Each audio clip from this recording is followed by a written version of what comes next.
Good morning, Bobby. Good morning, firefighters. From our fan studios secured by DFWsecurity.com, this is Sean and RJ on 105.3 The Fan. Good morning, Metroplex. We are live as always here. It's the Friday. I'm clapping.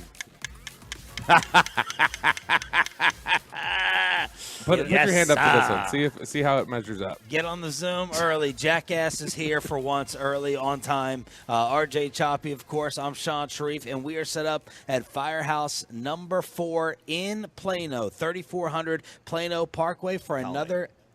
I'm sorry. What'd I say? Plano. It is Plano Parkway. It's Plano Parkway. 3400 Plano That's Parkway. what Sean That's said. what I said. No, he said we're in Plano. Just wear your Tennessee Hey, can you gear. start the music I'm over again, sorry, Peyton? you were wrong. Give I was Chop a just reset. Okay, why don't you intro the show? I got We this are idiot in over the here. Colony You go over here. And 3400 Plano Park. You building snowmen over here today? What's going on? Well, no, I'm the only smart one around here. Yeah. You got to layer. Bobby over here is already on outfit number 2. Yeah, well, bottom number 2. Let's be clear about that. I'm on my second bottom. Part of your outfit. Because I had worn shorts initially, and then I had to change because I realized I'm not as tough as I like to pretend I am. We're in the Colony, 3400 Plano Parkway, right behind Nebraska Furniture. Firehouse number 4, second to last Firehouse stop with Sean, RJ, and Roberto. The Tolos have already stopped out. The reason that Bobby is already being annoying, thanks to Scott and Little Elm. Scott and Little Elm used to apparently work with RJ Choppy, and he came out here with these little small hands to mock and make fun of me. Just put your hand up to it. See how close it is. Stop it. No one can. Look at that. Way to ride it up. Way to ride it up. So there was Scott recalling some old radio days with you. Aaron, longtime Tolo, came out with his fresh Texas Rangers World Series hat. Yeah, my Manning jersey, that's how I got it from him. I got it from Scott. He sold my Peyton Manning Broncos jersey. That would have gone probably with Tennessee one had I decided to get one. But, yeah, that wasn't in the cards on that day, on that very special day. It was all about the Bronco jersey. We got another Tolo who has brought out the little ones. They're wearing the firefighter hats. We have the jackets, and that's pretty cool over here as well. Have you picked this thing up? It looks heavy It's as like hell. 86 pounds. Could you helmet? imagine Yeah, the helmet. putting that on your head? I don't. Yeah, is this a special one, or is this what y'all wear? Is this what y'all? Good. Yeah, that's like Let me see. that's like 40 pounds. You Can I just put it build on? traps. Just Oh put my that gosh, thing on that your is head. heavy. Your head probably weighs as much as that. Yeah, it probably does. I'm going to put it on. And I don't see know if that. it can fit around your boachy head either. So we have a bunch of fan swag out here. Gag Nation flags. We got Nolan Ryan bobbleheads. We have a replica of the stadium. And we're going to have fan beanies. Yeah, I don't think you're going to get the headset's good. Oh, the headset did work. And this really is it's taken a lot of discipline to keep it up. Discipline? I really do. I got to be He's really, gotta, pay locked in attention. here. Wow, look at that. I'm stunned. It doesn't quite go all the way down. It's just kind of resting on top. But this is heavy. I wouldn't be able to do this. Man, going around with all this gear and training. Could you imagine? Look, everyone's getting their pictures in for Bobby right here. This is not the picture you want to advertise for the future firefighters of America. No. Or DFW Bobby Bell. Don't let your kids end up like this. You definitely don't want that. I don't know, that thing is so I don't know how you get anything accomplished with that thing on your head. It literally is it's at least 25 pounds. So we're going to have fan beanies that are on their way out here. We got a bunch of different bobbleheads. We got Gag Nation flags as well to thank you for turning it on, leaving it on, and the Tolos have rolled out already. Already, man. On a chilly morning. Yeah, Luis is here. My electrician's already showed up. Oh, man. Yeah, look at that. They're all out here. It's every Friday that we come out to one of these. It's fantastic to see. Mike McCarthy live at 6:30 this morning. I don't know whether to start with the unwatchable Thursday Night Football, the Dallas Stars winning, or Bobby Belt attending a high school football game last night, and I don't know how much more detail to get into that. A high school playoff game. It was Gunter High School, which is number 1 in 3A2, I think is their classification. And they whooped up on the Trinity football team. They're playing a charter school. which I think when I heard that before kickoff, I was like, oh, so this is going to be like Cowboys Giants today, and it was worse. It was I believe it was 75-0 is what the game ended up being. What made you go out? Well, first off, Bobby Belt alert. Did you go out there solo? Yeah. No, I was meeting up. So Thank God.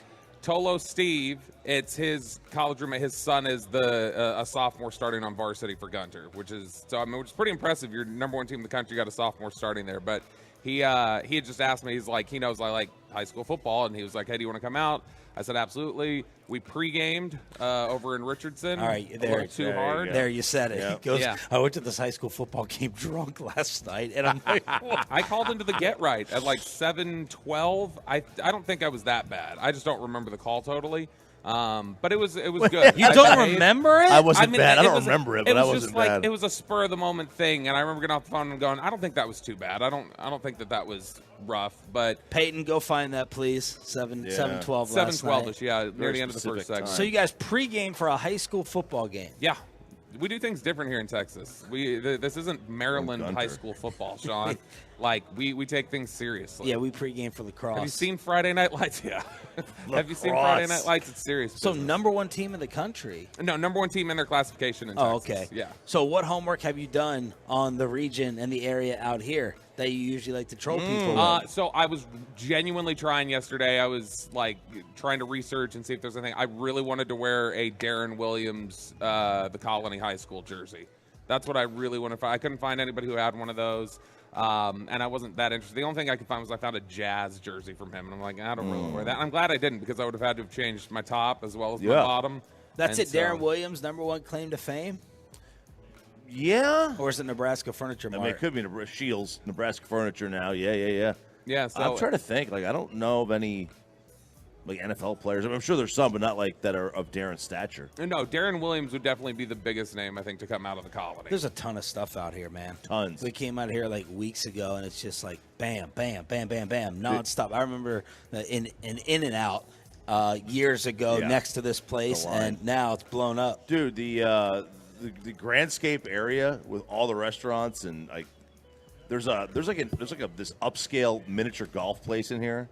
I think it's called Puttery. That's like it's amazing. I think there's like a little racing thing down the There way is, there. yeah. Yeah, It's it's Andretti's. Andretti, yeah. Andretti's Racing.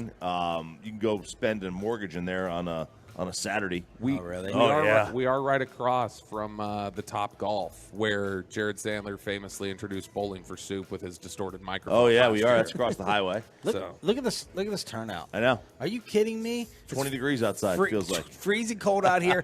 We have Texas Day Brazil to fill you up before you guys start your Friday and your weekend. We have C4 energy drinks as well, and of course all the fan giveaways. If you're able to stop by our second to final Firehouse store, we could not have a better morning for the beanies as well. Good. It's perfect weather for the beanies. I exited. I was like, what does that smell? Who's cooking? And then I roll up. Oh, it was Texas Day Brazil. I can smell the dang highway. Are they cooking already? Oh yeah. Yeah, you absolutely can smell it pulling in. By the way, this one Tolo here in the shorts is making me feel like a jackass because I already was too much of a wuss. And like we're in a bay which is sort of Yeah. heated already. He's just standing out in the open in the elements. There's another one over here too. Yeah. Rolling Gosh, out I'm here soft. in the shorts. You are soft. We've detailed it Yep. Yeah. multiple times. You probably have a heating pad, like you had the cooling pad for the little burn. I did sleep on a heating pad last night. Did you? Yeah, I did. That's serious. Did you get your proper nights like alarm set Nope. and? Oh yeah, I got the alarm set. I got I think I got about 2.5 hours of sleep last night. Why? Because I didn't fall asleep till While being drunk. 1:30. No, I was hoping. Why would you even get drunk the night before this with your track record and history? Because it was 6 p.m. I was done by like 7:30, and so that gave me plenty of time to get my full rest Yeah. and everything else. No, I had completely sobered up and everything else by the time it was time to go to sleep. It was just also the first day, as we mentioned during cross yesterday, the first day that I had taken my Adderall in like 2 weeks, and so my system was like, nope, we're not going to sleep. We're staying up. We're live on the Fan Cam, Twitch, and Zoom, as Bobby has already given you a show in the first 10 minutes here on Sean and RJ with the little hands and the Firehouse helmet. We got stars, we got Thursday Night Football, and Mike McCarthy around the corner. Stop out if you can. It's already turning into a packed house. Friday edition of Sean, RJ, and Bobby, 3400 Plano Parkway, Firehouse number 4 in the Colony. Just getting started on the Fan. Coming up.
Shane has it. He's feeling it as well.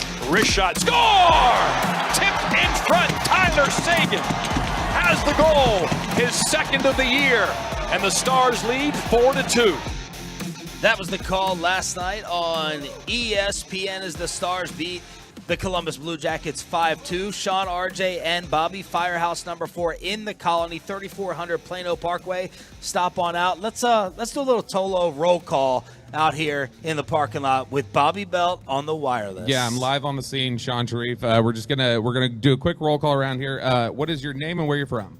Aaron Thacker from Sherman, Texas. There we go. Sherman. Name and where you from? Dakota from Rowlett. Okay, right here. I'm Bobby Belt. Okay, thanks. Name and where you're from? Sean from Plano. Sean from Plano. Sean's Sean, always out here. Sean, look time. at him. He's dropped so much weight. He's looking great. Name and where you're from? Kevin from Rowlett. Beautiful. Name? Paul from the Colony. Yes, sir. George Tyler from Mansfield. He's another person with shorts, Bobby. That's a drive. I know everybody's making me look like a wuss. I think people changed into them once they heard me. Oh, that was a drive from Lewis, the Mansfield. electrician from Arlington. Lewis, the electrician, That's who right. refused to do tongues out with me the other day for you. Yeah, Lou. He That's absolutely right, baby, refused. that's right. Yeah, Name and where Lou. you're from? Brian from Richardson. Oh, he had a Daniel RJ from voice Auburn. crack. Hi, what's your name?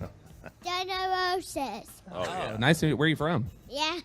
Yeah, you're up early this morning. And Are you tired? No? You're a little tired. Name and where you're from. Nicholas from Irving. Hey, Nicholas probably has the coolest World Series hat I've seen so Dude. far. He said he stood in line. There was 2,000 people for the Evan Carter signing at the Euless Dix. They gave the option of the autograph or the picture. He got the autograph. Look at that hat. That's a sweet hat. That is a very nice hat. And this is a nice Mavericks hat that we have here. Name and where you're from. Jonathan, Fort Worth. Alan Joshua. Man. Roy from Irving. Roy from Irving, back here. Anthony from the Colony. Anthony from the Colony. We got 2 Colony people right here. Marco from Aubrey. And we have another at small this. child. Hi, what's your name? Good. Don't talk to him. Frozen. She's heard the show. Yeah. So that we got a full crowd here. That's He's on a crazy. list. Stay away from him. That's crazy. Look, I am. look at the ridiculous turnout. Great. We got It's great. a bunch of what's left over here on the table for the Tolos to come pick those, up. Okay, we have Show us, Vanna. We have the pure gold as always. Gag Nation flags. We Oh, got baby. tons of them. We got little junior firefighter hats. I actually think I still have Firehouse tour stickers in my car. I'm gonna have to look. Way to hog on. Well, I was passing them out. I was trying to be generous. And we got a bunch of Nolan Ryan bobbleheads. Morning, Harry. The pitcher that we should have traded at the deadline last year, Martin Perez, because he gave you absolutely nothing. Gosh. Lots of Rangers gear over here. Ton of As there great should be. They're stuff. the champs. I mean, you should have all kinds of Rangers Yes, gear and over thank there. you guys for coming out. Yes, Appreciate sir. it. Thank you. Texas Day Brazil is going to fill you up. C4 Energy to get your morning started as well. Don't be shy. You came out here, grab the swag, grab whatever you want. Fan beanies are on their way momentarily. Second to last Firehouse tour here for 2023. Stars end up winning choppy. They were actually down 2 in this one. They're now 6-0 this season when leading after 2. They take care of Columbus, who's under 500. Stars are 8-3. Yeah, but as the hockey hamster texted us last night, they're 1-3, went down by multiple goals. I don't know what's more unwatchable, the NFL game or trying to find this game on TV. Okay, This so- was okay. They need to do a better job of that. ESPN Plus? Or Hulu. Yeah. Yeah, and- this was something. I'm like, I know they're playing tonight. No, it was, and that was last night. Here's how difficult it was to find. Our boss man, Gavin Spittle, I was on the phone with him last night, and as we were on the phone, he was trying to figure out, he's like, where is the Stars game? Yeah. And it took him, he finally figured out where it was, but he was like, why is it so difficult to find this game? But Yeah. no, I will watch anything over that Thursday night football game, which was, I didn't watch a second. Oh I think my that's gosh. the first Thursday. First off, the Amazon thing has turned me off. The just Roku very- in my living room isn't allowing me to go ahead and access this computer. If it's unplugged, dies. So I usually will put the Amazon game on this while something else on the main screen. And no, the only intrigue would be Bryce Young. A little bit of Bryce Young intrigue that has really cooled off, especially with C.J. Stroud balling, and then you have the Chicago Bears on the other side. 16-13, Chicago gets the win. I was interested in when I was pre-gaming hard to watch high schoolers play football. I was interested that I was like, I wish they had the audio up here because I want to know what the hell Tony Gonzalez and Richard Sherman and all these people could be talking about for an hour to try and sell you on this is a game that we needed to talk about for a full hour to set you up for. We needed to let you know about Tyson Bagent and, Bryce Young and honestly, the two coaches who could potentially get fired earliest, Frank Reich and Matt Eberflus. Early returns on the number 1 pick. His QBR is 33 for the season. Ooh, Aaron Rodgers like that is 31st in the league. Yeah, last night it was 57 or 56.8, so not bad last night. But that was probably one of his better games of the year. I mean, if you look at it from that just the QBR perspective, last night was probably one of his better games of the year. And he threw for 185 yards. I know. I know. At 4.9 a pass. 4.9. No touchdowns. And he didn't run that much. I mean, their offense is broken, and I think that I don't know anybody who would go back and willingly give Frank Reich a job again. Dude, yeah, that has been just that one has blown up in their face so far. But at the time, there was a sense I felt like that a lot of people felt like he had gotten screwed a little bit in Indy, like when he got let go. It was. So I don't know. Is this an obvious trade if Carolina ends up with the number 1 pick?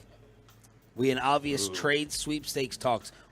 You can't take Caleb Williams a year after Bryce. I mean, Arizona, David, now Rosen wasn't the number 1 pick. He was, 10? And they had figured out really quickly that he was awful also. And an awful guy. And that's the thing. Bryce is like a Boy Scout, right? Yeah, Bryce is like fantastic. Yeah, he was one of these ones who it's like that checks every box you would want from the handling yourself as the team quarterback. All right, we have located possible Bobby Belt drunk audio from last night. I don't remember what I said. I don't really want to listen to this. This is Bobby calling into the Get Right. Let's judge it for ourselves. Maybe we'll have the Tolos hold up Bobby's blood alcohol content number if he was breathalyzed on the radio. Let's hear it, Peyton. I just want to commend you guys for being such professional broadcasters because I just heard KG talk about Kayvon Thibodeau and Reggie. I've heard you guys talk about hey, that's a concern there, that's a concern here. I just want to say what fantastic broadcaster you guys are for being able to create drama out of a game that the Cowboys are going to win 70-0. Because the Giants are effing terrible. And look, at 7:00 in the morning, I can't say the Giants are effing terrible necessarily because people are just waking up. They want their dose of reality a little bit. 7 o'clock at night, at the end of the day, people just want the truth. Yeah. That's what's great about the Get Right is that you guys are able to give them the truth. And so I'm here to give you the truth. But the Cowboys are going to win this game 70-0. And you guys are real pros to point out the, any given Sunday flaws here. But I just want to tell you guys, I was walking by, heard the Get Right on the little portable radio, thought that was cool, wanted to give a shout-out to my boys. So y'all have a great show. Okay. I was about to cut it off because you were good. You were in the clear. And then we took a little bit of a turn. Cowboys are going to win 70-0. I can't say that this morning at 7 a.m. Why? I was trying to say, and I don't know what point I was making, because I was like, they want their dose of reality at 7 in the morning. At 7 at night, I can give them reality. I don't know what I was saying. Honestly, what I think I was trying to say was I can speak more bluntly, but I was trying not to minimize being on the radio after 7 p.m. Is Tolo Scott still out here? I want to shove these hands up his rear end those little that hands he gave Bobby. These little hands out here. I can't look at you while you're talking, trying to make points. Screw you, Scott! Now you know how we feel every day when you're gesturing at us trying to make points. The ones you put on the end of your fingertip, those little hands, those are great too. And any kind of little hand thing you I get. bet you like those. Isn't that what these are? No. Those are like you hold sticks. them. Yeah. Oh, Yeah, there's okay. ones that are they're like fingertip ones. And then you walked by some random portable radio that had the Get Right on last night at the high school Peyton- football game? Random portable radio. Peyton had clipped that part out. That he picked me up in the middle of the thing.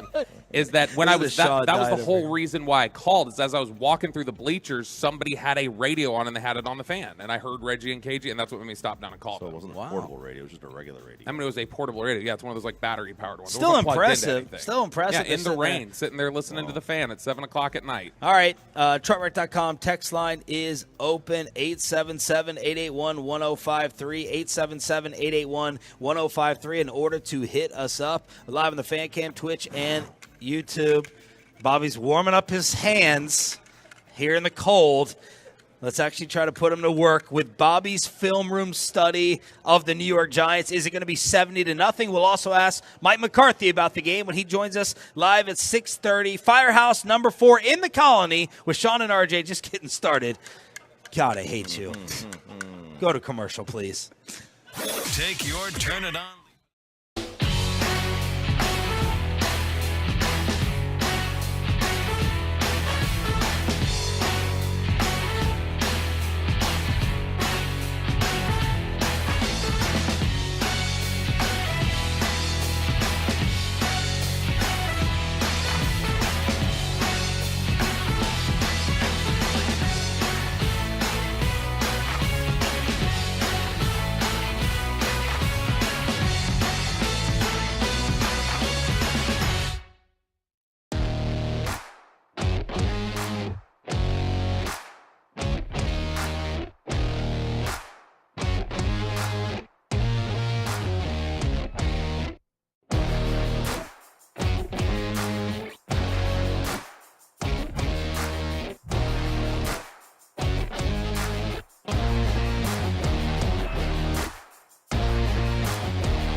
Fan Studios, secured by DFWSecurity.com.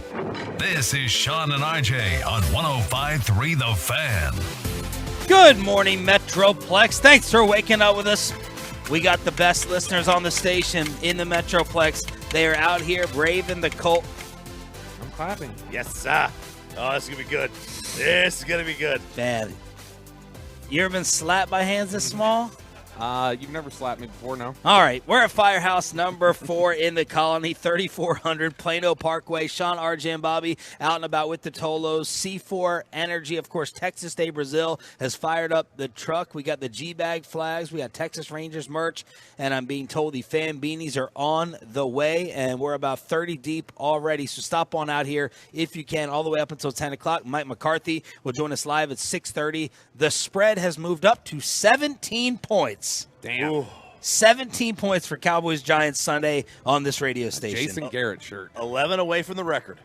11 away. Jason Garrett shirt? Jason Garrett used to have the 17 shirts, for not just because his number was 17, but it was 17 inches. That's the width of the plate. The plate is the same for everybody. The standard is the same. That's right. All right, Bobby. I'm Wider for some. very interested to sit back and listen to how you dissected this film for the Giants preview. This is having to watch Giants film should be counted as like enhanced interrogation techniques used during the war. This is Worse a than brutal Arizona? viewing. Yes, Arizona was actually like I was surprised watching Arizona leading up to that game that I was like, oh, Dobbs can throw the ball a little bit. Look, like, great oh, Josh Dobbs, baby. They've got some guys that can make some plays. Now, leading up to the Giants game, when we had talked about them last year or in week 1, we had looked back at like film from last year, and leading up to it, I was like, yeah, Dallas is clearly better than them. Like this is a definitively better team. I thought they could challenge them in some different ways. Somehow, that team that I watched in week 1, and going back and watching the 40-0 game, that team would beat this current Giants team 40-0. Like, this current Giants team is the worst team I have seen since, I don't know, probably like the Jaguars a decade ago. Are they worse than either of the two teams last night? Yes, they would lose to those teams right now. Oh, they are a bad football team. Look, there's a big confidence booster for you, Cowboys fans, is to watch the Giants, because things you feel bad about, you'll be like, at least we're not the Giants in that respect. We all feel bad about the pass protection things right now. Micah Parsons may get 5 sacks on Sunday. This is a team right now that is giving up on 15% of the dropbacks. They're giving up a sack. 15%. That is ridiculous. That is nowhere close. Dak, for all the stuff that, the issues that we've had with, man, it feels like Dak's getting hit all the time. Dak's sack rate is 8%. So they're giving it up double. And Tommy DeVito is even more difficult getting rid of the ball. I think his sack percentage right now is 22%. Where's he from? He went to Syracuse. He's a rookie. But man, when you had to be New York. When I turn it on and leave it on. When I turn on the film, it looks very much to me like Ben DiNucci playing quarterback. So imagine. So he's going to be selling upside down hats in a year. Yeah, exactly. Imagine how bad the Giants were in week 1, and then give them DiNucci at quarterback, a worse offensive line. Darren Waller's not producing. I genuinely don't know on offense how they challenge the Cowboys at all. Now the Cowboys, of course, have struggled with. And no Darren Waller, who leads them somehow in all their statistical categories receiving. Daniel Bellinger is not a bad tight end. That's the one guy that I watch and I go, okay, he's got a little something. Yeah, Cody Bellinger's brother. Yep. No, the San Diego State tight end, a guy the Cowboys liked a couple years ago. That would have been somebody that they would have taken him over Jake Ferguson. He just didn't make it to them in the 4th round. Oh. If he would have made it to him, they would have taken him over Ferguson. And so Daniel Bellinger is a good player, but a second-year tight end is not going to make a huge difference here. Where things have gotten so much worse for the Giants, the offense was always bad. They scored nothing in week 1. We know they're on quarterback number 3. We know that Saquon Barkley is not the Saquon Barkley of old. The offensive line is somehow worse. The defense is unrecognizable from what you saw in week 1, which they were not great. They obviously gave up 40 points, but that was a pick return. You had the blocked field goal. Dak was 13 of 24. Statistically, that was Dak's worst game, was the first game of the season against the Giants.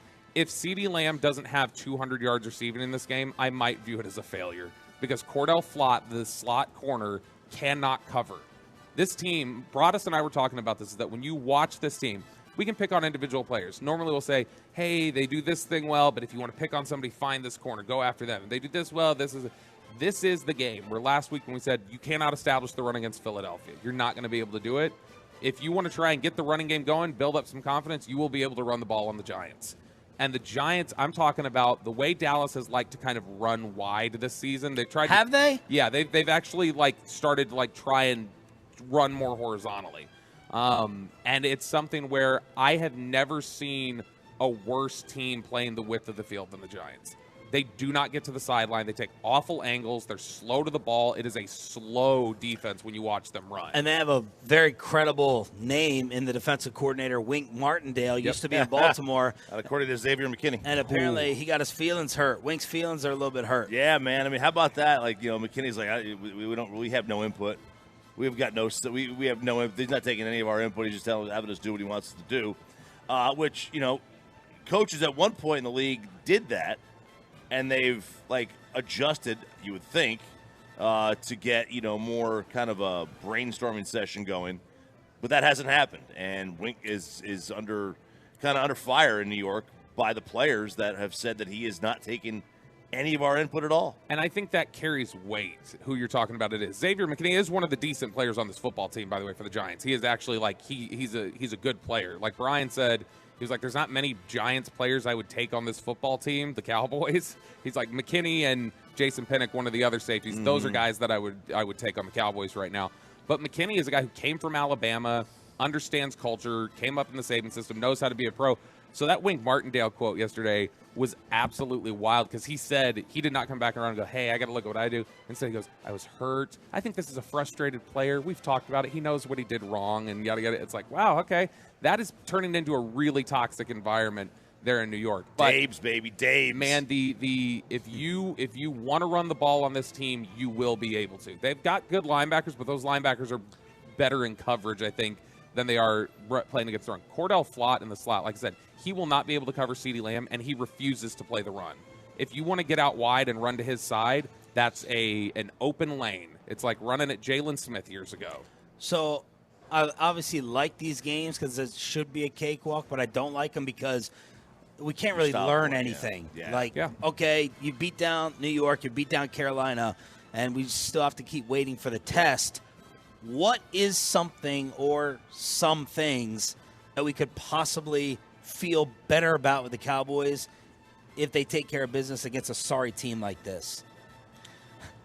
Honestly, you're looking strictly at is this game ever Cooks? If Cooks has 8 for 110, are we feeling great? I don't even know if you can look at numbers because I fully expect this to be a game where any major contributors out of the game by the third quarter.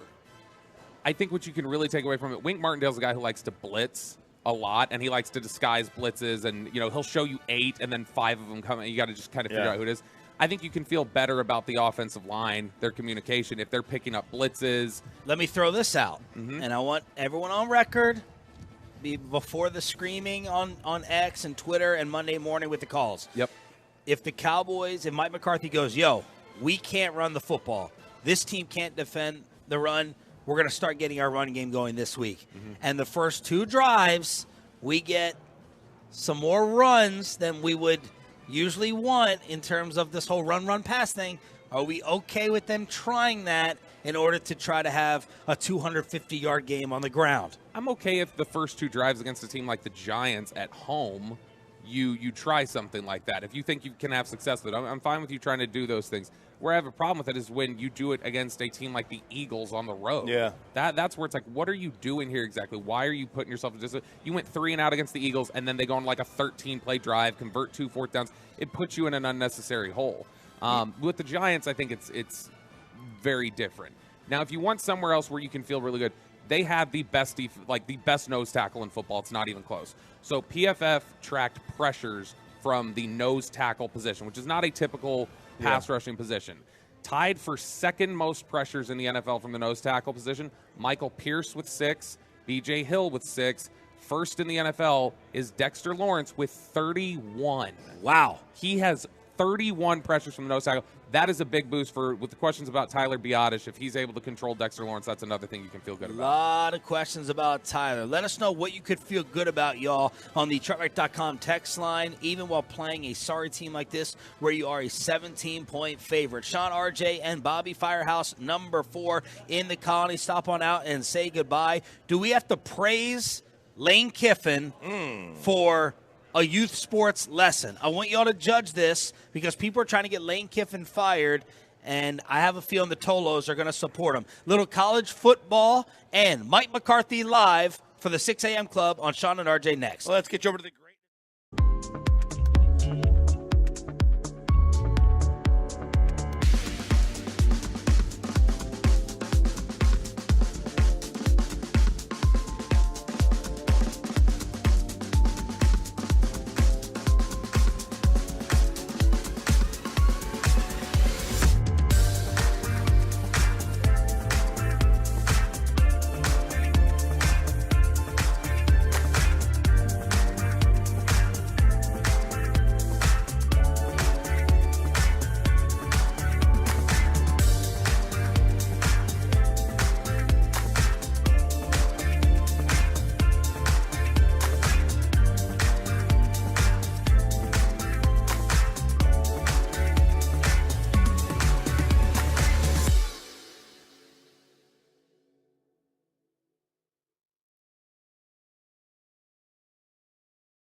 Yes, that's soda, and by Classic Chevrolet. Classic Chevrolet is racing to finish this year #1 in America. They're leading the way with an unheard of 400 Silverados with their best Black Friday savings all month long.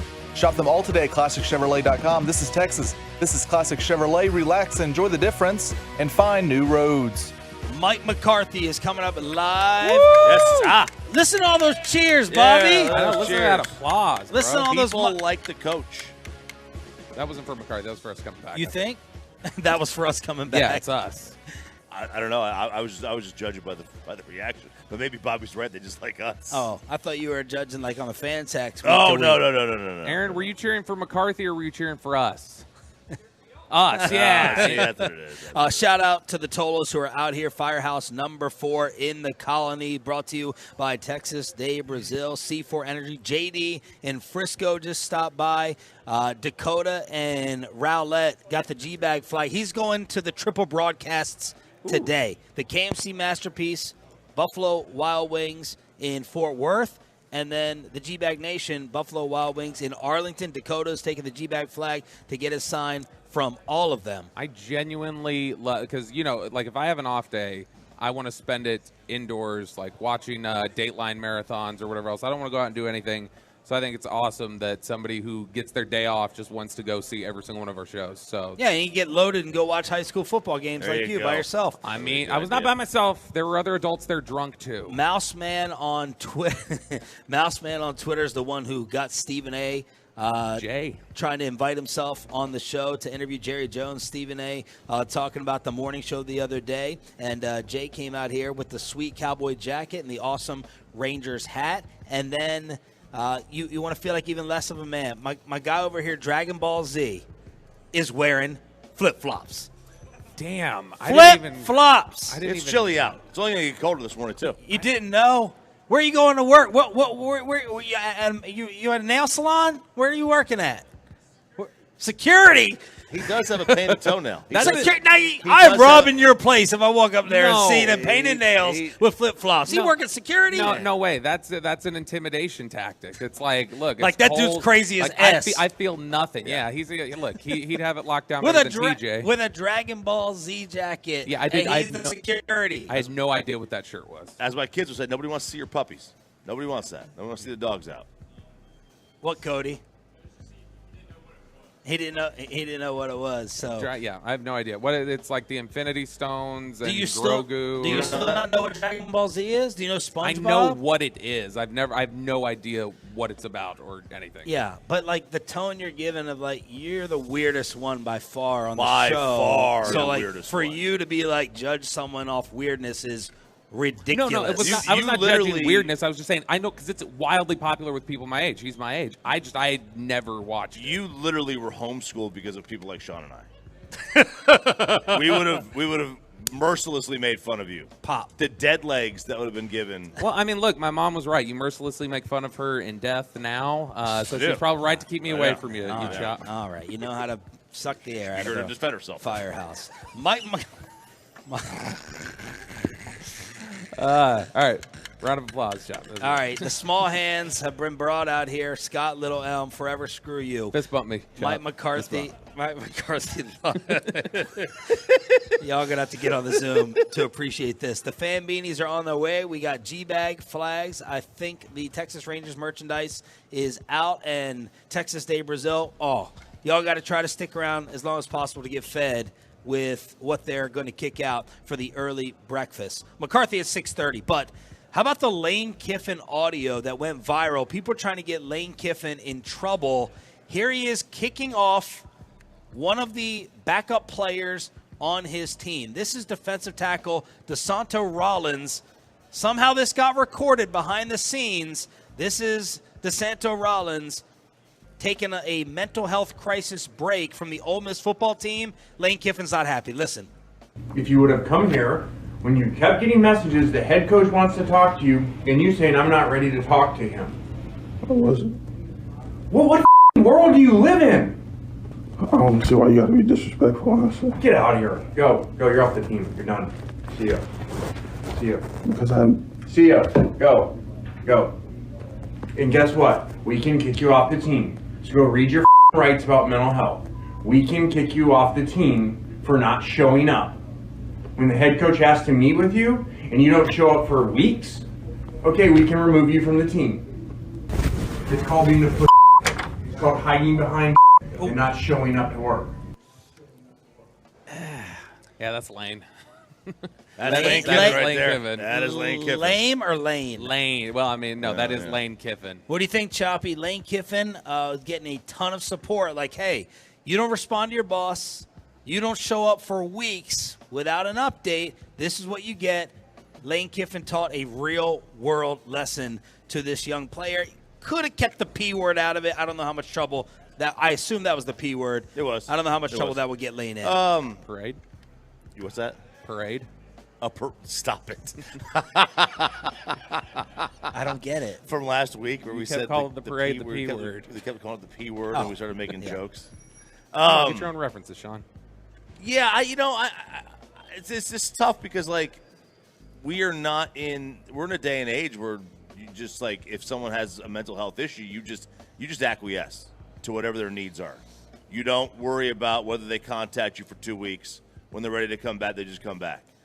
And I think a lot of people are having to adjust to that because that's just the way it is now. And Lane, it's his program. It's certainly under his right if he wants to, kick somebody off the team. There's ways to do it. Obviously, he didn't know he was being recorded. Right. And this kid is now suing for $40 million. $40 million. So he wants $10 million in punitive damages and another $20 to $30 million in other compensatory issues. And he's making it a race and sexual discrimination case, saying other white kids who asked for mental health breaks didn't get thrown off the team like this. Sexual discrimination on the base that Ole Miss has not taken this type of action against female student athletes for requesting and taking a mental health break. So this thing has gone legal, and Lane Kiffin is viral. Yeah, he is. I would have to. The courts have to find out. Were they AWOL for 2 weeks or however long the time was when they were being asked to be with the coach? Because if they were all the same and they went gone missing for 2 weeks, and they're still there, then I think he's got a case. Will Lane Kiffin get in trouble for this? No. What I saw yesterday was a lot of support. There's a reasonable expectation, mental health and all that I understand. But also there's an expectation that you are to communicate with them. If Lane Kiffin is spending 2 weeks just trying to communicate, and you're saying, well, I'm just flat out not even going to respond or give you an update about where I'm at, you've got to have a little bit of, give and take. It sounds like Lane Kiffin was just fed up. And he's getting support on the truckwreck.com text line. Lane Kiffin is, and on Twitter as well. Is it time to make this offense Dak Prescott's again? Are you going to give Terrence Steele help if he needs it? Is Tyron ever going to practice again? And is he scared of the Giants because of the Cardinals? Mike McCarthy live on Sean and RJ next. Well, let's get you some help in your life. If you have been dealing with some kind of issue, some kind of mental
They have led us out of the cage for yet another Friday, second to last Firehouse tour. Today, it's Sean, RJ, and Bobby in the Colony. Firehouse number 4, 3400 Plano Parkway on your home of America's team, where Sunday you're going to hear the Cowboys and the Giants on this radio station. Tolo Tony also said, Sharif, can you give a shout out to the United States Marine Corps? Today we celebrate our 248th Marine Corps birthday. Shout out Tony and everyone else for that. Let's bring in the head coach of the Dallas Cowboys, Mike McCarthy, brought to you by Black Rifle Coffee, the official coffee of the Dallas Cowboys. Good morning, Coach. How are you? Doing well. Good morning. Thank you for joining us as always. Right. we were talking about kind of sports going back to the old school. What's going to happen next in terms of the trends? Are we going to get mid-range jumpers in basketball? With baseball really kicked it off with Bruce Bochy being an old school guy. We're going to start getting some more bunting like the Arizona Diamondbacks. What do you think, Mike, could be the football trend that we see come back? Well, that's a great question. It was Bobby's. Well, I think like anything, at this point in the year, I think that the offenses, catch up to the defenses. So maybe more wide open football. Oh, wide more open wide football. Or is it not try to spread it out and throw down the field now? What do you mean by more wide open? Well, that's the beauty of the interpretation, Sean. So why don't you take it and run with it? All right. Oh, this is a strategic thing. We're not going to do that. I didn't wake up this morning and say, "Hey, Sean was going to go philosophical this morning." That just was not in my lane here. So. Okay. All right. Setting the tone. It's going to be like that today. All right. No, good. Hey, I'm all yours. It's okay. First drive. So you better hurry up. yeah. Set the tone. Here we go. Coach, how are you looking at this Giants game? And can the Arizona game kind of scare you guys, warn you guys, and let that serve you a little bit after what happened against the Cardinals, since you're such a major favorite and expected to take care of the Giants? Oh, definitely. I think Arizona is an excellent reminder, but I think really when I look at this particular game, if you remember, I think it was last year, we were a significant favorite against Houston, and we all know how that game came down to the end. So, and I think that's just another, weekly reminder, and it's, represents how hard the NFL is. So we need to just really, really focus on ourselves. We want to improve from our last contest in Philadelphia, make sure we're continuing to grow. But at the end of the day, we need to go get this 6th win, and I think the guys have really practiced well yesterday. I was very pleased with the practice, and because the ability to have a healthy week of preparation clearly gives you a chance to get off to a great start on Sunday. So that's our mindset. Coach, do you subscribe to the theory of like division games or just throw the records out? They're a little bit more difficult, and why is that? Oh, absolutely. You prepare more for your division games. Obviously, when you get into the off season, you're always keeping an eye on what your 3 division opponents are doing. You play twice a year. There's a lot of familiarity.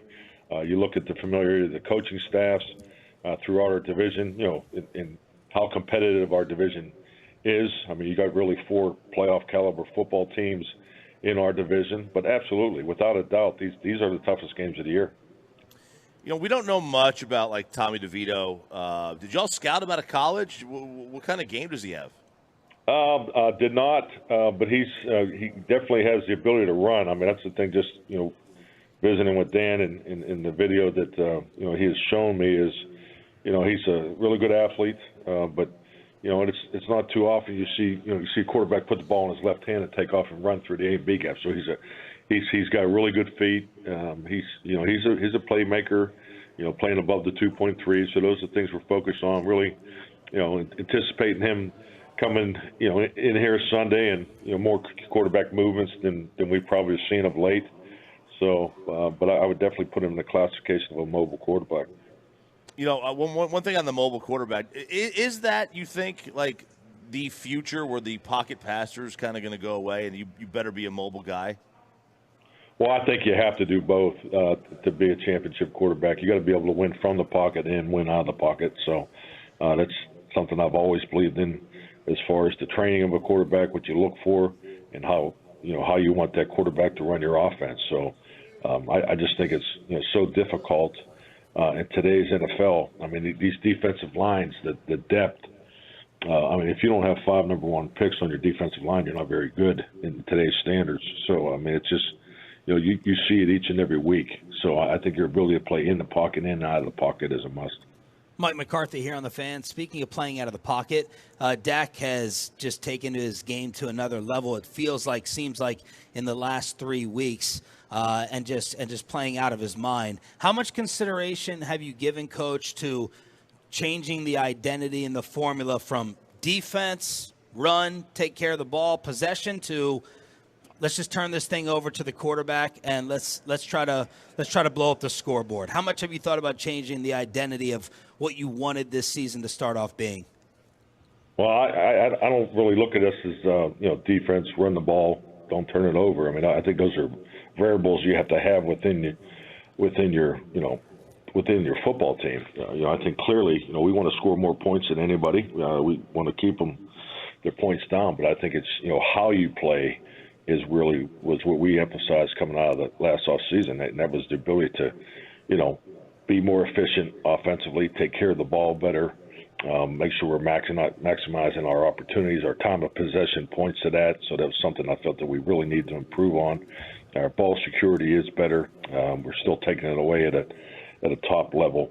So make no mistake about it. We still want to be an aggressive offensive attack. I think the head coach is an offensive guy too, so I think we do want to be a little more open there. So. Coach, you had mentioned this offseason that obviously, as you're taking over the play calling, you were getting more hands-on time directly with Dak, with the quarterback room. How do you feel like your relationship with Dak has evolved over the course of your time, calling plays here? Well, I think we have an excellent relationship. I've always enjoyed, him as a person, and obviously the player-coach relationship, but. Definitely. When the play caller and the quarterback have to spend as much time as possible together, we talk a lot about play call purpose and just the ability to talk through those plays each and every week and how you see it that week, against the opponent is so important. So I spend as much time with Dak during the day as I possibly can. Mike McCarthy here every Friday on Sean, RJ, and Bobby, 105.3 The Fan. When you were asked about Cook's involvement earlier in the week, you talked about playing to the discipline of the quarterback. We were wondering what that actually meant, Coach. Could you just explain what that means?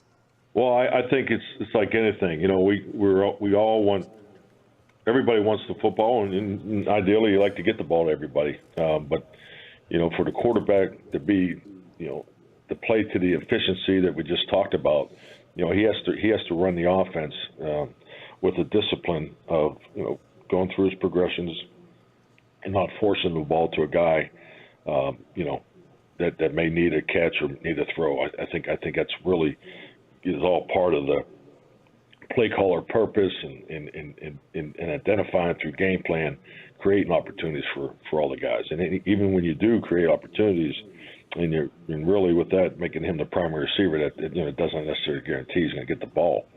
So and that's something I think is a natural challenge for a quarterback, because you are totally in tune and connected to your teammates, and and the amount of time the quarterback spends with the offensive perimeter players is definitely excessive, and so he's aware when a guy doesn't get the football, and it's not a reflection of what Brandon or anybody's doing wrong. It's just playing to the discipline of the offense, because that's how you have when you look at, if you have 70 plays in a football game, you need to distribute the football at least 75% of those plays. I mean, someone has to either you either hand it off to them, or you pitch it to them, or you throw it to them. But ball distribution is so important to the efficiency, which then definitely plays into the time of possession and things we've already talked about. So, and that's really what that's all about. Coach, how much do you believe in the idea of scheme fits? Is that something that we kind of overblow in the media? Are good football players just good football players who should be able to adapt to any concepts? I think that's a question more for for people that are regimented in their scheme beliefs. I think conceptually in today's NFL, you have to be able to fit any player of talent into your system. And if you can't fit the player into the system, then I think you have to look at the system.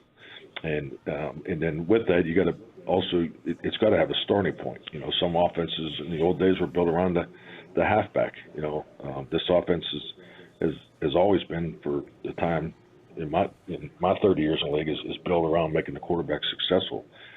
So just the common sense of the fact that he has a ball in his hand every play is why we spend so much time in the discipline, you know, in the efficiency, how the ball is distributed. So, you know, I think scheme is more evaluated more, and I think it's a credit to the industry, you know, the access of information, and I think it's something that can maybe get overblown a little bit.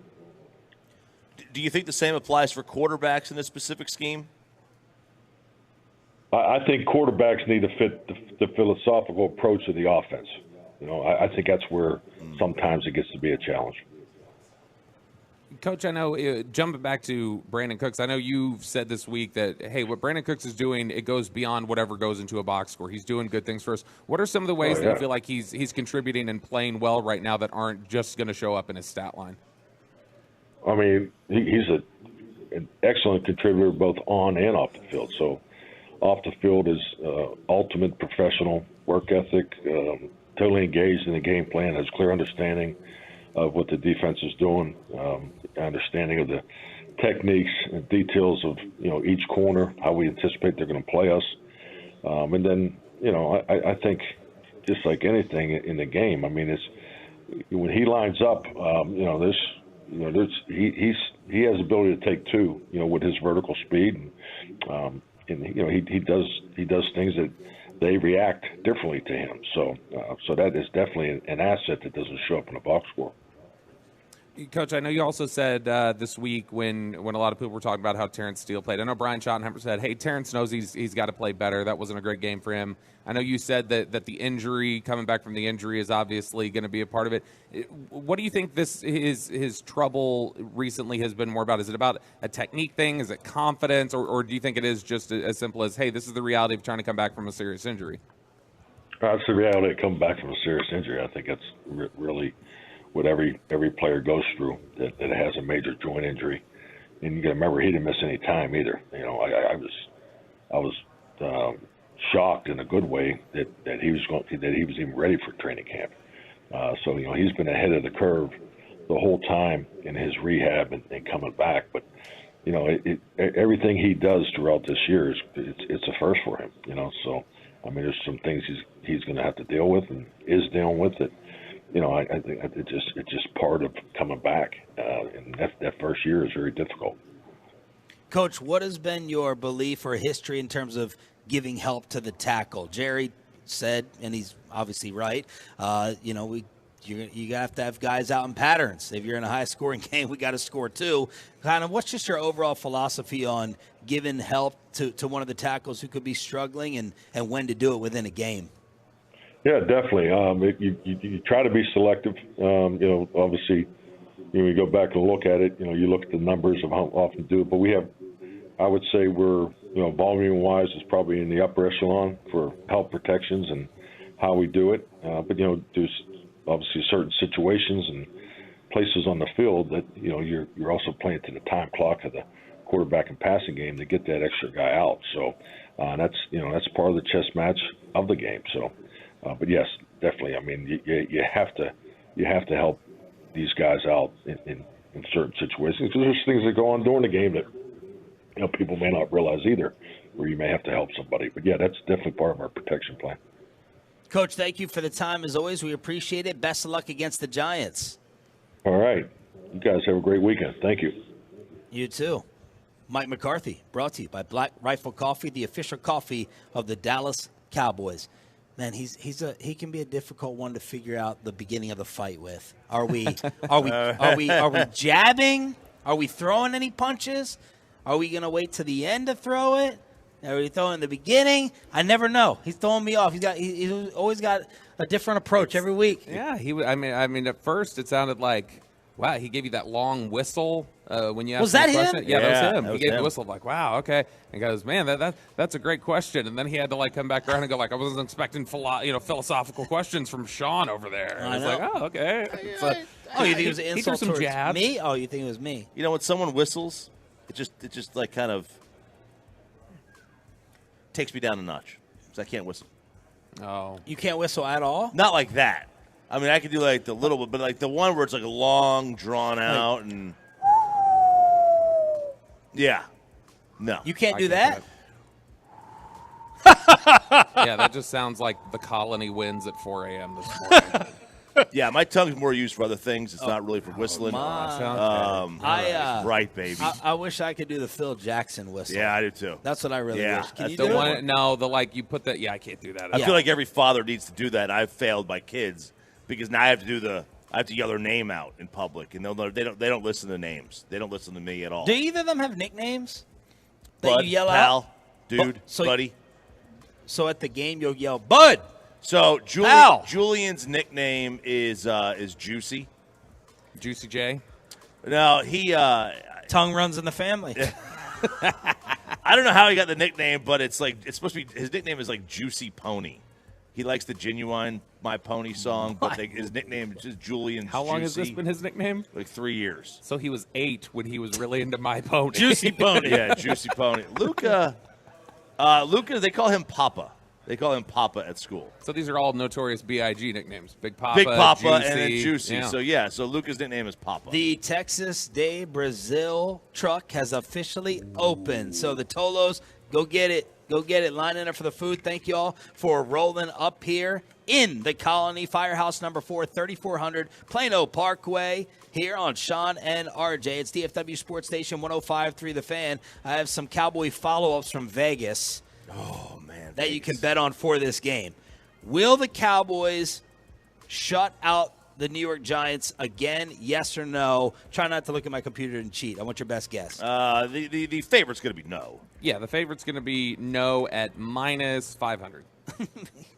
Don't look at my computer. didn't Yes, look. you did. It's I minus can't- 500 on the dot. I can't help that I am intelligent. And Choppy was correct. No.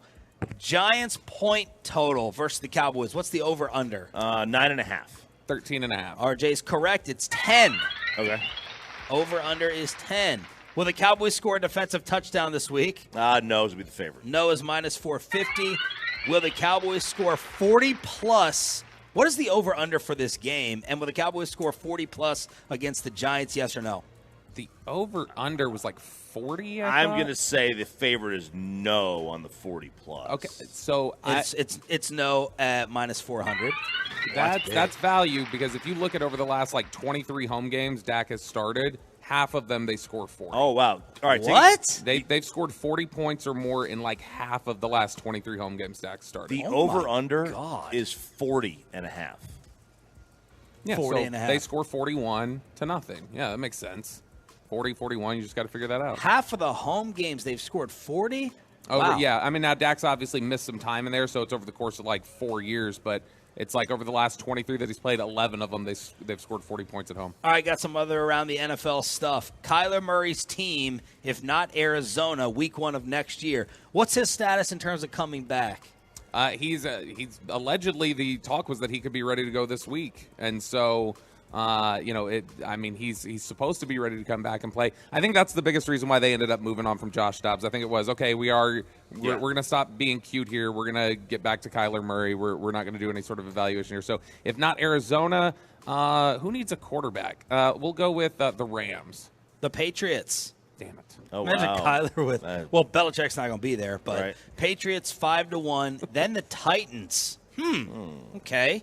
Will Levis. Giants, Falcons, Commanders, Steelers, Bears. Will Arizona draft a quarterback in round 1 next year? Yes. No. Oh, wait. Do they even have – didn't they trade their first-round pick? No, To they have Chicago? two. They have two Oh, they have first-round two. picks. Yeah. So Carolina traded their who's first saying round. no? I'm saying no is minus 500. No is minus 140, so slightly Right, no. no. Will the Giants draft a quarterback, RJ, in round 1? Yes. Slight favorite, no. Okay. Will Geno start game 1 for Seattle next year? No is the slight favorite. Where's that coming from? I mean, I would guess it's just he has not been as good as he was last year, but I'm guessing that a lot of that's about that, he's a veteran quarterback, and they tend to, if they're not one of the top-tier ones, teams generally try to recycle them. Next NFL head coach fired. Eberflus. It is Eberflus, slightly above Frank Reich, then Ron Rivera, Belichick, with the report from the Boston Globe. If the Patriots lose in Germany, that Belichick could be gone. Then Vrabel, Brandon Staley, Todd Bowles. C.J. Stroud, over-under passing yards for the year, 4,100. Over-under touchdowns, 27.5. Will he break the rookie record for most passing yards? The favorite is no. Who's got the rookie record for passing yards in the NFL? Rookie record passing yard. Is it Baker? Herbert, isn't it? Baker Mayfield? Neither. Oh, damn it. I'm an idiot. Andrew Luck. Okay. 4,374 yards in 2012. Will the Raiders smoke cigars in the locker room if they win this week? No, minus 800. The slight favorite is yes. What? Minus 150. Maybe they're going to try to make it like a consistent Kirk Cousins, as fire codes in Las Vegas have been investigated this week. Man, look, it's awful. The Raiders are a mess. The Raiders are an absolute mess. Devontae decision. I'm going to win that one. Yes. I have won that one. Yeah, you already won on that one. Will McCaffrey score a touchdown this week? And could the kid be as bad as the dad there? Imagine that. Wonder if that's a Cowboy future to look at. Oh, with Mark? Mark versus Al. Oh, yeah. I thought you were talking about Ed McCaffrey versus Christian McCaffrey. I was like, Ed was a good player. Al was, in his prime, Al was, a really good football guy. He was like an actual football guy. Will McCaffrey score a touchdown this week and break the touchdown record streak? The favorite is yes, minus 250. Yep. Yeah, I mean, they work to get him the ball, and they Kyle do. Shanahan does a good job of it. You take anything else from McCarthy? I kind of pause when he goes, well, this about anything defense and running thing. That it kind of suggested he didn't say over and over and over again that's the identity of the Dallas Cowboys, and he absolutely has. Yeah, and in fact, I think we're going to need to, when we do our next receipts segment, we may need to include Coach on it, because I think, and somebody tweeted this at us too, I think in the first 2 weeks of the season he did say that, like with us. Like, I think he came on and talked about that being the identity. He said it before the year, and he said it a couple weeks back in the press conference. Yeah. He reiterated it. So I wonder if that is I said earlier in the week, this is going to be a pride thing. This is going to be a stubbornness / pride thing. I wonder if this is a way to, the most important thing, in my opinion, is let's live and die on Dak's arm. I wonder if this is Mike's approach to be like, I'm not changing anything because I never really said that in the beginning.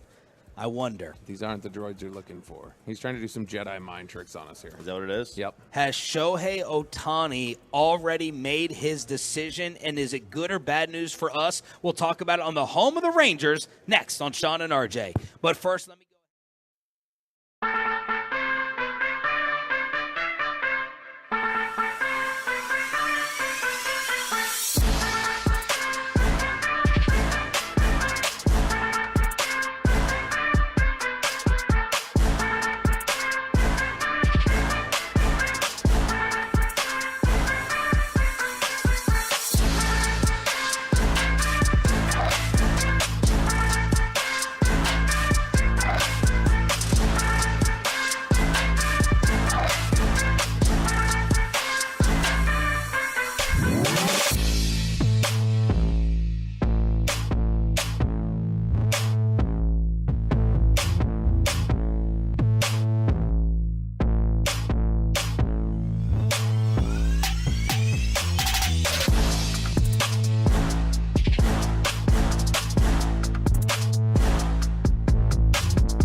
Fan Studios, secured by DFWSecurity.com. This is Sean and RJ on 105.3 The Fan. Good morning, Metroplex. Oh, we're fighting in the commercial breaks with the Tolos. I got the Raider fans coming up on me over here at Firehouse number 4 in the Colony, 3400 Plano Parkway. Are they about to move these trucks? They are. They are. I was just giving you that heads up that they were going to fire them. No, it's shift change, so they got to switch some stuff out. Oh my! Oh yeah, it's 7 a.m. This is ambiance. This is good stuff. Well, they didn't do this in the other ones. Every place is different. Well, what is it? It's usually 36 on, 36 off, or something like that. Some are 48 on, and is it 96 or 72 off? But others are 24 on, 48 off. My buddy who was in Louisville, or when he was in Farmers Branch, I knew that they were like 7 a.m. It was 7 a.m. to 7 a.m. was your shift. It's 24:48, and this is the shift change. So maybe that's what they're doing here. We are live on the Fan Cam, Twitch, and YouTube. Thank you for being a Tolo. That stands for Turn It On, Leave It On. Has Shohei Ohtani made his decision? Well, it appears, according to Buster Olney, that he has.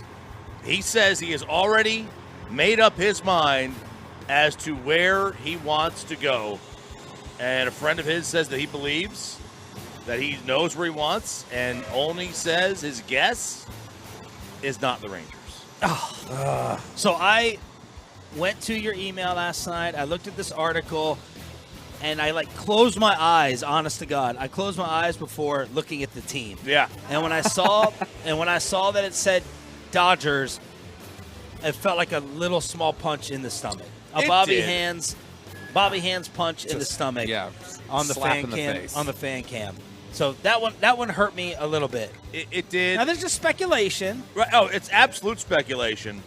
And the first gut punch I got was when I saw DraftKings odds. And it was bad? Yeah. Here are the numbers, at least from Bet Online. The Dodgers were basically even money. Then the Mets at plus 350. Then the Mariners. Then the Giants. Then the Red Sox. Then Philadelphia. Then we're tied with the San Diego Padres. So we were not even top 6 on a lot of these different lists. Right, and then in Vegas. And at DraftKings, Dodgers are actually the favorites. They're in minus money. They're minus 110. So it's you bet $11, you win 10. Giants plus 550, Mets and Cubs plus 700, Yankees plus 750, so 7.5 to 1. Now again, this is not their expertise. No, and then Rangers plus 900 at 9 to 1. And remember, Vegas is not in the prediction business. When Vegas puts out a favorite, and the favorite, in terms of futures bettings like this, so let's just say they put the Dodgers out there, and he doesn't side with the Dodgers. Vegas wasn't wrong. Vegas won all that money that they got people to bet on the Dodgers on. So they won. So they're not in the prediction business. They're trying to get the same amount of bets on every team. They don't want all the bets on the Dodgers. They want, if they're going to have 100 bets out there, they want 10 on the Dodgers, 10 on the Rangers, 10 on the Giants, 10 on the Yankees, 10 on the Red Sox, so they don't have massive liabilities anywhere, and then make their money back. It's obviously not anything that's set in stone or over yet. It ain't over till it's over. You remember Cliff Lee going to the Phillies at the last second was a huge surprise. People were, it's Rangers or Yankees, and then he went to the Phillies. So, I mean, things could always change. There could always be missed reports on there. I will say that if he were to somehow miraculously end up in Texas, I was thinking about this last night. I was chatting with a couple listeners who recognized me drinking at the bar before the high school game, Sean. And I was trying to think about it. Would that be the first time, if they got Ohtani, would that be the first time that a team had the top 3 finishers in MVP voting from the season before on their team? Oh, wow. Because Seager and Simeon are the other finalists for MVP this year. Ooh. Yeah, because, the MVP voting doesn't go back until, the 20s. That'd be interesting. I have to go check that out. I'd be interested in that one. Other odds on some of the names out there. Again, Buster Olney suggesting it's the Dodgers. Yamamoto, Dodgers. Then Yankees, Mets, Cubs. Aaron Nola, Cardinals, Giants, Rangers. Blake Snell, Philly, Boston, Dodgers, Yankees. Cody Bellinger, Dodgers, Phillies, Astros. Jordan Montgomery, Yankees, Cardinals, Red Sox, Milwaukee, Cleveland. This is if it's not the Rangers. Josh Hader, New York, the Angels, Phillies, Rangers. I just wanted to see how high up they would have the Rangers in some of these. And then you saw some Jordan Montgomery projections for the money. Yeah, this stunned me. Jordan Montgomery's projections, and we have perhaps been a little bit too high on where we have him slated in terms of the salary projection.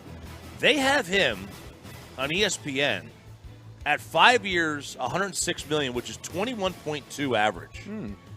We have not talked about really a dime below 25, right? Yeah, I mean, that's what we've talked about, is that we've said like a base of 25. And so, I mean, if he were to come in $3 to $4 million under that, that would be great, because that's $3 to $4 million you could spend on another reliever or something like that if that's what you have budgeted out. So here's the write-up. He's 31. Opening day of next year will be 31. He flew under the radar as a fourth-round pick out of South Carolina, was never a top 100 prospect, doesn't throw hard or strike out many batters. He's got 140 big league starts, and he has already delivered over $100 million of value in his cost-controlled years, which shattered expectations. Trending up a late, 4.3 WAR, career high 188 innings, yada, yada, yada. Unlike almost every other starting pitcher, his velocity has steadily gone up from 90 to 93 over the past 5 years. So he's actually gotten better. His curveball is one of the best in baseball. For teams trying to win the WAR per dollar derby, he's not for you. Okay, so the amount of WAR he's going to give you per dollar, he's not for you. The models won't recommend 9 figures for a soon-to-be 31-year-old lefty with a medium strikeout rate who just had the best year of his life and the biggest workload. But for teams that want and need a playoff-tested starter for the next couple of seasons, and they'll figure out the rest later, he is your guy. The rumors he might get a 6th year of the bidding is intense enough. So there you go. Hey, I mean, look, he was really good for them down the stretch. Mike had talked about it. He was basically the best pitcher in Major League Baseball over the last 6 weeks of the season. Yeah. There is something to be said. I understand you've got the analytics, everything else, but there is something to be said about a guy who's a gamer. Yes. And he is a gamer. Absolutely. Some players just kind of like are outliers. They all the metrics you can use, which it's 9 times out of 10 you can use those metrics, but there are some players where you can't. They just they're how they pitch, what they do, something in their craft just doesn't jive with the analytics, and you just got to accept it. Odds to win the American League: the Rangers are on top, barely over the Astros. Then Baltimore, New York, Toronto. I was looking at MLB Network's power rankings yesterday, and it just felt so good to remind yourself the gauntlet that the Rangers went through, because the top five for all of baseball, with the Braves thrown in there, were the Rangers, the Astros, the Orioles, and I think Seattle may be thrown in there. It could have been Tampa, but it was basically the teams that the Rangers went through in the American League. Yeah, I mean, they had it mirrors so much that 2011 Mavs run, where it just felt like impossibilities and underdog the whole way. I would actually say I think the Rangers run is probably more impressive, because you always had the star, Dirk, who could kind of like send everything around them. But it was just an incredible run. And the way, what they did on the road, I don't think we're ever going to see anything like that in sports again. The undefeated. Yeah, just going like 11-0 on the road. I mean, it's brutally tough. Speaking of the Mavericks, Kyrie Irving said that Jason Kidd called him soft. Called them out. Absolutely love it. After they got punished with the paint numbers and the rebounding numbers against Toronto. Mavs against the Clippers tonight. So Jay Kidd calling them soft. And Adam Silver wants more NFL-type coverage for the NBA? Yeah, this is interesting. So he gave an interview the other day where he had said that he wants, like, his goal eventually is he wants NFL-type coverage for the NBA. And one of the things that we've heard them talk about recently, there was a report from, I think it was Awful Announcing or Front Office Sports, one of them, that they were they wanted a partnership with Amazon for like a standalone Tuesday NBA game where it's the only NBA game. They want to create like a TNF feel for like an NBA game every week. And that's so much harder to do. Here's what I'll say. If you want the media coverage. I thought that was TNT. Yeah, well, I mean, like just as a the only game literally on in the NBA. It's one game being played that night. Yeah. And so the only thing here is that I'll say is that if you want your coverage to be better, if you want it to have NFL-like intensity and fury, have your damn national insiders respond when, like, a major station in Dallas calls and says, hey, you want to come on and talk about the biggest trade in the NBA, the Kyrie Irving trade, instead of, 6 text messages to people that go without response. If Adam Silver wants better coverage like that, talk to your national insiders, tell them to be more accessible. Or how about make your product better? Make it good. Make it on the level of the NFL. We don't cover it because it's on the level of the NFL. Yesterday we talked about the NFL product not feeling that great this year.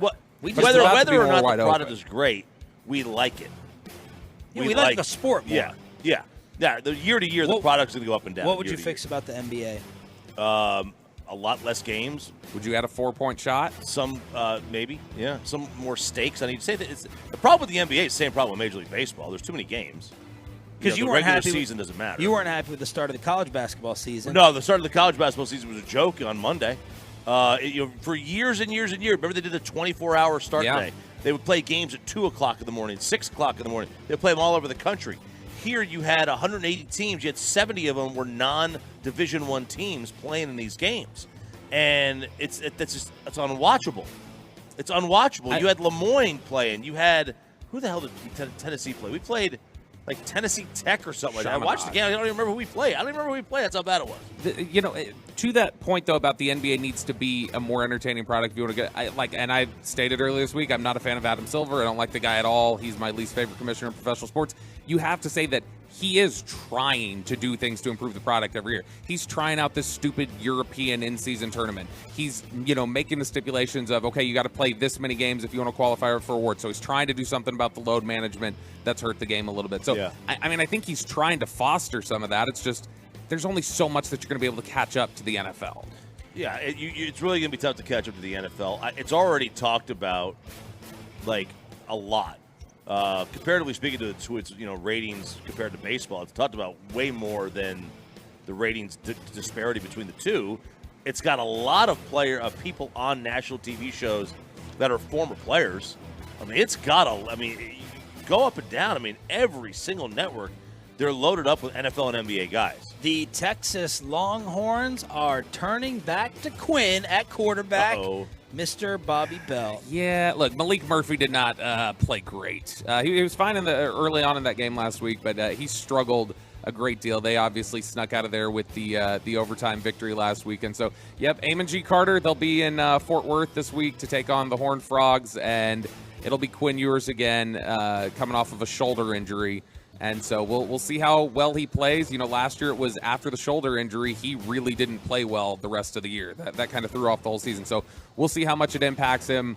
He's still got to find consistency. That's the biggest thing with Quinn Ewers. And then we have a culprit or suspect with the Colorado theft at the Rose Bowl with all of Deion's kids' belongings getting stolen. So it's apparently they have a couple of suspects in custody. And they hadn't commented on it, but there was a local Colorado radio host had said that through their connections, they had heard that it was actually 2 UCLA recruits who were, coming to the game to, be wined and dined, essentially, like they do at those things. My question is, how did they – I understand, okay, that explains how they walked off with UCLA things. How did they have access to the Colorado locker room?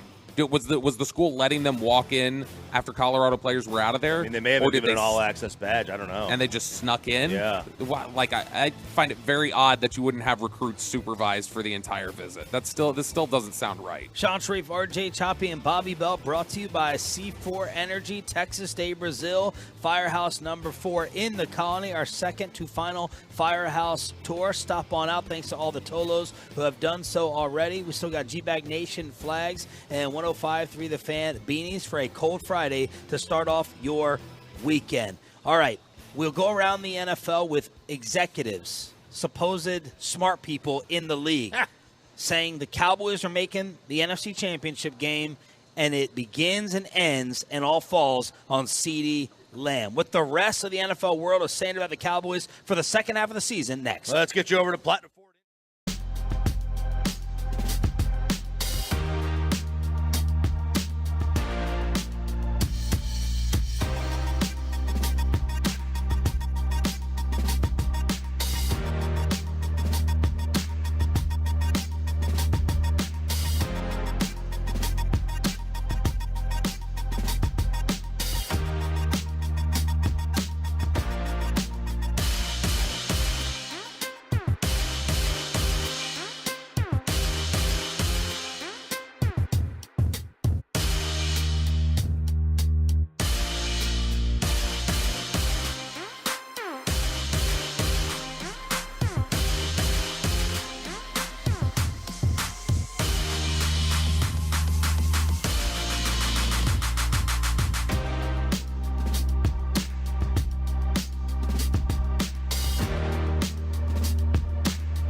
And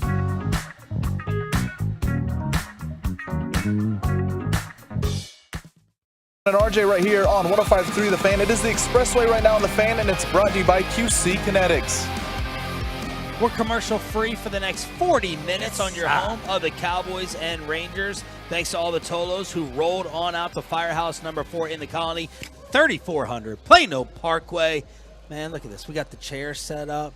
We got the Tolos over here sitting on the curb, eating Texas Day Brazil. We got C4 Energy. We got the food. We got the giveaways. And we got the Tolos to go ahead and start off the weekend. Still looking for my chair that was robbed from me a couple of weeks back. At the baseball game? At the baseball field. Still waiting to find it. Is that the one that you were too cowardly to confront them over? Okay, listen. Again, it was a woman that was in the chair. I was not going to confront a woman in public.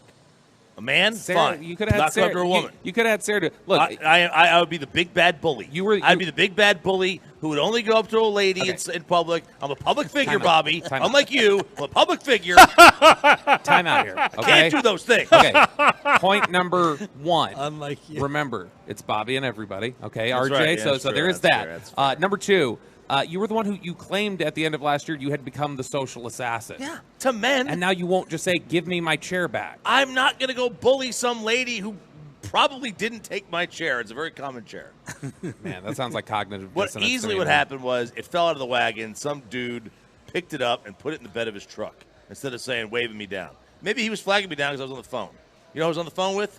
You. So Bobby's the reason. So it's my fault. All right, so I asked Peyton. I'm not going to let this go.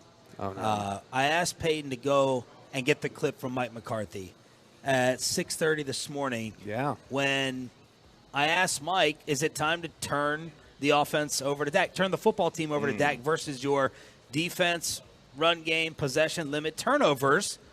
The way that Dak Prescott has been playing over the last 3 weeks, the numbers speak for themselves. He's been basically the best quarterback in the NFL. Here's Mike talking about the identity of the Cowboys. Well, I don't really look at us as defense, run the ball, don't turn it over. I mean, I think those are variables you have to have within your football team. I think clearly, we want to score more points than anybody. We want to keep their points down, but I think it's how you play was what we emphasized coming out of the last offseason. And that was the ability to, be more efficient offensively, take care of the ball better.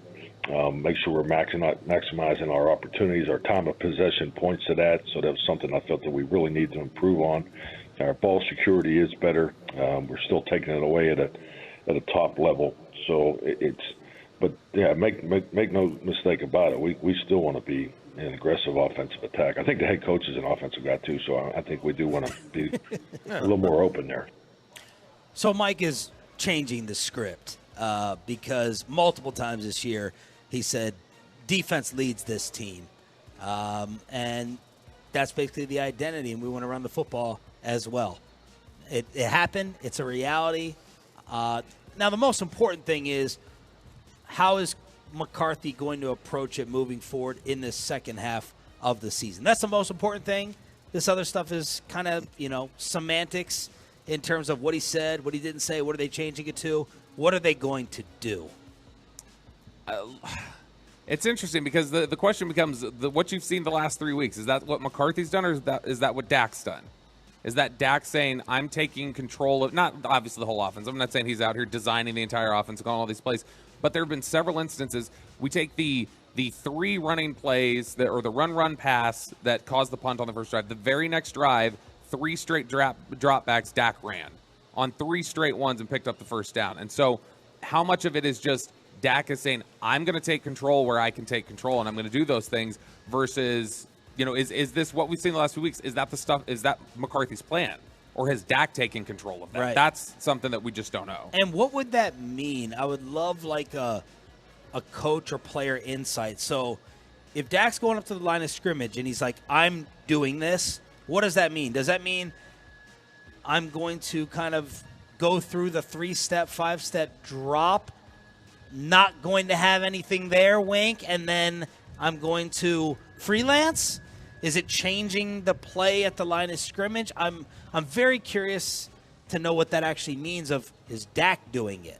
Is he Is he like, okay, I just didn't see it on the second read, and now I'm going to roll and find something? Did you think it was funny, too? One of the other answers he gave us, there were two things that I thought were a little revisionist. That one, and did you think it was interesting where he was talking about, like, I don't remember which question we'd asked him, but when he started explaining, he's like, well, I mean, yeah, if you're like other teams in the league and you're really regimented and you're really like, you're really tight on your details and there's no ability to kind of like work outside. It's like, that's exactly what we've been talking about, the concepts you've been installing were, that it was all tied to this footwork that's in sync with the receivers and it's all perfect timing.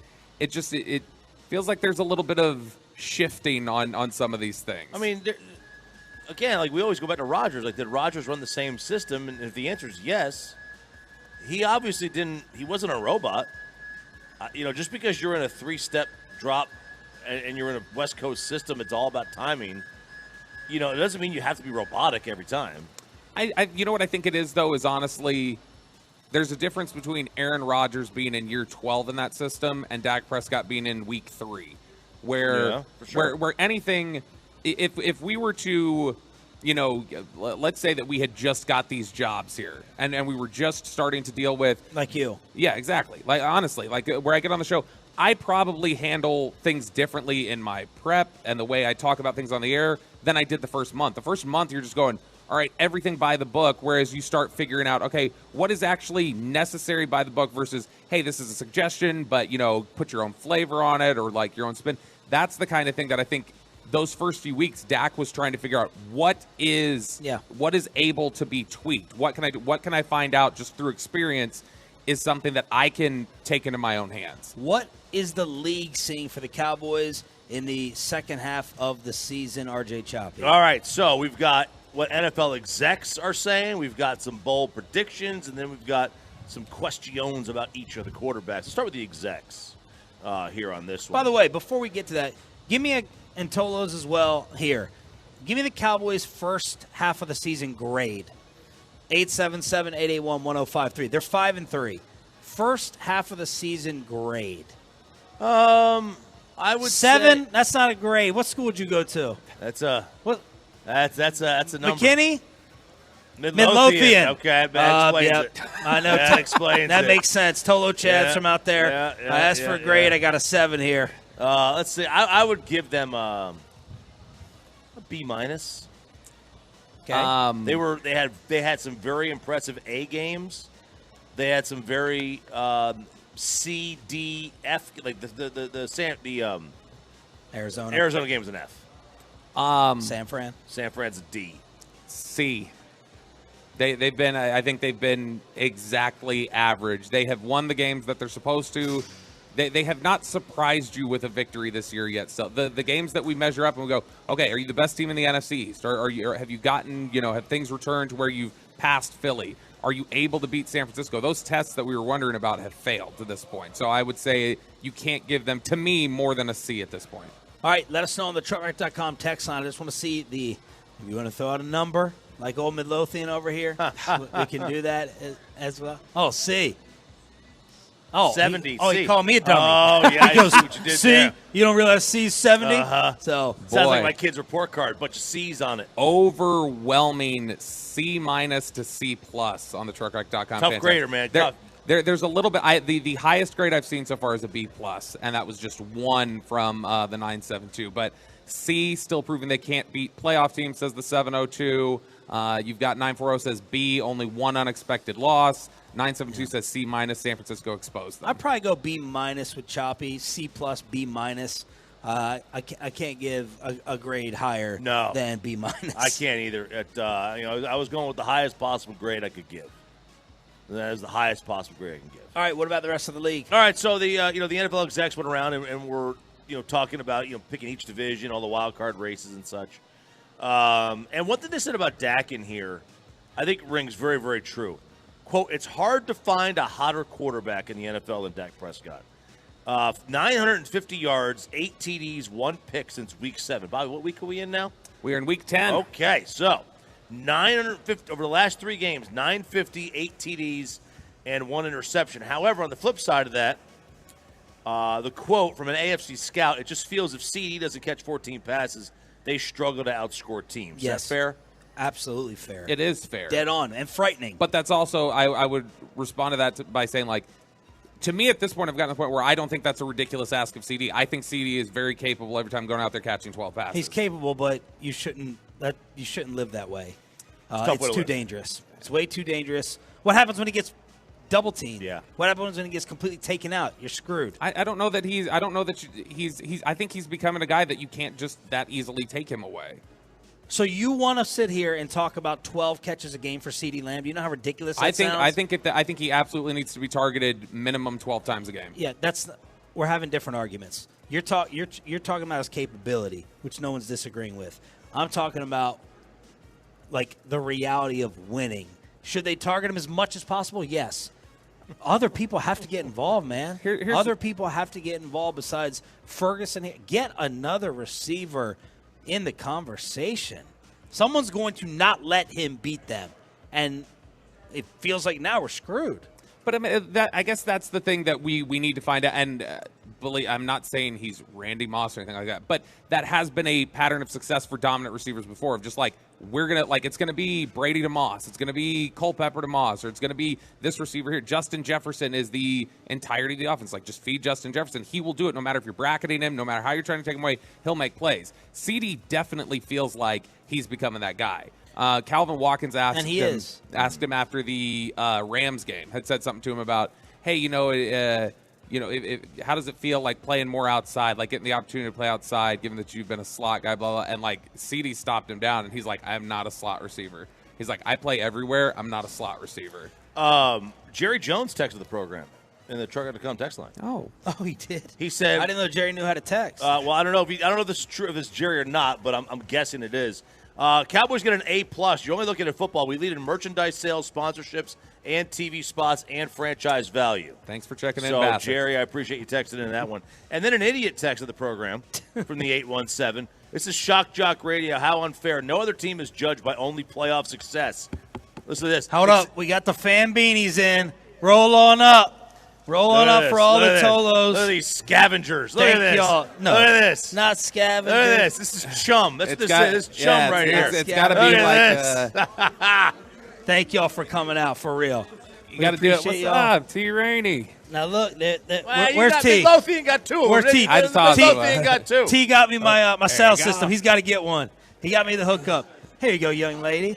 Thank you for coming out. Love y'all. Appreciate y'all. Bobby's drinking partner at high school games. He got two.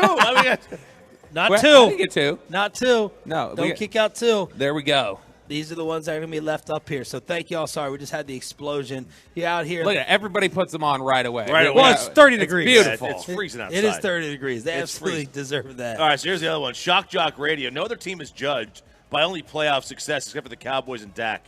What? Regular season success gets downplayed by the media with unfair expectations, Super Bowl or nothing. Oh, my God. Is that from RJ Choppy? Herbert, Allen, and others receive praise for mediocre player every year. No one says the Cowboys will be undefeated. Thanks for weighing in. I'm sorry, sir. Have you heard the name Peyton Manning? My gosh. All right. Yes, I agree. Judging by playoff success is unfair. But that's how it's done. And there is a point, like, it's 30 years. Yeah, 30 years, and also, like, we're going on, what, is this year 4 for Mike? Yeah. Like, okay. Like, just go, name me the NFC teams. And Mike would tell you, it's about championships. That's all it's about. Name me the NFC teams since 2002. Just do 2000. Okay. Name me the NFC teams since 2000 who have not made a Super Bowl. Oh, gosh. Washington. Washington, Dallas, and Detroit. Is there any others? Can you think of any others? Minnesota. Chicago made one. Chicago made one. They made with Rex Grossman. Minnesota. Yep, so Minnesota. Atlanta made one. Since what year? So just use 2000. Atlanta made one. Carolina made one. Saints have made one. Cardinals made one. Yeah, so it's Minnesota. Then it's Minnesota, Dallas, Washington, and Detroit. Yeah. And it's elite company. It gets even more depressing when you do since do it since 2007. Yeah. And all you're losing out of that is Carolina. It's a depressing number. So yeah, it's not just about championships and stuff, but My gosh, once in 30 years, like you can get one. That's tough to see. But also for Mike specifically and his grade, like we're not just talking about the playoff because they've lost to the same team both years in the playoffs. It has been about how they've matched up against the team over the course of several games. It's not just a one-off. Another comment from an NFL exec. The Cowboys are close. They just can't seem to win those got-to-have-it games. They'll be a threat in January, but they've got too much firepower on both sides of the ball to not be there. Dead on. Dead on. Little things. It's the details. That's what it always is with this football team. And then the fact of the Eagles is here they are again, just 8-1, just ho hum. Here we are. Okay, it is a very ho hum 8-1. Sports Illustrated, the bold predictions for each team in the second half. For the Cowboys, the jury is still out after an up and down start to the 2023 campaign. I believe the final ruling will be favorable in Dallas, but not enough to win a division title or a Super Bowl.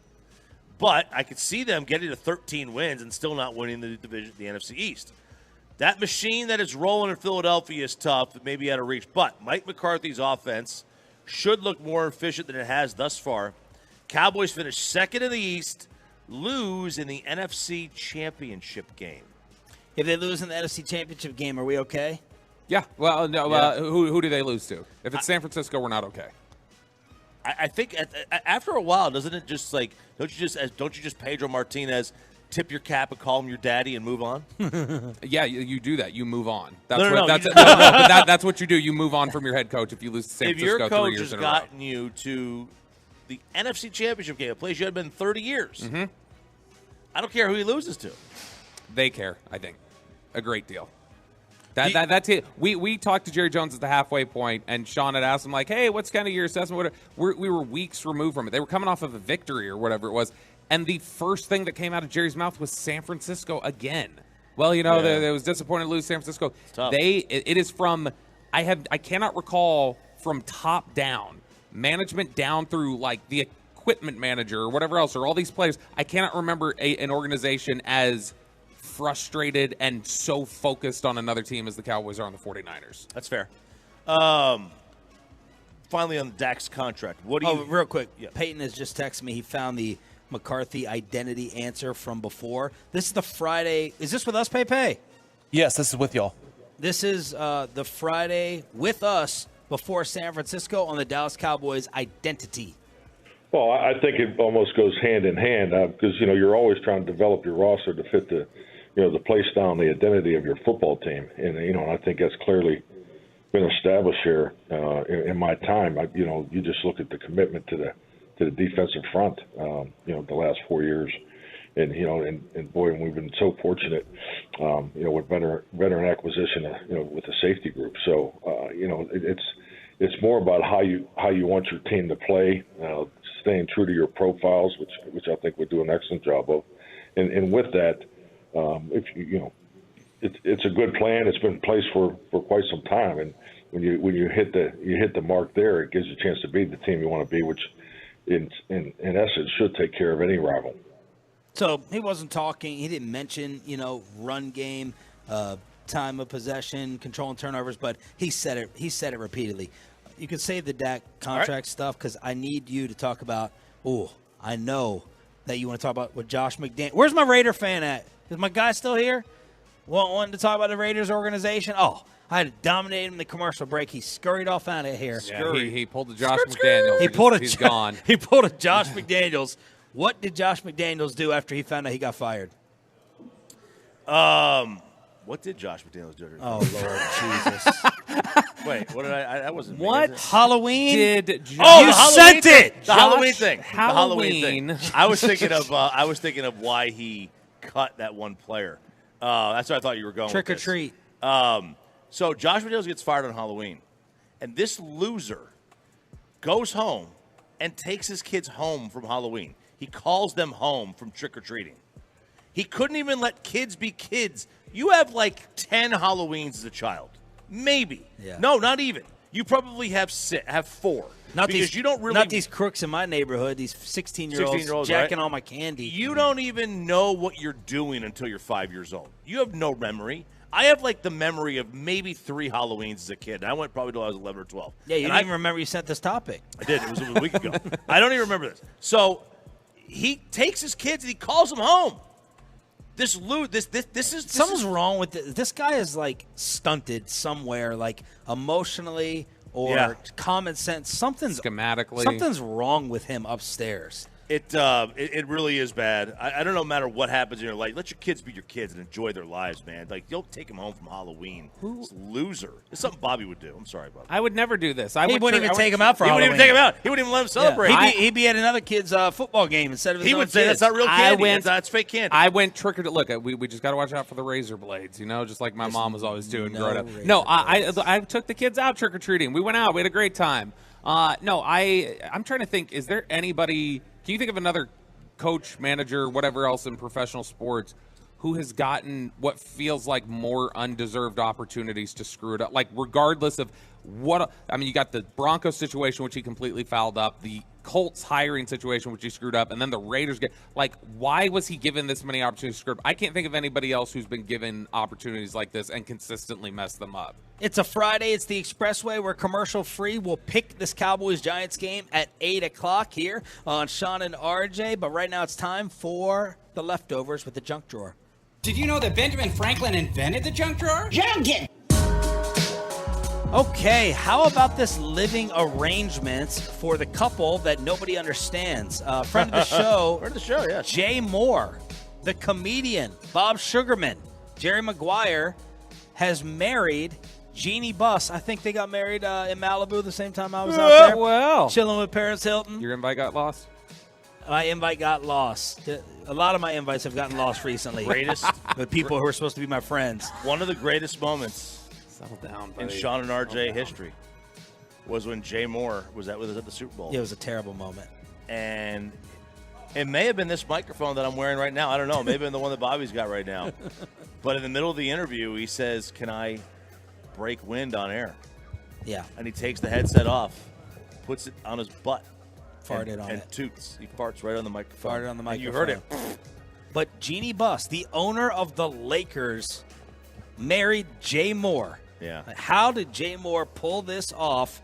And here they are talking about not sleeping in the same bed in the In-Depth podcast. We live together. We're at the same address, except I'm Unit 3 and he's Unit 1. We don't really want to change anything because, I like my space and I have my schedule and he likes his space and he has his schedule. But we're, I can, take the elevator down in my slippers and, hang out a little bit and go back up. And I would recommend it to any couple that feels the same way. It's like, all right, I'm gonna go upstairs. Like, okay. I mean, we see each other every morning, every afternoon, and every night. When you're home alone in your bed, it's like, the guys are gross.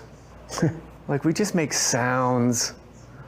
Like, we sweat, the sheets get all wrinkly and weird. It's like, oh, just let her sleep like a princess or a Barbie still in the box. Like, she doesn't need to be subjected to me in my, wrestling sweatpants, just belching in my, Okay, so same address is not same house. They're in apartments. Yeah, so they live in a high-rise, or not a high-rise, it's a building. So it's a 3-story building, and she lives on the 3rd floor, and he's on the 1st. And there's a couple, a family living in Unit 2, which is right between them two, in the floors. What do they think marriage is? I do believe marriage is two people that are living together. I think Jay thinks marriage is, I'm about to own half the damn Lakers. Yeah. But, I'm about to be a Billy. Billy. A Billy. He's about to be a billionaire or a really, really, really, really, really rich multi-millionaire. This is like Hollywood. This has to be Hollywood stuff. Hollywood. And I'm surprised by the amount of people I hear that sleep in different beds in the same house. Do you guys have friends where they sleep in separate rooms? I knew one. Because to me, that's like an alarming thing. I knew one couple that did, and their whole reason for it was they said that he snored really loud and always kept her up. That was why they did it. I know one couple that does. Are they good? I mean, they're great. Yeah, they've been married like 30 years. So why are they doing it? The snoring. The snoring. Yeah, the snoring. Or my parents lived in different beds after a while. Like, my mom she would start in the bed, and then she would leave and go upstairs because either my dad snored or she couldn't sleep. She had problems sleeping. This is before she discovered melatonin. Yeah. This Maybe this is just open. This is just the weakest. Both of them, like, just say whatever you want to say, but like that's such a weak explanation of like they ask her. She goes, "Why do you guys live separately?" Well, I can wear my slippers and go down the elevator. And then with Jay Moore, it's like, does she want to see my sweatpants? Yeah, with the hole in them. Man, that feels really like that. That feels like a very thin explanation. Absolutely. I mean, just say you don't have to explain yourself. All right, so what would happen if we all got the recorder? You go up to her, don't tell her, and you propose. I think we should. You I laying think we kiffing her? I think we should sleep in separate rooms. What would happen? 1, 2, 3, each of the households. I think more space. You have yours, I have mine, and you record that reaction. Mine would be Knives Out. Really? Oh yeah, Daniel Craig. She would get Knives Out. Kristen would be angry, specifically because after she had her car accident, she was dealing with her back stuff. She like bought a split king so that we could still she could sleep with her, so that she could split king. She could. It basically means 2 twin beds, but she could sleep in her. She could sleep in her elevated position that she needs to for her back, but we could still be in the same bed. And so she's gone to all these commitments to make sure we're in the same room that she would be highly offended. Sarah would roll the red carpet, roll it down the hall. She would. She likes to spread out when she's sleeping. She doesn't sleep well until I leave in the morning. Apparently, I snore, and You tosser, turner? No, I'm not a tosser or turner. I just kind of snore a little bit, and also she wouldn't be subjected to my advances in the middle of the night, which I've been known to do. So Okay. I think she would be all about it. All right, 877-881-1053, truckwreck.com. Text line here on Sean, RJ, and Bobby. We have a change at DFW Airport, and be careful if you're ordering Grubhub because you may end up apparently with urine instead of a milkshake. What? Bro, which one do you want first? Let's go that one because Choppy is very thrown off by the urine issue. So this is a Grubhub driver is being sued because he's claiming that when he delivered a cup of urine by accident in a Chick-fil-A cup, it was just an honest mistake. Yeah, honest mistake. So this is a guy in Utah, and he was given a warm cup of urine in a Chick-fil-A cup instead of the milkshake that he ordered, and it was caught on his Ring camera. He came outside, he goes, "Hey, dude, you gave me a cup of pee. What are you doing?" And the Grubhub driver, said there was no ill intent involved there. And that what happens is, hey, I'm in the car all day. I got to make these deliveries. I have a Chick-fil-A cup in there to relieve myself. Honest mistake. It was in the cup holder next to it. I just grabbed the wrong one. I feel like you would know what you're holding. I feel like you would know that. So they had to have taken a sip of that first. I mean, I don't know. You had to have drank it and then smelled it. Yeah. That's gaggy. or you order a Coke and it's warm when you put your hand in the cup. It could be warm, right? You don't actually drink it, but if you order a soda in one of those styrofoam cups, you pick it up and you're like, just like hot pee. That's he said when I started eating my meal upon delivery, I put a straw in my cup that was delivered and took a sip. I soon discovered that cup delivered to me from the Grubhub driver was a warm cup of urine. I'm getting queasy. Okay. So, and especially asparagus. Asparagus pee could be the worst. The good news is it is sterile, but you have to filter it through a sock. Everybody knows that. Really? Yes. If you're Is that stranded, what you use your socks for? If you're stranded on a boat, I'm on a boat, right? You're stranded. You're just floating in the North Atlantic. Yeah. You gotta tinkle into a sock and then hold a cup underneath it and let you gotta filter it out, man. You can get one of those filter straws too. Well, it may be surprising to learn Grubhub fired the driver, so he's not allowed to drive anymore. He was penalized for just an honest mistake. I feel like if you're holding those two things, you would be able to tell that one is not the weight of a milkshake. That's what I would think. Are you a big fan of DFW Airport? I love it. Big fan of Southwest Airlines? You love it. Why? Yeah. So it's just easy when you're driving in. You just drive in, you park, you go. Haven't we decided they have the worst baggage claim? I don't really care about that. I mean, I only check when I'm with you guys, really, for the most part. Okay. But Yeah, it's so much more convenient for me than Love. Well, and in the past, if you've been a fan of Southwest Airlines and you've been a fan of DFW Airport, never the two shall meet. Right. Because of the Wright Amendment, they have been flying out of Love Field for forever, Southwest Airlines. They are already working, so some of these, there's a sunset date on some of these Wright Amendment things, and so DFW Airport and Southwest have entered into negotiations, and it looks like by 2025, if you want to fly Southwest and you want to fly out of DFW Airport, you will be able to. So all right. they are finally getting that together, and it's helpful because there's a lot of people, if you don't want to drive to Dallas, if you're closer to like kind of the Grapevine DFW Airport area, and you prefer Southwest like I do, I'm a big Southwest guy, bags fly free. That's a You good just get opportunity. status like me, bags fly free anywhere. You guys have fun with your little Southwest and American stuff. Yeah. I'll just get my own PJ, Your JSX. my JSX.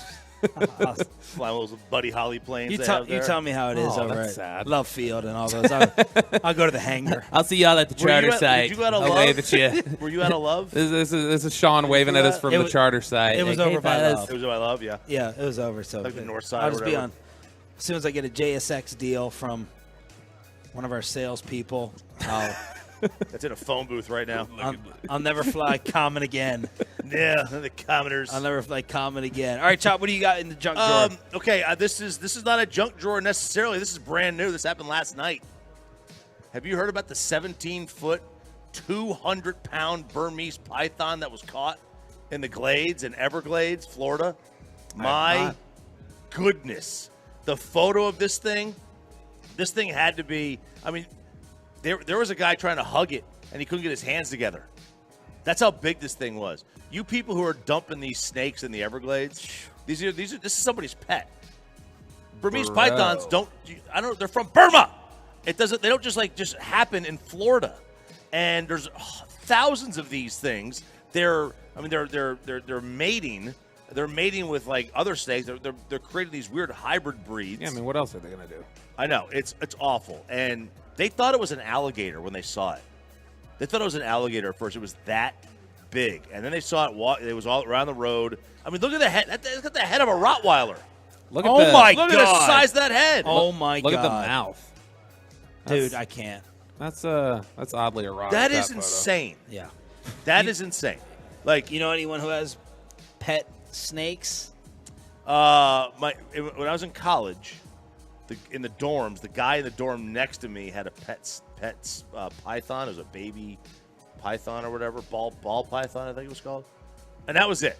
He let this thing crawl in his bed, crawl over him. Yeah. And I'm like, you sicko. Yeah.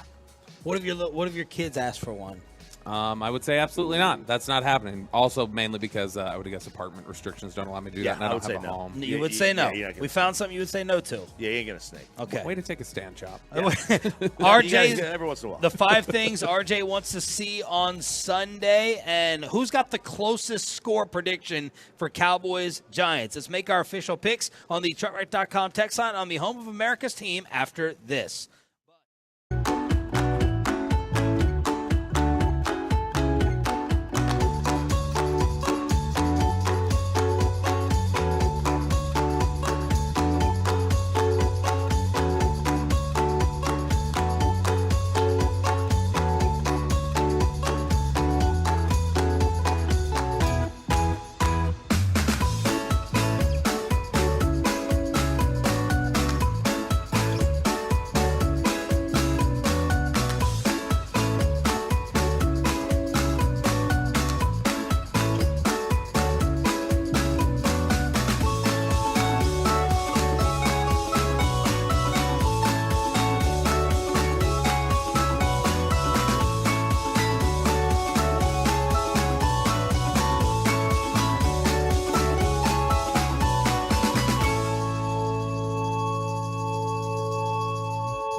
secured by DFWsecurity.com. This is Sean and RJ on 105.3 The Fan. 8 o'clock hour on your home of the World Series champs and America's team. Sean Sharif, RJ Choppy, and Bobby Belt. Shout out to Tolo Ricky, who stopped by with his sweet Mavericks hat. He's an Uber driver. He tries to stick around. He made it very clear, I don't do Uber Eats. I stick around, so he's not delivering urine in cups, apparently. He's trying to stick around the airport scene. So if you see the green Mavericks hat today, you know that you are being picked up and driven around by a Tolo. We have a triple remote today. It'll be Buffalo Wild Wings after this. The KMC Masterpiece, Buffalo Wild Wings in Fort Worth, and then the Gag Nation, Buffalo Wild Wings in Arlington. We got the diehard Tolo remaining, sitting out here. He's making it to all three today. All three today from Dakota Rowlett, and he's going to get the G-Bag Nation flag signed. That annoying tapping is the small hands that Tolo Scott brought out to make fun of me, and that's Bobby Belt trolling me nonstop. I genuinely don't know how you live like this. Like, how are you able to I can't move the mouse. I can't grab things. Yeah, they are Look plastic. Look, I just try to take my hat off. Like, it's really difficult. We're live on the Fan Cam, Twitch, and YouTube. Look, I love the salespeople that come out here for 5 minutes. They're like, it's really cold, guys. Like, they're looking at us like, oh my gosh. Where's the food? And they go to the Texas Day Brazil truck. They'll be out here in 10 minutes. Yep. But shout out to Mary and Tracy. They come out here. It was good to see them. And it's good to see old Cody here. Yeah, Cody sitting. What would you call this? Cody? Yeah. Vegan. He's cuddling up here, like burrowing in a hole. Hey, is that a to try to stay warm? Is that a faux pas? He has Christmas stuff on before Thanksgiving. I mean, my Christmas stuff is He has out. Christmas socks. We have our wreath. We have our lights. We have our wreath is out. The Christmas wreath. The wreath is on the front door. We've got our little snowman stand. God. We've got That's ridiculous. That's bad. The mat in front of the door. Now I'm getting the lights put up tomorrow, but I'm not going to turn them on. Are your lights on at night? Yes. Christmas ones? ones? We don't have the Christmas tree set up yet. You have a wreath and the snowman? Are you a real or a fake tree guy? Oh, fake tree. Okay. Yeah. But it's pre-lit. It's pre-lit. We were a real tree for forever, and then my allergies got bad, and we were both getting headaches whenever we'd get a real tree, so we had to switch to the fake. God, so soft. 877-881-1053, truckwreck.com. You take that back. The 5 things that RJ wants to see from the Cowboys Sunday against the Giants with a 17-point spread in Vegas. Okay. Number 1, a pass to start the game. What a novel concept. 50% of the time, they go run, pass. I would like to see a singular pass. Just a flea flicker. A flea flicker. Not even a pass, a flea flicker. What are you talking about? Passing's their identity. Mike just told us earlier. I want to see that. Number 2, do not mess around. The only way the Giants win this game is if you let them stay in it. And how do you let them stay in it? You slow the game down. You turn the ball over. Let's try to avoid those things. Number 3, attack their offensive line. Holy cow, that offensive line's bad. If Tommy DeVito gets more than 3 seconds to throw on any play, I'll be stunned. Fun fact about Tommy DeVito, his dad grew up apparently down the street from the Bada Bing in Sopranos. Really? Yeah, like in like that. Here we are making fun of all the stereotypes, and then they give us the stereotype. Yeah, absolutely. Yeah. I mean, that's the thing is that it's like kind of like, oh, is it like Danny? And then you find out more about him. It's like, oh, yeah, he is a New York guy who grew up down from the Sopranos, plays like Danucci. He was in that Bloomfield area, that Pizza Land. Remember the Pizza Land? All of Sopranos was basically filmed in Tommy DeVito's dad's backyard. So when you're making your Danucci comparison, are you saying this guy's got a big arm and is going to make wild card throws? Yeah. No, like he so it's not a big arm. Danucci didn't have a big arm, but he has like a weird release that looks similar to Danucci's, and he has no fear. He's got all-world confidence in his ability to throw, and so he'll try to throw it deep. That's the type of guy I don't want to face. In a game like this, I don't want to face someone who's like, screw it. No. You're misunderstanding me. This is not Jameis Winston with the ability and the confidence in rational decisions. This is Jameis Winston confidence with Craig Krenzel arm. So Craig Krenzel. This is another more stereotypes. He went to Donnie Bosco Prep. What's that? It's just like Donnie Bosco. Donnie Bosco. Is that a real prep? Yeah, it's a football kind of. I loved that academy. movie. That was a Brian De Palma film, right? It was, yes. Let's see. Run routes the distance that you actually need. I still can't believe what I saw last week. I almost died. John Madden rolling in his grave. Yep. He'd always get mad when you sat there and had it a yard short. Yep, absolutely. And number 5, Cooper Rush. Everyone says Dak's the number 1 fantasy quarterback in the league this week. I completely disagree. He'll be out of there by halftime. Cooper Rush. I want to see, if you see Cooper Rush in this game, you know you did something right. Trey Lance. The totals will want Trey Lance. Trey Lance. You hope to see Trey Lance trending on social media. All right, so the trick here, I want to see who has the closest score prediction on the Truckmark.com text line. 877-881-1053. 877-881-1053. I'm going 37-6. Wow, Giants. I was actually close to that. 37-6 Cowboys. I don't even really want to talk about. So that's not a touchdown. That's 2 field goals. Or is they going to go for 2? I don't know. I just picking scoregami type, whatever. 37-6, and I am not going to be that mad if the Cowboys try to run early. I wanted to ask McCarthy. He would have not wanted to give New York bulletin board material. Maybe Jerry will at 10:30 with KMC. What I really wanted to ask him is, in a game like this, how much are you like, all right, here's the other things we're going to work on. We're gonna try. Yeah. But that'd be really insulting. Yeah. You know, it's like that date that you're never gonna go on a second one with, and you're like, let me try out this line, or let me pull a Peyton Russell type move here and see if I can put something else in my arsenal. That's what I wanted to ask Mike. He was gonna get insulted, I'm sure, over the question, but maybe try to get this run game going a little bit against New York.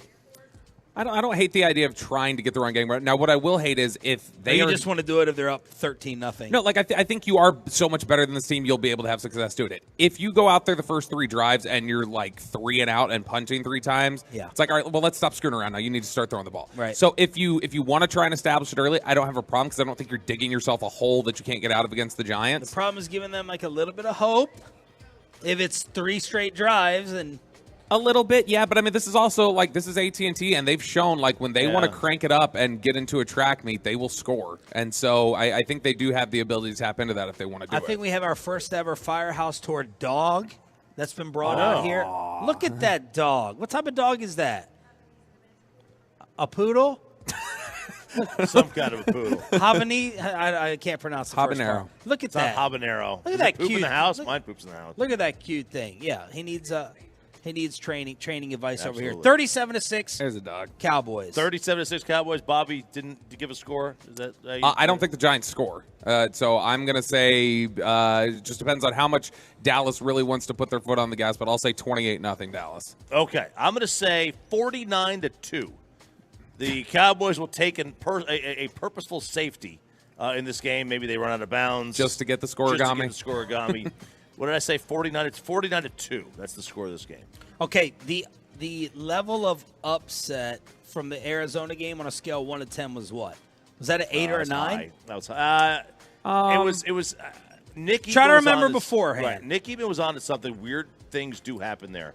So from that standpoint, it was not that stunning because of that. Cowboys. It's a house of horrors for them. It's at least a 7.5, 8. Wait, yeah, we got it. It's an 8 because we got to remember not just the discussion about Arizona heading. I mean, we got to remember the discussion about Dallas heading to that game, where it's like this is the Ravens defense in 2000. Like Arizona may not score on them. Dallas has figured out their offense. They're finding their rhythm. They're super efficient, and then they just got punched in the mouth. So they didn't that was show an up. 8 out of 10 bad. Yeah. If something disastrous happens Sunday, this would be a what? This is 9.5. 9.5? How Yeah. could it not be a 10?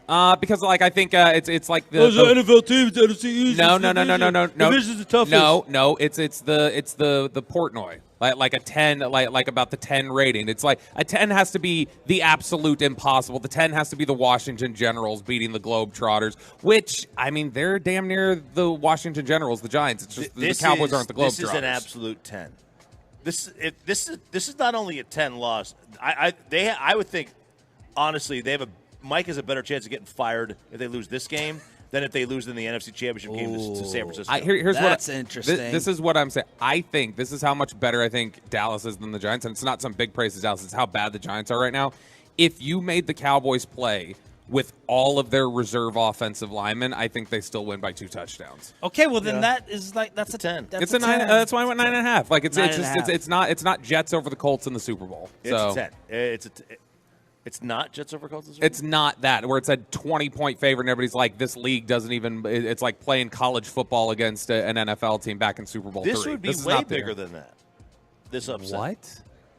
This would be bigger than the Jets, which were like 20-point underdogs in the Super Bowl? Bobby, the Jets had a Hall of Famer at quarterback. They have Tommy DeVito. 17-point spread, too. Bobby, it's not even close. The only reason why the Jets were not thought of highly is because nobody gave any respect to the AFL. And at least the other team got to the Super Bowl. I know I sound like a broken record because I feel like I say this every week. But, Choppy, this is the worst take you've ever had. Bobby, you really think the Jets over the Colts in the Super Bowl would be a bigger upset than if the Giants beat the Cowboys? Am I just missing what you're saying? What I'm saying is back then, again, when we talk about what was the thought process heading into Arizona and the belief, the AFL versus NFL at that time was thought of as like you're putting the XFL against an NFL team. Like, yeah, it's some players who maybe could play in the league, but they're nowhere near. That's the fault of people back then. Okay, but we're this talking guy about was the number one pick in the draft that they were playing against. We're talking about what the upset. They were a 20-point favorite without Johnny Unitas playing in that game. All right, so we have two things now on the TruckRack.com text line. That's because Johnny U was already at the end of his career. They started. Was it Earl Morrall? I need the closest score prediction for Cowboys Giants, number one, and then who's right in this argument between Bobby and Choppy. I mean, Namath won a title in college. Okay. It's not like... Okay, and in retrospect, we can look at it that way. But when we're talking about an upset, this would not be anywhere close. Anywhere close. Robert. My God, RJ. No. 877-881-1053, TruckRack.com text line. What about the scores? We've got 45-10 Cowboys from the 570, 55-7 from the 806, 38-3 from the 254, 37-3 Cowboys from Leroy and Grand Prairie. 817 says 41-10. The closest score I can find here is 214 says 34-17 Cowboys. Dang. So a 17-point victory, just covering the spread. Tolo Chris just rolled up. Diehard Ranger fan. He's the one who texted this morning. He goes, McCarthy a little surly? McCarthy getting a little surly? Yeah, I made up my mind. 8:40, you'll hear it with Coach. And it's just like anything. We had some sparks in the very beginning, but I made up my mind. Man, if Coach Surly again, no. I'm not having it. I got to add him to my list. Got to add him to my Jericho list for the month. We were talking about this during one of the breaks on Tuesday, like leading into Jerry. Was we were looking at. I love Choppy's going. By the way, Choppy's going Super Bowl 3 point spread. Okay, with a backup quarterback. Deep dive. It wasn't a backup quarterback. He was the star. They had benched Johnny Unitas was hurt. They had benched him because he wasn't playing well. Okay. Anyway, you were there, huh? We talked about it on Tuesday during one of the breaks. Is that you were looking at some of the stuff that Mike had said, his interactions with the media on Monday when the Cook stuff came up. And you're like, man, he seems like, just like by reading it, like he seems like he's a little on edge with things right now. Yeah. And we were wondering, like, just kind of behind the scenes, we were wondering this week, like, we're talking about, like, I wonder if we're going to get, like, that energy from Mike on Friday. And we kind of did. He was surly last Friday. He was surly during the Cook stuff. And then today you'll hear it at 8:40. Did you know what was interesting was he had another quote. This one completely under the radar. I didn't notice until I saw it yesterday. You know what he said when they asked about Cooks? He said, I don't play fantasy football. Yeah. Jeez. All right, what do we do with Michigan? This could be the best question in all of sports. Can you punish the University of Michigan? Do you take them out of title contention? Do you vote in the Final Four because of it? Should they be out of the Heisman Trophy running? What do you do with Michigan, little college football? Then Mike McCarthy, live on Sean and RJ, 105.3 The Fan.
By Window Nation and by the personal injury lawyers Frankel and Frankel. Life is unpredictable. Accidents happen. Frankel and Frankel are the go-to attorneys for car and truck wrecks in DFW.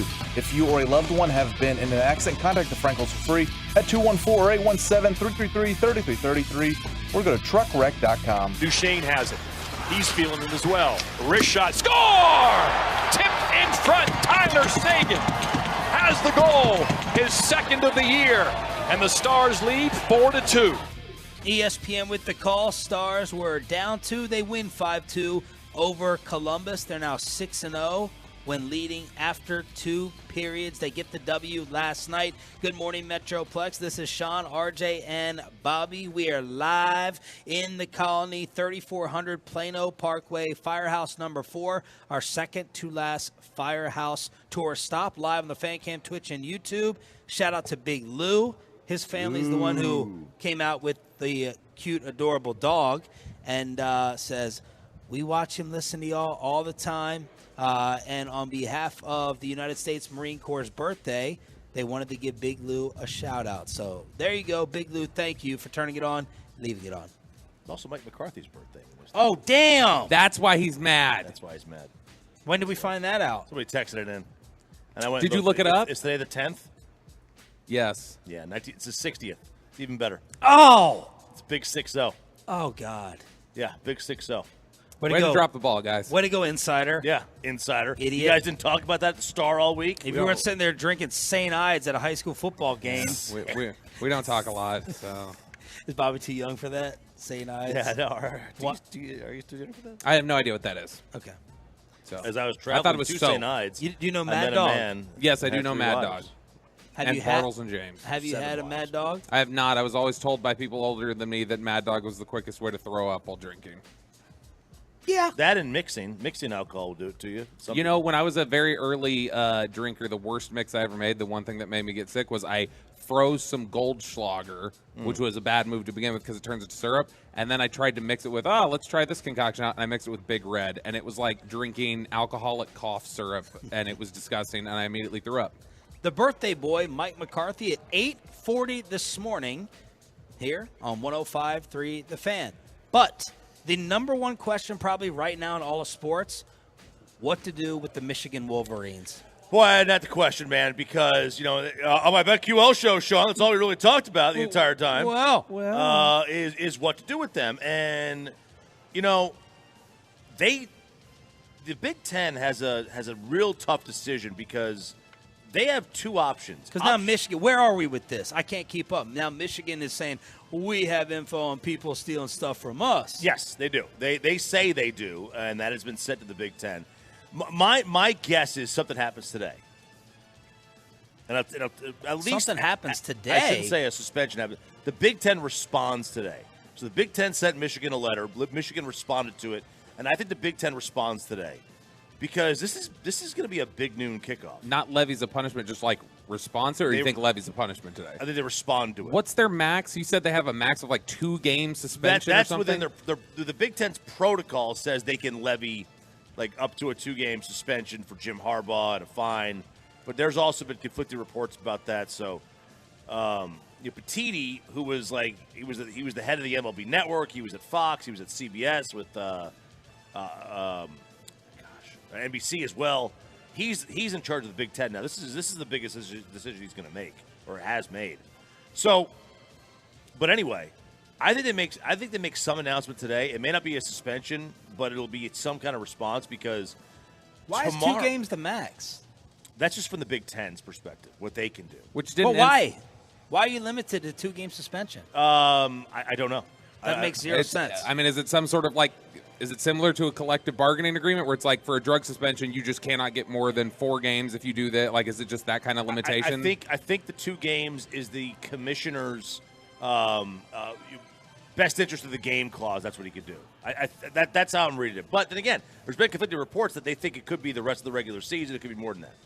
So, but I do think there's some announcement today of some kind because they're going to have the big noon kickoff, and they don't want the only thing to be discussed during this game, Penn State, Michigan, or one of the only things, to be this massive cloud hanging over the game. This is a massive football game. Yeah. This is a game that, Michigan could get picked off here. And the reason is, and people are looking at the Ohio State-Penn State game. I bet they're NCAA is rooting for that. Absolutely.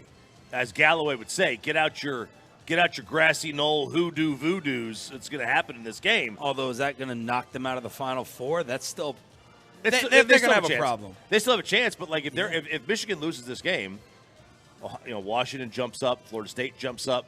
You got 1 loss Texas, you got 1 loss Bama. It just gives them a bigger out. There's no out. They're undefeated. There's no out. Right. If they have 1 loss, they have an out to be able to avoid that. So I don't know. I mean, and then the thing is, if you compare the Penn State game to Ohio State, Drew Aller's a 19-year-old kid. You know how hard it is for a 19-year-old kid to go to Columbus and win? Well, he's playing this game at home. And college kids play much, much better at home. Like the discrepancy between how you play at home versus on the road is bigger in college than anywhere else. This sucks that this is what the discussion is going to be, though, because you're right. Like, this is such a huge game. This is very arguably the 2 best defenses in college football. Yeah. Like, and not just like, hey, these are the 2 best this year, whatever. Like, these are 2 of the better defenses we've seen in recent years. Right, especially because one of them had the sign, so it's easy to be a great defense. Stop it. But that's the thing is that this game is completely overshadowed by that. I ultimately don't know what happens here, though. Like, in terms of, I don't know that they're going to get any sort of they're not going to get, a death penalty or anything like that. So, ultimately, it'll be an inconsequential punishment, and it's not going to affect them with recruits. Nope. It's not going to affect Why? them. Why is it going to be inconsequential? In terms of, I don't think they're going to take away title. Like, they're not going to take away an ability. If they get suspended for 2 games, then you could argue that wipes them out of the championship picture. No. Harbaugh would get suspended for 2. Yeah, it'd be Harbaugh, which he was suspended at the start of the season. Yeah. But now he was suspended for UNLV and Kent State or whoever. Yeah. So that's different than being suspended for Penn State. You can't really do anything to them within the season. Besides Harbaugh, which is really not that much. Right. Or they could ban them in the season. They could vacate wins, I guess, or something like that. They could do some of that if they go back to sign stealing and go, it's been happening for 2 years. But it's not like they've won a national title since then. I don't think they're going to be banned from bowl games over the next couple of years. I don't think they're going to get that. Let's start here, though. Should the committee vote based upon, let's say they believe that Michigan's guilty, and this is going to get worse and more punishments after the season. Will that and should that factor into their vote? No. I agree with you, but I feel like it might. Someone already taken J.J. McCarthy off the Heisman ballot. Off the Heisman, that's letting it factor in. That's letting it factor in. There's been no official punishment. You're taking off the ballot. Why? Yeah, I don't know that. And does the NCAA want that factored in so they don't have to have this be uglier to deal with after the fact, like the Michigan Wolverines and all the USC and all the other things we go back and vacate? All right, so you know the Spider-Man meme where they're both pointing at each other? No, I've never seen it. Yeah, that one. Never heard of it. Like, hold your finger up, Sean, like this. So usually that's hey, we're the same person. In this case, it's the NCAA and the College Football Playoff Committee are pointing at each other. No, you make the first decision. No, you make the first decision. The College Football Playoff Committee doesn't want to decide for the NCAA what Michigan did. The NCAA wants the College Football Playoff Committee to decide for them what Michigan did. And that's a problem. Can you punish the players for something the coach did in the middle of the season without stone-cold proof, without a long-term investigation? Can you punish the players? The NCAA moves at a snail's pace. Then again, on the flip side is you can't go back. Once the memory's in our brain, the USC, when they took the trophy away from them, they still have it. Yep. Reggie Bush still won the Heisman. I saw it. The memory. Matt Leinart got a Wendy's commercial. And this is where I do defend Rob Manfred for calling it a piece of metal. No. The trophy. Because the memory is what's important. It's not the trophy. What did US like? What did Reggie Bush get in trouble for? Got a house. Reggie Bush did not get in trouble for competitive advantage. So that's why nobody thinks that they go like, yeah, but Reggie Bush was the best player. USC to have Reggie Bush, and they had him because they gave him a house. Right. Okay, so like they were able to get him to commit and things like that, but I don't think anybody views it as like a you cheated sort of thing. It was just like, oh, you gamed the system a little bit. That's why people go, Reggie Bush was still great. Reggie Bush, the fact that he was ineligible, quote unquote, because of his, what he had done, then that's, I don't think that moves people to say, well, he was still the best player. I saw it with my own eyes. With Houston, taking away the World Series absolutely would have mattered. Taking away that trophy would have mattered to people because they say, yes, you cheated, and that would have been a massive statement to take that away. But again, the memory for the fan, the title matters for the fans of that team. The memory for the Astro fans would never have gone away. They 10 years from now, they could say that every one of these Ranger players was on PEDs, and they have stone cold proof. And it wouldn't matter to anybody because you can't take the memory of the run away from us. On a scale of 1 to 10, how bad do you think Michigan's violation is? A 6. A 6? A 6. To steal the signs? Yeah. It's not as high as you. My issue with this is, why do they not allow you to advance scout in person?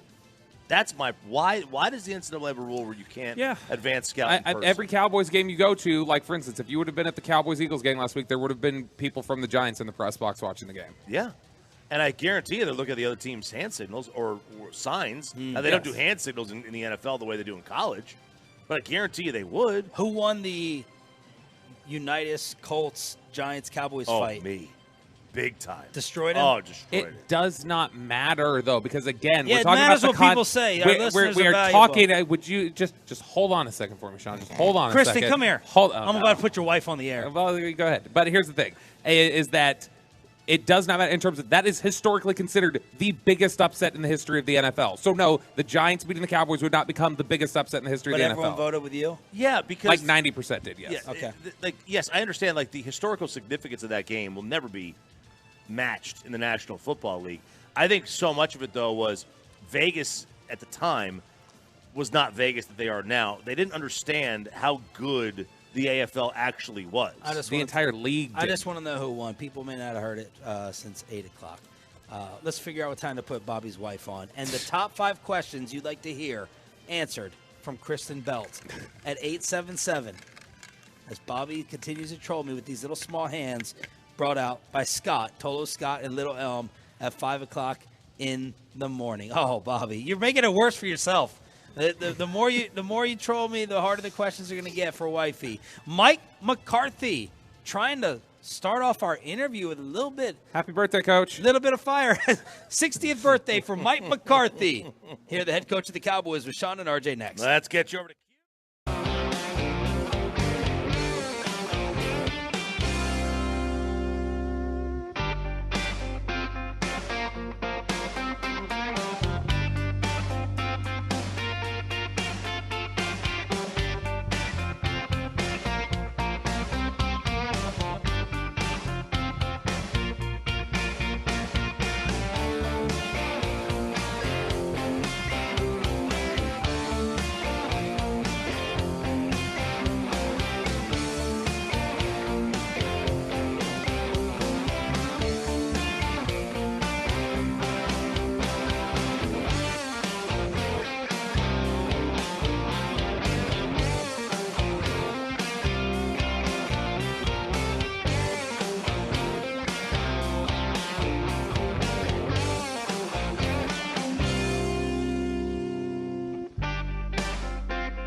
let's bring in the head coach of the Dallas Cowboys, Mike McCarthy, brought to you by Black Rifle Coffee, the official coffee of the Dallas Cowboys. Good morning, Coach. How are you?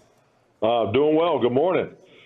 Thank you for joining us, as always. So right. we were talking about kind of sports going back to the old school. What's going to happen next in terms of the trends? Are we going to get mid-range jumpers in basketball? With baseball really kicked it off with Bruce Bochy being an old school guy. We're going to start getting some more bunting like the Arizona Diamondbacks. What do you think, Mike, could be the football trend that we see come back? Well, that's a great question. It was Bobby's.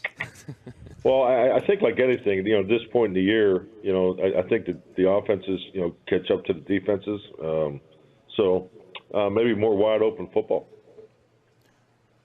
Oh, wide more open wide football. Or is it not try to spread it out and throw down the field now? What do you mean by more wide open? Well, that's the beauty of the interpretation, Sean. So why don't you take it and run with it? All right. Oh, this is a strategic thing. We're not going to do that. I didn't wake up this morning and say, "Hey, Sean was going to go philosophical this morning." That just was not in my lane here. So. Oh, okay. All right. Setting the tone. It's going to be like that today. All right. No, good. Hey, I'm all yours. It's okay. First drive. Minutes, so you better hurry up. yeah. Set the tone. Here we go. Coach, how are you looking at this Giants game? And can the Arizona game kind of scare you guys, warn you guys, and let that serve you a little bit after what happened against the Cardinals, since you're such a major favorite and expected to take care of the Giants?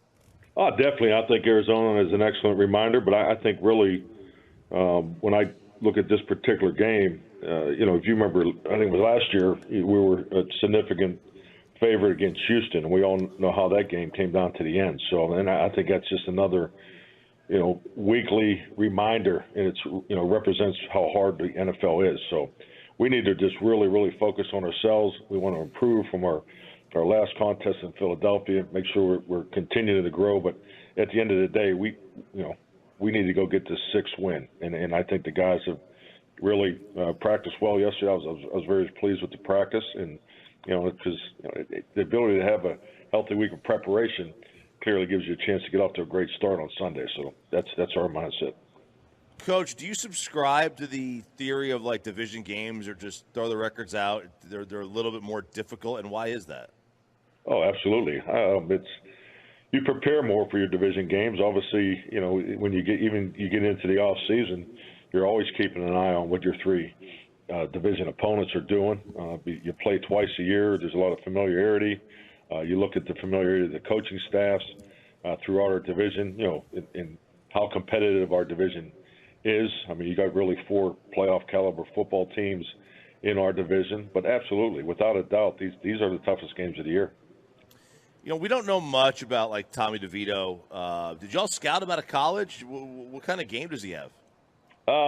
Did not, but he definitely has the ability to run. I mean, that's the thing. Just visiting with Dan in the video that he has shown me is, he's a really good athlete. But it's not too often you see a quarterback put the ball in his left hand and take off and run through the A and B gap. So he's got really good feet.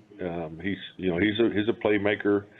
Playing above the 2.3. So those are the things we're focused on. Really, anticipating him coming, in here Sunday and more quarterback movements than we've probably seen of late. So, but I would definitely put him in the classification of a mobile quarterback. One thing on the mobile quarterback is that you think like the future where the pocket passer is kind of going to go away and you better be a mobile guy? Well, I think you have to do both to be a championship quarterback. You got to be able to win from the pocket and win out of the pocket. So that's something I've always believed in as far as the training of a quarterback, what you look for, and how you want that quarterback to run your offense. So I just think it's so difficult in today's NFL. I mean, these defensive lines, the depth. If you don't have 5 number 1 picks on your defensive line, you're not very good in today's standards. So it's just. You see it each and every week. So I think your ability to play in the pocket and out of the pocket is a must. Mike McCarthy here on the Fan. Speaking of playing out of the pocket, Dak has just taken his game to another level. It seems like in the last 3 weeks, and just playing out of his mind. How much consideration have you given, Coach, to changing the identity and the formula from defense, run, take care of the ball, possession to let's just turn this thing over to the quarterback and let's try to blow up the scoreboard? How much have you thought about changing the identity of what you wanted this season to start off being? Well, I don't really look at us as defense, run the ball, don't turn it over. I mean, I think those are variables you have to have within your football team. I think clearly, we want to score more points than anybody. We want to keep their points down, but I think it's how you play was what we emphasized coming out of the last offseason, and that was the ability to, be more efficient offensively, take care of the ball better, make sure we're maximizing our opportunities, our time of possession points to that. So that was something I felt that we really need to improve on. Our ball security is better. We're still taking it away at a top level. So make no mistake about it. We still want to be an aggressive offensive attack. I think the head coach is an offensive guy too, so I think we do want to be a little more open there. So, Coach, you had mentioned this offseason that obviously, as you're taking over the play calling, you were getting more hands-on time directly with Dak with the quarterback room. How do you feel like your relationship with Dak has evolved over the course of your time, calling plays here? Well, I think we have an excellent relationship. I've always enjoyed, him as a person, and obviously the player-coach relationship. But definitely, when the play caller and the quarterback have to spend as much time as possible together. We talk a lot about play call purpose and just the ability to talk through those plays each and every week and how you see it that week. Against the opponent is so important. So I spend as much time with Dak during the day as I possibly can. Mike McCarthy here every Friday on Sean, RJ, and Bobby, 105.3 The Fan. When you were asked about Cook's involvement earlier in the week, you talked about playing to the discipline of the quarterback. We were wondering what that actually meant, Coach. Could you just explain what that means? Well, I think it's like anything. We all want – everybody wants the football, and ideally you like to get the ball to everybody. But, for the quarterback to be, to play to the efficiency that we just talked about, he has to run the offense with the discipline of going through his progressions and not forcing the ball to a guy that may need a catch or need a throw. I think that's really is all part of the play caller purpose and identifying through game plan, creating opportunities for all the guys. And even when you do create opportunities, and really with that making him the primary receiver, that it doesn't necessarily guarantee he's going to get the ball. So and that's something I think is a natural challenge for a quarterback because you are totally in tune and connected to your teammates, and and the amount of time the quarterback spends with the offensive perimeter players is definitely excessive, and so he's aware when a guy doesn't get the football, and it's not a reflection of what Brandon or anybody's doing wrong. It's just playing to the discipline of the offense, because that's how you have the when you look at, if you have 70 plays in a football game, you need to distribute the football at least 75% of those plays. I mean, someone has to either you either hand it off to them, or you pitch it to them, or you throw it to them. But ball distribution is so important to the efficiency, which then definitely plays into the time of possession and things we've already talked about. So, and that's really what that's all about. Coach, how much do you believe in the idea of scheme fits? Is that something that we kind of overblow in the media? Are good football players just good football players who should be able to adapt to any concepts? I think that's a question more for people that are regimented in their scheme beliefs. I think conceptually in today's NFL, you have to be able to fit any player of talent into your system. And if you can't fit the player into the system, then I think you have to look at the system. And then with that, you got to also, it's got to have a starting point. Some offenses in the old days were built around the halfback.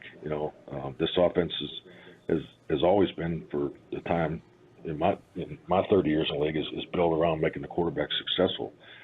So just the common sense of the fact that he has a ball in his hand every play is why we spend so much time in the discipline, in the efficiency, how the ball is distributed. So, I think scheme is more evaluated more, and I think it's a credit to the industry, the access of information, and I think it's something that can maybe get overblown a little bit. Do you think the same applies for quarterbacks in this specific scheme? I think quarterbacks need to fit the philosophical approach of the offense. I think that's where sometimes it gets to be a challenge. Coach, I know, jumping back to Brandon Cooks, I know you've said this week that, hey, what Brandon Cooks is doing, it goes beyond whatever goes into a box score. He's doing good things for us. What are some of the ways that you feel like he's contributing and playing well right now that aren't just going to show up in his stat line? I mean, he's an excellent contributor both on and off the field. So off the field is ultimate professional work ethic, totally engaged in the game plan, has clear understanding of what the defense is doing, understanding of the techniques and details of each corner, how we anticipate they're going to play us, and then I think just like anything in the game, I mean, it's when he lines up, he has the ability to take two, with his vertical speed, and he does things that they react differently to him. So that is definitely an asset that doesn't show up in a box score.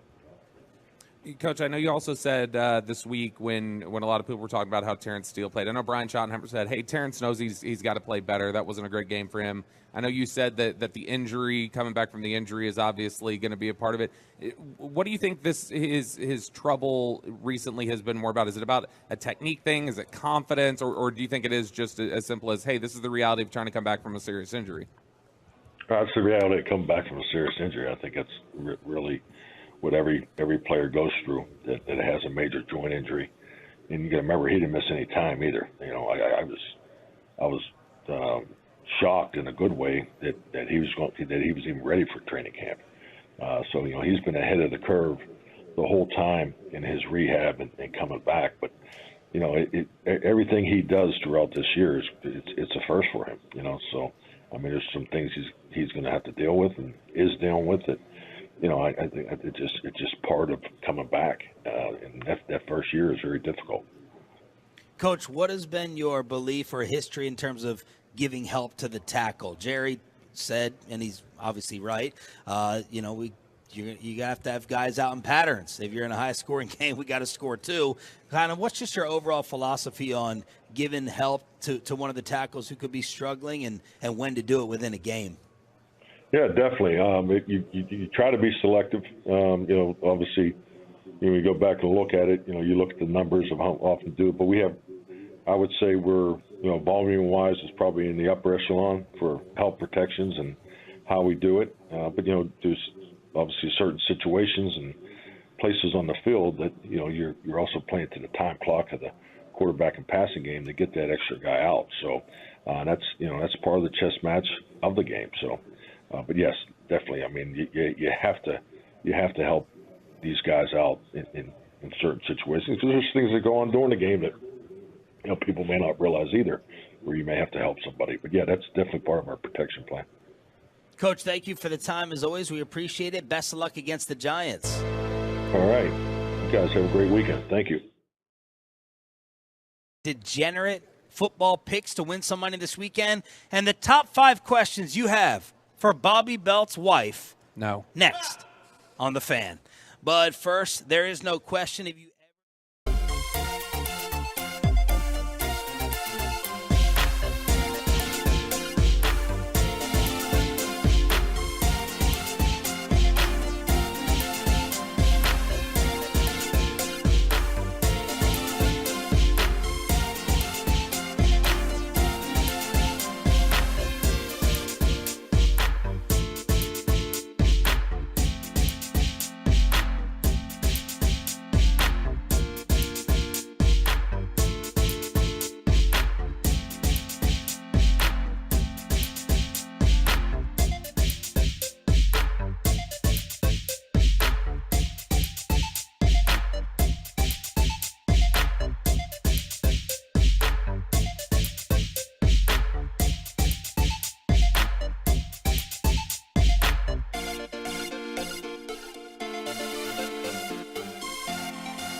Your turn it on, leave it on. Home of America's team is 105.3 The Fan. Hello, baby. KRLD FM and HD1, Dallas Fort Worth. Always live on the free Odyssey app.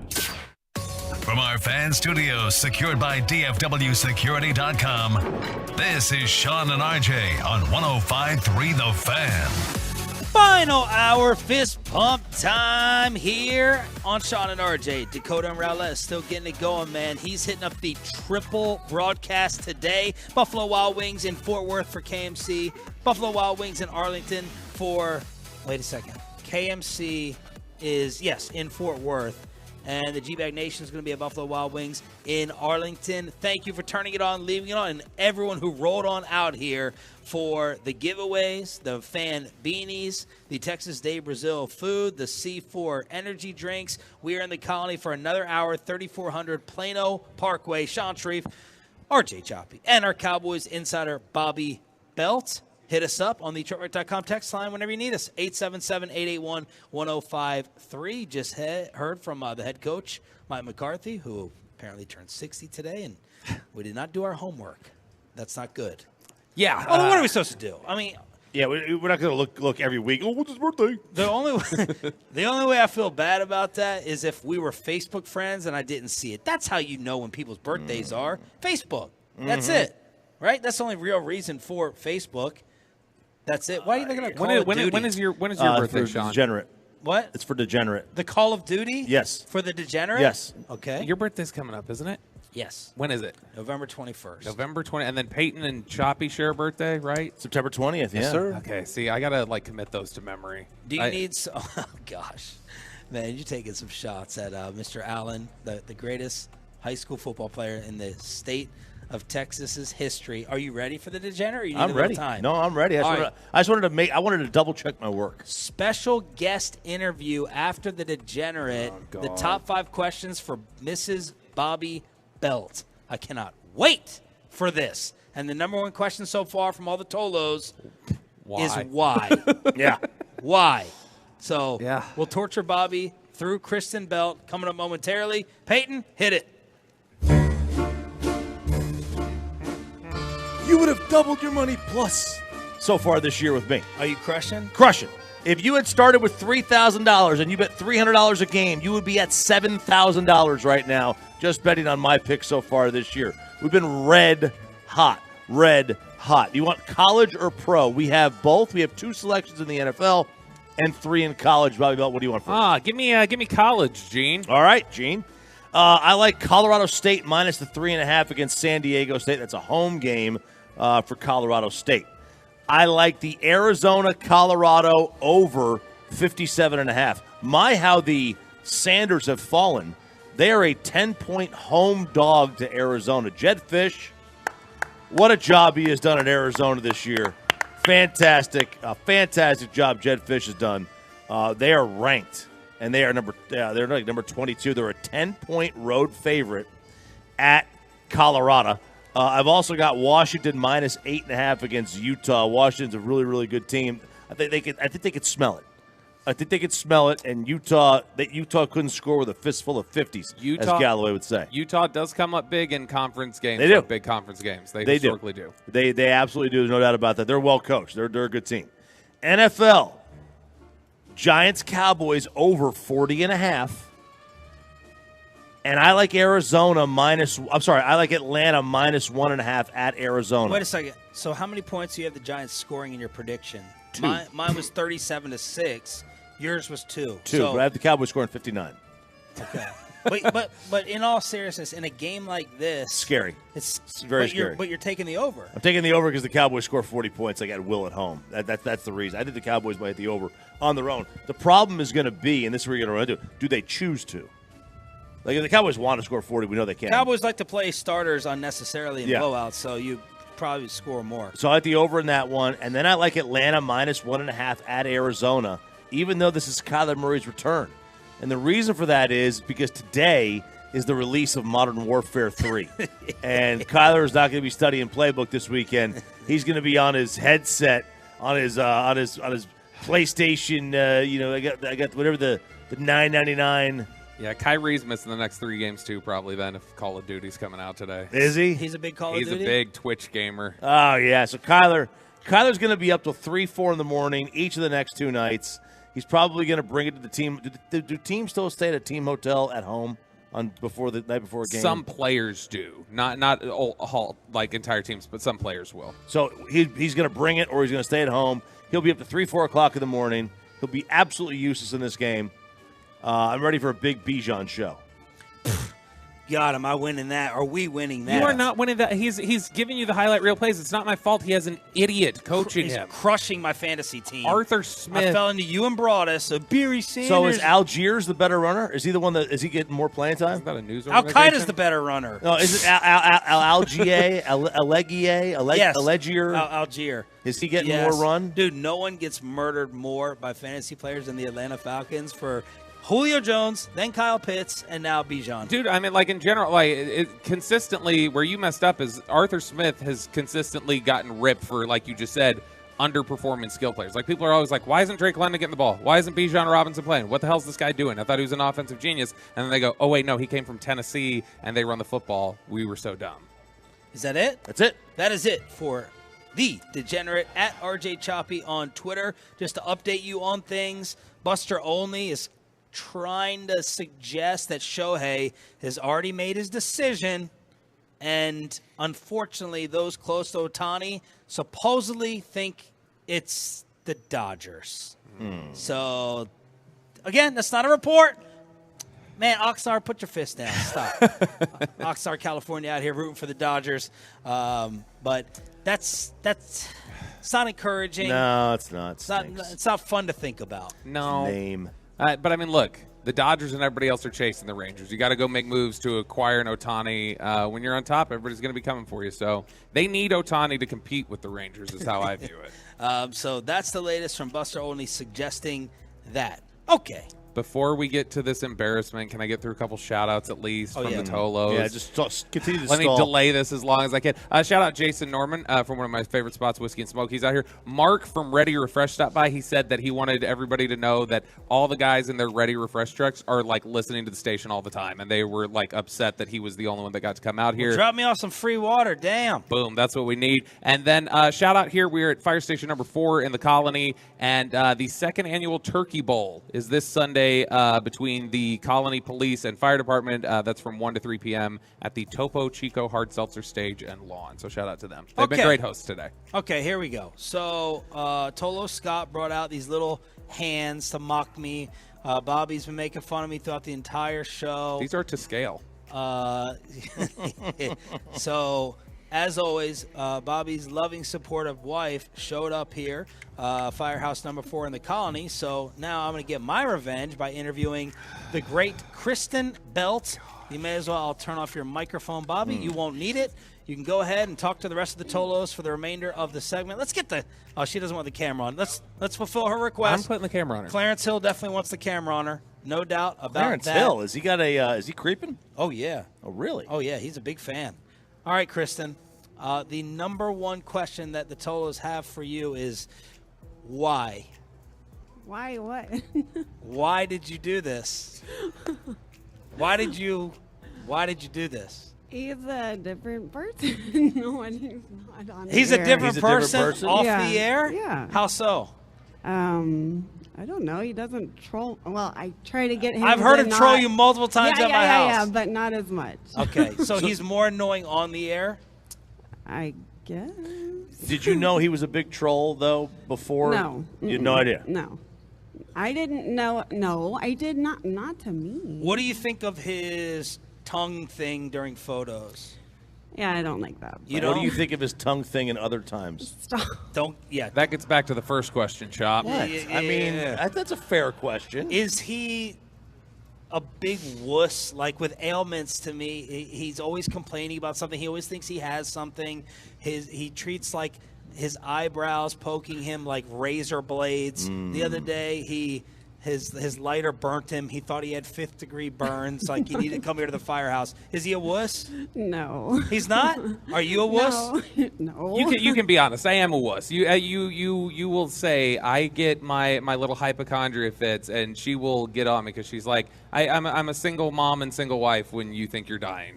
Does he go to the doctor a lot then? No, because he doesn't want to go. Because then they'll tell him that he has something, so then he doesn't want to go. How much of a caveman is he at home with all the jokes about, Kristen's going to do the cooking and the cleaning and all this? He never does that. He never does what? If he doesn't do those jokes. If he does it, then I know, and then I look and see of his phone if he's recording me. Do people text you over stuff we say or he says on the air about you a lot? Not all the time, but yeah, a lot of the time. I'll get texts and stuff. What has bothered you the most of what he said? I don't want to reignite a fight or anything. No. Reignite. What's ticked you off the most of what he said on the show about you? The bowl of cereal thing was really... Is it true though? Yes. Okay, so hang on a second. So how much cereal does he have a week? And she doesn't have it in there. 2 boxes. 2 boxes. 2 boxes. A box. All right, Hang on, let's stick on the cereal. Yeah, we though. gotta stick with the cereal. Go ahead. I got follow-ups.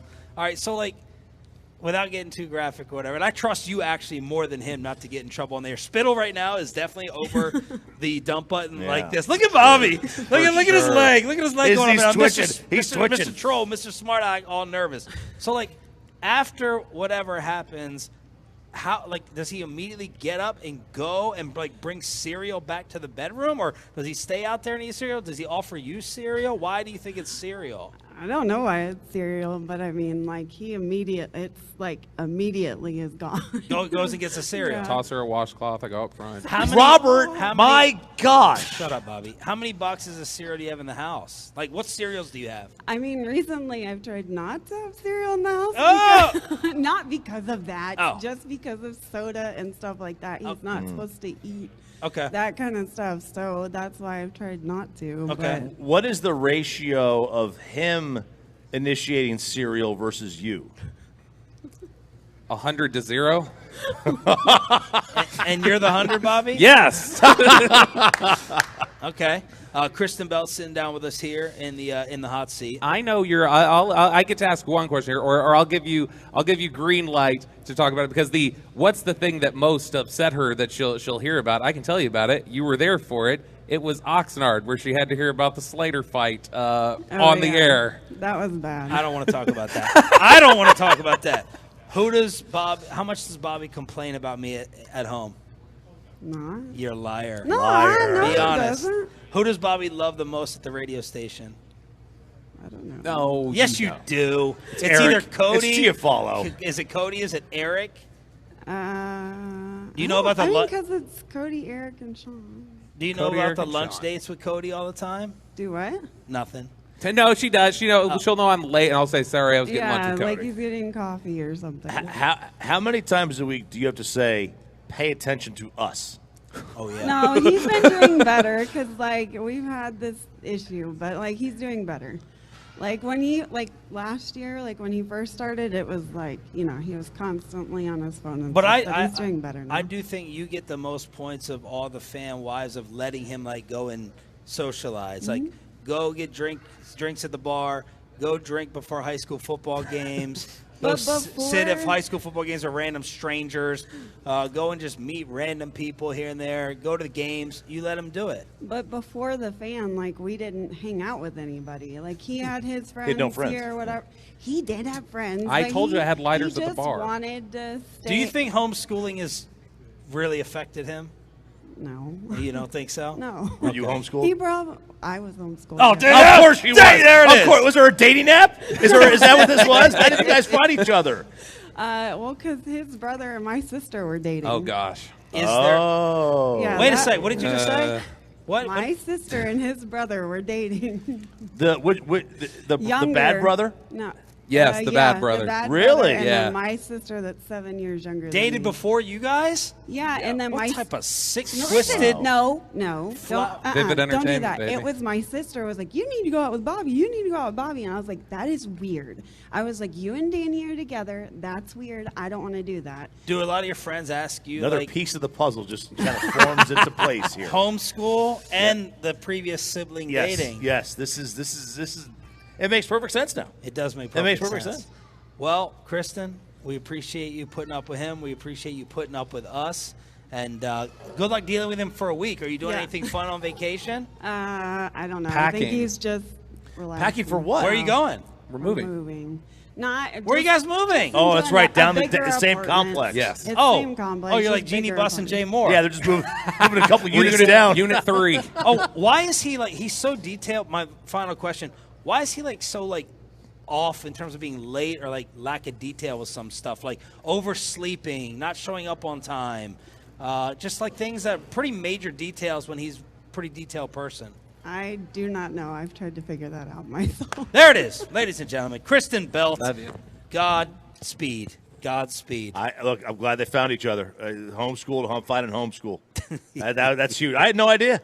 Another piece of the puzzle comes together. To be fair, she was not homeschooled until like 4th grade.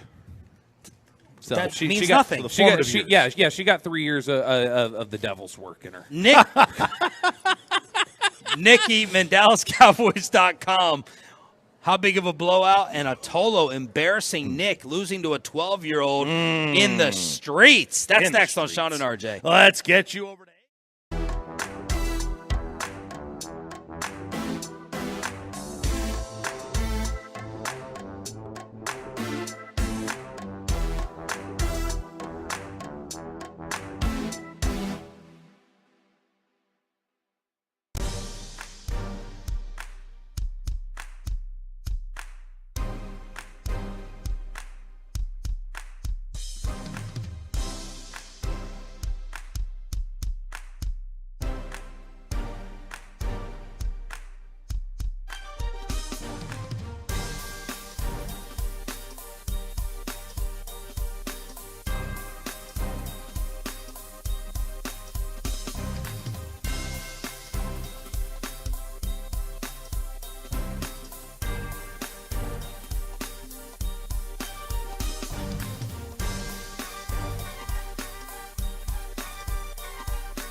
Window Nation.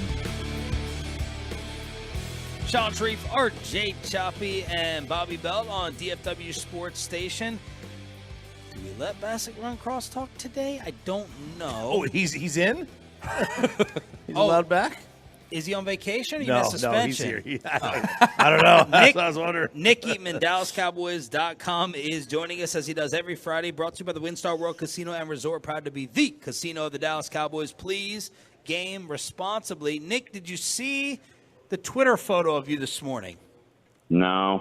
Oh, crap. Oh, yeah. No. So we had a neighbor stop on out here at the Firehouse tour, a neighbor of yours. Do you know who I'm talking about now? A former neighbor? I don't know. His name's Tony. Tony Summers. Tony. Tony's the man. He's the man. I said, give me some dirt on Nick. And he Oh, said that gosh. his 12-year-old works you in hoops whenever you guys get out in the driveway or whenever you did. Is that true? Okay. Remember, he's 12 Because you're years like old. 6'4", 6'3", 6'4"? He won. He won the game. He won the game. He did. He won the game. Nick, you let him win. Wow. You let him win. Wow. Well, you know, I'll tell you this though. It took me about 6 points to realize, okay, this kid's gonna make this shot from this corner here because he's, you know, I mean, he's bouncing the ball like he was right next door to us, and they were bouncing the ball over and over. I mean, for 3 years. Now, you know He's what I mean? crawfishing. Yeah. Nick, you're So 6'3". He's 12. He's 12. Well, right, and you know, and Dad's there and all that. I mean, like. He won the game. I'm going to give it to him. He might be listening. He won the game. He won the game. Arkansas is not a basketball He school. wouldn't win another. He won the game. You Oh, there it is. I like it. It was one of those, like, I'm taking out the trash. He's taking out they're playing. Okay, good shot. All right. And it turns into a game, you know, and that kind of stuff. But, you know, it was fine. He has a great shot. I mean, this kid's gonna be Shaq. There's no doubt about it. Like, I mean, he's a big kid. He'll be good. That's not what you called talking about. Your cow. Wow. I They're think just it's trying to get away from I this think whole it's thing. more huh? interesting the Giants. What's your score prediction? 41-16. Cowboys. How do they get 16 points?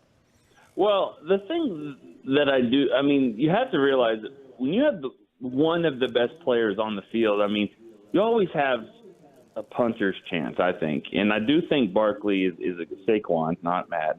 I think Saquon Barkley is a guy that, you know, he can be a difference maker when he's healthy, which isn't all the time.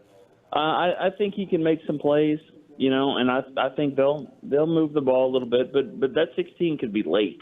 You know, it could be late in the game, like Sean Wright gives up a couple passes or, you know, something like that, where, you know, they score maybe 9 and then they get a touchdown late in the game. It's gonna be a blowout. Nick, with an opponent like this, you like facing scrubs and getting wins, but the other side of it is what can we really take from it to make you really feel better about the team? What could the Cowboys do in this game to actually make you feel better about them? I mean, if they blew them out, like I'd be fine with that. That would make me feel better about them. I mean, and just a little bit, not astronomically, but just a little bit. You got to remember, the Cardinals are 1-7. 1-7. We all know who the one is, okay? And the Giants actually beat them. So my point is they shouldn't be looking past anyone. And that kind of goes back to that argument we had last week, a couple weeks ago, about being short-sighted. I'm like, what do they have the right to be short-sighted about? Like they haven't proven that they can do that. So yeah, they beat New England and the Jets at home and all that. Keep doing that. Keep doing that. And you know what? If Cooks catches 5 passes in this game, I'll feel better about that too.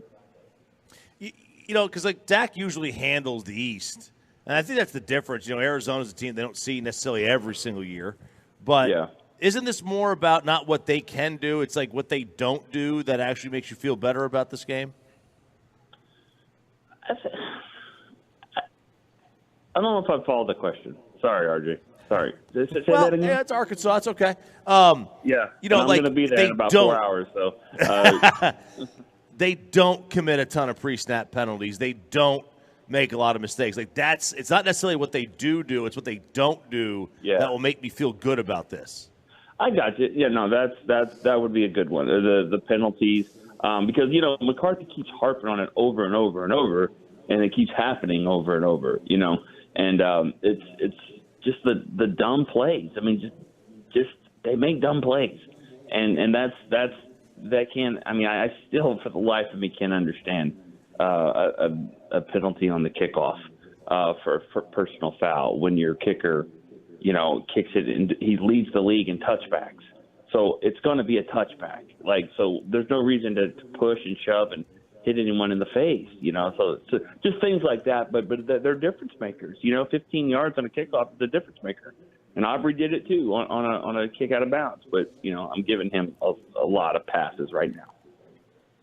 Nick Eatman, Boomer Jack's Bar and Grill Hotline here on the Fan. So earlier this morning, by the way, it's McCarthy's birthday. I guess you won't be there today to talk to him about it since you're driving to Arkansas. But I asked him if it's time to just make it Dak's team. Am I crazy, or has Mike made it known that the identity of the Cowboys is defense one and then running game taking care of the football? Did you have that same understanding as I did? Going into the season or now? Yes, going in and as of a few weeks ago when I heard him reiterate it. Yeah, I mean, I do think that was the plan. That was the plan to be a team that was tough, that could win on defense, that could grind out games when they needed to, run the football, be smart. They don't have to throw the ball around 40, 50 times. I think on defense, I think that they can win some games on defense, and they have. But I think on offense, they're not built that way right now. I mean, they're just not. They're not a push you around type of team on offense. That offensive line is not what it used to be, and so therefore they have to throw it. That's what they do best, is throw the football.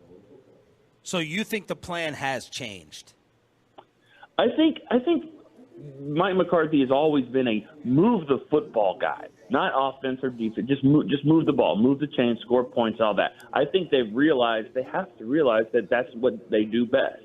That Tony Pollard is not the same when he's the number one guy, or this offensive line's not the same, and no one can guard CeeDee Lamb right now. And Jake Ferguson's starting to come on, and Dak's playing better and all that. But I think passing the ball, it's clear that's where they move the ball the best. Sadly is when they got a penalty from the 6 to the 11 against the Eagles at the end, I thought this is actually better for them. I thought this was a little bit better. Now, didn't think they were going to take a sack, and then that changed everything.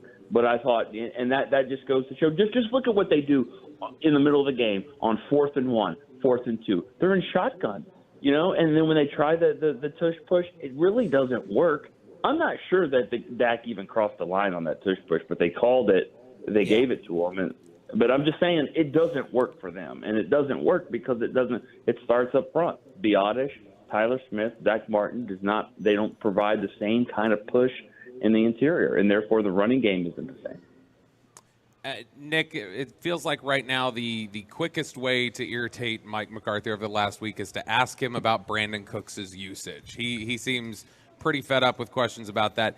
Do you think his irritation from that stems from what he said, which is Brandon Cooks is playing well and it's ultimately irrelevant what his stat line is? Or do you think his irritation stems from he knows that that's correct, that Brandon Cooks needs the ball more and he's just frustrated by that being the truth? I think he's frustrated by the fact that he's got a guy that's getting 60. I think he's frustrated because they heard what CeeDee Lamb was doing, or and upset about not getting the ball, and they're making a conscious effort to do that, and then they're going out of their way to do it, and it's working. And you got an All-Pro receiver there that's looking to break records, and then he probably looks at it like, seriously, what's next? Now it's Brandon Cooks. It was Gallup, and then it was CD, and now it's Cooks, and it's like, yeah, that's what talk radio is, right? I mean, that's what we do. That's what fans do. That's what it's 24/7. So it's always going to be that. And I think I don't know why he doesn't get that, or maybe he does. He's probably just frustrated by the fact that it's always going to be something, and now it's Brandon Cooks. But it wouldn't be so bad if Brandon Cooks wasn't standing in the middle of the end zone wide open when Schoonmaker's trying to make his first real play of his career and doesn't make the catch. That's where I think the issue is. It's not like he's just open on when CD's making the ball, making the play. So I think it's a legitimate claim to wonder why he doesn't get the ball for him. You going to see Auburn? I am. Gardner-Webb, then Auburn. And, and taking my daughter to see if maybe Arkansas would be a career choice for her. Very nice. What's the field? What's the field? It's another team north of us that wears red. Is in the lead for sure right now. No. Her field of like what she wants to do in looking at colleges or schools. No, we're not there yet. We just know that we want to go to a school that that wins. Maybe has good athletic teams and a good fan base, that kind of stuff. Good priorities. Yeah. Wins unless it's a pickup basketball game against a 12-year-old. Yeah. Exactly. Hey, drive safe. We'll talk to you on Monday to recap. Bobby, Thank you. If you want to lay the ball out, just let me know. Okay? Oh, yes. All right, this is happening now, Nick. Let's do it. Sir. I like it. I'm not going to take it easy on you like I did on him.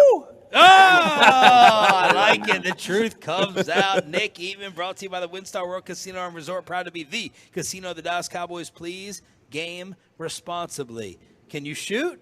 Yeah. Okay. I cannot. Like I'm corner spot up guy. That's all I'm going to do. I'm not going to dribble the ball. It'll bounce off my foot. But if you, I do have the white boy jump shot. Ruben, have you seen him shoot? Ruben gave the thumbs down. Have you seen him play? I have not.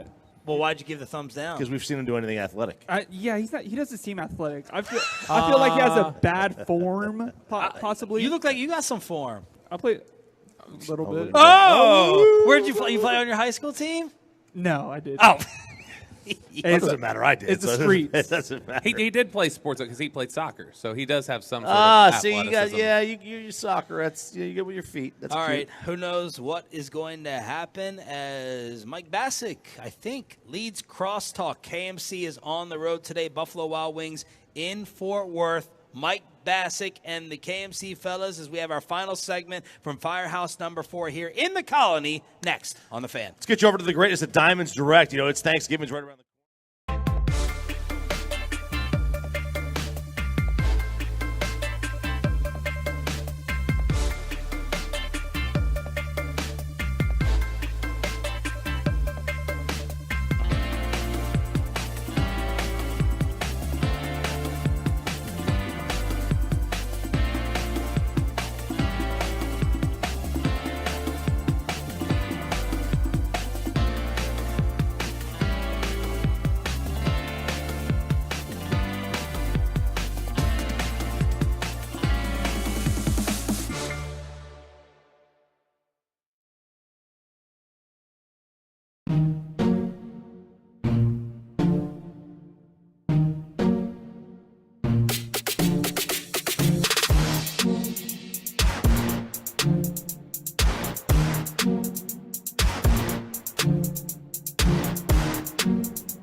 And it's back to Sean and RJ right here on 105.3 The Fan segment here, brought to you by Classic Chevrolet. Classic Chevrolet is racing to finish this year #1 in America. They're leading the way with an unheard of 400 Silverados with their best Black Friday savings all month long. Shop them all today at ClassicChevrolet.com. This is Texas. This is Classic Chevrolet. Relax and enjoy the difference and find new roads. It's the Mike Bassett Crosstalk, brought to you by all my sponsors and none of yours. All right. What? We have Jerry Jones coming up when? Right out the gate, 10 o'clock. 10 we have o'clock? Jerry Jones joining us right off the top of the show. So we have about 10 minutes here, and then I got to get us out, right? Yep. All right, so I'd like for you guys, Corey and Kevin first, because we're zooming right now. I would like for you guys to show your nuts and sour balls that I got you. Here are my nuts. The best nut is a cashew nut, obviously.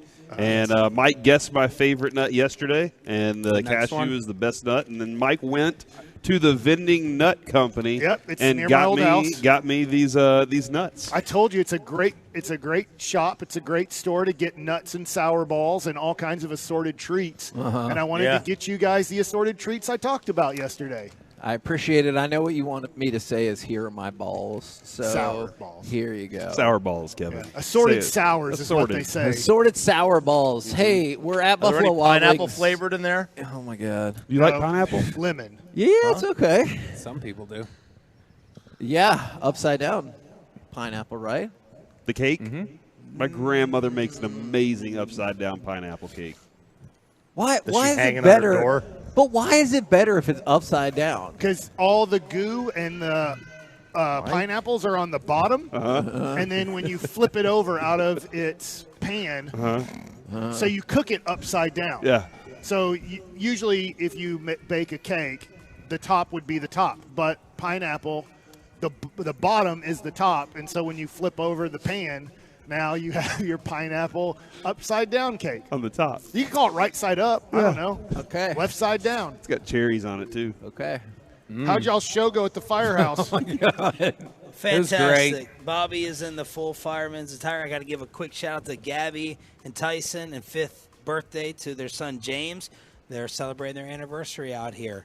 And we were saying if Mike allows it, we'll give the shout out. But fantastic people out here freezing cold for all the gear. Not Jacksonville Jaguar hats that you have, but fan beanies. I have done the entire show in full firefighter uniform, and it's really been taxing. We had Bobby's wife on, star of the show, along with Mike McCarthy. All right, that's enough of what you're saying. It's my cross. I'm the one that asked the questions during this right here. Yep. All right, so here's my statement that you guys can possibly follow if I call your name. All right? Oh, thank you, benevolent leader.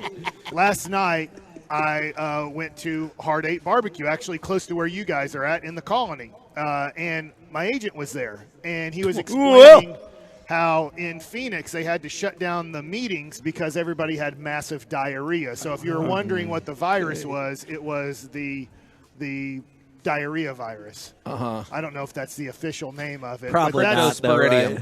That was the issue, and he was telling a lot of funny stories about general managers and stuff like that or agents having to go just a second and then kind of awkwardly run to the bathroom to stop the conversation, and then they're like, this is not good, and so that's why they stopped it. So my first question to Jerry will be, have you guys ever had an owners meeting or general managers meeting where there's been a massive virus like diarrhea and you guys had to stop the meetings because of it?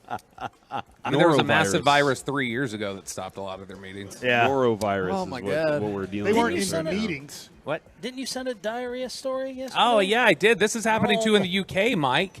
Mike, they had a For the exact Euro headline- League? No, there's like over in the UK. There was a story about how there's like this outbreak of cryptosporidium, and it's got my favorite opening line to a article that I've read this year. It says the United Kingdom is experiencing a dramatic outbreak, unprecedented in scale and magnitude of diarrheal illnesses. And it's actually up 3 times higher than it ever has been, and it's everybody's trading the cryptosporidium, so that's called crypto trading. Mike. That's how you say unprecedented, Peyton. Yeah. Yeah, Bobby Why said don't it they wrong. just It's say crypto unprecedented. stinks? Crypto's interesting. Unprecedented. Yeah, Mike. How so? Mike hears what he wants, dude. He hears only what he wants to hear. Whatever you say. This morning? Oh, Mike, happy birthday. Happy birthday, Mike. Tomorrow. Oh, never mind. Yeah, you wish the wrong Mike happy birthday. 47, 6, 5, Yeah, 4? McCarthy's 60 today. All right, good for him, man. So, where were you going to go, Kevin? I'll let you have the floor now. It's my time that I give. I concede to you. This morning, I yield to the junior senator. This morning, we were asking Mike, and Corey asked Mike a question about our board op, Ross. And Rob. Ross. Ross. He'll answer Ross. And Mike responded by saying, you know when Jerry comes on, I'm going to tell him this story, and I'm going to ask him this question. And I was like, so to answer Corey's question, you do or do not? I had no clue who Ross was. He thought Tito was our board op. Like, you're not Ross. He was like, that's not Ross. That's not Ross. You guys are really confused.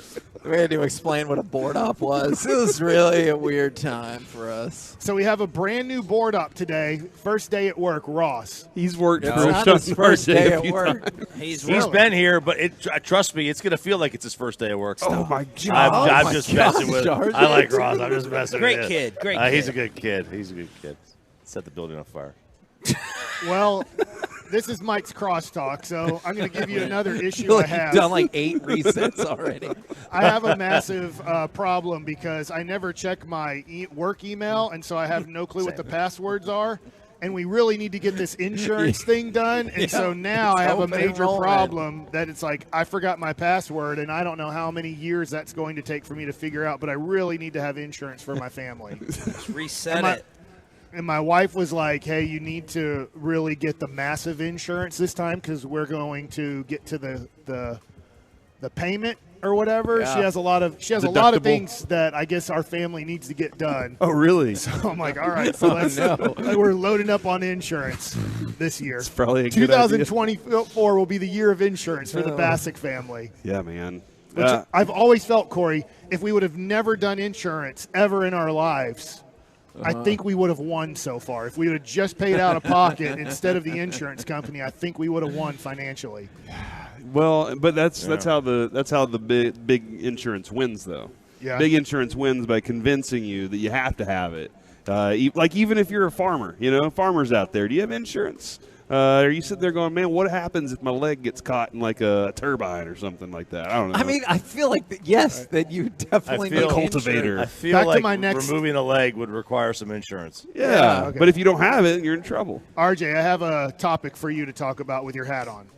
Okay? Do it. So we were watching Swamp Kings a little bit last night, probably just 15 minutes of it, and my wife walked in and she hears the players cussing a lot for the Florida Gators. And she's like, man, they cuss a lot.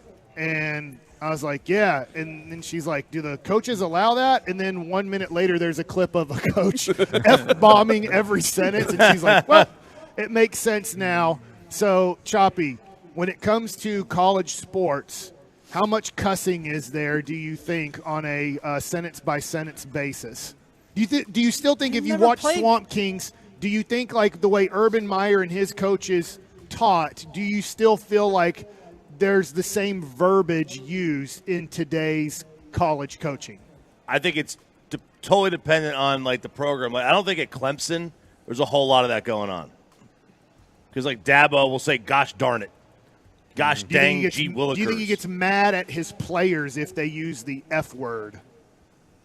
Oh, that's a good question. I thought I read somewhere that he like frowns upon them using like language like in front of him. But I mean, I don't think we just heard the Lane Kiffin audio. Lane Kiffin doesn't care.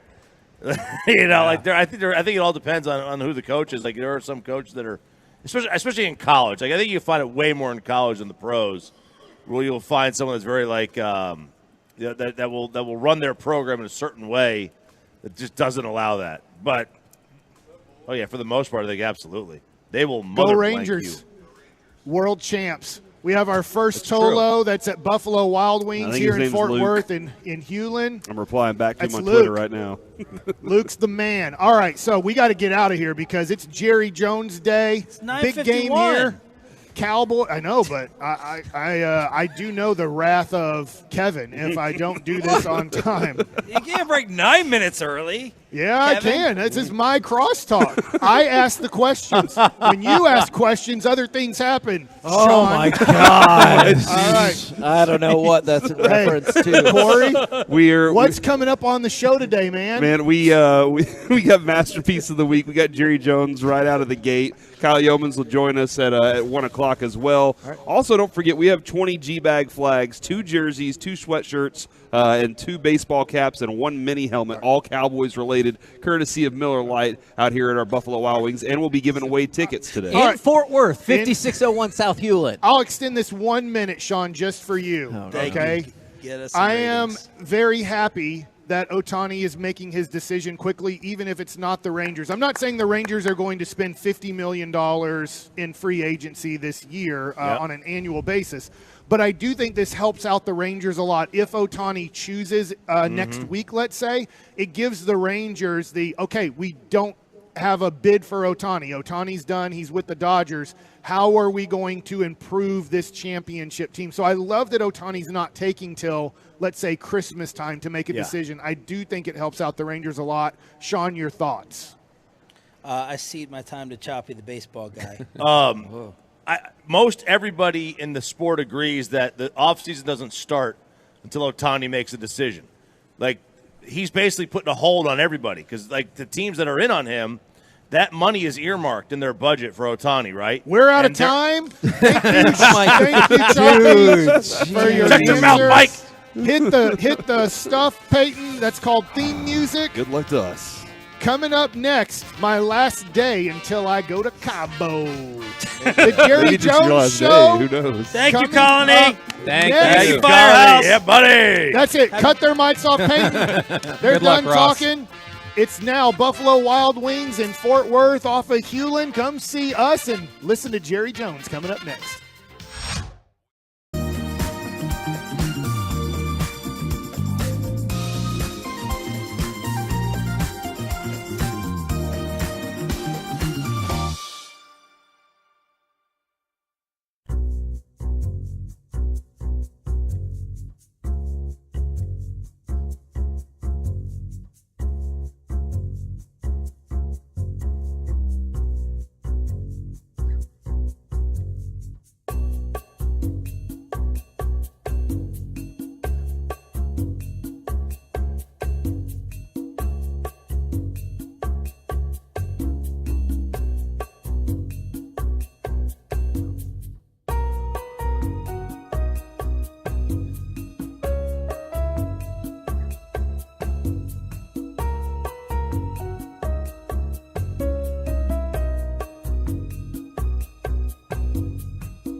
Fan Studio, secured by DFWsecurity.com.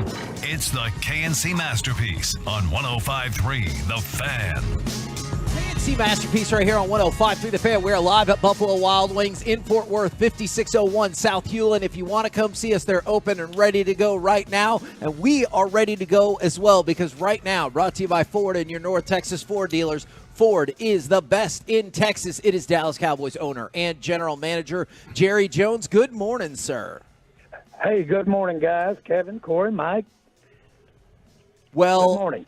Yeah, good morning to you. I was really curious, considering what happened in the Cardinals game, I know going a little bit back, is there ever a concern about letdown against a seemingly weaker opponent, or do you feel like that's been addressed? No, I think there's always and should be a concern. Every team you play has excellent talent, and make no mistake about it. Now, they may not be on the same page, maybe relative to another team, but, boy, every one of them are talented. Cardinals are a perfect example. We step in there, and they're not only at home, but they make some plays. We don't make some plays. The fact that I keep saying, the fact that ball is oblong and you don't know which way it's going to bounce, that alone can even up talent, too, if there is any discrepancy. The other thing is that, of course, there's a lot of equalizing when you not only the turnovers, but also, if you will, injury factors. So when you weigh all of that, every game that you walk into, you can lose that ball game in a New York minute. Jerry, I know a lot of fans would love to see another 40-0 blowout and everything like that, but would you love to see an opportunity, maybe if you do get up and feel comfortable, that this team gets the running game going and gets to work on that against an opponent, or is that something for another time? Well, I have felt that and do feel that we need to throw the ball out of and get our running game going by throwing the ball. If they're going to load up, they're going to really put that kind of emphasis on our running game. So I think that's there. The point is that the way Dak is playing, we'll have to take what they give us, and that's not bad. That's not. He can. We can. I really have a lot of confidence in our receiving core, and I've got a lot of confidence in creative ways to get that ball in the hands of the right guys as far as our running backs are concerned. Is one of the guys on the receiving core, one of the right guys on the receiving core, Brandon Cooks? Because I know Mike McCarthy said, hey, I don't play fantasy football. The stats don't matter in certain aspects, but it does seem like the team has struggled to get him truly involved. Well, the probably you could rationalize we're doing a lot with our tight ends, and we've got a great tight end core. And we want to do more with Pollard and backs coming out of in certain situations, slot them or coming out of the backfield. So the point is that Cooks is sitting out there with all that threat, all that speed, and that really contributes big time. And so there's a lot of ways if a receiver that's got the speed will execute his routes. And if he'll run completely through his routes, that means completely finish the route as coached to do, then he's a dramatic influence out there, and he's opening it up for the rest of the receivers. So speed can make a contribution without catching the ball. And do you feel like Brandon Cooks has been executing that, finishing out his routes all the way through? Absolutely, I do. Absolutely, I do. Absolutely, I do. He's one of the more accomplished receivers. He's the whole package. We're lucky to have him, and he'll get some big plays. There's no question in my mind he'll get it, and no one appreciates Cooks any more than our quarterback. Jerry, I've been watching Terrence Steele, and I'm seeing a guy that's still kind of navigating his way back to what he was last season before his injury. I was just kind of curious from your perspective and how you handle this. What do you think the most difficult part to overcome is for these guys? Is it the physical or mental aspect of an injury? I think it's both, and but certainly I'd say physical would be the one that you got to overcome the most. And but it's both. And the other thing is that you've got to look at what the situation is. You've got to look at the emphasis that the opposing team is putting in that area. They're trying to take advantage of that. When you show that you might need to work on something, every team in the league looks at that game last week and they set their course accordingly. So all of that plays a role in it. But we've got a lot of confidence in Steele, a lot of confidence, and it's certainly that was a pretty it was a pretty impactful situation we had there with the pressures. But we can do better there. We can do better with help there as well. Yeah, that's always like my biggest concern is when a guy can't do something that he physically knows that he's been able to do, is that like then he starts getting that, oh man, it's in his own mind, you know, that he can't do that anymore, and how does he get back to that point? And where does that help come from? Is that coaches? Yeah, well, when I think of Steele, I see how he's evolved from coming from Texas Tech. And, boy, he's always had a huge work ethic, one of the most conscientious workers that you've seen, got great length, got the real ability, especially in the run game, to really be an effective right tackle. And then, of course, he has refined his craft, so to speak. And Steele's, boy, I'm glad we've got him. And we've just got to continue to work on the things that, but where he needs it. And I know that sounds trite, but of all of the positions that you can improve with repetition in football, offensive line is the number one. Now, when you're talking about Terrence Steele and Michael Gallup, and I know with Tony Pollard it was just a franchise tag, but still, these are all people who got deals when they were coming off of injury. I'm wondering if you could walk us through the team's philosophy on that, especially since, I guess from my perspective, it seems like all three of them have struggled to live up to that contract so far. Well, I think that's part of the challenge is you do that every time you make a decision to extend and contract a player. You do that relative to their career, relative to where they are at the years in their career. You do it relative to their experience in the case of a young player. So all of that, to some degree, you're evaluating what they've done, but all that counts is what they're going to do. And so it's all a projection. And that's guesswork. With that in mind, then, I'm just curious, are you disappointed in Michael Gallup, then, and that projection? Because it feels like he hasn't continued on the path we thought he was on pre-injury. Yeah, that's probably too strong a word directed to him. What I would say is that we've had players that have had more success coming off their injury, but we've also had them that have had less. And so my point is that it's not surprising. It's certainly a possibility when you basically look to the future coming off an injury. But all of the other things, Michael really has a great connection with Dak.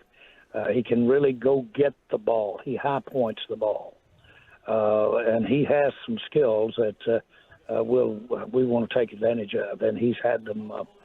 We've used them in the past, and we can use them in the future. But it's not in any way a decision-making time relative to Gallup. We just need to get him in there, and he'll make some plays. And to a degree, you've got the same thing, but it's not about injury with Tolbert. And you've got to have a certain projection in your mind that Tolbert can go to in terms of his evolving.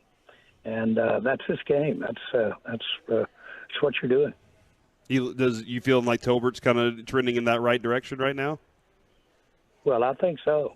Yeah, I like the way he's certainly gotten to in a positive way other levels from where he was this time last year. And we know physically what he's capable of doing. So I like our receiving core. Jerry, this morning Mike McCarthy was on, and Sean and RJ said that they felt like he was a little surly this morning, and that he was a little surly this week with the media. And I was just kind of curious if you noticed that, and what's Mike McCarthy like whenever he's surly? Well, I think he's got the right temperament, and I say that if he's surly in a response or surly at a moment. But he's got the right temperament. He earns it. He is the real deal. It's not bluster, or it's not brought on by some kind of time to do this or thought through like that. Mike is a very genuine individual, and what you see is what you are. So if he shows an irritation, then he's irritated. And so again, that goes with it. From my perspective, I don't have issues with that at all. And this is a very emotional, physical thing that the coaches and players, and for that matter, fans, emotions all over this thing. And there's joy, and there's also there's madness. There's all of the gambit.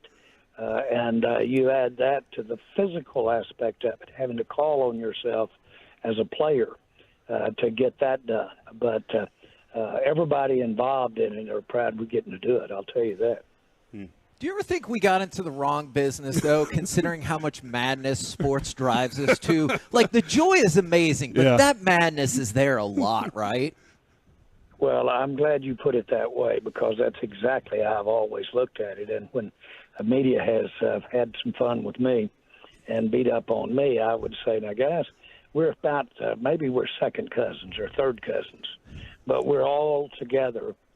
I've chosen to be involved in sports, and I do understand what goes with it. Sometimes I don't like it, but we're all in this thing together. And what I really like about it is that it has fleeting moments of pure ecstasy, fleeting, and boy, they're rare. But man, when you get one, you can live on it a long time. Jerry, I know we've asked a lot of questions about your players right now and critiquing them. I was wondering this. I know winning this week and winning a championship is most important. How much do you care about your players winning awards? Like Micah Parsons right now has kind of fallen off of the Defensive Player of the Year award right now. He can get back in it. But I was wondering from your perspective, how much do you care about your players winning awards? Well, usually because it's so visible and so competitive that when you hear a player in consideration for recognition, it's the real deal. He's doing the work that I love. That is beneficial.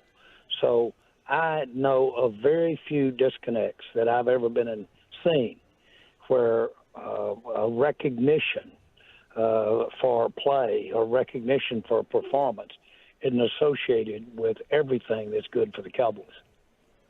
And then my other question is, Adam Silver, who's the commissioner of basketball, NBA, he really wants the same attention on his sport that the NFL gets. Whether it's baseball, whether it's basketball or hockey, do you see any possibility of another sport getting as much attention as the NFL does? Yeah, yes, I do. When I first became involved, basketball, NBA basketball, arguably was starting to catch and surpass. That was been in the late 80s. And you had as much interest. The networks actually came in and suggested reducing the rights fees for the NFL when I was getting involved in 89, 90, 91.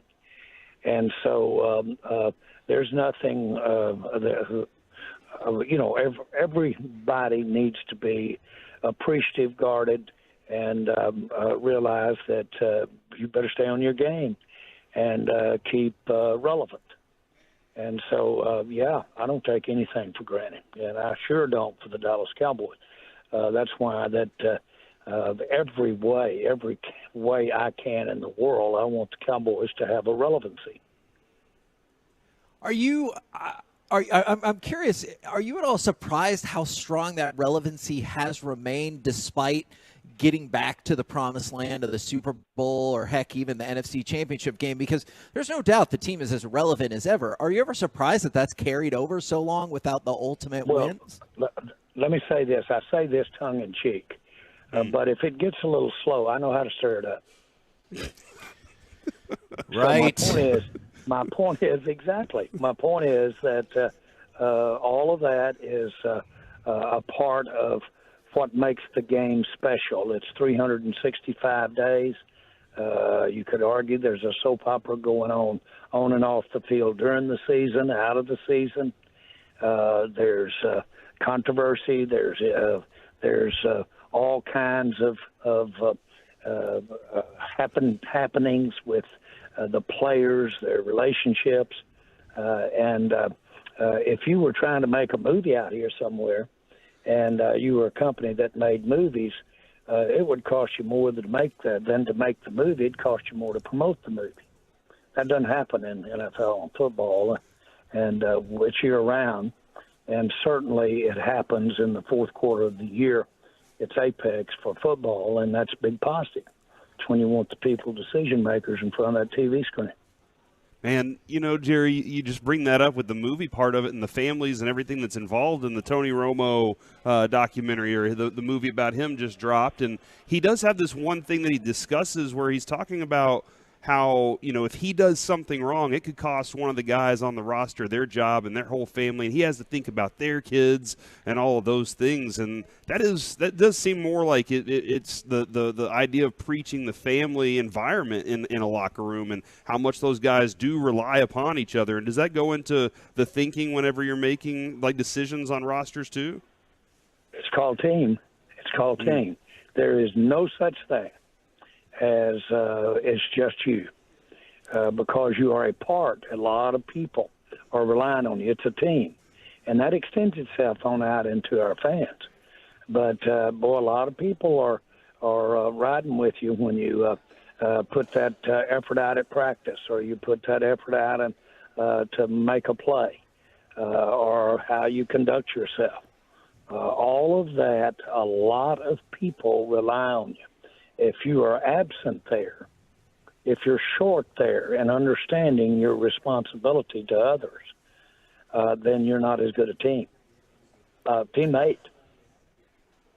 So, Jerry, I know you've given us a lot of stories over the years, and I'm going to give you maybe an opportunity to share one we've never heard. My baseball agent was at the general managers meetings, as a lot of agents are, and they had a major virus breakout, and there were general managers having to run to the bathroom because they couldn't hold themselves anymore, and they had to actually cancel the meetings because of how many agents and general managers had a, let's say, stomach virus running to the bathroom. Mm-hmm. Have you ever had a major meeting, whether it's football or other, where the meeting had to stop because of a virus? Just a minute, I'm eating my sausage and biscuits here on this end. What in the world are we doing talking about that? That's Mike. That is Mike Bassick right there for you, Jerry. Let's talk about setting a good old Miller Lite up on that table and having a good drink, and talking about Pollard getting it going off. Well, we got all kinds of Miller Lite specials going today at Buffalo Wild Wings. It is morning and breakfast time. Thank you very much, good sir. We'll catch up with you next week. Good luck this weekend. All right. Thank you. Bye-bye. Yeah. Thank you. I can't explain to everybody. everybody. I thought it was a solid question, man. He might have had a story about meeting with I don't know, Kroger or something about 10% off wearing your jersey to get groceries on Sunday or whatever. And that meeting took a while because people had issues. I can't tell everybody how excited Mike has been to ask that question. So he walked in the door since this morning. It was the first thing he wanted to discuss. Yeah, I think, what am I going to ask Jerry? I don't, they're going to kill the Giants. So, I have other questions. We're the KNC Masterpiece right here on 105.3 The Fan, live at Buffalo Wild Wings in Fort Worth off of South Hewlin. The place is already open. Don't worry about what your navigator says. May not be open yet. It's open, so come on in. We got plenty of room for you. Coming up next, Do you trust the Cowboys to do what they need to for the rest of the month? 877-881-1053. Plus, let's get some Shout-Out Friday going next right here on The Fan.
And it's back to the KNC Masterpiece. The upcoming segment is brought to you by Frankel & Frankel. Life is unpredictable. Accidents happen. Frankel & Frankel are the go-to attorneys for car and truck wrecks in DFW. If you or a loved one has been in an accident, contact Frankel & Frankel for a free consultation at truckwreck.com or call 214 or 817-333-3333. First and goal. Eagles leading 7-0. Late first quarter. Prescott in the gum. Here comes Lamb in motion. Claps his hands, wants the ball, gets the ball, goes in the left flat. Ferguson wide open at the 3 and bangs his way in for the Cowboys touchdown.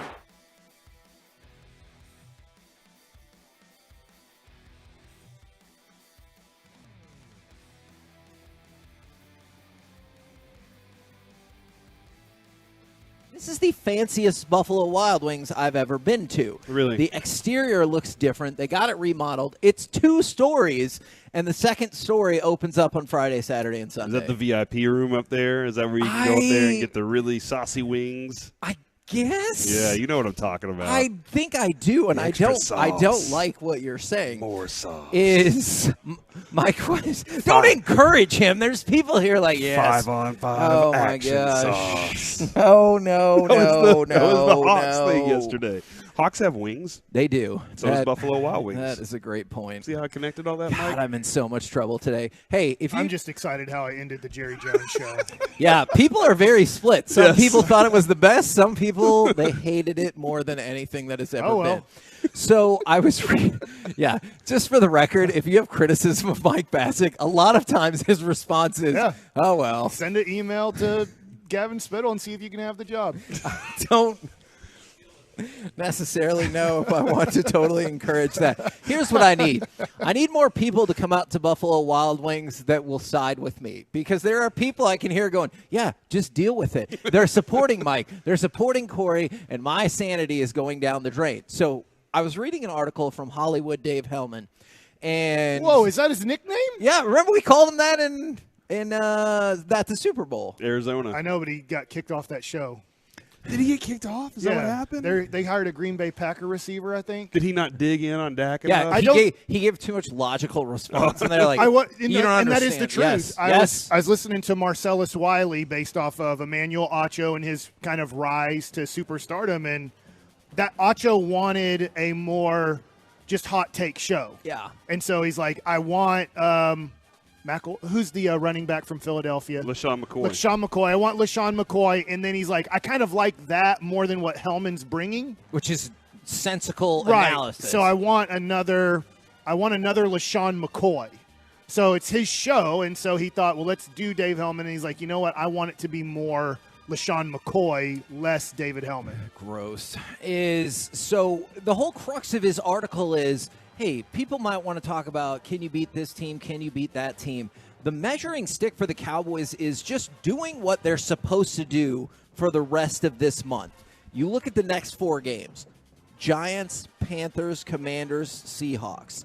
Now, the Seahawks at least are better suited than the rest of them, but ESPN's win percentage likelihood for the Cowboys in those games, 90, 82, 80, 71. So you're overwhelming favorites to win your next 4 games. Those are the spreads, 90 and 80? Percentage. That's pretty okay. Percentage gotcha. to win the game. And then the other thing is 3 of those 4 games are at home. All 4 of those teams have a negative point differential for a combined minus 260 points.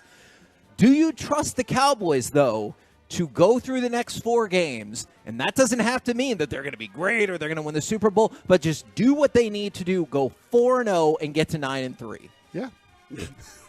You do. You really mean that, though, don't you? Yeah, I think they're going to be 11-6 at the end. I do think the back half of the schedule gets tough. I think they're I think they're going to go 6-3 the rest of the way. So that being said, that puts them at 11-6. That probably is the number 1 wild card team, and we have the same result as we did last year. Yeah. So this is where I'm not certain, because you're just putting this in a vacuum where everything stays healthy. If we lose Zach Martin for a period of time, that's a problem. You lose Dak for a period of time. I trust Cooper Rush to play well. Sure. And I trust everybody else to say, okay, we got to be on high alert now because we have, certain opponents. The I do think that they're a good team. They're not a great team, okay? Like the great teams in the NFL right now, you would say that the Niners were, but then they had their spell, right? But the great teams are very different whenever things get really difficult, whenever the opponent is a certain level. And I think the Cowboys are a very good team, but they make mistakes, mental mistakes in game against other great teams out there. And so that's where I'm like, okay, if you're a good team, you thump bad teams, and that's what they did for the most part. But then they lose to Arizona. How do you explain that? And I know you brought that up with Jerry Jones. Was that just a mental lapse, and they weren't prepared for Josh Dobbs to come out and try? And they thought they'd just walk away from that one. At least with Dobbs, he's now done that for 2 different teams. Yeah, no, you're right about that. I guess. He's getting everybody to try hard around him, and that's sometimes you walk into a try hard situation. You're like, I just didn't expect that, and I got beat today. I don't think the Cowboys are going to let that happen again this year, that they get beat by a team that they don't suspect is ready or competitive against them. So I do think that they will be able to go 3-1 over this stretch, maybe 4-0 in this stretch. I think 3-1 in this stretch is a failure, though, right? Yeah, I mean, that's what I said. The Seattle game's at home, correct? Yes. The Seattle game, that you want to win that one, but, man, again, there's a lot of things that could change the prediction on that very quickly. You lose Tyler Smith for a period of time. This offense looks very different, having to make up for that. I do like one of the things that Micah Parsons said is never overlook an opponent. We see where that got us this year. Yeah. So I do like, and it makes logical sense to me that people are referencing, hey, we overlooked the Cardinals. Or it seems like they're kind of admitting that they overlooked the Cardinals and they got smoked. Yes, they are admitting it. And I think, Mike, you said that about the Rangers at one point this season regarding the A's and how bad the A's were, and you were like, I got a bad feeling, because it's human nature to do that. So what's human nature response whenever you've already had that happen before? Do you go back into the, hey, man, we're just going to kind of ride through this week and get through it, or these next couple weeks we know the opponent's a poor? Or do you talk about it every day? Hey, we're not going to let Arizona happen again to us. And I don't know what that mindset of that locker room is right now. I just don't have a good vibe on where they are, because their highs have been high and their lows have been very, very low. Considering how many games in a row they've won at home, do you foresee them going undefeated at home this year? Not that that's going to change playoff position necessarily. Philadelphia will be a very tough game. And then you got the Lions. I think they'll handle Washington at home. The Lions at home is going to be tough, because I do think the Lions have the type of team. I think Broadus has set this up too. They have the type of team, Corey, that is not good for the Cowboys defense. They can bully you at times up front, and they can bully you with their running back, and then it opens up other things. So the Detroit matchup might be a bad matchup for the Cowboys, but they'll probably lose a game at home. I will probably say they lose a game at home. They never lose a game at home in the Mike McCarthy era from here on.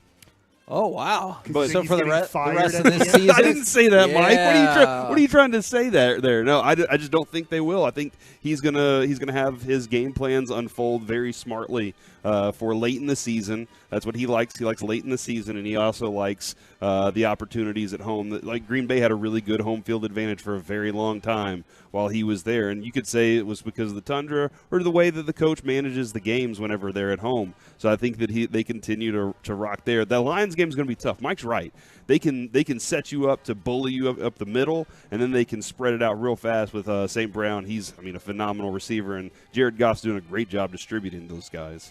And then that's down the road, man. Okay, and that's what I'm focused on, because somebody else was like, well, look at Philly. They look like they might lose 5 games in a row with that schedule coming up. First of all, I don't know about all that, but also keep in mind you have a very similar schedule after this part is over. And so, sure, I hope Philly loses some games, but I'm more concerned with the Cowboys, because if they don't go 4-0 here, well, then you have no shot, in my opinion, to win the division. Let me ask you this.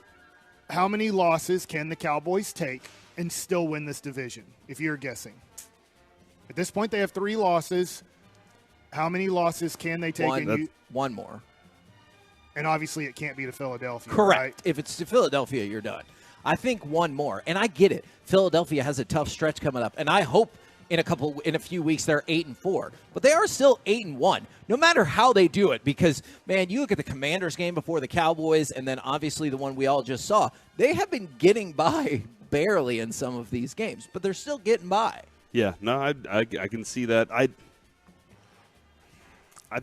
feel like, Kevin, though, over the next 4 games, this team has a mindset of we get through this, we get through our Thanksgiving stretch, and then we got a home stretch afterwards that's really going to benefit us to do our best football. Like they have to be at their best on the other side of Thanksgiving, man. From the 903, Russell, the Cowboys will not lose another game this season. You heard it here first. Super Bowl champions. I like it. I like it. I like it. We're the KNC Masterpiece right here on 105.3 The Fan, live from Buffalo Wild Wings in Fort Worth, off of South Hewlin. We've ignored this story for a while, but now some other people have put up money, and I'm intrigued. What? The WNBA Boys High School Basketball Challenge now has $1 million bet match. Are you interested? 877-881-1053. We'll do it next right here on The Fan. All right, before we do that, let's talk about men's.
on 105.3 The Fan. And it's back to the KNC Masterpiece. The upcoming segment is brought to you by Classic Chevrolet. Classic Chevrolet is racing to finish the year #1 in America. They're leading the way with an unheard of 400 Silverados with their best Black Friday savings all month long. Shop them all at ClassicChevrolet.com. This is Texas. This is Classic Chevrolet. Find new roads, relax, and enjoy the difference. KNC Masterpiece back here live from Buffalo Wild Wings in Fort Worth, 5601 South Hewlin. If you want to come and see us, and there's already plenty of people that are out here, appreciate that very much. Hope we pack this entire place, both first and second deck. By the way, there's a whole other bar and patio up on the second deck. I love Fort Worth. I lived here for 4 years as my wife was going to TCOM here for medical school. And it's amazing how much things change. I've been over here quite a bit, but I haven't been over here in a while, so it's just interesting. I went from the vending nut company off of 30 to get you guys nuts and sour balls. Thank you. I appreciate that. So there's your present. You can get great Christmas gifts there if you want. And then driving this way over to Buffalo Wild Wings, it's amazing how much things have changed and also how quick you can get over here.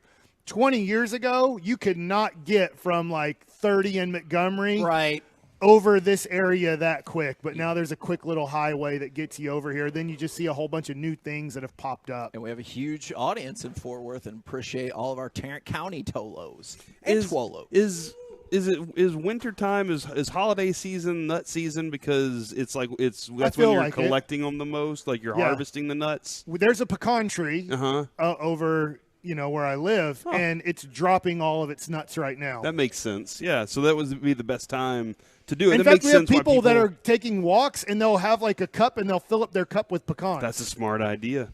And I don't care. Like I'm not going to harvest them or whatever. Like, you don't bag them up and keep them around? No. Oh, dude, that's a great idea. My grandpa used to do that, and he'd have a nutcracker. Yes. And so he'd just have a bowl of like pecans and just sit there and eat pecans. Yeah, that's old school.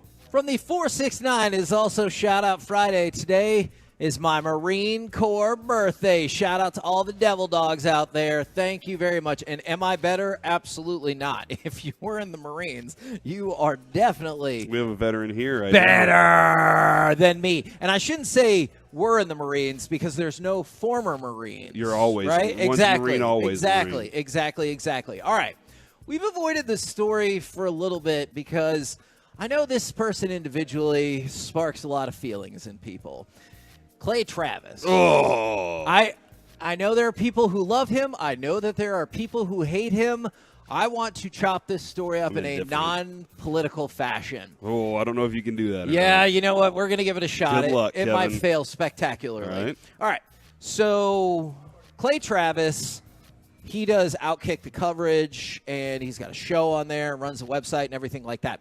He still does sports? Yes. Okay. Yes. It's usually, though not always, but usually it's sports with like culture or politics mixed in. You know what I'm saying? It's not usually just like the Rangers won the World Series. It's like, hey, guess what? And there's always something else. When you say culture, on. are you talking about like art and stuff, or no? All right, bacteria. No, definitely. Petri dish. Yeah. He's like, check out this new one. I looked at it on It's the a new culture. Yeah. So he pledged to give the WNBA champion Las Vegas Aces $1 million if they could beat a high school boys state basketball championship team in a game. So one of the Aces players, point guard Chelsea Gray, called Travis a dumbass. And then Patrick Beverly said Travis should be drug tested for making the claim that the high school team would win. And so at first I was like, I get it. Like, this is kind of his deal. He's a provocateur. But what I'm really interested in now is Bet Online said, I accept that wager. So Bet Online has said they will put up $1 million for the WNBA. For the WNBA to call this wager and make the game happen. Does Clay get to pick his high school champion? Because that's a big deal. Like, nothing against private school basketball. Obviously, you guys covered this. Sure. And at one point, Julius Randle was at Prestonwood. There was a Christian. time when I think Prestonwood could take both teams. I've seen Duncanville play a lot. They're going to kill a WNBA basketball team. They're going to have 3 guys out there in their starting lineup that are 6'7" and over. So immediately they're way more physically gifted than the WNBA team. I'd have to look up the Las Vegas starting lineup. But I'm going to struggle to see 3 women on that team that are 6'6" or over to start the game off. That's going to be a major issue.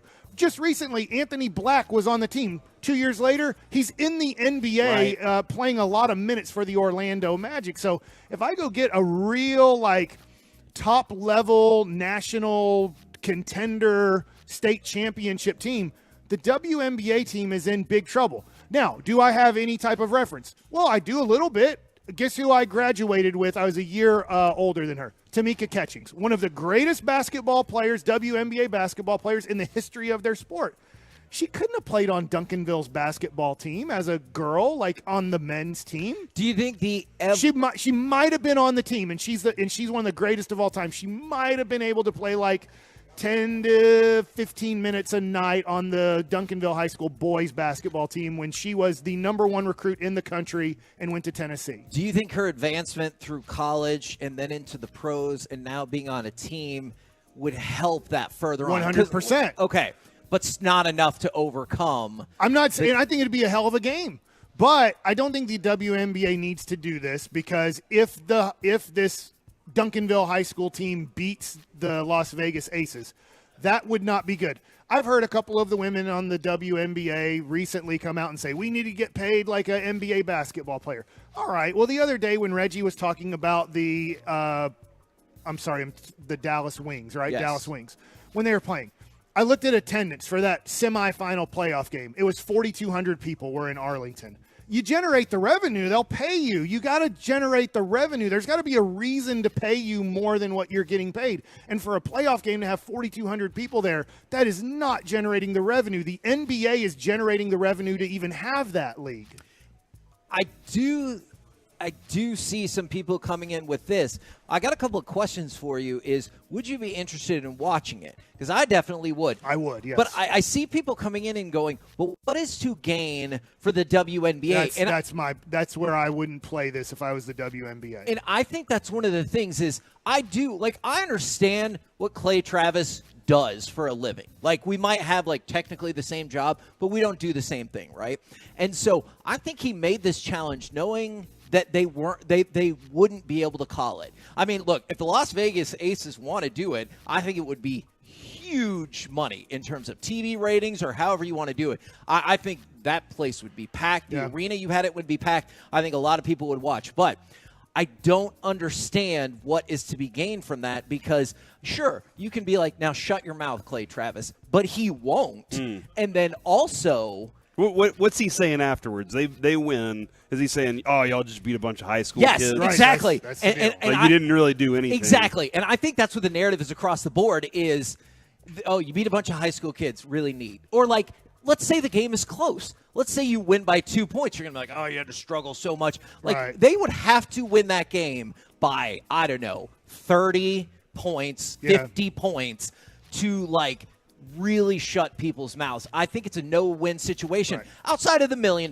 Right. That's a win. Why does he want to see that so bad? You know why? Because he wants to look. I do think, is it been recently because some WNBA basketball players have been on podcasts and stuff saying that they should get paid like NBA players? I think that's probably true. He has been down this line before because of a whole bunch of other political issues that I don't want to beat people down with. But he wants to see it happen because he believes that he knows how the outcome's going to go, and that's going to be good for his brand specifically. I don't know about whatever leanings he has, or pretty hard leanings, but it's good for his brand because he can be like, I sponsored this game and prove my point. Yeah, and he can be involved with the entire process of it too, you're saying, with all the people that are packed in. Because if the Las Vegas, I have no clue about Nevada basketball, because it'd be a state championship. I have no clue how great or not great Nevada basketball is, but I do know Texas basketball. There's a big difference between taking the 3A state champ and the 6A state champ. So there'd almost have to be way more specific, because I do think if I have no clue who the 3 or 4A state champion is in Texas, congratulations. I'm not trying to take a shot at you here. But I think the WNBA team might beat that team by 30 or 40 or 50 points, because they would probably be physically bigger and maybe as physical. But if you take these these boys basketball teams that have kids that are Penny Hardaway's son was going to Duncanville at one point. He transferred to another school outside of the state of Texas. But you start getting these kids and you start looking at Duncanville versus another powerhouse school. You're like, damn, these boys this is a team of 6'1", 6'4", 6'6", 6'8", 6'10", with another kid who's 6'9" coming off the bench.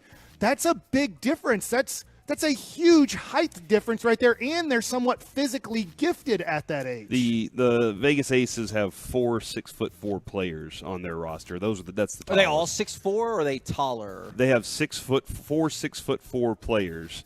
That's it. That's as high. But if you're playing a 3A or 4A school, they're probably going to have one kid who's 6'6", one kid who's 6'4", 2 kids that are 6'2", and 1 kid that's 5'10". That gives them, I think, a better opportunity, and I think they would beat that team pretty good. Hell, just look at how the Mavs struggled with Toronto's size the other night. Sure. All that length and size that Toronto had on the court really gave the Mavericks a lot of problems. We're the KNC Masterpiece right here on 105.3 The Fan. The one thing I just learned throughout all of that, it feels like a lot of people would watch this. Like for whatever reason. I feel like a lot of people would have different reasons for watching it, but they would watch it. Because maybe I would be wrong. I do think a great 6A high school basketball team would beat the Aces team. I might be completely wrong, so I'd love to see if I would be wrong on that opinion. And then there'd be a Disney movie about it. Oh, and for sure. sure. You'd have like an Air Bud situation. Yeah. Air Bud 7, high school action. I don't know. Is that what number they're on? I'm not 7? good at movie titles. That's your thing, bro. Okay. We're the KNC Masterpiece right here on 105.3 The Fan. Coming up next, let's talk about the Stars. We will also talk with our Dallas Cowboys insider, Mickey Spagnola. We'll do it next live from Buffalo Wild Wings.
There's G-Bag flags out here. I know you're like, hold on, Flagtober is over. We still got G-Bag flags ready to go. And Miller Lite will be giving away a pair of Dallas Cowboys tickets, so we hope that you come see us right now. Brought to you by Ford and your North Texas Ford dealers. Ford is the best in Texas. It's our Dallas Cowboys insider, Mickey Spagnola. Good morning, sir. Good morning, fellas. How's it going on this Friday?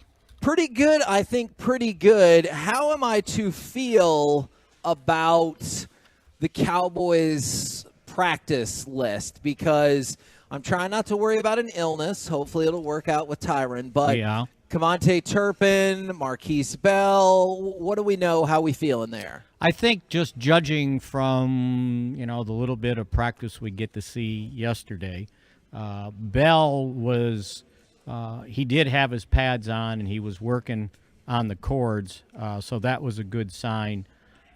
Turpin did not have his pads or helmet with him, so he was going to do, rehab type stuff.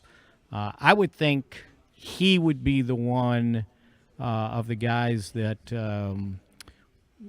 either was limited or did not practice that there would be some concern about just for where he was at yesterday for the padded practice. But again, sometimes it's, hey, let's do what we can to get him ready to play on Sunday. Don't worry about what happens on Wednesday and Thursday. And, somewhat the good news on him is he did come back in the game and finish it, by the way, and did make a diving touchdown grab. I think that was after he had gotten injured. Mickey, one of the big concerns for everybody, I think on this show, is the letdown game against the New York Giants. Have you heard from those guys, like any difference in the way they're approaching this by not letting it be something that they just let go by the wayside? Yeah, I think Dak addressed it yesterday, kind of pointing out that this is the NFL and they pay their guys, and any game that you kind of walk into, you can get beat. So. I think they understand that they got to be on point not only for this game, but for the next 4 games. Yep. They got to make a run if they plan on doing what they think they wanted to do. Then you got to beat the Giants. After watching Carolina. Oh my God, they're terrible. I mean, how about both teams? Lord, yeah. Carolina got beat by a quarterback named, was it Bagnet, whatever? Mm-hmm. Oh my Maybe Lord. Bagent? Yeah. Bagent, that's it, Bagent. Shepherd University, you're familiar with that, right? Nope. Yeah, they make the pies. The shepherd's pies? That was just for you, Corey. Hey, wow. I like shepherd's pie. Okay, good. Mashed potatoes, ground beef, corn. Hey, you know what? Onions. when I Googled Shepherds, because I was trying to find out where the university was, the second thing that came up was shepherd's pie. So, where is that university? I believe, if I remember correctly, it was West Virginia. Yes. All right. I think the first time I had shepherd's pie was in Kinston, North Carolina. Mm-hmm. That seemed like a shepherd's pie. I had it in London.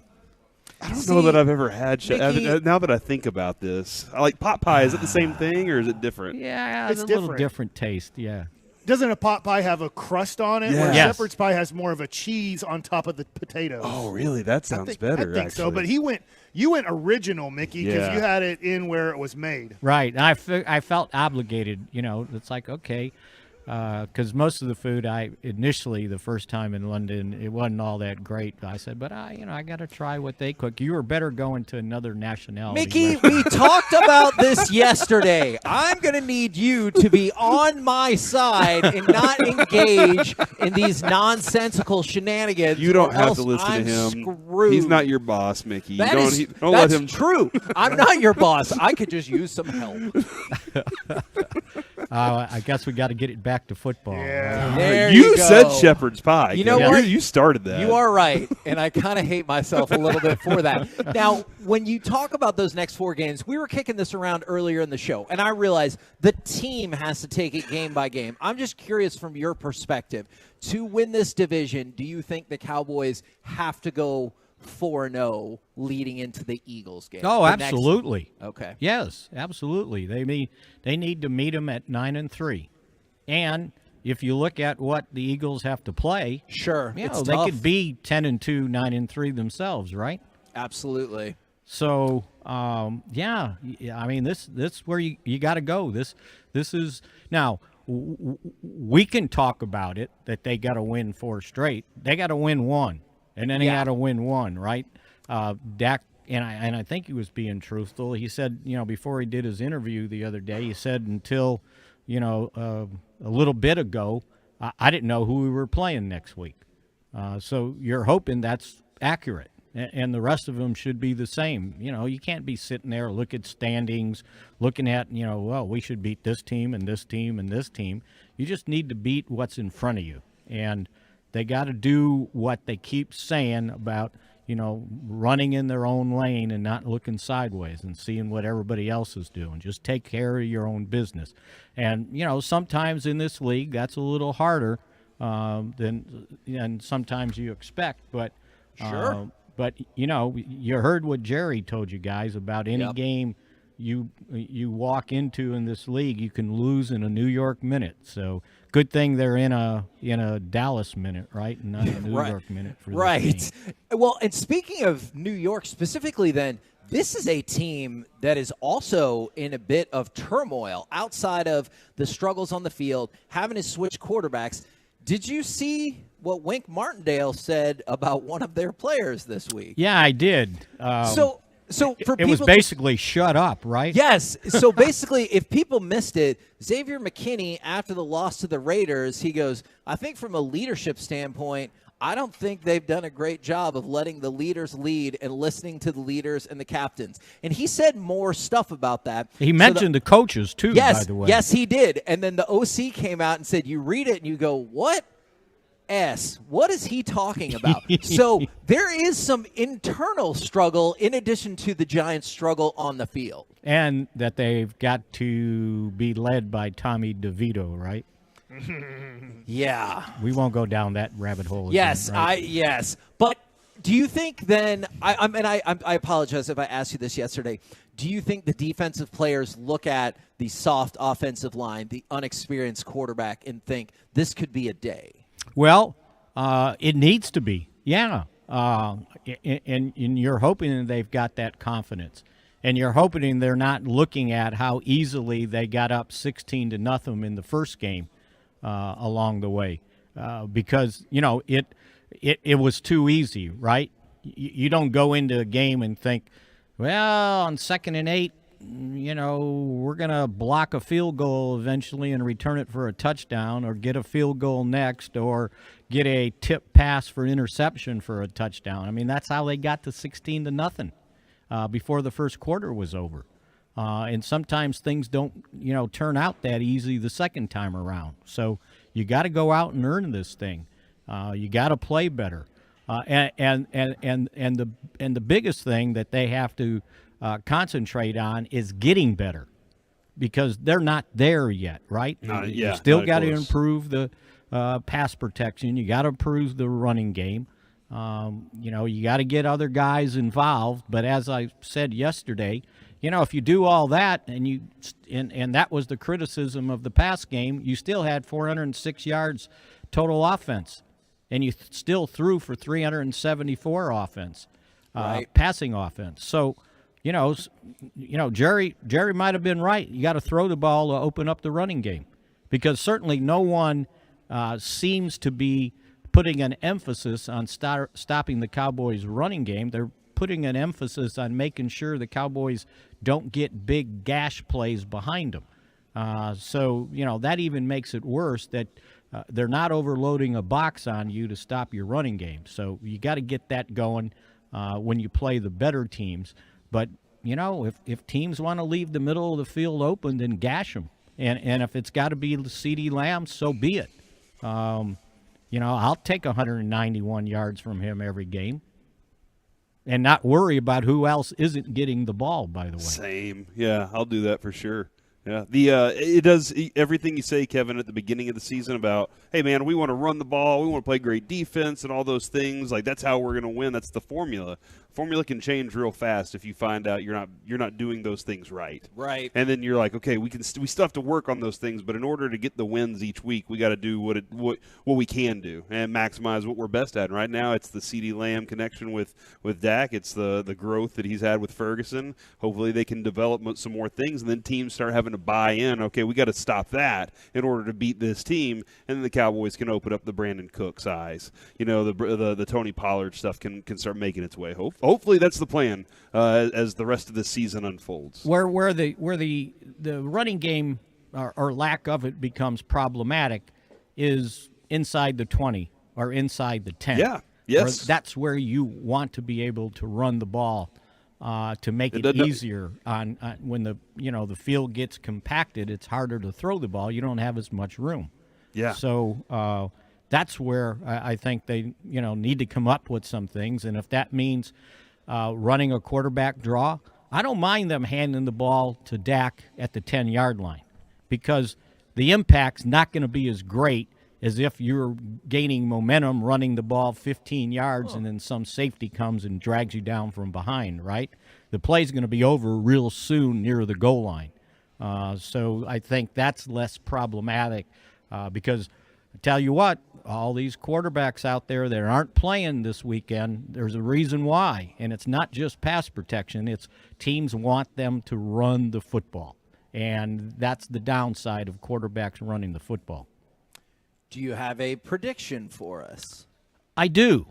Thought long and hard.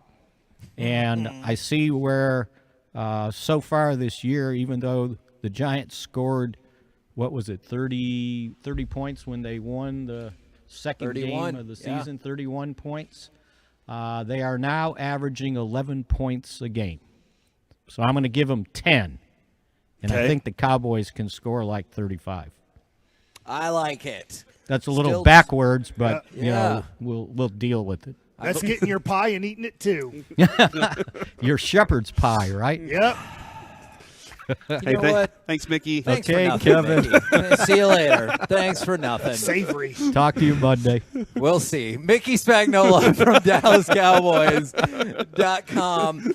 We're the KNC Masterpiece right here on 105.3 The Fan. We're live at Buffalo Wild Wings in Fort Worth, 5601 South Hewlin. Coming up next, Roquan Smith, UNC basketball. Mike says the Stars. And Corey Majors. Do any of these folks deserve Forgiveness Friday? Do you? 877-881-1053. We'll do it next right here on The Fan. I have hockey opinion.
And it's back to the KNC Masterpiece. The upcoming segment is brought to you by Frankel and Frankel. Life is unpredictable. Accidents happen. Frankel and Frankel are the go-to attorneys for car and truck wrecks in DFW. If you or a loved one has been in an accident, contact Frankel and Frankel for a free consultation at truckwreck.com or call 214 or 817-333-3333. So hard hit. Now back the other way comes Duchesne. Duchesne for the lead. Saved by Martin, and it goes in the net on the rebound. Matt Duchesne in alone. It looked like Martin had it momentarily, and then he laid an egg right into his own net, and Dallas has the 3-2 lead. KNC Masterpiece right here on 105.3 The Fan, where you might have heard Hockey Mike correcting the announcers. He's like, no rebound. It made it. Yeah, it went through his legs. It kind of hit his right knee pad, blocker pad. It wasn't knee pad because it goes all the way down. Blocker. And then it just kind of slowly scooted through. It leaked leaked through the 5-hole. Yep. Now, interestingly enough, we will talk about the Stars in Forgiveness Friday because I think Mike has a beef with the Stars. I do. What? We are live at Buffalo Wild Wings in Fort Worth, 5601 South Hewlin, if you want to come see us. First shout out. Yes. Country musician Casey Donahue's like, hey, man, you're in my neck of the woods. Come on over, man. He's listening. I don't know if Casey Donahue wants to come over here and Buffalo Wild Wing it up, but we're in his neck of the woods. That got the girl. I think you'll like this shout-out from the 817. I'm sorry. That's one of his songs. I love figured, it. but I was like, I don't know the lyrics. I'm sorry. I love that song. Can I get a shout-out to my stepfather, Brad? He had to bail off a horse a couple of days ago and ended up in the hospital, but now he's home and healing up. However, this is exactly why I don't trust horses. Dude, I get it. I thought you would like that. I get it, man. I'm not around horses enough. Mostly because if I'd stay around them too long, I'll die. How do you know that? I mean, they do this. Horses sense your fear or sense your like bees authority. Yes. Yeah. Like, like this horse is like, man, this is an authoritative guy here. I'm going to act good. They're like, oh, man, this guy's scared S-less. Let's just buck him off. I don't know how they know. How do they know this? We didn't tell them. When you said bail off a horse, I was like, what is that? I had no clue what that meant. But then I realized you got to get off the. You got to get away from it. All right. You sit there like with a pitchfork with the horse. You guys are definitely going to be prominently featured in Forgiveness Friday. Let's talk about the Stars. 877-881-1053. Now, with the Stars, it's interesting to me, Mike, because the Stars are victorious, but how they got to that win, oh, my God, as Mike has just been served a drink. You're not on vacation yet. It's Vacation Mike. Yeah, Vacation Mike. I guarantee you Mike is on vacation in his mind right now. I'm already in Cabo. Is the Stars had what would look like, if you just look at the final score, a dominating victory 5-2 over Columbus. However, they fell in another multi-goal hole as they were down 2-0 in the first. So I heard this stat after last night because I was thinking, gosh, they just don't look very good again. And then they did. Like, early on in the second period, they started looking better, and they dominated the rest of the game against, I think Columbus is not a very good team. They are not a very good team. They haven't been a good team for a while. They're probably not going to be very good this year. But I heard this stat last night. Out of the Stars' 12 games, they have not had a lead after the first period in one of those games. They could have been tied, but they have not had a lead after the first period. So if you've been watching the Stars, like I have, I did miss some games because of the World Series, they seem to get off to sluggish starts. And I'm new to hockey for the most part, like watching this much. But I'm kind of like, why do you guys play so much better when you have to come back? That can't be a good formula when you play good teams. Because when you play good teams, they're going to be able to. We've seen it so far this year. Okay, I'm glad that you said that because think about this. Not only have they not held a lead, this is their 12th game. This is the 4th game where they've already had a multi-goal deficit. And this is the first one they didn't lose in regulation. So you look at this team, they're 8-3-1. Before this game last night, 0-3-0 in games where they were down by multiple goals at any point. So they could be 12-0 if they hadn't done that, is what you're saying? Or maybe 11-0-1. Okay, all right. So to your point, Mike, last night was a great win. That has not been what they've done for the bulk of this season. Now, another opinion here, and this isn't really opinion. I know this is wrong. If you've just watched this year, you would say 95 Duchesne's the best Dallas Star. I could see that. So I know that number 4, obviously Robertson got the, I don't call it a fake goal, but it was from the distance. It was nice to really ice the game out. And he needs it. He has not been scoring You could tell goals. his disappointment of scoring that goal. Did you guys, I don't know if you guys saw the reaction, but it was almost like Yeah, Who I cares? but it's not a real goal, and I haven't been scoring real goals. I know that Wyatt Johnston, 53, is supposed to be kind of a superstar in the making. But I would just say Duchesne, who they picked up, who I believe is 34 years old, so he's not like going to be a star for a long time and contribute for a long time. But that has been a heck of a pickup for this team. 32. 32, okay, thank you. But, like, he's been really good. So, in a way, 95 has really impressed me with how he has helped out the Dallas Stars this year. And now I know they have 2 games, Minnesota and Winnipeg, coming up. And most likely Otter wants to play in Minnesota. That's where he's from. But the Wedge, I call him Wedgwood 1 just for radio. But I know it's not his name, but he'll probably be the goalie against Winnipeg. I loved. I really am. How about this? I'm a big fan of the Duchesne edition, man. So far And this that season, edition. yeah. Well, this too. But I'm not saying I'm an expert, but I'm paying a lot of attention. it seems like when Duchesne does something good, the Stars do well, and like that just Kind seems of the Simeon effect. Yeah, sort of. it just seems like Yeah. every time you see something special happen, he's involved in it in some way, shape, or form. Whether it's an assist, setting up marchment for stuff like that. Then last night, though, man, that shot and that Sagan was able to tip in was just awesome. Like that shot, I'm so in awe, Mike, of guys that can just deflect a pass into the goal that way. It's awesome. I'll tell you this thing, since you're talking about Sagan, because he did have a nice transition. Like, he got the turnover around the blue line, which was really nice. That first period, and watching the Stars in the first period, they make, to me, amateur hockey guy, some stupid turnovers in the first period that they don't make the rest of the game. So I called up Spittle last night after the game, Hockey Hawk. Yeah. And I was like, hey, how do you change that? How do you make a team that plays so well in the second and third period to play like that in the first period? And we talked about possible line changes. I'm not smart enough to know all the things that you could do to change the early momentum of a hockey game, but it's fun getting to learn this team. Now, Corey, I'm going to throw you up in Forgiveness Friday and see if you belong.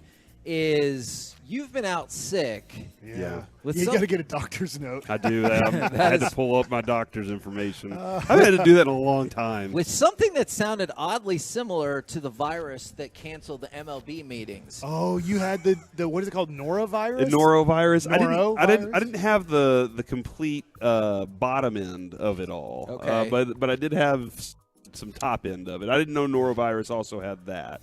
But yeah, it was one of those where I just felt crummy. Are you responsible? Oh, I'm sitting there. Are you responsible for being out there and getting the rest of the GM sick? You're in Phoenix?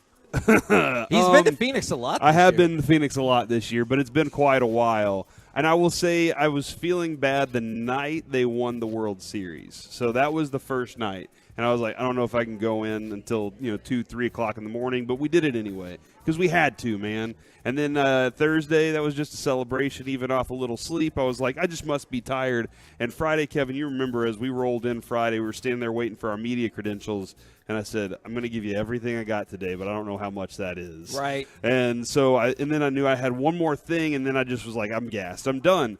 But I didn't see Chris Young out at the parade. I didn't talk to him face to face or anything, and I don't think I've run across any of the other GMs. So I you think did I'm not safe spread on it this. to him. And I'm then... not. Yeah, no. Now maybe I spread it to somebody because there is a Tolo in the Fox 4 commercial that they had. Did you see Dude, that? I cried. Have did y'all discuss that commercial? That It was Fox on 4 Sunday. ran? No, it was on it was during the Cowboy game. I didn't see it. I did not see it live. But then I saw it on Twitter and I cried. Yeah, there's a Tolo we all took pictures with that's in it, and he's talking about the tears that he shed and everything. Oh, that's so nice. And so maybe because he did have a picture with a lot of different people because he had great location, Kevin, off to the side of the stage where you went to visit. He took a picture with him too, and he had a picture of me. So maybe he did run across that, and I was able to spread it that way because super spreaders happen. I guess. Oh man!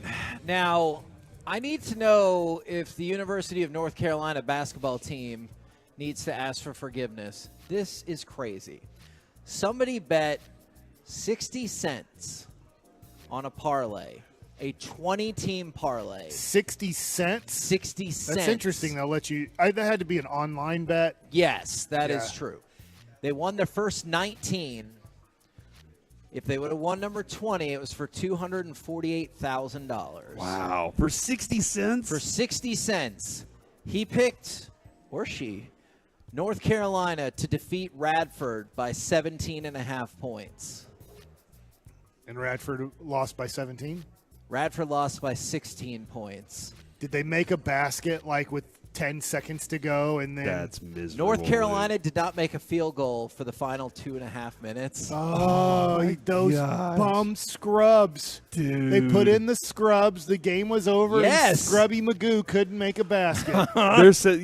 Vegas was sitting there going, look at this parlay that's about to hit off 60 cents. We're about to have to pay this dude $248,000. Can you imagine They if- put the call in and said, don't score anymore. If you were the online, whatever, Vegas book or the online, whatever, offshore dealy bopper.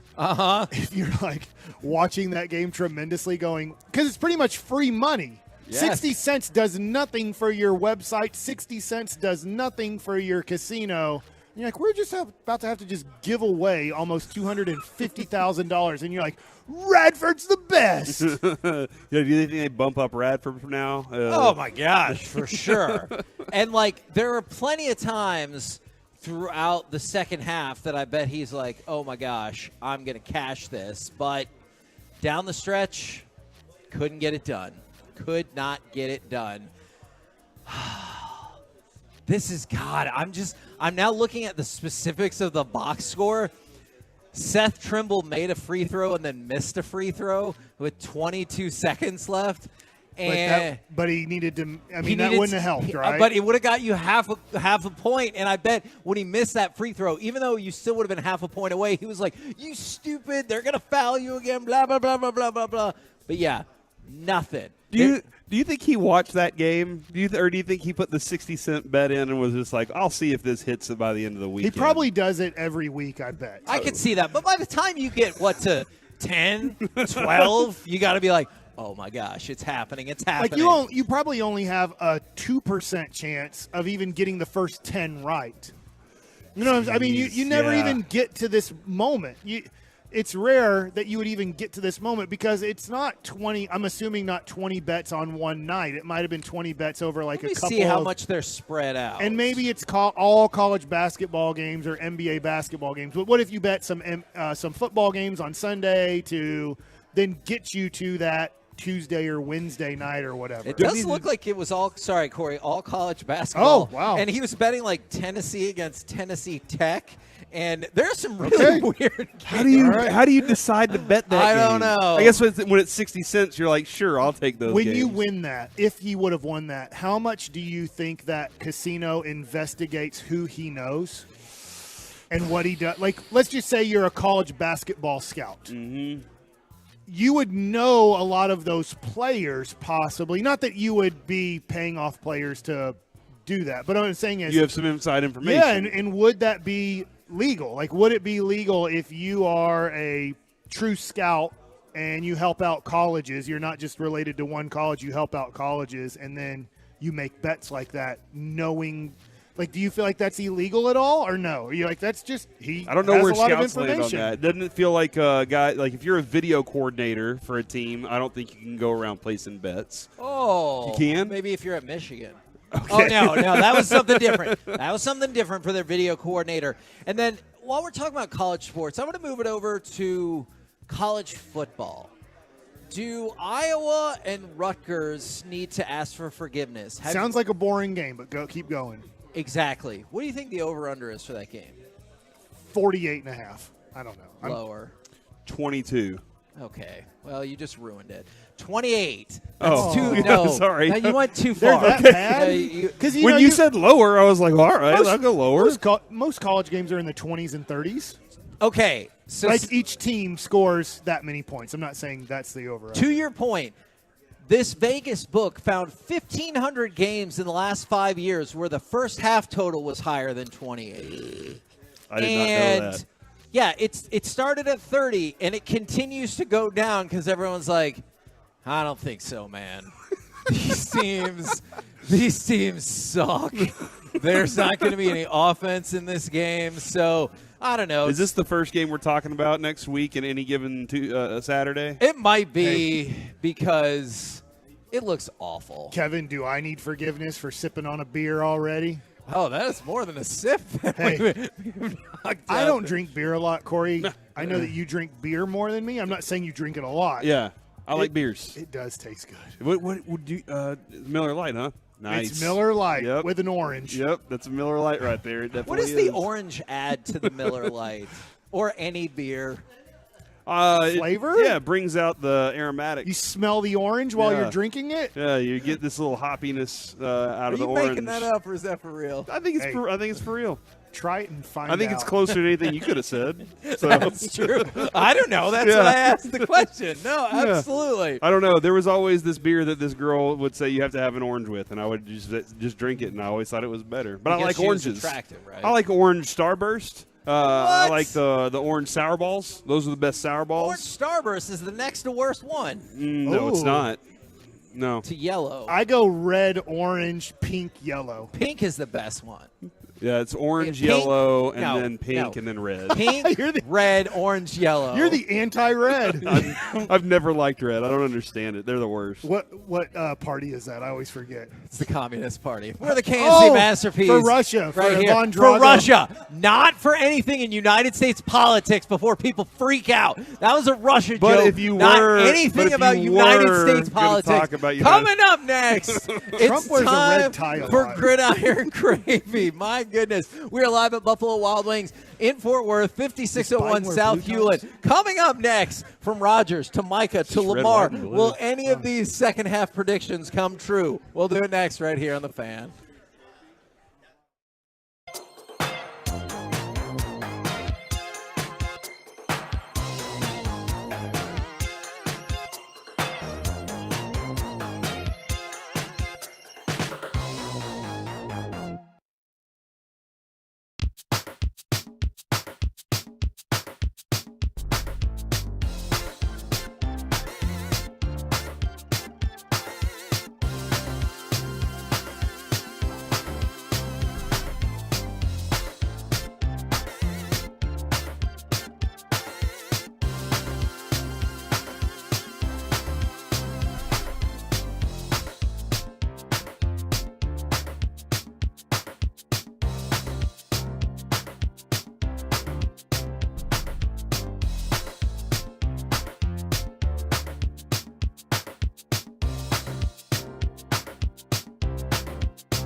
And it's back to the KNC Masterpiece. The upcoming segment is brought to you by Classic Chevrolet. Classic Chevrolet is racing to finish the year #1 in America. They're leading the way with an unheard of 400 Silverados with their best Black Friday savings all month long. Shop them all at ClassicChevrolet.com. This is Texas. This is Classic Chevrolet. Find new roads, relax, and enjoy the difference. KNC Masterpiece back here on 105 through the Fan. We're live at Buffalo Wild Wings in Fort Worth, 5601 South Hewlin. And right now, those onion rings smell so good right now, dude. Better not. Those onion rings smell so amazing. Right now, it's I'm having the black bean Oh, my burger. gosh. Well, I'm talking to a Tolo, too, Seth, Yeah. who bought me a beer. Uh-huh. So I have to drink it. It's That great, is true. though. Is that how that works? Yeah. Okay. Let's go around the entire NFL and dip into some gridiron gravy. Dip. All right. Dip. There you go. Whoa! He Too- thought he it's didn't too know. late. Ross didn't know. What Ross. did Ross do on Friends? Did he It's have a saying? Too late. He did this. We were on a break. That's Oh, that was say, it. right? We were on a break. Yeah. It's bye week for Philadelphia. Let's start with Roquan Smith. I was going to mention this in Forgiveness Friday. Linebacker, used to be with the Bears, got ticked off because he wanted a lot of money and he's not with them anymore. Well, and also he thinks the Bears are terrible They are. because he said he's glad that he's not going to waste the rest of his career. Specifically, it makes me so happy knowing that my career is not going to go down the drain in the sense of I'm playing somewhere where I'm not truly competitive for a title. I don't mind him saying that. He's being honest. Now, let me ask you guys this off the Bears' win last night. Huge win over the Carolina Panthers. What a terrible game that was. Right now, the Bears have the 1st and the 5th pick. Because they have Carolina's pick, they move them from 2-1 by beating them. They move their pick from 3-5 by winning this game.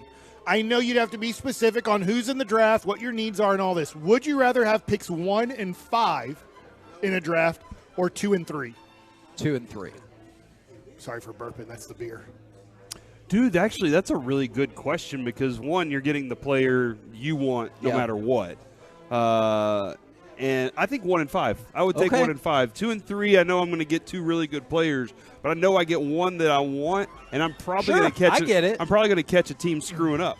Yeah. You know, some team's going to mess up and get the wrong player, and I'm going to land one of them. It is amazing. I know you're a Chicago guy somewhat, Kevin, Yeah. is that the Bears have such a historic franchise, yet they've really been crappy their whole franchise. For sure. Gale Sayers and Dick Butkus were losers. Like, you would think those two guys on the In same terms team. of if their team won or Right. not. They're really good players. Neither one of them were with us Oh, my anymore. I just guys, kind of thought it was weird to take shots at the dead. One guy helped out a guy with cancer. I don't know if Dick Butkus was part of that or not, but Gale Sayers was definitely part of Brian's song. That's a great movie.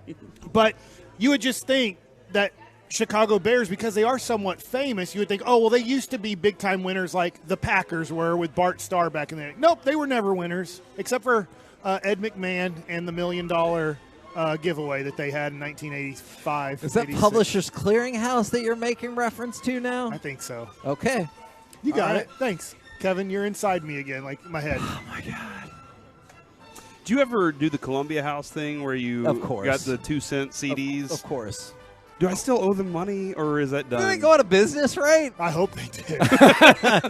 I feel like maybe that's why my credit score keeps going down. if you're around 40 years old, I feel like the amount of people who did Columbia House is like got to be in the 80s. Even though my parents were like, 80%. "This has got to be a scam," they let me do it, and I'm still at that point. Let's go from that to Corey, your guy, T. Higgins. Oh, is he healthy or hurt? It's looking like he's going to miss Sunday's game. Now, Jamar Chase said, "No, I'm going to play until they tell me I can't play." So we'll see. But it's looking like T. Higgins is going to be out. He will be evaluated on a week-to-week basis going forward. Sam Hubbard's out as well for the Bengals this weekend, defensive end. So I just saw that from Adam Schefter as of 40 minutes ago. So T. Higgins out there. So I mean that's tough, but that's what the Bengals have to overcome, and they've been on quite the run since it looks like Joe Burrow got back to health. No, again. you're absolutely right about that. I'm really curious about Joe Burrow's MVP possibilities because, I mean, I know there's more that goes into it, but you can also look at, hey, Joe Burrow is still hurt and our team's losing. Hey, Joe Burrow seems like he's better, and now our team is winning. Yeah. Like, I feel like he's got a pretty strong candidacy right there. As good as the Houston Texans played last week and what C.J. Stroud did, and player of the week in the offensive player of the week, right, in the NFL, in the AFC, it is Cincinnati by 6.5 points in that game. Okay, since you brought up C.J. Stroud, I want to throw these out there because some of these numbers are pretty crazy to me. Will C.J. Stroud break the rookie record for most passing touchdowns? Do you know what that record is? I knew it was Peyton Manning in 1998. It is no longer Peyton Manning. And wasn't it 27? I will guess that it is who was really good as a rookie, played all 16 games. It's not the dude in Cleveland right now. Maybe they're not no, really not good. Watson, he got hurt. Maybe people just think they're going to be really good. Manziel. What? Did Jared Goff? Justin Herbert. Oh, okay, all right. Oh, Herbie. Justin Herbert holds the record with 31. C.J. Stroud's on pace for 30. If you think he'll break the record, you can get 7-1 on your money right now. Is it fair? It is what it is. If he breaks the record by getting 32, but he played an extra game. Asterisk. But we don't asterisk any of the current records, No. even though they surpassed 14 game records. I feel like I'm going to be honest here. I feel like 31's low. It does feel low, but Just the way that just 'cause the era quarterbacks of- throw yeah. for 40 touchdowns in a season, you would just have thought a rookie would have maybe done that. But I will say this, though. Whenever I watch him play versus Herbert, I see two completely different quarterbacks. Oh, sure. But I see a guy who probably looks more mature in this offense than I think I ever saw Herbert. Herbert had this flash ability that you were like, whoa, he can make something big happen. And I think Stroud can too. It's just he seems more comfortable within his offense. I'm not 100% sure. I don't have his stats pulled up. I feel like Peyton Manning in 98, when they went 3-13, I think he had 27 touchdown passes and maybe 27 interceptions. It was like 26, 27, or 28. Yeah. It was right there. But he was like, I'm throwing the ball, though. Stroud has 14 touchdowns and 1 interception. It's incredible. And I want to throw this out there because this bet seems really confusing to me. Right now, C.J. Stroud is on pace for 4,800 yards passing.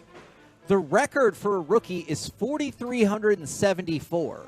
But if you think Stroud will break the record, you can still get 3-1 on your money. He's on pace to break that record by a good 450 yards, and you can still get 3-1 on your money. I realize he'll hit some lulls, but that feels like a decent shot to take.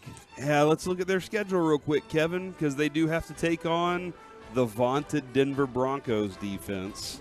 Let's take out all the college money that we have saved for our kids. Oh, my gosh. I don't want to bet on it that much. Because let's say we have 2 semesters ready to go. Well, that's only 1 year. But if we do this, what's the odds? 3-1. We now pay through their junior year of college. That is...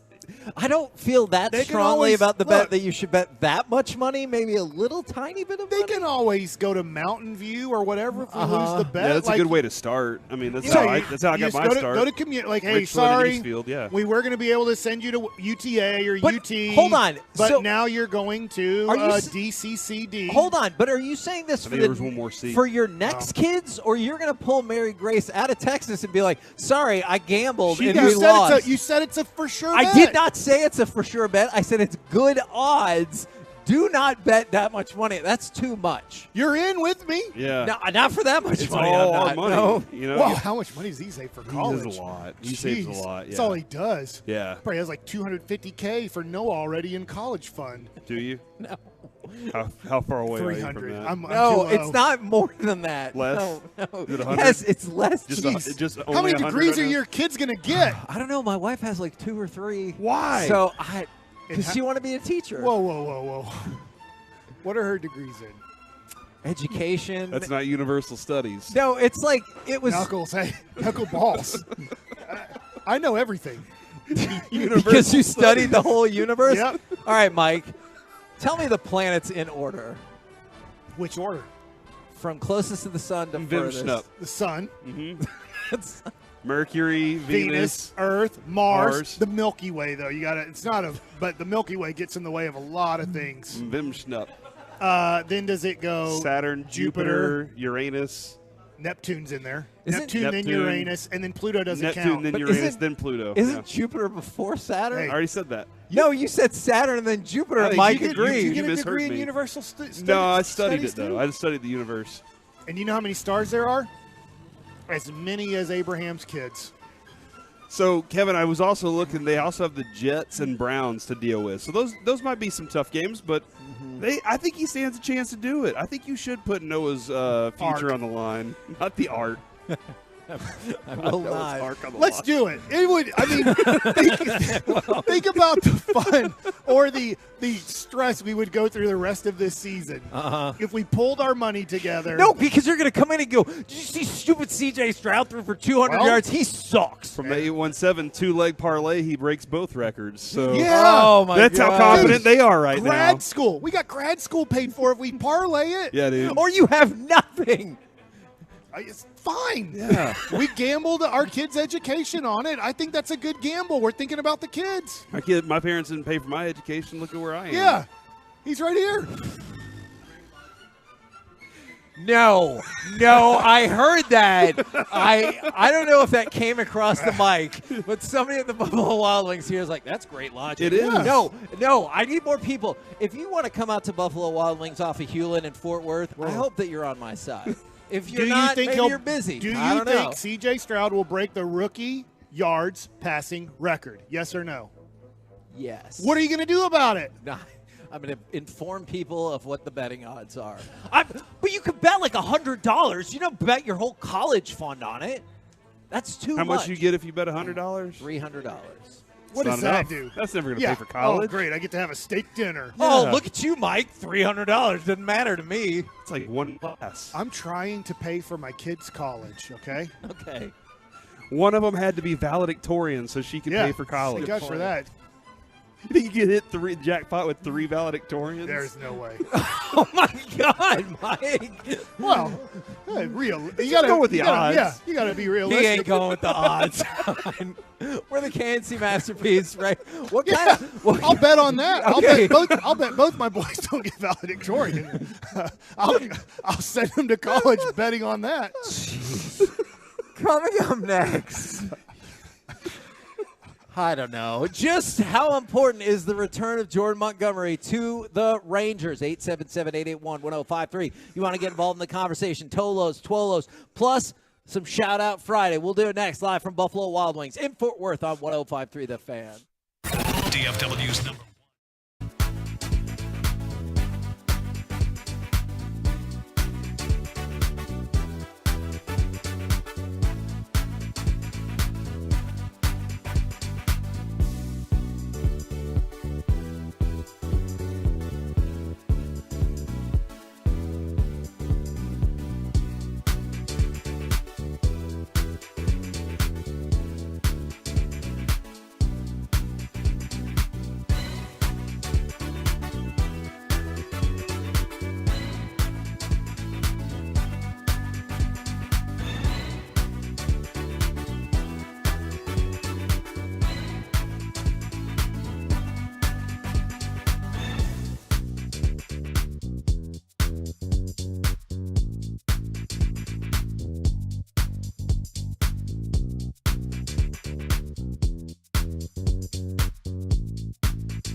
It on, leave it on. Home of America's team is 105.3 The Fan. Hello, baby. KRLD FM and HD1, Dallas Fort Worth. Always live on the free Odyssey app. From our fan studio, secured by DFWsecurity.com, it's the KNC Masterpiece on 105.3 The Fan. KNC Masterpiece right here on 105 through The Fan. We are live from Buffalo Wild Wings in Fort Worth, 5601 South Hewlin. Thank you to everyone who has already joined us. There are a ton of Twolos out here, and we're getting all your feedback on the Twitch, on the YouTube. It's fantastic. We got a day one Tolo also. She calls herself the D Tolo. Because she was a day one listener from the beginning of this thing. So thank you very, very much. I like staying employed, and everybody who listens helps us stay employed. Yeah. So I appreciate that very much. Do you think we could get away with these shenanigans if our ratings weren't high? No chance. No. So thank you to all of y'all for coming out and keeping us employed. On the Rangers front, I've been thinking about this a whole lot because it seems like, I don't know, it seems like a lot of Rangers fans, and maybe I'm misjudging this here, are talking about a lot of other things versus, hey, our first thing we need to do is lock up Jordan Montgomery. Like going out and buying other things? Yeah, and so, for example, I saw on ESPN, and look, Mike, I know MLB Trade Rumors has got a different deal and everything like that, but just ESPN says their projected contract for Jordan Montgomery, 5 years, $106 million, which would be $21.2 per year. That is super low. Who said that? ESPN. Okay. And so wasn't it 160 on MLB Trade Rumors? It was. That's a big difference, right? Well, and I think they might have had him at a 6-year deal. Yeah. But so, and ESPN's like, hey, he's our 6th best free agent, and whether it's Hader, Ohtani, whoever, like I understand how good all those players are, but Jordan Montgomery, along with Eovaldi, those two helped get you to the promised land. And it feels like people are like, oh, yeah, no, I hope we bring him back. Instead of like, we need to have him back. How about this? Is the reason I have heard from a lot of Ranger fans that are desperate to get Montgomery back. Okay, I really good. have. Good. But is the Ranger fan preparing themselves? Because Chris Young has not come out and said that Jordan Montgomery is a key part to the offseason. Our number one goal is to bring Montgomery back, right? He has not come out and said anything like that. He hasn't said he doesn't want Montgomery. By the way, it's 6 years, $150 million on MLB Trade Rumors. Who knows what it's going to be, but just to give you an idea of, because $21 million, I think the Rangers get him as fast as possible. But if it gets to 6 for $150, I think that's where the Rangers are strongly considering, is that good value? Is that worth it? But I have heard a lot of Ranger fans in the last, let's say, week talk to me about how desperate they want Montgomery back. I do want him back, but I'm also prepared to lose him too, if that makes sense. He made the Astros look very not good. That was my favorite part about it, is he made them look bad. And so that's one thing I have to take into consideration. The other thing, too, I have to take into consideration is I do look at I wrote this down yesterday, and if you don't have him going into the season, you have Eovaldi, you have Gray, you have Dunning, you have Heaney, and maybe Cody Bradford as a starter. Scherzer. You have Scherzer as well. Obviously health is going to depend on a lot of things there, and you still have the opportunity to trade for somebody mid-season if you need to. That's a plan. They did it this year. They said mid-season, let's go get a guy that has the death ball, and they went out and got him. Now that's not a guarantee, and people will drive up the prices on you for sure in the middle of the season if you're in contention. But now that you just won, I think a lot of Rangers fans are like, look, you got to go do it again. And you can't do it without a guy that was a key part to it. And I'm in agreement with that. I agree. That was a dude that felt like he was part of the clubhouse, that he was part of the culture that they started to grow in there, and that he liked it. But I did ask you, how much does winning the World Series with this team benefit the Rangers when negotiate with him? Is it much of a difference? Is it at all? I'm sure he'd like to come back, but he's going to take the most money. I'd have to look up how much money Jordan Montgomery's made in his career. But if we're talking about the Rangers are willing to offer him 5 for $110 and a team's willing to offer him 6 for $150, he has to take 6 for $150. Like, now, if he's made, in a way, I'd still probably, most guys would choose that. An MLB players union would say, hey, what are you doing? You're screwing over your fellow players by doing that. What if the opposing offer was 5 for $115? So 5 for $110 to be back on the world champs, or 5 for $115 to go elsewhere? I don't know him, but I think he would choose the Texas Rangers in that scenario because, I mean, you've done this before. If it's a Florida team versus a California team, if the California team's offering you $5 million more, that's about $20 million less over 5 years because of state taxes and how much it would be the cost of living, stuff like that. Now you're talking Kevin's game with taxes, So, but if it's a Florida team, you would get, let's just say, the same amount because there's no state taxes there. I would look at it and say, I think Jordan Montgomery wants to be back with the Texas Rangers, but I don't think he's really going to give you much of a discount unless you're talking about $1 million per year over 5 years. I think you're doable in that. But if you start getting to, hey, it's $3 million per year over 5 years, and that's $15 million. I think you look at it from a family standpoint, from a man standpoint, supporting your family, and I get it. Look, whether you have $105 million or $120 million at the end of 5 years, you've supported your family pretty darn well financially. But still at the same time, they look at it and say, sure, I would like that $15 more million. That might help me out later in life. And the extra year feels like a clincher to me because when we had talked about this off air, I said maybe up to $2 million per year. But if it's an extra year anywhere else, then you're probably going to lose that negotiation. I hope the Rangers get him back. And obviously, I don't know if you're going with Shohei Ohtani here, but if Shohei can make a decision in, let's say, the next 8 days or 10 days as we get close to Thanksgiving, that would help out the Rangers. Whether it helps him out by he's on the Rangers or it helps him out that he's officially signed with, let's just say, the Dodgers, and the Rangers know we don't have to hold anything back on Montgomery or Hader or making a trade for Devin Williams or whatever because they know that Ohtani is off the board.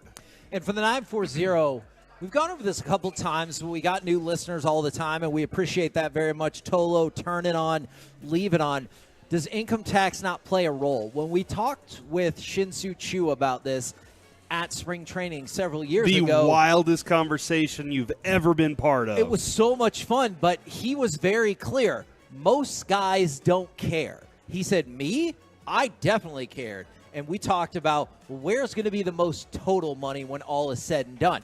But he said most guys don't care because that number doesn't go out in the press, right? Like, let's say Jordan Montgomery signs here for $5 for $100 million versus if he signs somewhere else, $5 for $115. The article is not going to say in the headline, but really it's only $98 million if you factor in the state income tax. Like that, and it's the headlines that matter for a lot of folks. I have no clue who's interested in Jordan Montgomery. Plenty of teams will be and are. But the three people pick 3 different teams. Rangers, no state income tax. Mets, a lot of state income tax. Giants, a lot of state income tax. So I don't know. Like that will, the agent will bring that up. Now the agent gets paid on, I've brought this up before, he's going to get anywhere from 3 to 5%. That's negotiated between player and agent. If an agent's getting 5%, he's getting 5% of the total bill. He's not getting 5% after you pay taxes in. So the agent doesn't have a lot. He does have a little bit because he's representing you as a client. But if he's getting a $100 million contract in L.A. versus a $105 million contract in Texas, he's looking at the $120 million of I'm going to get paid $120. I'm going to get paid 5% of $120 million. I'm going to get paid 5% of $105 million. So the agent doesn't maybe push as much as you would think for that. The other thing too, Kevin, is the Rangers do know him. You know, they got to see if there's a wart, they know. If there's not, if they're like, man, he's perfect, then that gives them even better ideas of everything. And we talk about this a lot. They gave him the chance to see what it's like playing here, and where that how that sits with him. Now, Mike, did you get the opportunity to read the article I texted over to you yesterday? I haven't on Bally's. Yeah. Okay. Yeah, bring it up. Honestly, you're going to educate me tremendously. I had the dinner with my agent and a couple of minor league prospects. That was fun to get to meet and stuff like that, but I did not get to read that article yet. So thank you very much to Lindsey Crosby for going through the court transcripts and getting some of this information.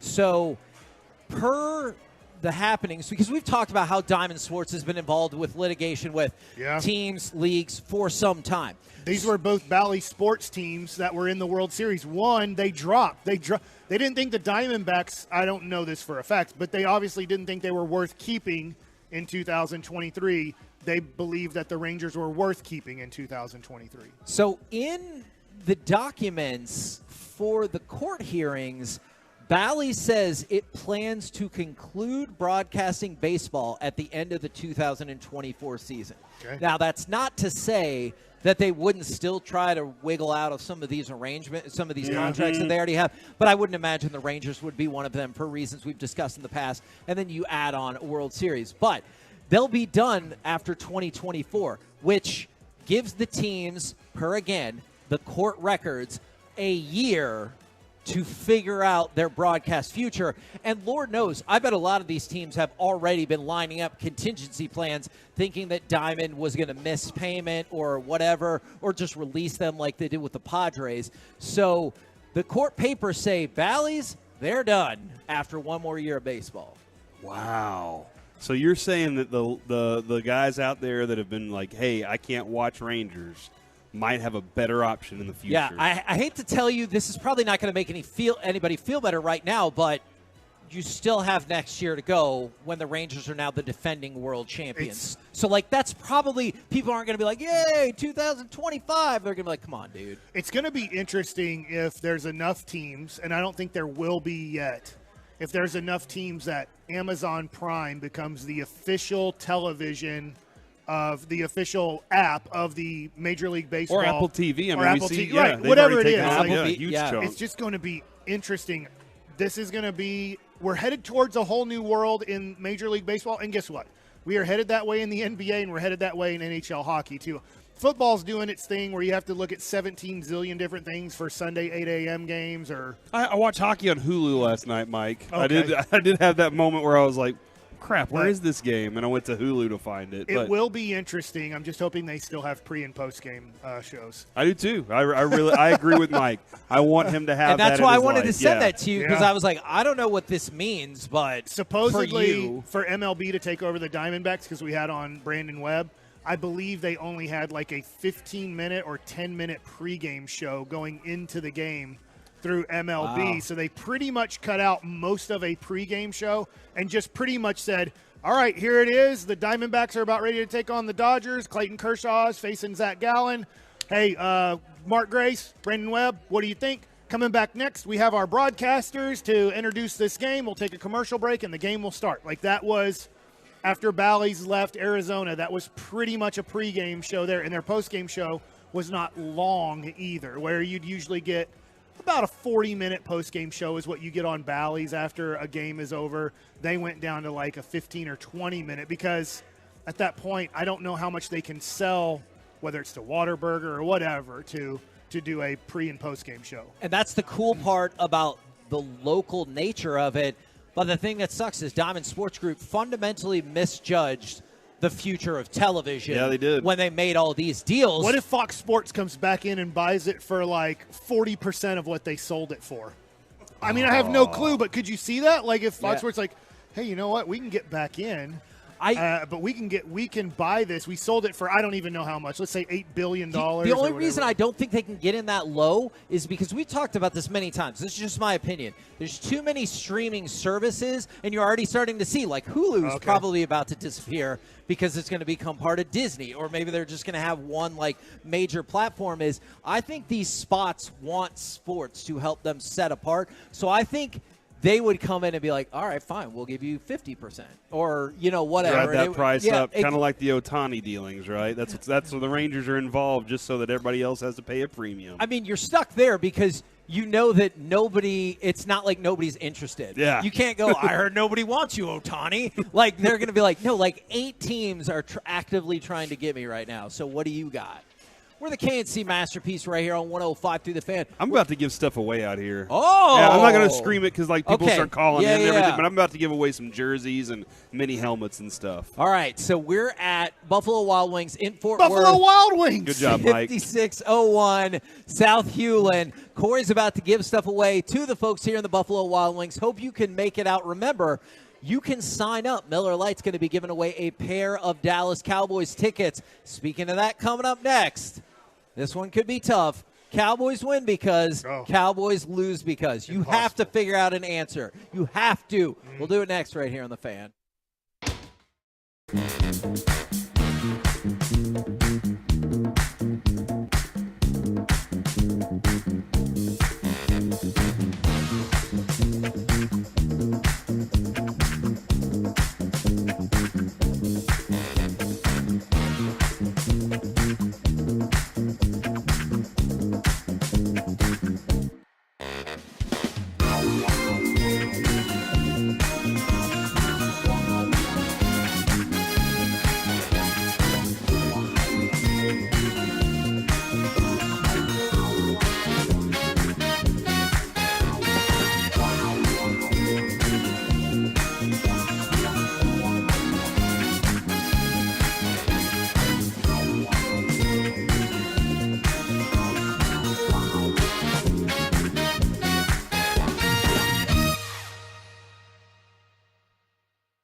Have you ever been ripped off? It sucks. Having a daily reminder of it is even worse. If you shave with a well-known big razor brand every morning, you might be thinking more about how much you paid for the blades than about how smooth your shave is. I'm Andy, the founder of Harry's. We give you a high-quality shave and an expertly engineered product for a fraction of the price that the big guys charge, with no compromises. They have 5 blades, Harry's has 5 blades. They have a lubricating strip, Harry's has a lubricating strip for extra glide. They have a trimmer blade, Harry's has a trimmer blade for the hard-to-reach areas. They charge up to $4 per blade. Our German-engineered blades cost as little as $2. Big brands charge higher prices because they can. Harry's keeps you in mind, focusing on high quality at a fair price. So stop rinsing cash down the drain every morning. Get a great shave for a fraction of the price with Harry's. Get a $13 trial set for just $3 at harrys.com/kickoff. That's harrys.com/kickoff. RJ Choppy, your good friends over at K-Post Roofing and Waterproofing, the official roofing and waterproofing partner of the Dallas Cowboys, and partner with Tesla, the industry leader in solar. Those Tesla solar roofs are backed by a 25-year warranty and a 30% federal tax credit. So installing a Tesla Powerwall rechargeable battery allows you to store your energy. It's readily available to you, and get this, you can sell it back. That excess power, you can sell it back to the grid during peak times and make hundreds of bucks each month. Schedule a free estimate. Go online, kpostcompany.com/Tesla. And since North Texas is headed into an El Nino wet weather pattern, finally, you should consider scheduling a free drone roof inspection to make sure your roof is ready to withstand severe weather. Guess what? I found a leak. I got a leaky roof now. I had to get K-Post to come on out. Thankfully, they were able to fix the roof. kpostcompany.com. kpostcompany.com or 972-382-5515. Tell them RJ Choppy for the fan sent you. And it's back to the KNC Masterpiece on 105.3 The Fan. It's now time for the Expressway, sponsored by QCConnects.com, non-surgical regeneration. First and goal at the 7, but now the clock down to 6.5 minutes. Prescott in the gun, Lamb in the slot. Prescott back, flushed out. Great block by Tyron. Rolling, throwing to the end zone, wide open. Tolbert for the touchdown. Coming left to right against the boundary. KNC Masterpiece back here on 105.3 The Fan. Cowboys win because Cowboys lose because. 877-881-1053. We're live at Buffalo Wild Wings in Fort Worth. 5601 South Hewlin. Things are popping off. Hey, we're sold out here. No, there's more room for more people. Okay. We can find. We're going to have people sit at tables together and get to know each other. Or go to the second deck. Or go to the second deck. Yeah. But also, Vacation Mike is in full effect. He needs another beer, Kevin. Yeah, we're out of beer. Somebody get this man another beer. No, you do not have to get this man shots. another beer. Definitely not that. All right. I'm 20 hours away from being on a plane. Dierks Bentley style? Uh-huh. I don't know that song. I know a lot of Dierks Bentley songs. I'm getting drunk on a plane. There you go. Everybody, murder. I don't know the rest of the words. It's a stupid song, but I do like Dierks. So the only words you know are the title of the song and then everybody murder. I like Dierks Bentley. Yeah. But that's one of the songs where I'm like, it was very popular. I don't know if it's number one, but it was a very popular song years ago. Now, I know one of these will be easier than the other, but I would like a Cowboys win because Cowboys lose because from the 214, this is what I have a feeling most of them are going to be like. Cowboys win because Rico Dowdle goes off running the ball, and Cowboys lose because they all oversleep. From the I like that one. Yeah. I got a real answer. From the 972, Dak throws for 450-plus yards. Cowboys win. Cowboys lose because the receivers drop the passes. Okay. Well, do you think this is going to be one of those games where the receivers drop the passes, though? CeeDee Lamb's not dropping anything. Right now, you're hearing Schottenheimer saying, hey, look, man, CeeDee Lamb, the way he attacks practice right now is the best thing I've ever seen. Like, this changed his level of play. I don't think that's going to happen. If every other receiver drops passes, I would believe it, but not CeeDee Lamb. So I appreciate that text. I appreciate that, though. All right. Mike, you said you have a real one ready to go. Cowboys win because they're so much better. This is a major mismatch. And the other thing, too, is Cowboys blow out the Giants because this is what the Cowboys do in 2023. Yeah. You could even argue they did it last year somewhat, too, is when they have a bad opponent, they destroy them. Like the Eagles win. The Eagles are better than the Cowboys. The Eagles win these games. Yeah. But they don't blow out their opponent. The Cowboys just destroy teams like the Giants. So I'm kind of saying the Cowboys blow out the Giants because the Cowboys really take advantage of the bad teams in the NFL. I get they lost to the Cardinals, but Cowboys lose because they do the Mike Bassick theory. With Tony Danza as the quarterback, do I have his name right? Isn't it? No, it's Tommy DeVito, Mike. Okay, Tommy DeVito. Not Tony Danza. Not close enough. Not I who's heard the that. boss. No. Yeah. They do not pass the ball one time in this game, and they run it every play. And they see if the wishbone and running the ball every play works. Okay. Oh, look, I'm not going to lie. I would kind of want to see that. With the option running out there. And I think you're 3rd and 17 and you're the Giants. You punt it, but you don't bring on the punt team. You let Tony Danza. It's not Tony Danza. It's Tommy DeVito. Danny DeVito. No, it's not Danny DeVito You either. let him punt the ball. I see it happen in high school all the time. Quick kick. Yeah. So you just say, you know what? We're not making it on 3rd and 17. They don't have a returner back there in Turpin. We are going to snap it into the shotgun, and he's going to punt the ball, and let's just say he punts it 45 yards. I don't know if he can. We know he can't throw. Maybe he can punt. Do we know he can't throw? We know Where do you he know can. that? How do you know that? Never heard of the guy. So That's therefore how he I can't know.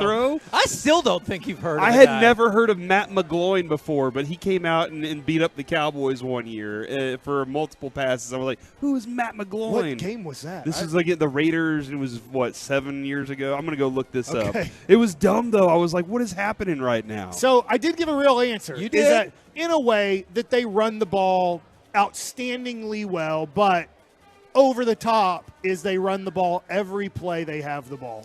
From the 254, Cowboys win because they're playing the Giants. Cowboys lose because, well, they're going to lose to a backup QB. Or, excuse me, because they treat the Giants like the Cardinals. If the Giants played the Carolina Panthers, which I'll be honest, I did not watch that game last night, but they're the worst team in the NFL right now record-wise, Yes. the Panthers.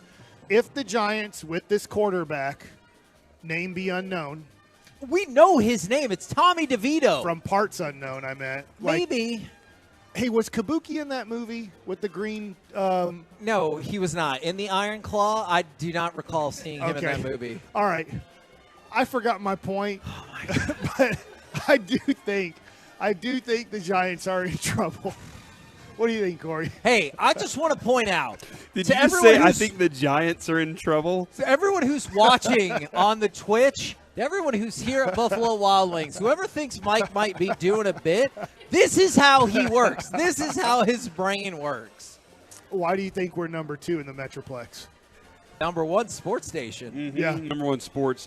All right, I'll give you my Cowboys win because Tommy DeVito. That's his name. Out of Shepherd University, you said. In West Virginia. In That's West where you got the Virginia. shepherd pie Yes. joke from. I get it now. He's not a good enough quarterback to compete against Dak. All right, like Okay. that's they don't belong on the same field, and that's going to be a very difficult thing for them to overcome. Who would win between the Giants and the Panthers right now this week? Who would you pick? That was the thing I forgot. I'm picking the Giants. I don't love it, but I'm picking the Giants. I'd pick the Panthers. I just don't. I get just it. think the offensive line is very important. No need to explain. I get it. Cowboys lose because they've never seen Tommy DeVito play. They don't know if he can throw the football or I do not. think that's like a weird advantage. It really is, and Kevin, that's Worked out well for Ben DiNucci that game. that's the moment where you're like, you know what? Let's just run every trick play that we got possibly. Let's run all flea flickers right out of the gate. Let's just do all the things that they wouldn't imagine that we do, and we're going to try and catch them off guard, and the Cowboys are just unprepared for Could it. you imagine if DeVito wears an upside-down New York hat coming into this game? Like upside down, like New York or Giants? New York. Okay, all to right. make the most because money. the Giants would be something he has to pay the Giants for. Yeah. The city of New York doesn't want any money. From the 817, Cowboys win because Dak doesn't turn the ball over. Cowboys lose because Jalen Hyatt scores 4 touchdowns. Even then, I still think we might have a shot at this. From the 901, Is Mike drunk? And that's answered by the next text from the 214. Vacation Mike is everything. I do not believe that Mike is intoxicated. He is just thinking about, we say vacation. Cabo? Yeah, vacation. And he's looking up something right now. I guarantee you he's going to be like, hey, look at this thing we're going to do next Sunday. He's not. He's looking up video of Tommy DeVito. Oh, my God. I take it back. I said I've never seen him take it back. I apologize. Here's a touchdown from him that was 15 seconds long. It took him forever to score. Yeah, and it's taken a while for that touchdown to load up. So that did take a while. Maybe it was mostly celebration. Here he goes.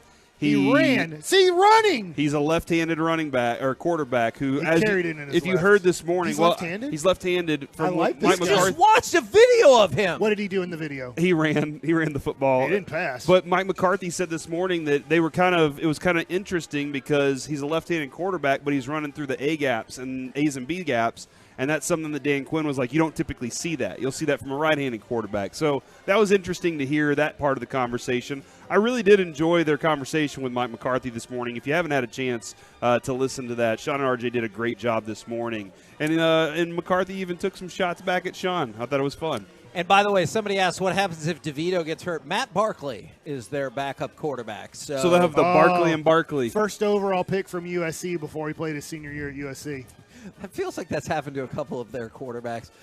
Cowboys win because I say scoring points is a major problem for the Giants. They're last in scoring offense in the NFL, 11.2 points.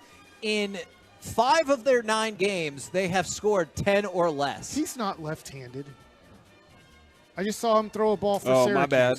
Maybe my apologies. Unless he's ambidextrous, and this is an amazing highlight, and we are in big trouble because Okay. he is throwing Man, if right. he could throw with either hand, that'd be pretty impressive. Maybe I misheard McCarthy this morning. And the Cowboys lose because the Giants are terrible, but they beat the Cardinals, and the Cowboys couldn't. So I suppose it could happen. So is this more of a running quarterback? Because even his highlights at Syracuse are just runs. He still hasn't passed yet. He passed one time, so I saw he's right-handed. Yeah, I have no clue if he's just a runner, but there are some plays at Syracuse, Kevin, where he wide open just took off downfield, so they have to be aware of that. Cowboys lose because the Giants find their own Brock Purdy. Oh, man. That would be a miserable moment. Yeah. Now is Brock He Purdy wore number good? 13 for Syracuse. Is Brock Purdy good? That's a question that has to be asked, right? Because we're still kind of trying to figure that out right now. It feels like that has wildly fluctuated. Well, and Mike, what do you always say whenever it comes to those young quarterbacks that start out? You're like, well, at some point, defenses are going to start figuring out what you can't do well. And that's what happened to not DeVito, but that's what happened to Danucci really quick in the one game. I think it was against the Eagles that he started in the it was the Eagles. Dak Prescott when he was injury injured. And Andy Dalton was out with concussion. I will say this. If we play defense like Holy Cross or Western Michigan, we are in trouble. And for people who are asking, yes, I also heard Mike say ambidextrous. Yeah, I think that's what when you throw with both hands. Ambidextrous. But that's the thing. Close enough. For people who are texting in, you have to understand. Amber? Close enough. It's not amber. Ambidextrous. And I feel like he still threw another extra syllable in there at the end of the word. Bambi, but ambi? Ambidextrous. Ambidexterity, yeah. I think everybody got what I was saying. They did. I think they did. Everybody's shaking their head here. We got a sellout here at Buffalo Wild Wings on Hewlin in Fort Worth, and everybody knew what I was talking about. 2 hands. Cowboys win because the defense scores more than the Giants' offense. If I told you, I'm picking 40-0. Okay, set the spread for me. I tell you, no offensive points count for the Cowboys in the game. Only their defensive and special teams points. The Giants are favored by how much? -3.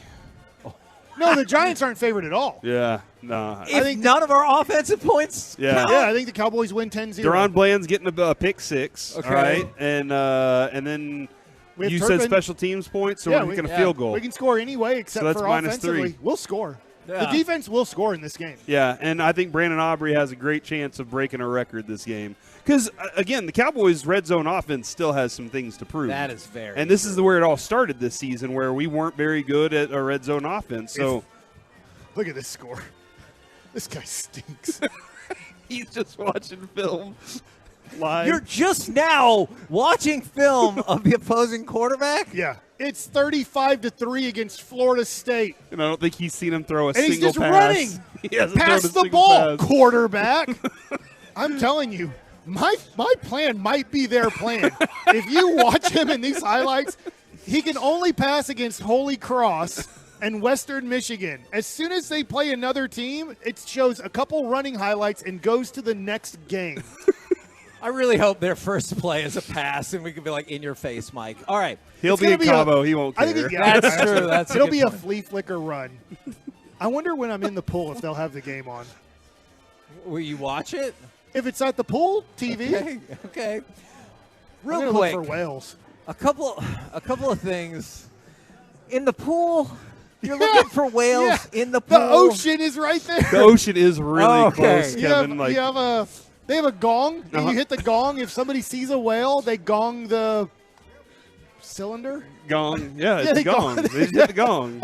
They gong the They gong. gong the gong. What is that? Yeah, they hit the gong. Yeah, they gong the gong. And then you see a whale. What does a gong sound make, Kevin? I thought that was pretty weak, but I appreciate you participating. Never mind. No, never mind. No, I'm not going to get trapped into this. That's a bass gong. I was reading into an article from CBS Sports, and they had some things that they believe will happen in the second half of the season. I wanted to throw 3 of them by you and see what you guys think. Micah Parsons and Myles Garrett make it a 2-person race for Defensive Player of the Year. Myles Garrett no? definitely is on the way to that, but I don't know if Micah's. He's going to have to speed his.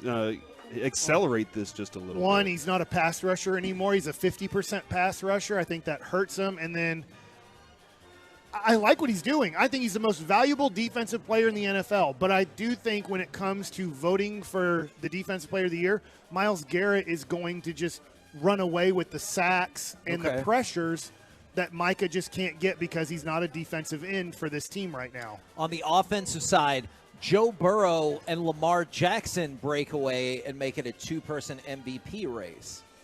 Lamar Jackson and who? Joe Burrow. No. I think that this is going to be a lot of quarterbacks being discussed. I think we're going to get to week 15 or 16 with a couple games to go. Hurts and Mahomes are in there, We're not going to know. I think this is going to be one of those years where I think you could have a person who never really wins another MVP or is considered a top 2 or 3 MVP candidate because of just kind of this random year that's happening this year. I still think Tua can make a claim for it. Yeah, I mean, I he can still see has that. time to win some big games and some significant games. Man, if he beats the Cowboys, Yeah. that puts a feather in the cap too. And he's at 19-7 with touchdown interceptions right now, with big time leading the league in yards. And he has a receiver that wants to have a spectacular season. This might sound crazy, but hear me out for just half a second. The Houston Texans end up going 10-7. And C.J. Stroud breaks the passing yard record and the passing touchdown record, and they're in the talked playoffs. about it, yeah. Does he get consideration for this? I don't think for MVP. Okay. Because think about Dak Prescott. Did he finish 3rd? I remember looking at I this think article Zeke months was ago. maybe 3rd, and he was 4th or something like so that. if you go 12-4, right? That was Yeah. or was it 13-3? They went 13-3. and he didn't even play the last Yeah. game. So 13-2. So he went 13-2 Yeah. and had awesome stats. Maybe not as awesome as C.J. Stroud Yeah. would, but and you have the number 1 seed in the NFC, and you don't finish top Okay. 2. No, I just don't know how that's a good Stroud point. would do it. That is a very good point. And then the last one, do you think we see Aaron Rodgers play football again this year? I lean to no. I get that. First of all, I need to go look at records. Could they be in the playoffs with 2 weeks to go? I think so. They're 4. They are 4-4 right now. They're right in the mix. They're right. So in the they hunt. need to be 8-7 with 2 games to go. Yeah, probably about in that range. Maybe try and slip into the wild card. The AFC North does pose a big problem in that all their teams kind of are just good enough. But that's a coin flip at the moment. But the dude wants to be on the field. I am still curious what he dropped the other night whenever he was on the field. Did y'all see that video where he had the beaker and it fell out of a little box and it was full of some sort of liquid? And I don't have a clue what it is. I'll show you this video, Kevin. It's amazing. But this dude is going all in. He wants to prove that he can do something that no other humans can do, and that's recover faster from this injury and be just as good. And by the way, since we were talking about Cowboys-Giants earlier, don't forget coverage right here on 105.3 The Fan. Pregame starts at 12:30. Kevin Burkhardt will be live on the pregame show from the field. And Chris Arnold's player profile is Brandon Cook. So in addition to all of the excellence you get with Brad, Babe, Christy Scales, Wolchuk, Chiafalo, Broadus, got some special guests right there as well. Pregame starts 12:30 right here on 105.3 The Fan. And our engineer Tito will be out there, too, taking care of business. With some vodka. Different Tito, Kevin. This is a tough transition because I have no idea what's going to happen next. Right now. Oh, my gosh, it's my turn? It's time for Mike Likes It. What do you mean it's your turn? You take your turn whenever you want, regardless of if it's your turn or not. I like working off of you guys. Okay. You guys bring the topics, I bring the fire. Uh-huh. All right. So last night, I'm going to talk about a little bit of my dinner with my agent. And I found this interesting. He's never told me this before, and I never knew this. So I know I was making fun of the general managers' meetings because they really were having stomach issues. And that's why they did have to cancel it, because everybody's having stomach issues in Phoenix, and people are having to cut major conversations short where you're talking to agents about a client or you're talking to other teams about, like I mentioned yesterday, the Milwaukee Brewers. The Brewers look like they're willing to sell off some of their key players. And you might have not been able to have like a really long, solid conversation because they people had had nausea, to take heartburn, indigestion, upset stomach, and, diarrhea. So, going there, I tell you what, I think I'm losing my mind a little bit. Oh, yeah, that's for sure. I don't remember. This is maybe my 10th time to not remember something while I'm in the middle of giving you the point I want to bring. Mm-hmm. Here's the point. Agents. You'd never know this. This is going to be big-time information about agents. At these meetings, there's a lot of agents there because all the general managers are there. So think about it. If you're a major agent, you need to be there because you're going to have free agents. You're going to have players that maybe want to get traded, this and that. Agents physically fight each other at these events. What? When the agents are having their meetings, because all the agents have to be in a room where Tony Clark, the MLB Players Association guy, he was my former teammate with the Mets. Agents hate each other. Not all agents hate all agents, but there's agents that have stolen clients away. So some of these agents come into the room, or they know that this agent tried to steal a client away during the season. This is their time to throw punches. Now, I'm not saying it happens all the time, but listening to my agent, there are physical altercations at almost all of these with agent-on-agent, violence. Yes. So would you ever guess that? Seems like they're professional men. They shouldn't be doing that. And there's, I will just say, major agents in there don't really like each other because obviously they have billions of dollars of clients. Sure. And they're trying to steal each other away. And so when they get into that room, it's immediately taking verbal shots at that guy. Wow. And they're taking verbal shots back. And so they try to make sure in the room when everybody needs to take a seat to listen to the MLB PA representatives led by Tony Clark talking, they have to try to make sure that these agents are spread enough apart that they know the rivals and they know the guys that hate each other, that they do not. Wow. He said that there's been chairs like almost thrown. Like kids in- people have picked up chairs and ready to throw it across the room at guys and stuff like that. Now, he said there's a lot of really nice and cordial agents in there too, but there are some really ready-to-go violent agents in there. That sounds like a place. We need to have a reality show about that. Yeah. We need a reality. Of course, the winter meetings or the GM meetings, whatever it is. I would watch that. Winter is coming? Winter is coming. Okay, so guys, if you haven't heard yet. You're going on vacation? I'm going on vacation. Yes, I am well aware, Mike. All right. So I'm going to Cabo. I'm going to an all-inclusive place. Kevin, this question isn't really for you. Okay. One, I will ask you this first question, but then you're going to have to kind of stay out of the next question because it'll be an alcohol question. Okay. You just recently went on a cruise on your vacation. I did. And you didn't have any cocaine as far as we know on that vacation. I didn't. Allegedly. You stayed Yeah. clean on that vacation, according to you. Uh-huh. Would you like to reiterate that you didn't do any coke on the... It was just a regular cruise. It was not a drug rehab cruise. I didn't do any cocaine. Ever. Not just on the cruise. Mike, I just never. want to let you know his sponsor has confirmed that with me, so Good. we're good. All right, so imagine being my sponsor would be such a beatdown. how much? This is a great question for Kevin. Yeah. How much did you feel like, since I'm assuming you paid for? Because I mean, He took it out of Noah's fund, yeah. yeah, you have the job, right? Good God, Mike. Well, my wife works really, really hard. Thank you I very know, much. I know. But did you feel like you had to get your money's worth? At any point were you on the vacation and going, no, I'm getting that, like, because it's free. It's part of the all-inclusive experience. Yeah, and did you're you like, take any centerpieces? You're like, I need to win this battle Okay. of value. That's a great. I love this question. That is a great question, because I got to tell you, the thing I was bent out of shape about is we couldn't split apart when it came to the alcohol and drink package. Because, like, I wanted the drink package because you get bottled water. She wanted it because you get Starbucks, but also, like, everything is included. Right. You can't split it off, even though she's like, my husband doesn't drink. And they were like, yeah, sorry, if you're here together, you could just hand off the pass and everything, which kind of makes sense. So the one thing I did think about is, like, ordering some fancy drinks and being like, ooh, that looks cool. And then just leaving it there and moving on with my life. But I didn't, because I felt like that would be rude. Oh, you know what? That reminds me of one of my friends. He got an unwich at Jimmy John's, and he wanted the bread. There's no sand on So it. there's no bread. Oh, okay. Yeah. It's a breadless, so they wrap it in lettuce. Okay. But he wanted the bread to take home to, like, I don't know, use later or something. Like, no, you ordered an unwich. You don't get it. Like, it costs the same. You didn't give me a discount by not ordering bread. So he had a major battle.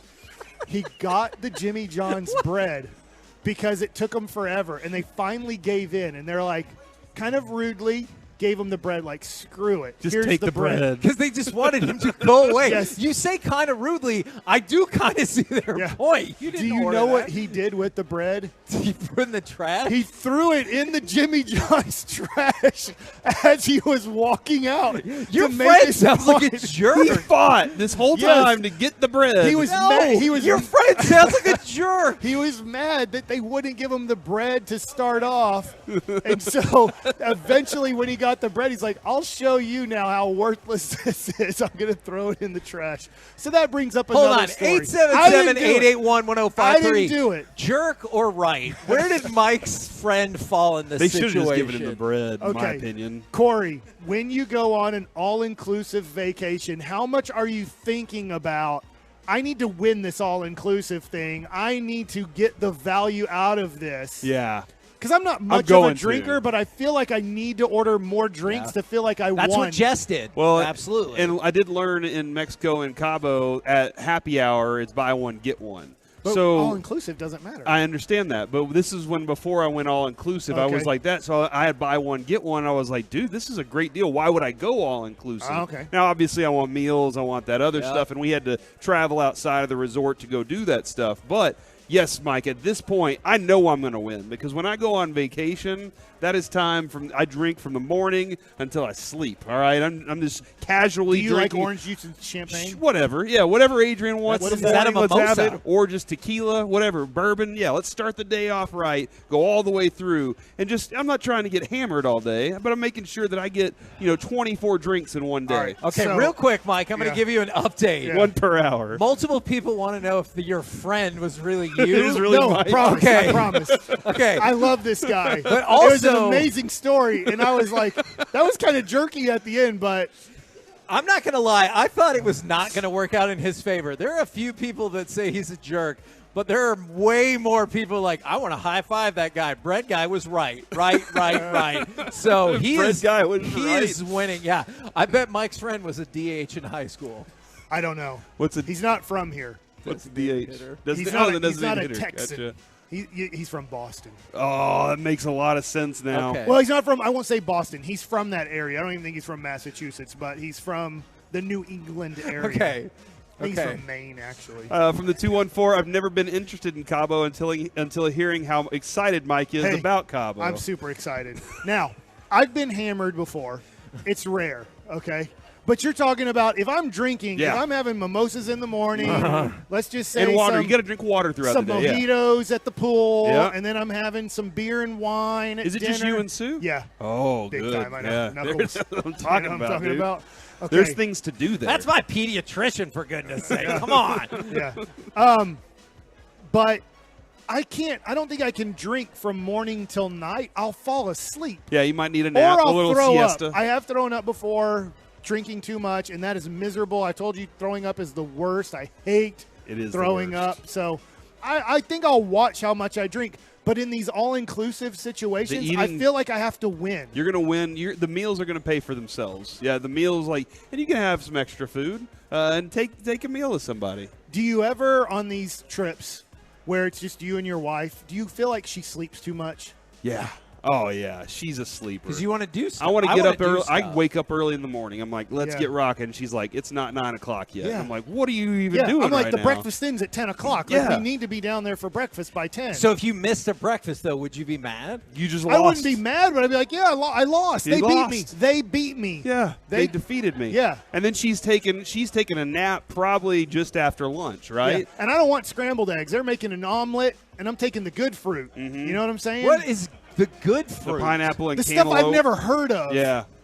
Star fruit. Yeah, like, oh, you want some cantaloupe and honeydew? No, you know what? I know what cantaloupe and honeydew are. I don't know what that thing is. What if you see durian? Stay away from that. That one. That's durian. Durian. Yeah, stay away from the durian. What does it look like? I don't know. What? Wait, you just said stay away because you've had it. Obviously, it tasted bad, and you have no. Is it purple? Is it orange? What color is it? I had it on a cheesecake. It looks like that, Mike. It looks kind of like a. I don't know how to explain it. Like it would. It's like a blowfish. It looks like you would rip it out of a blowfish. Yeah, exactly. That's what it looks like. Be careful. It Could could. be poison. It could taste like salt or in garlic or super sweet. Either way, but it's not great. What did you think of this C Block brought to you by the Diamond Factory that usually brings you baseball nuggets? C Block is next segment. What'd you think of Mike Likes It? Because I'm so excited about the C Block, I'm already teasing it. I loved it. I thought it was glorious. Hey, Kevin, what are you going to do to top my C Block? I'm going to talk with Kyle Yeomans next, Kevin. All right. Can I just real quick? Can I give a I got couple of questions shout for outs? Oh my God! Yeah, what do you think about a star fruit from the 682? Can I give a shout out to my homie You got Scotty fruit B? and fish mixed up. This dude has been down since the first day I met him. That is excellent. And then just saw this as well. They were here. Hey guys, I got my flag. So glad to see you. I talked to Mike for a second. I forgot to mention. Can I get a shout out? My daughter's 3rd birthday is tomorrow. Same with mine. Her name is Delilah Grace. Like on the fish movie, Nemo. Darla. Dang it, I was wrong. Dory. Dory. It's Dory. No. Darla's the girl who's tapping on the starfish. Like the human girl? Yeah. Yes. I am Yes, right. it is Darla. Yeah. Yes. Yeah.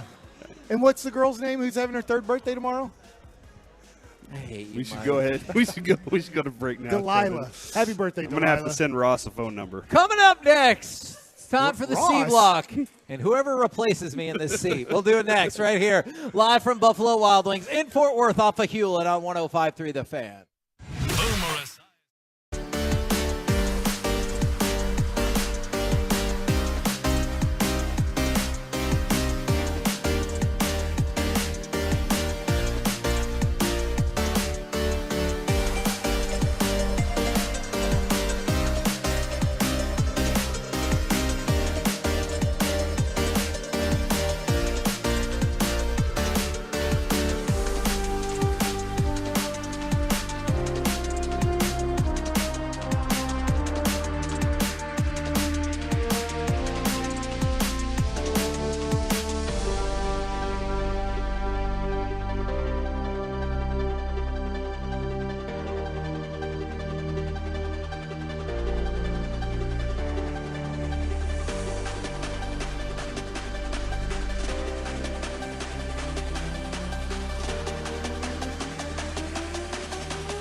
Fan Studio, secured by DFWsecurity.com. It's the KNC Masterpiece on 105.3 The Fan.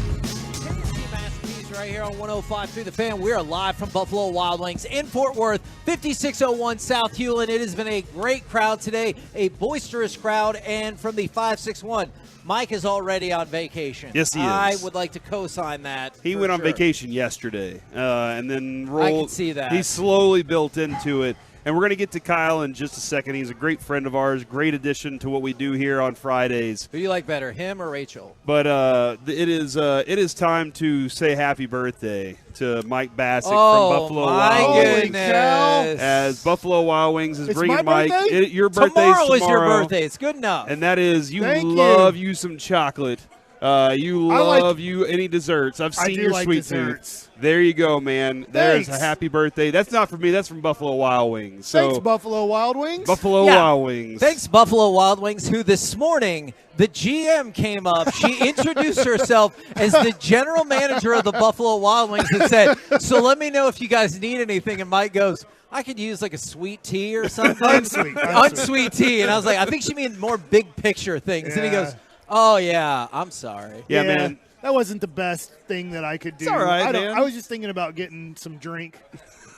And then shout out to Adrian. Her birthday is on Sunday. Happy birthday, yeah, hers Adrian. is the 12th, so And happy birthday just, to her. Just happy birthday. Yeah, just happy birthday, Mike.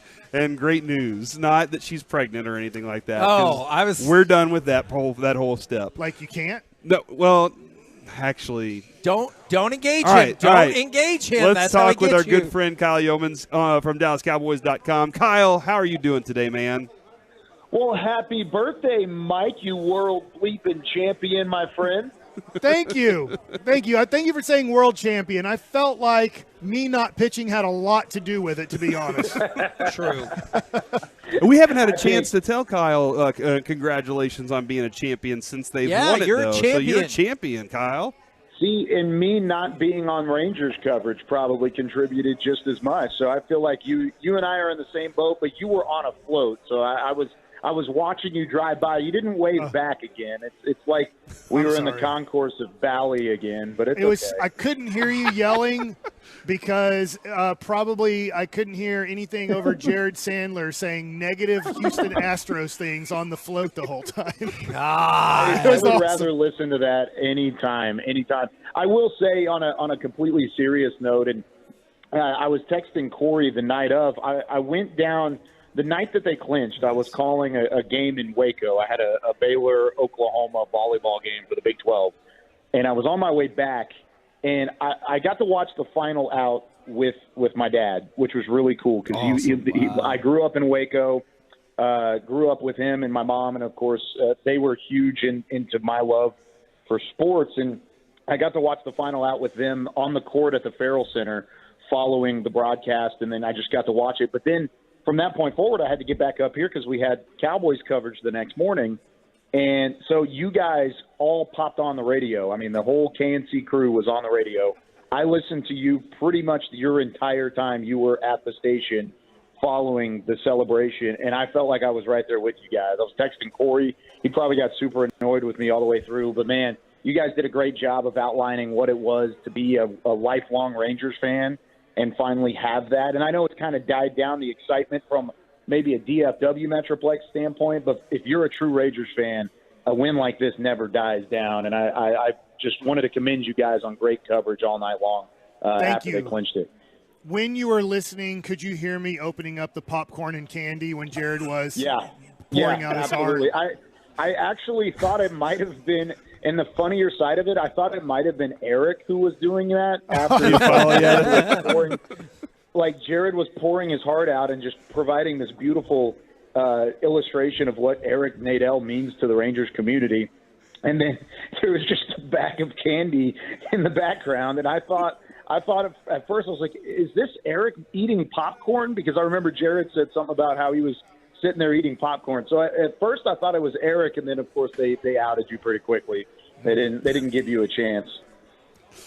That was a good moment. History. And you weren't annoying me at all. It was great to know that we had at least one listener out there, but it turned out we had tons. We had tons. And we were all like, I think it was the same thing. Like, we all were excited to celebrate that. You know, like we were all, it was something that we've never seen before.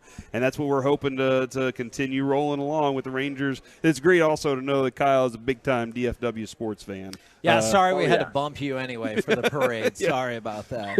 That's okay. It makes sense. I'm okay with it. I was out at the parade anyways. I had a lot of fun. But yeah, DFW all the way through. I mean, Rangers, Stars, Cowboys, Mavericks. I mean, I've always been big fan of DFW sports, so it's great being up in this market and finally getting to see the success from the Rangers side of things. Man, that was a lot of fun. All right, now that we're done with all of that, are the Cowboys taking this game seriously? Because I feel like that's what you told us when they played Arizona, and then they did not. Mm-hmm. Are they taking this game seriously, Kyle? Yeah, see, now I feel like the pressure's on. Maybe I should say it the other way around. I do think they're taking it seriously. I don't know if anybody else outside of the building is doing so. Even some in the building, I'm talking about myself more than anything. I mean, the Giants they don't belong on the same field as the Cowboys do, at least in my opinion. I mean, this is not the same Giants team that even took the field in Week 1 at MetLife Stadium. Instead, they're worse than the team that Dallas beat 40-0 the first time around. So there's an element to it that I think is, hey, we're better than this team. This team should be an easy win, and then let's move on into an easier part of the schedule. But you guys bring up that Week 3 win for a reason. I mean, that's still the only win for the Arizona Cardinals this season, and it was against the Dallas Cowboys. So I think you've learned that lesson. I think this team has learned that lesson. So when we were in the locker rooms yesterday, Wednesday, the open locker room sessions, there was not a whole lot of talk of, hey, we're looking past the Giants. It was a lot of, we've got a lot to work on. We know we can still be contenders. We just have to take care of our own side of things and then make sure it gets done from that point forward. Kyle, I'm sure you've seen the pass rush win rate for Micah Parsons versus other guys in the league, and I'm sure you've seen that stat that says, hey, look, this dude's getting double-teamed more than anybody out there. Mm-hmm. When you're seeing that, do you feel like you should see more success across the line from the defensive line in other ways, or is that just – are we missing something there? No, I think you bring up a good point because what was the calling card from training camp and from the preparation going into the year is the fact that this defensive front, this front seven, gets after you in waves. It gets after you with the depth and the number of different contributions as the season goes along and as the game goes along even. You have a number of guys that are racing to the football. Well, Micah Parsons is winning the race almost every time. I mean, he's tied for the league lead with 50 pressures already. He's been fantastic. He's still facing double teams and finding a way to get home. There was one snap last week where he didn't even know the ball was snapped. He took 2 steps late trying to get through the middle, and he still had a pressure. I mean, it was just one of those things where he wasn't even really paying attention. He was still getting the call, still getting set, and he still got to the quarterback. And maybe it's a testament to what Micah brings more than anything, but I think I'm with you. I haven't seen as much out of those other guys in that front seven to really say, hey, this team is the elite front seven that they've been. Now, don't get me wrong. Suffocating they've been very is good. the word I like. That's exactly. There's nothing wrong with what this defense has been doing. I mean, they're the only defense in the NFL that hasn't allowed a 300-yard passer, a 100-yard rusher, or a 100-yard receiver this season. I mean, they've been really good at limiting different opponents and taking away what they do well. It's just not the relentless, all-out, aggressive pass rush that we've seen in the past. Maybe that's by design. Maybe that's what Dan Quinn has done to try and shore up the run defense, make sure that teams aren't gashing them on the ground or with misdirection. Or maybe it's just the fact that it hasn't been as good of a year in terms of a pass rush standpoint for guys like Dorrance Armstrong and DeMarcus Lawrence, and they've been worried about getting the job done elsewhere or relying on Micah Parsons to get in the backfield and provide those pressures. Once you said calling card, I thought of Terry Bradshaw and Mike Piazza selling calling cards back in the early 2000s, that commercial, you can't get anything for $1. If you guys remember that. We made fun of Mike Piazza on the team for those commercials, but he probably made a lot of money on it, so he said, screw you guys. Is that your question? Is a calling card that was an actual thing? What is a calling card? Are you kidding me? Gosh, Wait. I don't think he knows. So, Kyle, what I'd have to do, like, let's say in the minor leagues before cell phones, or cell phones were pretty new, so not everybody had cell phones. I'd go to Walmart or a grocery store, and I would buy a $20 calling card that would have 60 minutes on it. Or maybe less than that. Sometimes they kept getting a little bit more expensive, but they went away long after. Distance, yeah. Right. So you would go buy a calling card, so you'd be in the hotel or your apartment or whatever, and you would have to use the calling card to call home, call your parents, call your girlfriend. So without a cell phone, you had to buy calling cards to call back home. This is like it was honestly like a prepaid minutes card. Yes. Like whenever Yes. cell phones came out, you had the prepaid minutes you had to buy. Before cell phones. But it was before that. Yeah, it was before that. It's similar pay structure, similar thought process, but it was before that. Yeah, man, I have never known what a calling card was. I just always knew the cliche. So that's interesting. Learn something new every day. Maybe our audience could look up calling card commercials with Mike Piazza and Terry Bradshaw just to go back in the day, and maybe they're on YouTube or something. I know, I'm now gonna let's get look it back up to the once we're off topic, here. Corey. Okay, that was. This is football time with Kyle Yeomans. All right, so I watched this guy, DeVito. I watched his highlights with Syracuse. They were pretty pathetic.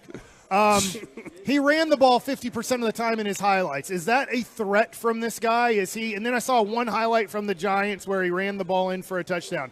Is he a threat to Joshua Dobbs this a little bit, where he just takes off running a lot? I think there's an element to it. I think they'll use the read option. If you're thinking it's going to be as well run as Joshua Dobbs, who's been in the league and has the cerebral mindset and the football IQ of a pro from the last 7 years, maybe not. I mean, he's still a rookie, and if you're looking at his Syracuse stuff, that was before he even transferred to Illinois. So you were going way back to what he could do. But he can run it a little bit, and I think there's going to be an element to his game that's freelanced, that's a little bit of a keep the play alive, kind of roll out, get out of the pocket. But it's not one of those things where I think this Dallas defense can't close and finish. I think they're going to pin their ears back and get after him and force him into mistakes. He can run it just as much as a Daniel Jones can, but he's not as good as a passer out of those running situations as Daniel Jones can be. And I'm not saying Daniel Jones is a good quarterback, but he's better than what Tommy DeVito has put on film, at least here early on. For the Cowboys offensively, I keep going back to this because I still don't understand, maybe because of what the Cowboys say about all their acquisitions in the offseason, or maybe it's what I saw in training camp, but CeeDee Lamb leads the NFL with 19 receptions of 20-plus yards. How come Brandon Cooks is not getting any catches like that? How come he's not getting more involved in the offense? Yeah, that's the curious case. I think there's two players on this offense right now that I'm saying have not lived up to expectation, and that's out of like the skills position specifically, and it's Tony Pollard and Brandon Cooks. And part of it is because the expectations were high, because Tony Pollard and what he did last year, coming off of the injury, I think there's a bit of a built-in excuse maybe there, but I think it's more so just scheme and usage on his part. For Brandon Cooks, it feels like it is scheme and usage as well. He had 4 yards of separation on average, according to Next Gen Stats, in this most recent game against Philadelphia, and he only had 2 targets. So if you're having 4 yards of separation, which was the second most on the team, by the way, behind Tony Pollard, who has built-in separation out of the backfield, he's getting 4 yards of separation. He got targeted twice. I just find a problem to believe that that's Brandon Cook's fault, that he's not getting the ball. And maybe it's a scheme issue. Maybe it's Dak just has his favorite targets with CeeDee Lamb and Jake Ferguson, and both of those guys have been great. But I think if you're going to really open up the true potential of this offense, you got to find a way to get Brandon Cooks the ball. And maybe it's a force feed thing. Maybe it's early in a game against a team like the Giants where you feel like you are above and beyond the better team. Use it as an opportunity to elevate your veteran receiver that you brought in to be a big play threat. Give them some looks, give them some opportunity, and if it works out, great. If not, you go back to what has been working, and that's CeeDee Lamb and Jake Ferguson in the future. Appreciate it very much, good sir. We'll catch you again next Friday. Yeah, guys, thanks for having me. As always, y'all have fun. Love you, buddy. There he goes. Kevin, I did want to say this. I think we've discussed this a little bit this morning already. 248 years for the Marine Corps. So yes, we did. That's awesome. Let's go ahead and give another shout-out to them. Absolutely. All right. Absolutely. We're almost there, man. We almost got Mike shipped off to Cabo. One last segment. Well, I mean, there's another – you got crosstalk. There's too many people for me to join that. Oh, my gosh. Coming up next, We're live at Buffalo Wild Wings in Fort Worth. Buffalo Wild Wings. There you go. 5601 South Hewlin. By the way, if you still want to come up and sign up, Miller Lite is going to be giving away a pair of Cowboys tickets. Coming up next, though, besides Cowboys-Giants, what football game are you most looking forward to this weekend? Plus, Masterpiece of the Week. It's the fastest segment in all of radio. Good news for you. It's up next right here on The Fan.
Done. The most important part is the one you need now.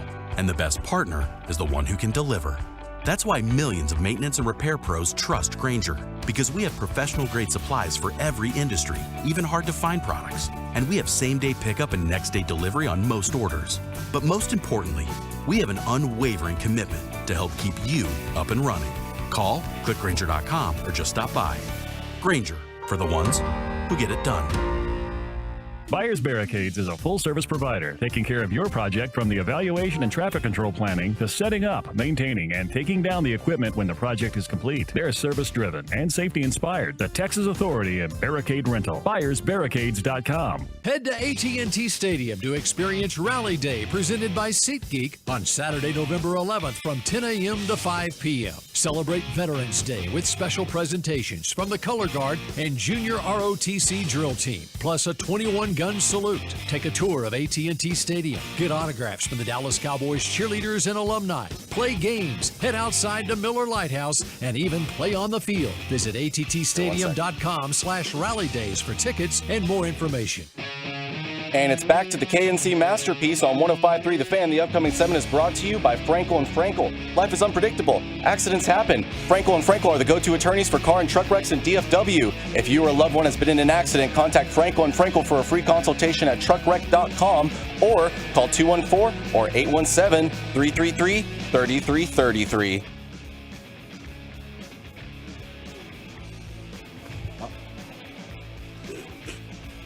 Well, I guess we're not getting that audio. 877-881-1053 if you want to get involved in the conversation. Besides Cowboys, Giants, what football game are you most looking forward to this weekend? 877-881-1053. Corey, would you like to start? Would you like me to start? No, I want to. It's Lions-Chargers. Lions-Chargers is the one that I want to continue to see if the Lions are going to go on this roll. If they can knock the Chargers down a little bit, it'll be awesome. So I want to see that, man. All right, I'm going to go with, I think 49ers-Jags makes a lot of sense, and I'm not saying that because of you, Mike. 49ers-Jags makes a lot of sense. Can I pick that game? Yeah. Hey, my brain can't take this. Because of the echo? Yeah. There's an echo right now that we're trying to get around. It's all right. It's okay. The Niners are favored by 3 on the road. I will be surprised if Jacksonville wins this game. Trevor Lawrence has not played up to my expectations this year, and maybe not the expectations of a lot of NFL fans, but I do think that could be a really fun game. And if Jacksonville wins, I do think you have to start questioning, can San Francisco get back on track this year? Yeah. Because I understand what you're saying there. If Jacksonville wins, though, does it make y'all feel any less about San Francisco? Does it make you feel more about Jacksonville? No, I do think this is one of the cases where simultaneously does because then you'll have Jacksonville at 7-2, and that's a damn fine record. Mm-hmm. But also you'll be looking at a 49ers team that is just spiraling. So I actually think it can do both of those things. From the 817, TCU against UT. Remember we talked about Quinn Ewers' availability coming back for that. Penn State and Michigan, I like that answer quite a bit because, by the way, coverage of Penn State and Michigan starts at 10:30 right here on 105.3 The Fan tomorrow with the kickoff set for 11 o'clock. That's going to be nice. I am also interested in Browns-Ravens and Texans-Bengals just because the Ravens have been on a roll, but, I mean, the Browns have shown they have the best defense in the NFL. This does sound like a good week that, as a Cowboy fan, being honest, look, you're favored by 17. You should win this game by 20 or more points. That there seems to be other quality games to take a look at. Yeah. I like that. Because there's been a couple weeks this year where we've looked past the Cowboy game and gone, ooh, this isn't a very good week in the NFL. I do think this is a good week in the NFL. From the 817, it's also a Shout-Out Friday. Shout-out to baby Noah, who also owns Noah's Fine Watches and Jewelry. He does not. Yeah, he That's does. a great enterprise. Yeah. But I do not believe my Noah owns it. From the 817. Amazing fine if you had jewelry. to guess what Noah's going to do when he grows up, what would you guess right now? Eat hands. He's going to be an engineer. Oh, yeah. Oh, because of A&M, and you're going to throw it in your because everything A&M. he does, he wants to know how it works. Like he can't talk yet. No, I'm telling you, when he goes to Little Jim, he sees the balance beam and wants to know why that screw is underneath the balance beam. Like, he is very focused on trying to understand how things work. From the 817, shout out to Mike. Happy birthday and enjoy your vacation. Thank you. From the 469, shout out to my two oldest sons, Marshall and Owen. Both Marines. Oldest is 2 years of service in. Second is 1 month out of boot camp. Woo! That is phenomenal. And then, by the way, I know we talk about him a lot in terms of baseball acumen, but shout out to Shohei Ohtani. We didn't get a chance to mention this yesterday. Did you see that he donated 60,000 youth baseball gloves to Japanese elementary schools? That's a big deal, man. 60,000. That's really cool. That is really cool of him to do something like that. Did y'all see that 1 of 1? Did Mike see that yesterday? Oh, I don't know. It's pretty awesome. They're going to be 2 1 of 1s, and I'm sorry, Kevin. Maybe it was Immaculate that was putting it out. I'm not really sure. I can't remember. Oh, either. the Babe Ruth card? Babe Ruth and Shohei Ohtani. Okay, gotcha. There's 2 1 of 1s. One of them both swinging a bat and autographed. The other one is both of them pitching and autographed. And I just thought that was really cool. But, Kevin, I started looking for high school football games to be excited about as well. Sure. And I found out that Wiley East is playing Tyler Legacy in the playoffs because we got playoff action rocking this weekend. Oh, really? Already? Wiley East is 9-1, and Tyler Legacy is 3-7. And I don't know how they got into the playoffs. I can Kevin. answer that question for you. You know where it's even crazier is in private schools, where private schools actually had this thing set up for taps where this one school, regardless, I think it was like El Paso Cathedral, regardless of if that whatever their record was, they were always in the playoffs because of the setup of the division. Sometimes, interesting, because if you let's say you only have a 6-team division, so you only play 5 division games, or what if you go 3-2? Right, district games. Yeah, district games. Thank you. And you were 0-5 before that, and you're like, hey, we went 3-2 in district. It doesn't matter. I'm just good in district. Okay. That's right. All right. Because I did see a couple of other teams. I was like, is this real that these teams? Oh, yeah. And that makes more. I remember now that makes some sense. Austin Bowie's 4-6. Round Rock McNeil 6-4. I have absolutely seen a team that was 1-9 in the playoffs. Interesting. 100%. How'd they do that night? They got destroyed. That was probably the Swoops kids team. I was like, how is he good at quarterbacking? Remember the Swoops kid that was at UT? Oh, Swopes? Right? Wasn't it Swopes? I thought it was. I always made a joke that it was Cheryl Swoops' kid. And No, it it was Swopes. Are you sure? Pretty sure. Yeah. Text in. I thought it was Swoops because I'd always make the joke on G-Bag. This was a good decade ago. And he's like in high school. They're like, he's the #1 quarterback in the state of Texas high school.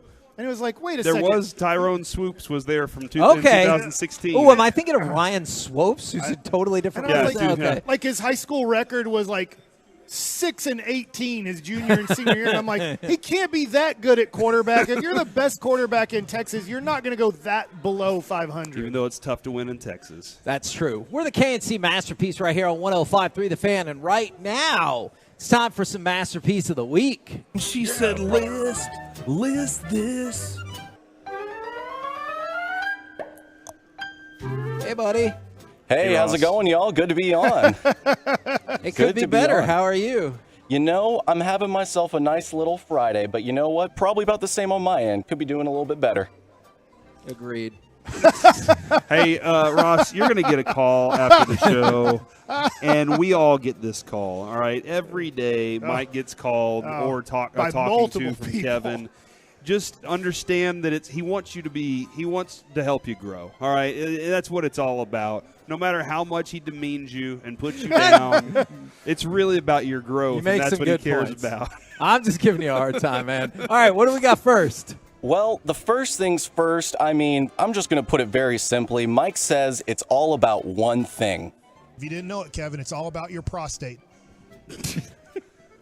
That was a commercial, yeah. then, right? Men's Tea Clinic. We're talking about Movember, man. Men's Yeah, health. it's very important. Yeah, It's not a laughing matter. Prostate. That is funny, though. They're gonna make sure your prostate's good. Why was that directed at me, too? It's because you weren't here. He was sick. Yeah. I was sick, yeah. You were the only other person with a prostate in the room. I bet there was nobody else in the room. Yeah, there wasn't. So, yeah, that would have been Touche, Mike. You've bested me again. When do the prostate check things? When does that happen? I think around 40 they start doing that thing. 40? Right? Okay. I'm sorry. I really thought you were going to go, when do you get a prostate? Oh, I really thought that sucker. I thought that was going to be your question. All right. Immediate? It's like a lift kit. What? That was excellent. What is next? So up next, we've got Mike with his favorite 1-2 punch. I'd hit you with the balls, and then they'd be knocked out. What are you talking about? Wrestling. We were having a wrestling deal on the Iron Claw. Because the Iron Claw. Yeah. When you think about the Iron Claw, I love the Von Erichs. I grew up on the Van Erichs. I remember being scared to death going to the sports. Move on. Okay, keep going, Mike. Keep going. Kevin Von Erich. You're fine. No, You're you doing said great. the Van Erichs. Don't worry about Vaughn. it. Yeah. Vaughn. V-O-N. Vaughn. Like Vaughn Hayes. Okay? Philadelphia Phillies. Yep. So, the Iron Claw, when you think about it, it shouldn't do that much destruction. No. You're just putting the hand on the guy's head and squeezing a little bit. They squeeze your temples. It Strong hurts. hand, though, you know. Yeah. I have had the iron. Yes. I still love he did it to me, too. I was scared of the Sportatorium just because I thought one of those wrestlers like Kabuki, who was blowing out the green smoke. I wish he was in the movie. And that's... Was that the end of your point? I had a point because that was in regards to Mike having the sack of balls. I'm ball He's sack. hitting with, I'm ball because he would sack be the ball sack wrestler. the wrestler. And so the sack of balls is my snake, Jake the Snake. But the best part would be not when he's hitting you with the sack of balls. It's whenever he's up in the ring and new wrestlers are coming out to defend your life, and he just starts opening the sack of balls and throwing them, and he's nailing people and pegging dudes in the head. Multiple uses for my ball sacks. Yeah. Come on, dude. I don't. Well, if I have multiple sacks of balls. Yes. It does have the one sack of balls up there. I pluralized it. Yeah. I get where he's going with this. I don't understand what you're doing, Kevin. I think it would be a good bit. In fact, if the WWE's Ross, listening for the right love now, of God, just play the next clip. They're going to steal this bit. You're going to see a ball sack in the WWE based off of this. I don't think that's a bad idea. Back to you, Ross. Do you think you could do everyone a favor and stop hitting on Kevin? We're going back to baseball. I like you. Thanks. Sometimes you have a funny way of showing it. The reaction that we got. I'll physically show it if you want me to. Oh my God! No. Oh my God! That is not HR okay. violation right That there. is not okay. What a you home have run done violation there. if I've ever heard one. Oh my goodness! Like hugging. I'm voting for that, man. That's my vote right there. I know, but when you change your voice, it makes it sound shady. What's next? So we've got another one, and this is just generally speaking how I feel on most days, but, today's a pretty good day. You guys have put too much on me. I'm dying right now because you guys have put too much on me. That's your fault, Corey. Because I was sick? Yeah, he had to work the full show. At the end of one of those shows, he goes, "It's your fault I still have all these unread emails because I've been having to work." Yeah, and that's a true thing. 1,000,000% that happened. I might have missaid things or whatever, but it's like, look, I'm overworked right now. I'm Pedro against the Yankees in 03. You know what I'm talking about. Some old man is going to come in there. He's going to throw him to the ground. Oh my gosh! Don't forget that happened. Nah, that was when Grady Fuson said, "How you doing?" He's like, "I guess I'm okay." And he said, "All right, good luck." And then the game ended. Oh yeah, I do remember that. He said, Grady, "I feel good." Then Grady Fuson got fired. Back to you, Ross. So this one I particularly enjoyed, and of the ones I played so far, this is probably going to get my vote. I pounded out to make it a little bit thinner. My brother in Christ, what were you trying to say? He's talking about chicken. Yeah, he doesn't like the thick chicken sandwiches. Well, so I think it cooks quicker. There's more. Look, let's be honest. The fried part's the best part. Fried part's best. The chicken's good. Yeah. I mean, you got to have the chicken juicy and Briny, moist, yeah. like But Buffalo Wild Wings here. Yeah, they do. But, I mean, when you thin out your chicken, you do have to pound it with like a hammer-type tool. It makes it cook more evenly, too, because there's a fat part of the breast and there's a smaller part of the breast, and you have to make it even. Am I wrong, Corey? You're a cook. He's he doesn't right. cook. Yeah, Kevin's making these things because he doesn't. Do you think that was what led to that reaction just then? The cooking part that he's talking about is he's trying to make logical cooking discussion. Yeah. And you're making it sexual. You usually don't pound out the thigh. Yeah. It's already in a way that you cook it. But you do have to pound out the chicken breast. Just say drum so he doesn't You get don't all pound weird. out a Yeah, you're not drum. going to pound out a drum. Well, I guess you do if you're No, playing you the don't. drums. Yeah, this pound. You're pounding on the drums. It has a bone in it. What's next? This one also particularly great. I had to really double check and listen to it after I listened to it for the first time. Sometimes the yeast makes things rise, and sometimes it affects things. Oh, my God. Wait, I didn't hear what Sometimes the yeast makes things No, rise. he did not say east. Play it one more time. He did not say I remember east. this is funny. Sometimes the yeast makes things rise, and sometimes it affects things. Did you say good. affects or infects? In. Okay. The Do you pure know how many texts we got about that? They're like, you know what he's talking about, right? And I was like, I know. I got back yesterday from my sickness, and Kevin, I looked at the text, and all day yesterday, people kept saying, "Ask Mike about the yeast," and I was like, "Why do they want me to ask Mike about the yeast?" And I kind of don't want to know at this point. No, you don't. I kind of feel like I want to. It's all based off of Baker Mayfield. Oh, because he's a baker. That Yeah. makes sense. Yes. I know where. Yeah. Yes. That makes a lot of and sense. we found out man can get that. Yeah, that's I weird. thought it was not something we could get, But we can, And yeah. it looked like it hurts. Ross, do you want to play It's another airborne. one, or do you want to stop there? Let's stop there. I do Okay. want to play another one, but yeah, we probably should go to break. Okay. Play another one. Play another one. Aye, Captain. The way that I would finish them is all of a sudden, instead of like bringing out the snake, I'd bring out the sack of balls. It's quite a good finisher move for, Mortal Kombat. Just bring out a sack of balls. How many balls are in that sack? About 50? We don't have time for that. There's too many to vote for. I am still going to vote for the first one. Is you doing a commercial talking about prostates? I do it every day. Yeah, this one was a little different. Okay.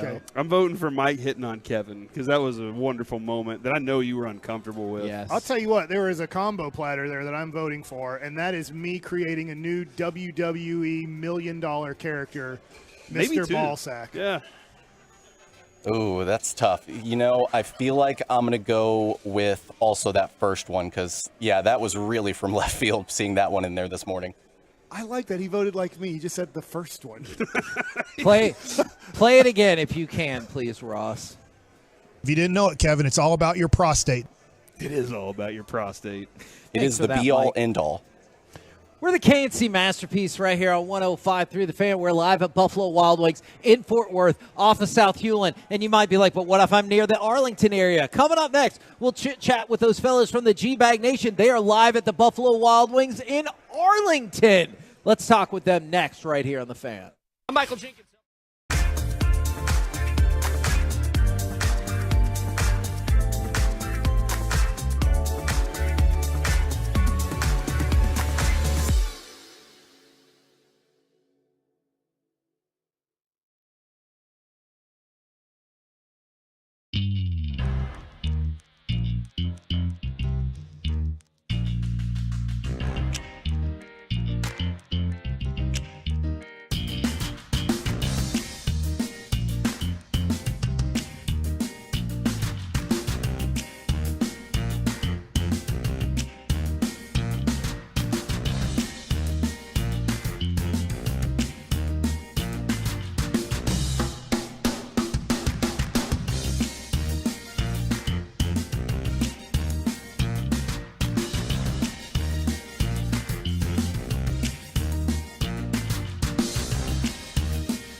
It's back to the KNC Masterpiece. We're about to get into Crosstalk with G-Bag Nation, brought to you by D&M Leasing, but the upcoming segment is brought to you by Classic Chevrolet.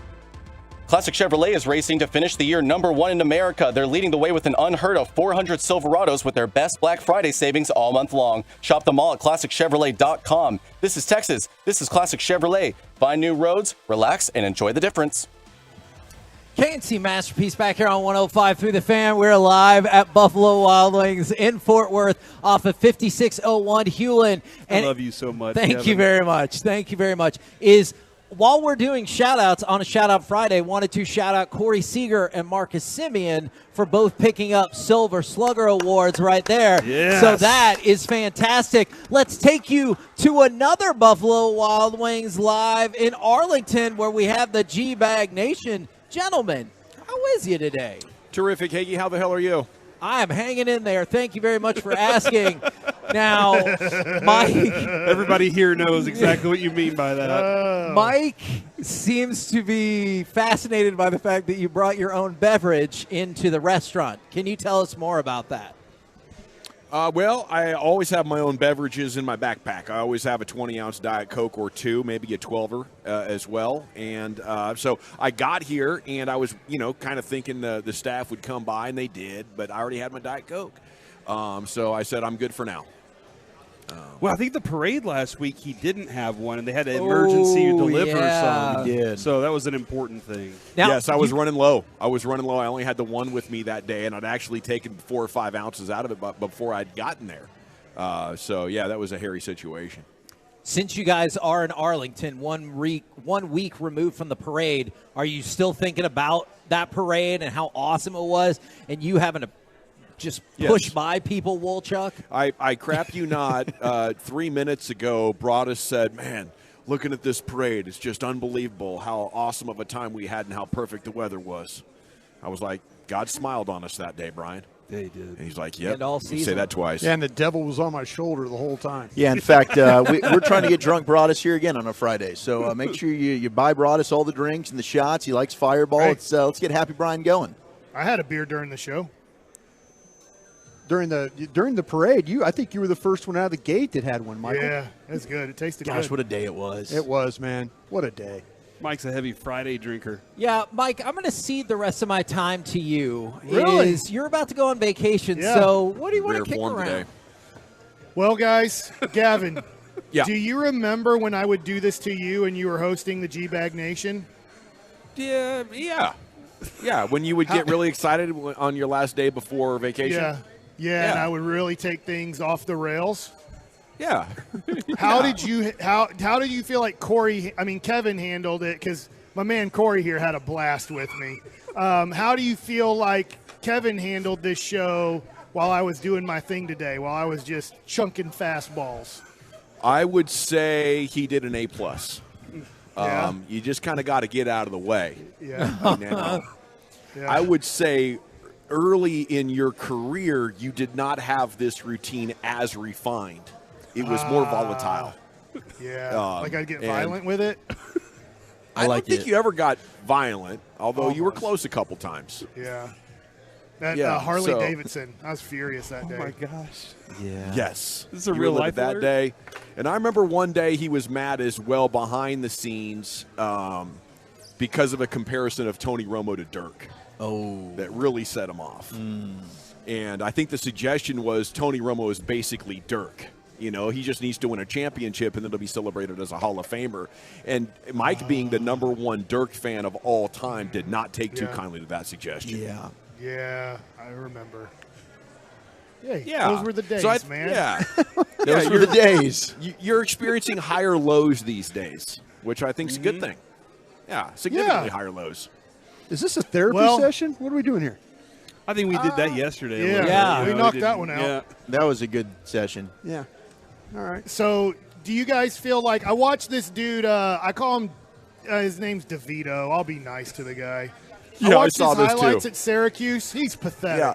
He wasn't even good at. He had to run on half his highlights. They were like, we can only show one pass from this whole game because it's 35-3 Florida State. He's horrible, and then they just moved to Holy Cross where He couldn't even have 5 good passes against Holy Cross, but they did show him running the ball, so maybe he'll just run it. That's what he's going to do, Mike. That's going to be – you said something that it was really – I know you did it with tongue-in-cheek, and you're saying how the Cowboys lose is if the Giants determine that they're going to play wishbone football today. Yeah. Yes. And I thought, Mike's just joking, and then I thought, damn it, Mike might be onto something here. It's probably their best path to victory. If they just Saquon Barkley load this thing up and just kind of play option football all day and see if the Cowboys are disciplined enough to play off the edge and and work that way. It's amazing how bad some of these quarterbacks are that find themselves on Power 5 teams. I could imagine wanting to move on if you're Syracuse and then you get him at Illinois. You're like, holy crap, this guy's bad. Looks like one of these guys running around at A&M the last couple of years. Oh, shots fired at A&M. We probably deserve not that. athletic, not a strong arm. It's like, okay, It does go to how show did you get here? Every kid in the world that likes football wants to be the quarterback at first. Yeah. And we can't find 32 good ones or great ones from age, let's say, 21 to 40. And when you watch college football, you can't find 25 good, like really good kids that are 19 to, let's say, 23 years old who are really good at it. We all want to be it, and it seems almost impossible to be great at that. What do y'all got coming up on the program today? Pure Gold as always, Hagee. Thanks for asking. We're at B-Dubs as well here in Arlington, 1301 Collins. We have flags. Already met lots of Tolos. And, Brian's rocking his LSU gear. Having a great time. We met Dakota. We're signing flags. We met lots of Tolos already. Charlie brought us some gifts, including some chocolate-covered Twinkies. I have a diaper on. Which was great. And Wolchuk's doing a bet payoff. He showed up with an adult diaper on. But he's got jeans over it. It's too wholesome of an establishment to go adult diaper, no jeans. I don't think I can go like full on, but hey, I'm showing it. Yes. So Brian's showing it's a the nice exact diaper they are. that I'm wearing. Form-fitting. Right Look, it's got nice leg holes. It's there. Yeah. So and does he have to see how it works? Yeah, he has to go in it, right? Yeah, I think make that's it the work. only way it could be a bet payoff since we're in public. I think it would be vulgar if he took his pants off. You gotta do now. both. Yeah, I think it would Yeah. too. FCC vibe. I was put very your jeans ready over to it do and it. then pee. Yeah. Okay, All right, that's what he's doing. Yeah, Mike, you got that covered. Don't look at me. Go enjoy your vacation. Everybody in the corner. Look away. Everybody keep listening or try to make your way out to Buffalo Wild Wings in Arlington. Yeah. We have been the KNC Masterpiece. We'll be back you, on Hagee. Monday, 10 a.m. to 2 p.m. right here on 105.3 The Fan. DFW's number one Cowboy.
From our fan studio, secured by DFWsecurity.com, you're rolling with the G-Bag Nation on 105.3 The Fan.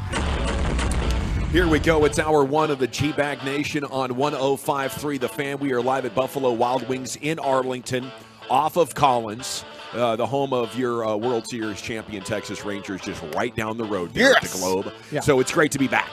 You know, we did a number of shows. It was like 7 out of 8 in and around Arlington there during the World Series run. Haven't done a show here this week. It's great to be back on a Friday. Brian, how you feeling? I'm feeling great, Gavin. Did you guys get a tax form that they want us now to pay taxes? We've been in Arlington so much.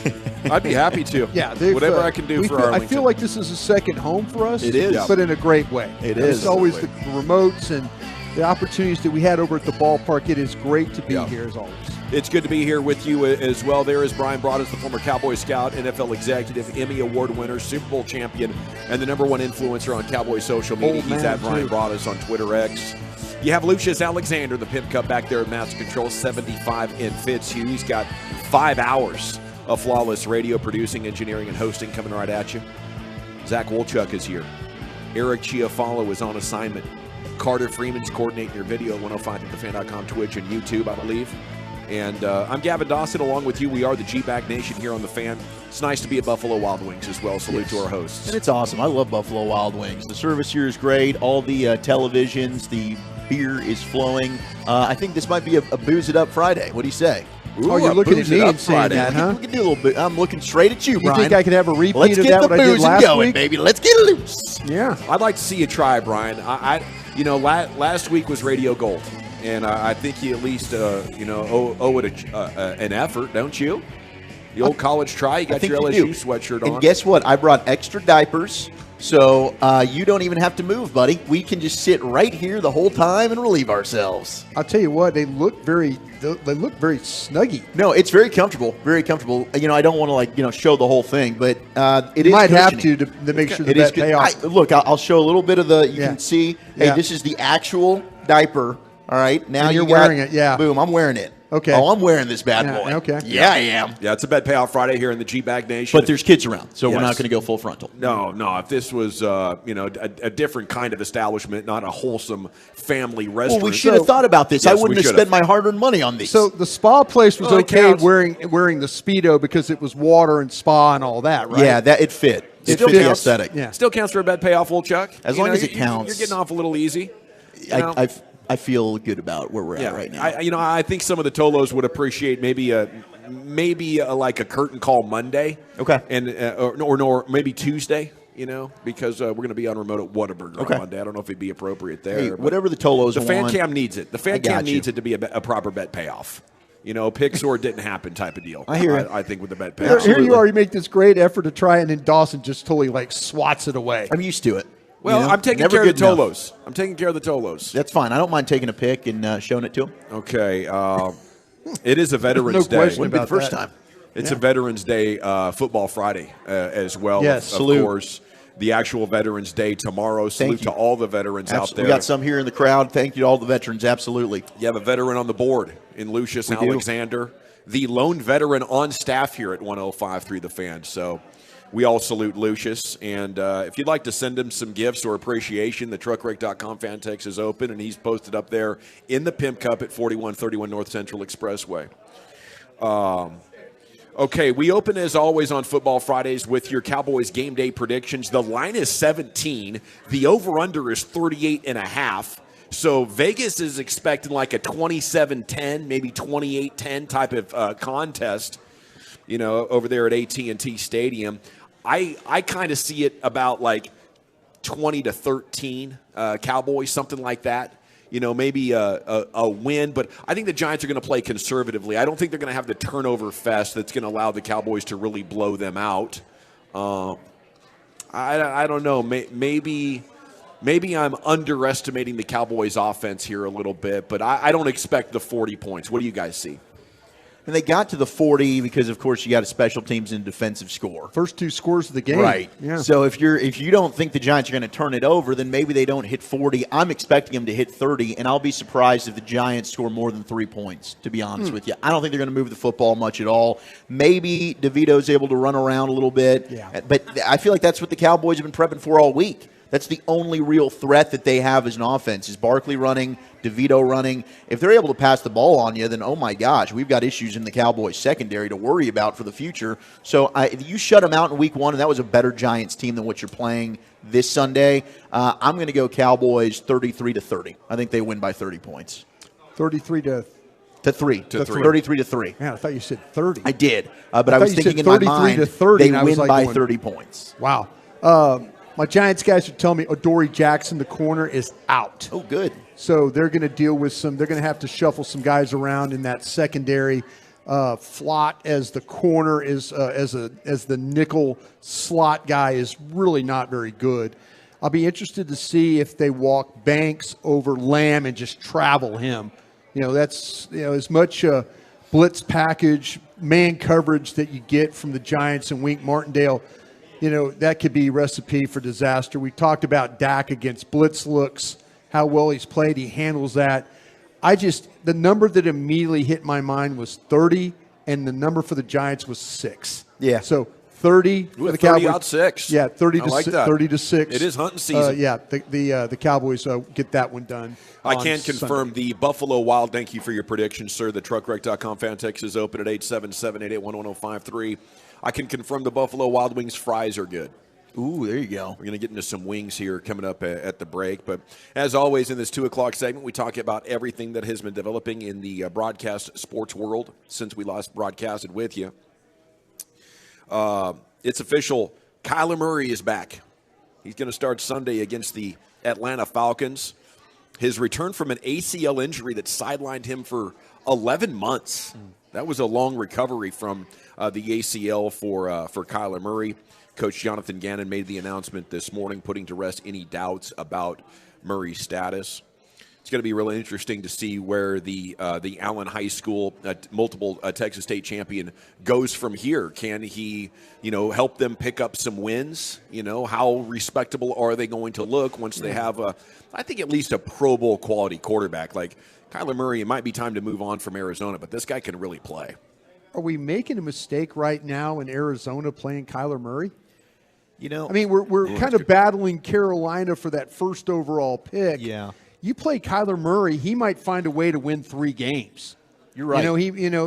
You've kind of done. You've gone through the quarterbacks of, you even got to the point where you were 1-8 and you just said, okay, Josh Dobbs, thank you for your service. We're moving on from you.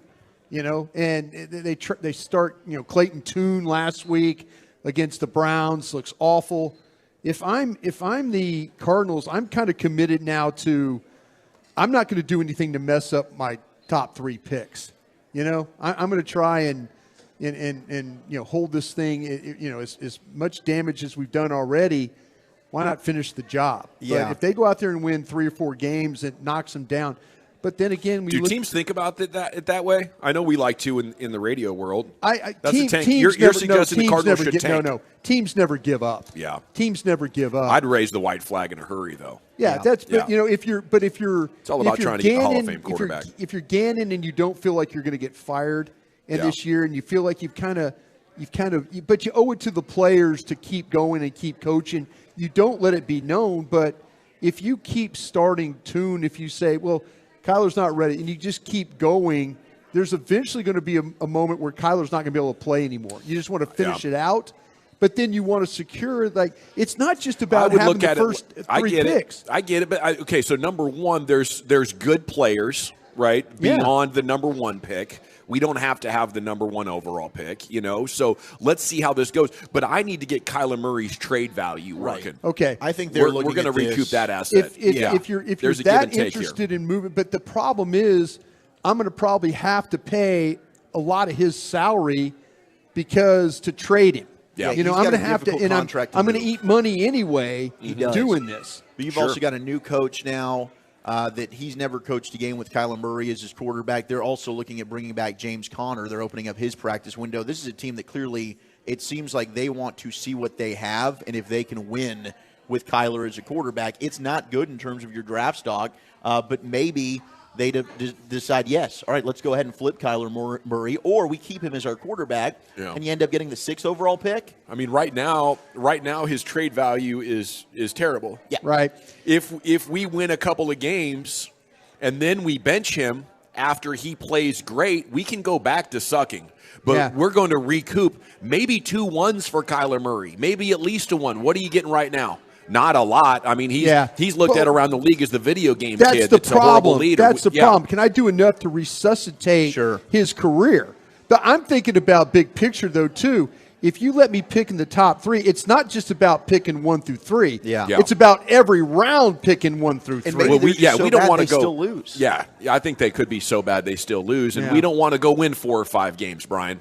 Yeah. If we win the next 2, phantom injury is coming for Kyler Murray. I'm talking to his agent like this is ending right here. So I am very concerned with what you're bringing up here, but I think the opportunity to recoup a bigger asset is there if Murray does play well going into the trade market. It's going to have to be playing better, and it's going to have to be – they're going to have to do a spin job on his off-the-field study habits and teammate and how he is as a teammate. Winning's and I know, a great and I perfume for know, that kind. I know that drives a lot of people in this area nuts because he's one of the favorite sons. Yes, but there is legitimate concern about him as a teammate, and how he prepares for games. You know, and I'm not making that up. That's fine. Just don't tell me he's a bad guy. You know, No. he's an introvert. No. You know, I'm that's not- the only that- time I get offended with Kyler Murray. Is you're like, No. well, you know, if somebody wants to go after him as a guy, he's just quiet, you know, and likes video games. Leave him alone. Never ever said bad guy, but when you're starting to talk about how these guys prep for games, getting ready for games,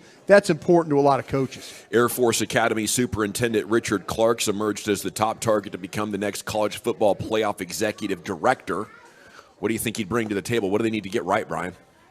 I'll tell you what, man, it'll be interesting. What year are we going into the expand to 12? Is that next year? Do we have the expand? so. Or is it next 2 year we go years to from now? 12. Yeah, 2024. how you navigate that, you know, now instead of teams 5, 6, and 7 being upset, now we'll have teams 13, 14, 15 upset. But I'm okay with this. As long as he navigates this, as long as we make sure we have plenty of the product of college football on TV every week and the matchups that we want to see, I'm sure he'll do an excellent job. Scary scene last night. Virginia running back Paris Jones was temporarily immobilized. He was moving all of his extremities later on in the night. If you hadn't seen that, helmet-to-helmet hit late third quarter against Louisville. Louisville's a good team. Cool uniforms, too. They always have cool uniforms. That Jack Plummer's not a bad quarterback. No, not at all. Okay, and then the debut of the Mavericks in-season tournament court is going to be delayed. We've been talking about it. You're not going to see it tonight. Apparently, we have manufacturing issues. An NBA spokesperson telling ESPN. So the Mavs are going to use their regular court as they take on the Clippers tonight. What are you hoping to see this evening? Yeah, that's ridiculous. Lucius, I think you finally got to see this court, and we were excited to get the debut of this. This is really, really disheartening. Bro, I was all ready for it, man. Them old school 95 Jason kids, the black and grays was set fire on that court, man. I know somebody was thinking about it, too. It's annoying. So who's the manufacturing issue? Do we need to come up with a manufacturing business? Is there another manufacturing business licking their chops right now? Sounds like there's a need in the market. Come on, fam. There's a void. I'm ready to jump in right now. I'll put up a nice court. I've been waiting 2 weeks to see this thing. The hell? I'm Not just just saying. you. Man, They only messed up the Mavs one, too. I mean, That's you got what all I was these- asking. yeah. Everyone else got their courts. Why? How does everybody else have their court ready and our court's not ready? What do we do? Steven, what do we got? Save us quickly. Save us, please. Yeah. Congrats to Marcus Simeon and Corey Seager. Late in last night's show, it was revealed they won the Silver Slugger Awards for the Rangers, and of course we're excited about them and everything coming up. Next week you'll get another batch of awards, and stay tuned. We'll be having our fingers crossed here on your home of the World Series champions. Gag Survivor. Which NFL team is the best lock to get a win this weekend? We're live at Buffalo Wild Wings in Arlington. 1301 Collins. Come by for a Gag Nation flag, and we're back here with you on the Fan. Sports.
Light. Football and Miller Lite, America's greatest pairing. Can cracks at kickoff, tailgates going way past postgame. You never forget the way some things taste. Tastes like Miller time. Celebrate responsibly. 2023 Miller Brewing Company, Milwaukee, Wisconsin. Yes, sir. Welcome back. It is the G-Bag Nation on 105 through the Fan. We're live at Buffalo Wild Wings, 1301 Collins. Good stuff going on here. You know, not only the G-Bag Nation flags, but you can register to win Cowboy tickets for Sunday's game. They have Cowboy shirts and jerseys and mini helmets and all kinds of great stuff. Segment here brought to you by the Frankels. Life's unpredictable. Accidents happen. Franklin Frankel, the go-to attorneys for car and truck wrecks in DFW.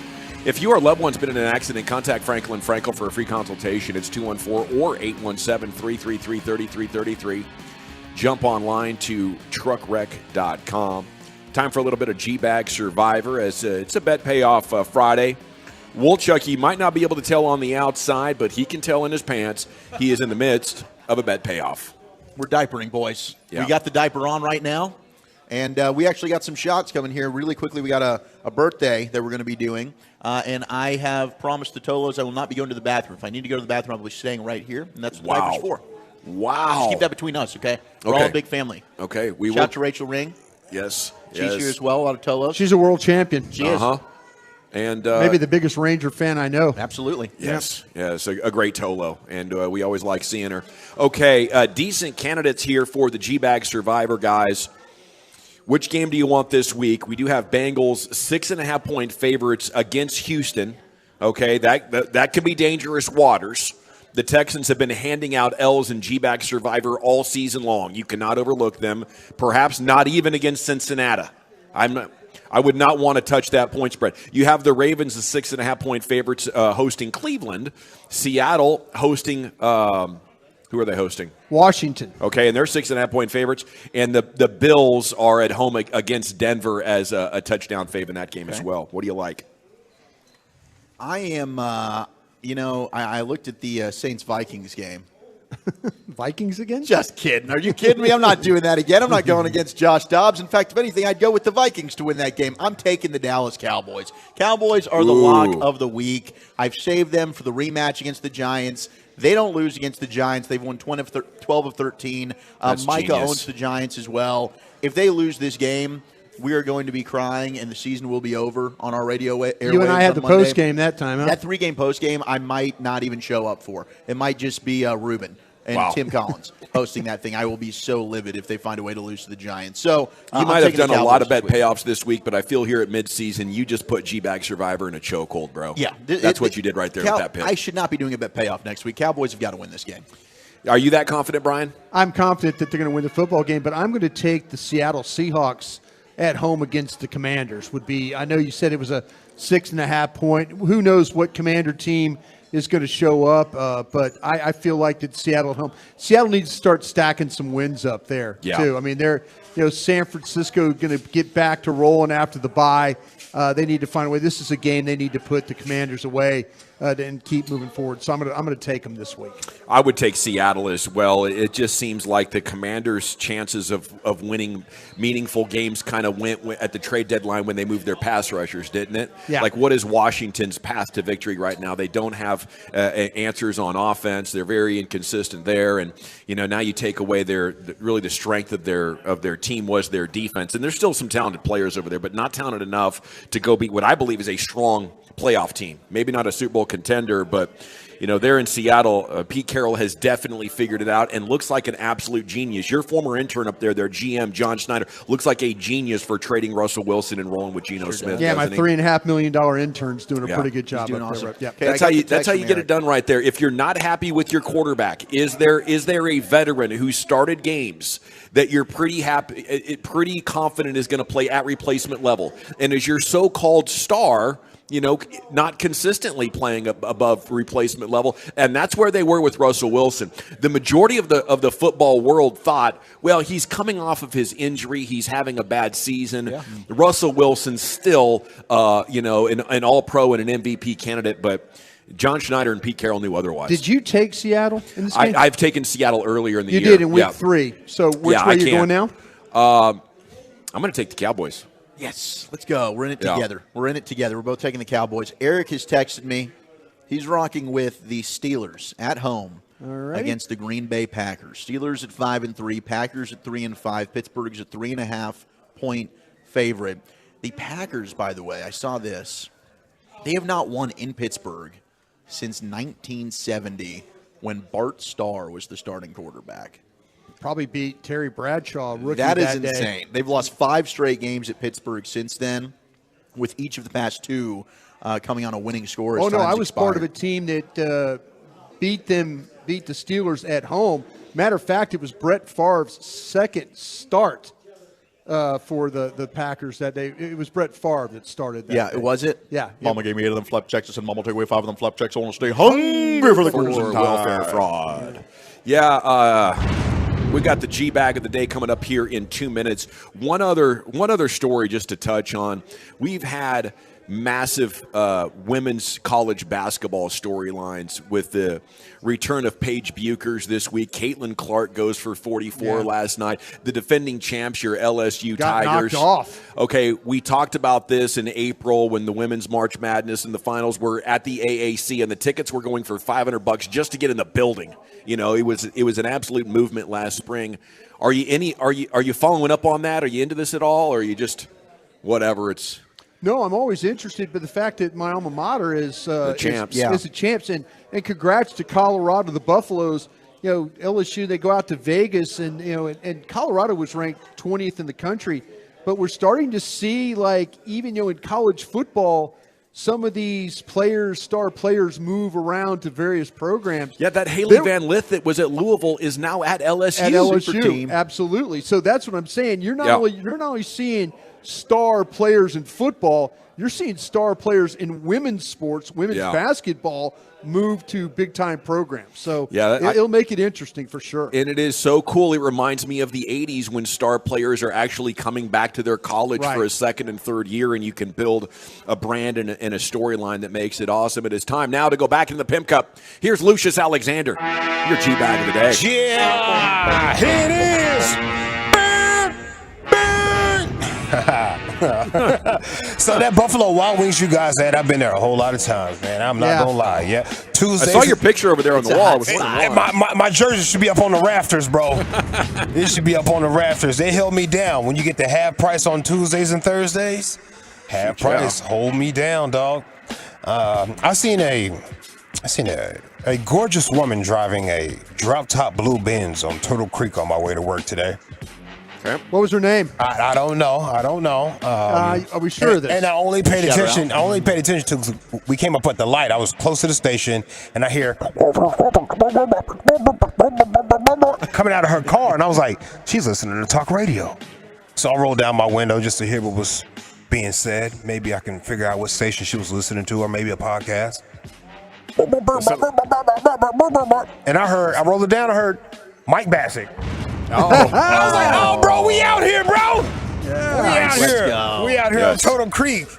Rich Highland Park moms. Even the Rich Highland Park moms is getting down with the fans. Made it. That's beautiful, man. That sounded like a muffled Corey Majors would have been my guess. I was about to say.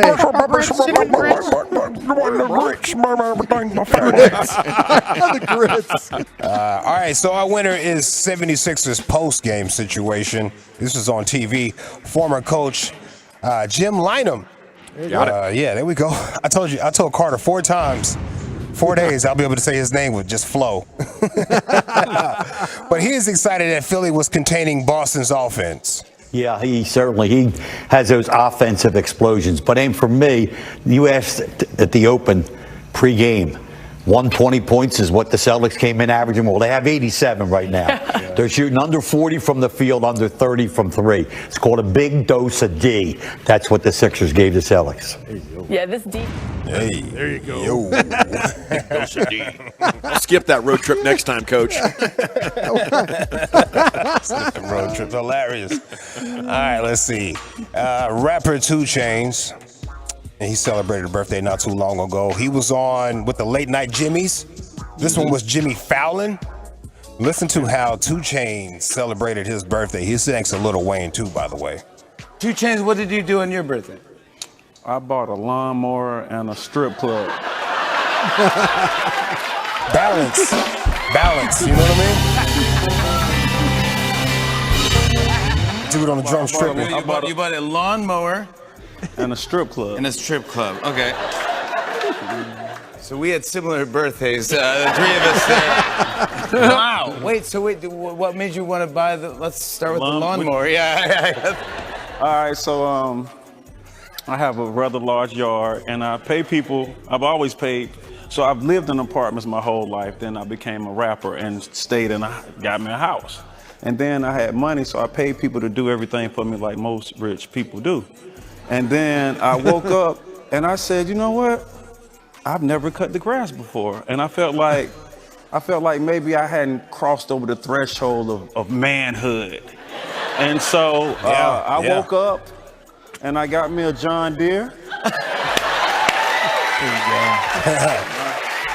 Zero turn. You got a John Deere and a strip club in the same week. Yeah. That is unbelievable. I can picture him out there on that John Deere too with a long extendo joint as he's just. I can see him out there, bro. Yeah, that zero turn as well. That's a nice piece of machinery. Yeah. I've been wanting one. When I moved to the house and I'm in now, I had been getting my lawn mowed from some guys, and I thought, man, that's just flushing money. I'm going to save like $40 a pop doing this myself. So I got a push mower. And I did it for like 2 or 3 months, and I have not touched that push mower since. I said, to hell with this. So what I did is I changed to just having to mow every other week. That's how I save the money now. You got to hire some kids, man, in the neighborhood that's willing to cut their yard. That's how I survived my younger years in high school and junior high. I was able to buy anything I wanted to buy as long as I was out there pushing that mower in somebody else's yard. There you go. Yes. Do kids still do that? I don't know. Because I'd be willing to, and I bet they'd cut you a deal. Yeah, I don't know. I used to love it, man. 25 a yard back in the day. I used to kill them boys, man. And then I've had all these plans to do something at night, with all my friends, but I'd be too damn tired. Too tired. I can't go nowhere, dog. I'm tired. That's good pay right there. In 87, 88, I was making $2 an hour doing yard work for neighbors. That was a grind. Yeah, a full day for $16. No, man. Oh. I used to count some money and give some money to my friend. Like, I appreciate you helping. Here's $200. So, come on, dog. All right, let's go to DoorDasher right here. DoorDasher hands over a pizza with 4 slices missing. Now, I got this from Chia Follow, and I tried to check the internet facts on it to see if it was real or not, like a bid or something like that. Looks like it might be real. I can't find anything that says it's a bid, even in the comments or whatever. So, yeah, DoorDasher right here hands over a pizza with 4 slices missing. And they get into an argument. DoorDash me, Domino me, or you me. I don't know who you, but I didn't you. I didn't you, okay? And who knows? Maybe you know what? Let me tell you one thing. Maybe when I gave you pizza, you open the pizza and put the pizza in your stomach. Right? Look at this, your pig stomach. How big it is? How big it is? It is pizza there, right there, okay? You think I'm gonna eat the pizza and then come have? Yes, I know you. I know. Look at your teeth, bro. Pizza's still falling out. I know you. You know, all the cheese falling from face, from your mouth, and it's going in the stomach. Domino me, you me, DoorDash me. I'm gonna sue everybody. Damn, sue them. Damn, don't with me, okay? Bye. I'm going now. Don't come back again, okay? Eat whatever you have. Bye. You sue them. Don't F with me. Yeah. I know you. Yeah. You will eat it.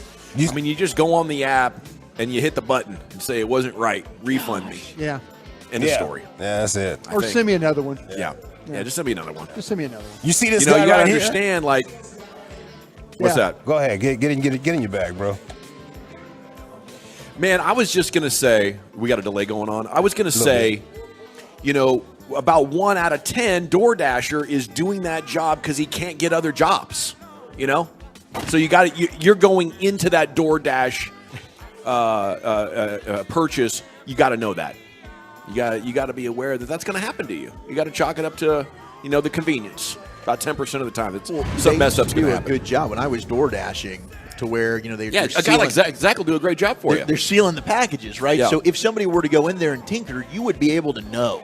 Yeah. Unless they're just professionals at resealing that thing. But maybe now that the COVID, we're a little bit past that, they're laxing on that stuff. Yes, sir. Sorry, Lucius. No, you good, Playboy. You good, Playboy. You good. I was going to say, you see this guy? Number one BS guy. This guy. Number one BS guy. yes. All right. All right, we have a coach right here, little league coach, maybe junior high, high school. I can't tell. Kids, they're different nowadays. Coach pulled up to a kid's house after the kid missed practice, made him do push-ups right there in the front yard. What's up? Why you win that practice today? For real? Yeah. Hey, how you doing? Hey, why you ain't text me? I'm the running back coach. You gotta let me know. Hey, how you doing, Grandma? Yes, sir. He ain't let me know that he was gonna miss practice today. Go ahead and do push-ups while I'm talking to you, Grandma. Go ahead and do it. Hey, Ty tell you stop. Ty tell you stop. Do push-ups. Coach ain't tell you stop. Let's go. Push I'm up. about to Let's get go. permission practice. Good. Give me 10 more. Don't touch your chest on the ground. Give me 10 more. You through. Give me 10 more. Don't touch. Don't mess up your shirt. That's a nice shirt. Man, it's a committed coach right there. Yeah, he came pulled up Somewhere on Lane Kiffin. Come on. Lane Kiffin. Maybe Lane Kiffin could have. You took the joke away from me. Oh, I'm sorry, Lucius. No, that's good, bro. We synced up like two girls, dog. We synced up because that was my joke too. I was gonna hit that one, bro. Somewhere Lane Kiffin is going, wait, what should I have done here? Go read your pamphlet. Yeah. No, sorry about that, Lucius. No, man, that's beautiful. That's a good thing. I think that's it, fellas. Let's get to this break. All right. It is time to vote. Is it Jimmy Lynam, our one-time champ? Is it 2 Chainz with Jimmy Fallon? Is it DoorDasher handing over a pizza with 4 slices missing? Coach pulled up to a kid's house, made him do push-ups. I think I like the coach. I like 2 Chainz a lot as well. I'm going to go with the coach, though. Coach that pulled up to the kid's house, not Coach Jimmy Lynam. How about you, Lucius? Who are you voting for? 2 Chainz and his lawnmower and everything. About a strip club We're tied at 1. and a lawnmower. Yeah, and a lawnmower. 2 hell of purchases right there, man. You need those. I imagine he's got a strip club empire. Like wherever 2 Chainz goes, he's got one. Smart business model. Just picking them up. Who are you voting for, Wolchuk? I'm going to go with the DoorDash fight. It's 2 Chainz today. By a score of 2-1. And your new G-Bag of the Day champion is 2 Chainz with Jimmy Fallon talking about his big birthday celebration. Hey, you should look We're up celebrating here. It's a Football Friday. Look up 2 Chainz' original rap name. He is perfect for TD Tuesday. You hear what I'm saying? He's perfect for TD Tuesday. Is he? Yes. We're live at Buffalo Wild Wings in Arlington, 1301 Collins. It's right off 30. You can come here, and we got a lot of great Cowboys giveaways, shirts, jerseys, mini helmets. Cowboys tickets, you can register to win there. We're going to have a drawing a little bit later on. And, of course, G-Bag Nation flags. I believe they have another box on the way because we already ran out. All right, Krusty's Corner's coming up next. Where are you taking us, sir? Guys, we need to talk about the officials this weekend for the Cowboys-Giants game, and I got some questions for my guys when we get to that. We'll do that next. Coming up.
It's Boomer on 105.3 The Fan. Classic Chevrolet is racing to finish the year #1 in America. They're leading the way with an unheard of 400 Silverados with their best Black Friday savings all month long. Shop them all at ClassicChevrolet.com. This is Texas. This is Classic Chevrolet. Find new roads, relax, and enjoy the difference.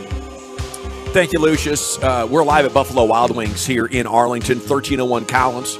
A lot of great Cowboys prizes, G-Bag Nation flags as well. And it's time now for Brian Broaddus in Krusty's Corner. Here he is, the king of the Krusties, Brian.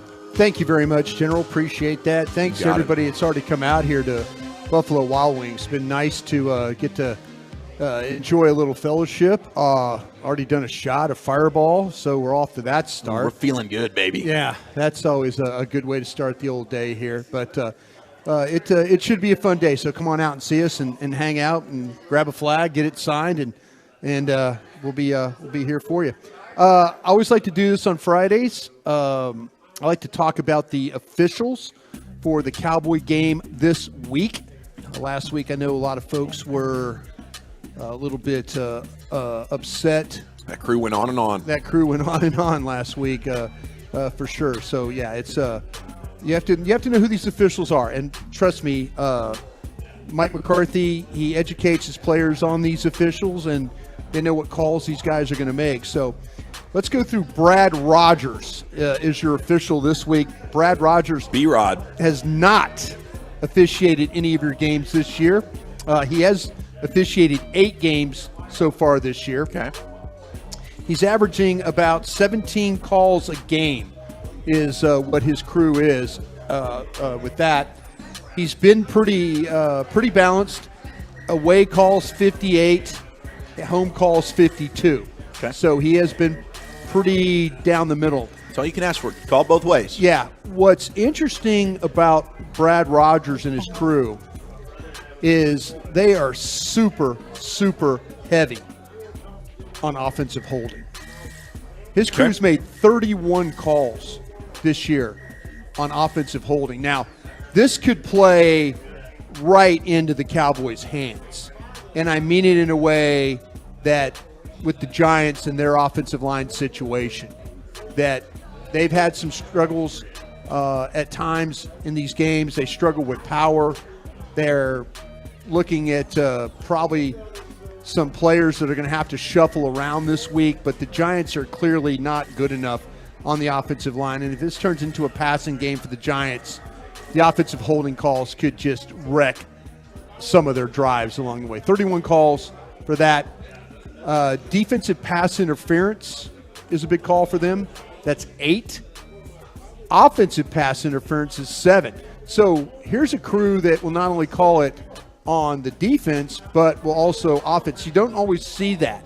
Offensive pass interference, it could be a devastating penalty, especially when, you're trying to, convert on some of these drives, and all of a sudden they get you pushing off or, running into the corners, and you think, that looks like defensive pass. No, and then they call the offense. So defensive pass interference 8, offensive pass interference 7, defensive holding at 6. Here's another crew that will watch the delay of game. We saw that happen last week a couple of times. In the Cowboys' final drive, they got a delay of game call, so there was 5 there. And then Brad Rogers is not afraid to call roughing the passer. Oh, Brad. So Cowboys pass rush, Sam Williams, I'm talking to you right now.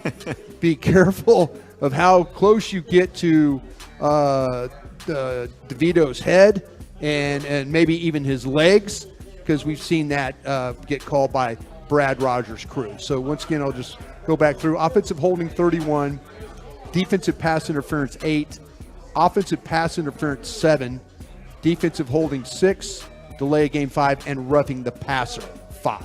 So you're up to speed on what you can maybe expect this week from Brad Rogers' crew. All right, here are my questions for you guys. Let's do it. I asked some of these questions. Here we go. I asked some of these questions this morning to my guys over there at Cowboys Break. I got a chance to host Cowboys Break. Derek Eagleton was out, so he asked me to do it. And so I had some questions for the guys there, but I'll bring the questions over to you guys as well. Gavin. Yes, sir. Cowboys player you'd like to have a podcast with. It could be a former player, or it could be a current player. Okay. First of all, it's an honor to be one of your guys, Brian. It really is. Thank you. Appreciate that. Second of all, probably say Jesse Holley. Really? Yeah. Used to work with them. Probably 5 seasons, Cowboys post-game show with him. He's a sharp guy. Really enjoyed it. Don't get to see him that much anymore. No, yeah. So I get to hang out with a buddy and accomplish this task as well. How about you there, Wooly Bully? All right, current player. I would, I'd probably go with our guy, Zach Martin. And we get him on every week, but I think Zach Martin would actually be really fun to host a podcast with. Yeah. And I think that some of the stories that we could get into would be a blast. We can call it like Zach Squared or Zach and Zach, whatever you want.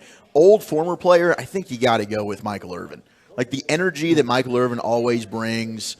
You never really know what he's going to say, where he's going to take a conversation. You're always kind of at the edge of your seat, but I like that. I like that about Michael Irvin. So current Zach Martin, former Michael Irvin. I think that Micah Parsons is doing a really good job with his podcast. And I think that if you could if he had another guy that was just kind of firing it back and forth, I think you could get even more out of him. So, and then the former player, man, that I could say I got so many former. There's a lot of good ones. Like Darren Woodson would be a blast. Darren Woodson would be an absolute blast to do a podcast. You know, current player, I'm going to go Tyron Smith because we'd be in and out in 3 minutes. Bang. It'd be the shortest podcast. Short. 15 questions, 3 minutes. We got it, dude. All right. Thanks for joining us. We'll see you guys next time. Thank you. Salute to Tyron. Okay. My next question for you, Wooly Bully. Do you ever get nervous asking a question to Jerry or Steven? Oh, to Jerry, 100%. I mean, I'll never. Yeah, the first time we got to interview Jerry, it was the only time I've genuinely been nervous during an interview.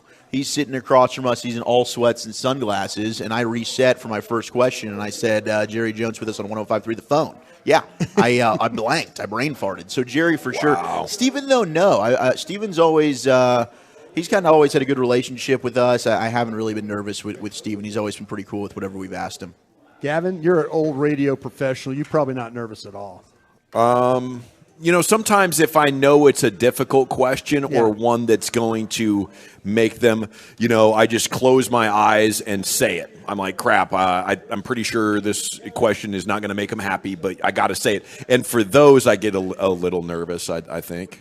Yeah. Yeah, I think but especially Jerry, he wants to play the radio game with you. He does. Yeah, he really so does. he'll be very forgiving. If you mess up, he'll massage it in a way to turn out to be fine. Yeah. I mean, eventually he'll kind of maybe snap at you. He could, but he makes it kind of a, you know, like you kind of feel bad, but you know he's not trying to I'll tell you what. Okay, so twice we've been on, and this is when Bassick and I would be going back and forth super toxic, and Jerry would be driving home, and he would call in. Yeah. You know, and twice that happened where he was not happy with something that we'd said. Mm-hmm. And was he more unhappy with you or Bassick?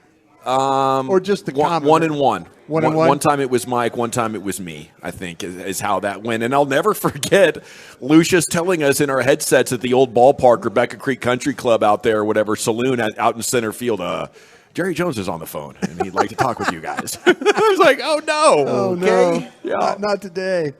Hey, so what happened to you that day that, Gavin, that you asked Jerry Jones, what if Des Bryant, last Boy Scout, someone out there in the middle of the field and pulls out a gun and shoots somebody? How do you feel about that? Well, I don't know if I said the gun part, but you got the premise of it. You got the premise of it. Oh, no. I'm not proud of that moment. You apologize immediately like that. Yeah. That was a horrible question, Jerry.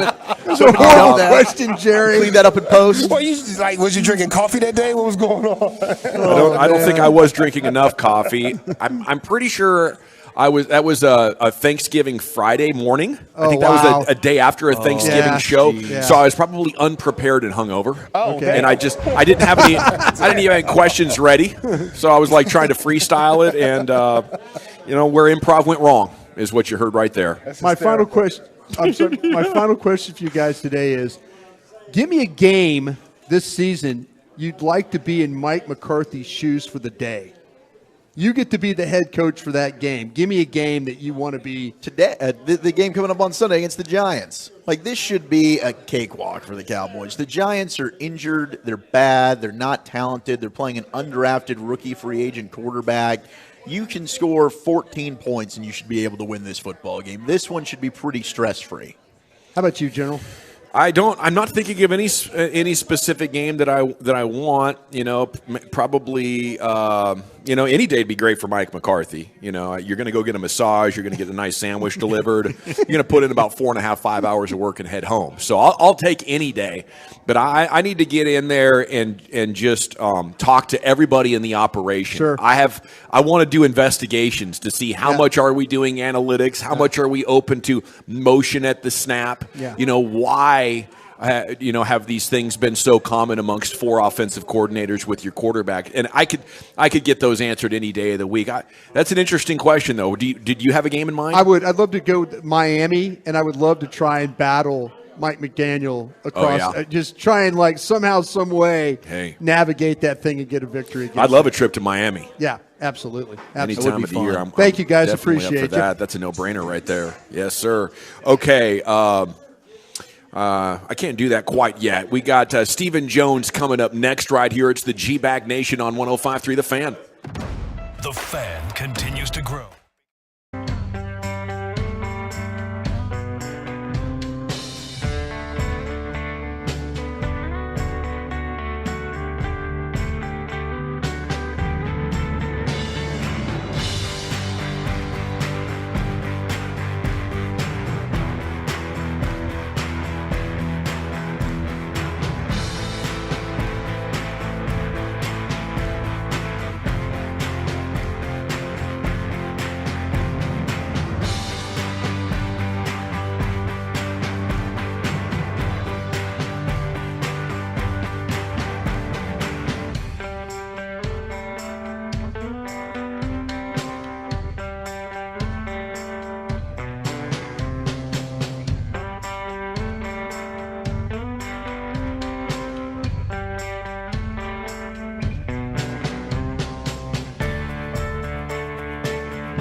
studio, secured by DFWsecurity.com. You're rolling with the G-Bag Nation on 105.3 The Fan. Welcome to the Nation. It's hour 2 of the G-Bag Nation on 105.3 The Fan. Hope you're having a great one. We are live at Buffalo Wild Wings in Arlington, 1301 Collins. We have G-Bag Nation flags and a lot of great Cowboys giveaways as well, including awesome tickets for Sunday's game. You can come here and enter to win Cowboys shirts, jerseys, mini helmets, as well as Stephen Jones joins us now here on 105.3 The Fan. And a good afternoon to you, sir. How the heck are you? I'm doing good, guys. How you doing? We're doing great, fired up to take on the Giants. This has been a really good team. They won 2 Super Bowls, 10, 15 years ago. But you guys have been killing them recently, Stephen. Why do you think you've had their number so much lately? Well, anytime you've got these division rivalries, for the most part, they tend to even themselves out over the course of time. But, I just think, with us having our a couple of quarterbacks in a row that, have been established between Romo and then, of course, Dak. We've had our quarterback position pretty secure. I know they've had a little work in progress, and, I think they got a good one in Daniel Jones, but he's injured, and, those things can sometimes work against you. But we've been fortunate, but they're a great franchise, been known forever by the Maras, and then also the Tishes, and they do things the right way, and I know they'll get things back going again, and I just hope they wait past this game before they get started. Looking at the schedule, Steve, and how difficult the schedule gets in December, how important are these next 3 games against non-playoff teams that you have a clean run? Yeah, I just think you got to take each game at a time. We don't want to look ahead. We've had an example of that already this year, with the Cardinals, who whipped our butt really good in Phoenix. And, you just can't afford to look past any team. They pay their guys. As I said, they all have great coaching staffs. These owners pay their coaches well. They've got good pedigrees. They pay their players. They spend to the cap. You just got to take each week, 1 week at a time. And, you can't get into bundling games or thinking, hey, we gotta do this, we got to do that. I think it's just 1 week at a time. Work to get better each week. I think we're doing that offensively. I think we're, doing things better and better each week. Defensively, we've had a good year. Certainly, I know it was disappointing, to Dan last week that 4 big drives they did have, unfortunately, all ended up in touchdowns. And, sometimes when you get a drive like that going against you, you gotta at least come out holding them to a field goal. And fortunately, we didn't get that done. So, we've got a lot of things we can focus on. We just have to continue to work on executing. I think we've got a great group of men, a great group of players. Who play the game the right way. They come to work every day. They focus every day. And I do think if we'll do things the right way, then this team has a chance to do some special things. Steven, I know every week you sit down and you get a chance to go through the tape and kind of with your own eyes see, how the game unfolded the day before. I'm watching your tape and I'm seeing everybody's complaining about Brandon Cooks not getting the ball. Do you believe in some, bad luck when it comes to, things that you create for him or opportunities that he's going to get? Just so happens that maybe the route gets covered, or I feel like you're trying to get him the ball, but maybe, like I say, coverage, bad luck. Am I going down the right path with that? Because I feel like they're trying. Your coaches are trying to create opportunities for him. Well, no question. We were sitting out there with Will the other day. I was and watching practice, and it seemed like Brandon was catching a ball every other play. Yeah. And so there's no question he's in our game plan week in and week out. Sometimes, it's just, Dak happens because the feel he's getting for a defense look the other way. I know, down there a couple times, Cooks was wide open. He just was looking the opposite side and didn't look his way. So Cooks had some opportunities there. I think Dak may have missed one throw most of the game and for the entire game, and happened to be one of them was to him where he was wide open. And I agree with you, Brian. I think sometimes it's just bad luck. And but I do know the other team has their eyes on him. He certainly takes the top off of that, and if you sleep on him, he's going to make a big play on you. And at the end of the day, right now we're getting the ball to, as we all know, the CD quite a bit. When you got a receiver who's getting 12 to 15 targets a game, then some guys are not going to get as much. I know Ferguson certainly is playing really well right now, and right behind him is Schoonmaker, and you just keep thinking, well, if he'll get his targets, he'll get his catches, and it's a good problem. I mean, Tony Pollard the other day, you looked up at the end of the game, said, well, he could have used 5 or 6 more touches. But a good problem to have. We do have, I think, 5, 6, 7, 8 weapons out there that Dak feels good about. It's just sometimes it's your day and sometimes it's bad luck. Steven, you and I are from the same bottle of wine when it comes to roughly our ages and playing college football at the same time. And we practiced all the time when we had to. Is there something to, like, keeping your team healthy and guys not practicing? Do you feel like it affects maybe when you get into these 9-1-1 moments of a game where, you're trying to no time on the clock? Does lack of practice time hurt you maybe in those situations? I think it's a fine line there, Brian. I hear exactly what you're saying in terms of the preparation and time on the job in terms of the practice. But at the same time, we're getting ready to go into a run of games here where we're going to be playing on Thursdays around Thanksgiving and going to have short weeks. And I know Mike's, really monitoring that. He's a big believer in keeping these players fresh. We really feel like our team knows, feels good about the expectations and what Dan expects on the defensive side, what Mike expects on the offensive side, what Bones expects on special teams. They're getting their mental reps. It's just, the big question is, do you miss the actual physicality and the physical reps? And I think Mike errs toward the side that this is you got a 17-game regular season plus playoffs, and he wants his team to still have its legs. When you get into week, hopefully 18, 19, 20, that the guys are still fresh. We're predominantly healthy. We've obviously lost a few guys for the year, but overall we're healthy, and we want to keep these guys fresh as we move forward too. But totally understand the part there about is more practice time. As you said, we're the same vintage.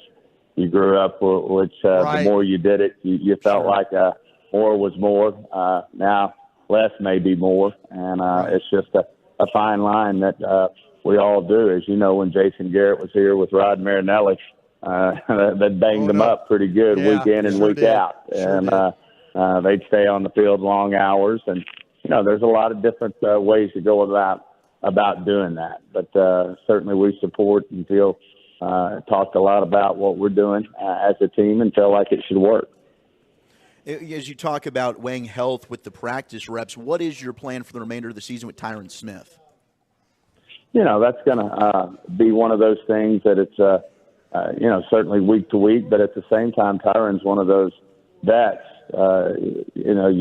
I like to look around the, other sports too. I mean, the NBA, they rest some of these, older guys. It's long seasons. And we all know that guys like Zach Martin and Tyron Smith, some of these savvy veterans, they know how to play the game. And they've got certainly a lot of tread on their tire. And that's one of the reasons that you look to, taking the workload off, especially some of the veteran guys that I think it's a benefit to not to serve them up out there in practice and let them get their legs up under them. I think Tyron played one of his better games this last week against Philadelphia, and he was fresh, and, he got some time off the week before, but was prepared for the game mentally. And like I said, I think he scored had one of his better grades for the year playing like that. So those are all things that we'll continue to monitor.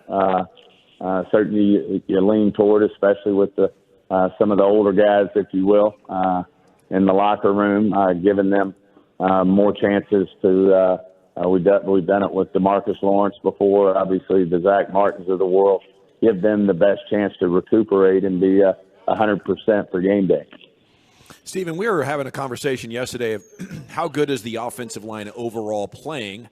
The films kind of suggest maybe we're struggling a little bit here and there. The analytics say the Cowboys' offensive line's been playing well, and it's difficult to know, for sure, what we should take from the analytics and what we should leave. But how do you guys evaluate it? How good is your offensive line playing, Stephen?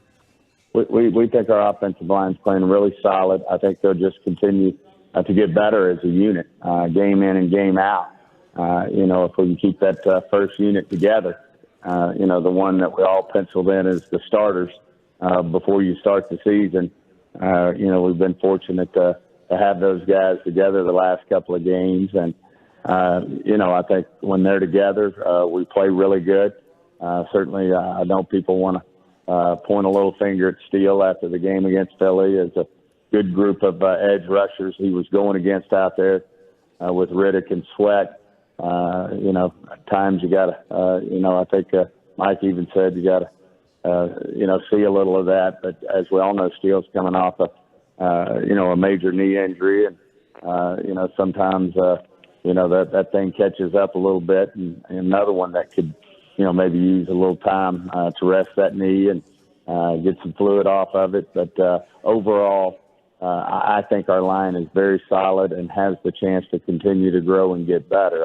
I do know, people don't want us to get rolling, running the ball. They know that's what we would like to do in terms of controlling the clock and time of possession and playing complementary football. But, as we've all seen here lately, if you gang up on that and put everybody up there, then Dak, with the weapons that he has, is capable of really moving the football and scoring points. Stephen, is this something to look at as far as you have Steele and Pollard and Gallup as well? They had significant injuries, needed surgery, and they got big contracts before they went back and played and proved that they were coming back from the injuries. Is that something you guys would take another look at? I think you always look at everything, full body of work. You learn from everything. Now, Pollard didn't get a long-term contract. He's playing under a franchise tag, but you nailed it with Gallup and Steele. We did extend them out on a long-term contract, both players. And, I think we're going to end up liking what we see when this is all said and done. But that being said, you always have to learn from experiences and know where your risks are. And we've been in this business 30 years, and, we've seen those risks play out in a positive way. And we've also, over the course of time, you see some that bite you. So you're not always going to get it right. You obviously think, when you're talking about two of those guys that we did extend out for a period of time, and Gallup and Steele, the person plays into that as well. How, the football character, how hard they work, what type of man they are in terms of how they go about their business, both on the field and off the field. All that plays into what you look at. But, there's no absolute in any of this right way to do it. You see teams do both, and you obviously see good results, and you see some that don't work out so well. So that's part of our business and, part of the art of the deal as you try to put these teams together. Stephen, I didn't believe I'd ever say this, but I'd hate to see a game we didn't play without Marquise Bell on your defense. He's just a very instinctive football player, Brian. You've seen it. I mean, he just he seems he's not the biggest guy in there, and certainly doesn't have. He's a little narrow hip, but he just seems to avoid blocks and make plays. And I think he's going to be able to go again. I mean, he's tough. He's very mature for his age. And here you're talking about a college free agent who was playing safety, and now he's playing linebacker, and he's doing it at a very, very high level. And I'm with you. We certainly need him out there. When he's out there, he makes plays. Well, Stephen, in the words of your dad, circa 2012 in Oxnard, California, we can't wait to get out to AT&T Stadium and watch y'all kick the New York Giants' ass. Well, we better come and go to work, and hopefully, we've been very fortunate at AT&T Stadium. Our fans have really come out for us, and we're on a good streak out there, and we need to hopefully keep that going. Yes, sir. Sounds good. Have a great weekend. Appreciate you. You too, guys. Take care. There he goes, Stephen Jones with you on 105.3 The Fan. Yeah, it was a great moment out there in 2012. He was talking with the folks in Oxnard, California. Invited him to come on out to AT&T, watch him kick the Giants' ass. So stuck out to me. Memorable moment there from Oxnard. Yeah, that and the weather. That was the glory hole year as well. He was on a roll. He was on a roll. He sure was on a roll. We're on a roll here at Buffalo Wild Wings in Arlington. We want to have you come on by. They are giving away Cowboys tickets. You can enter to win that. Cowboys shirts, jerseys, mini helmets, and, of course, Flagtober 2023. NFL News of the Day coming up. Woolchuck, where are you taking us? Josh Dobbs details his trade to the Vikings. CD talking Cowboys turning points and who is in, who's out for this Sunday. That's next. Right on. I would love to tell you.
105.3 The Fan, sponsored by Blue Nail Roofing and the Diamond Factory.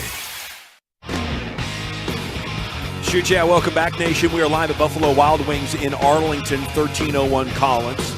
Time for Wolchuk's NFL News today. Segments brought to you by the Frankels.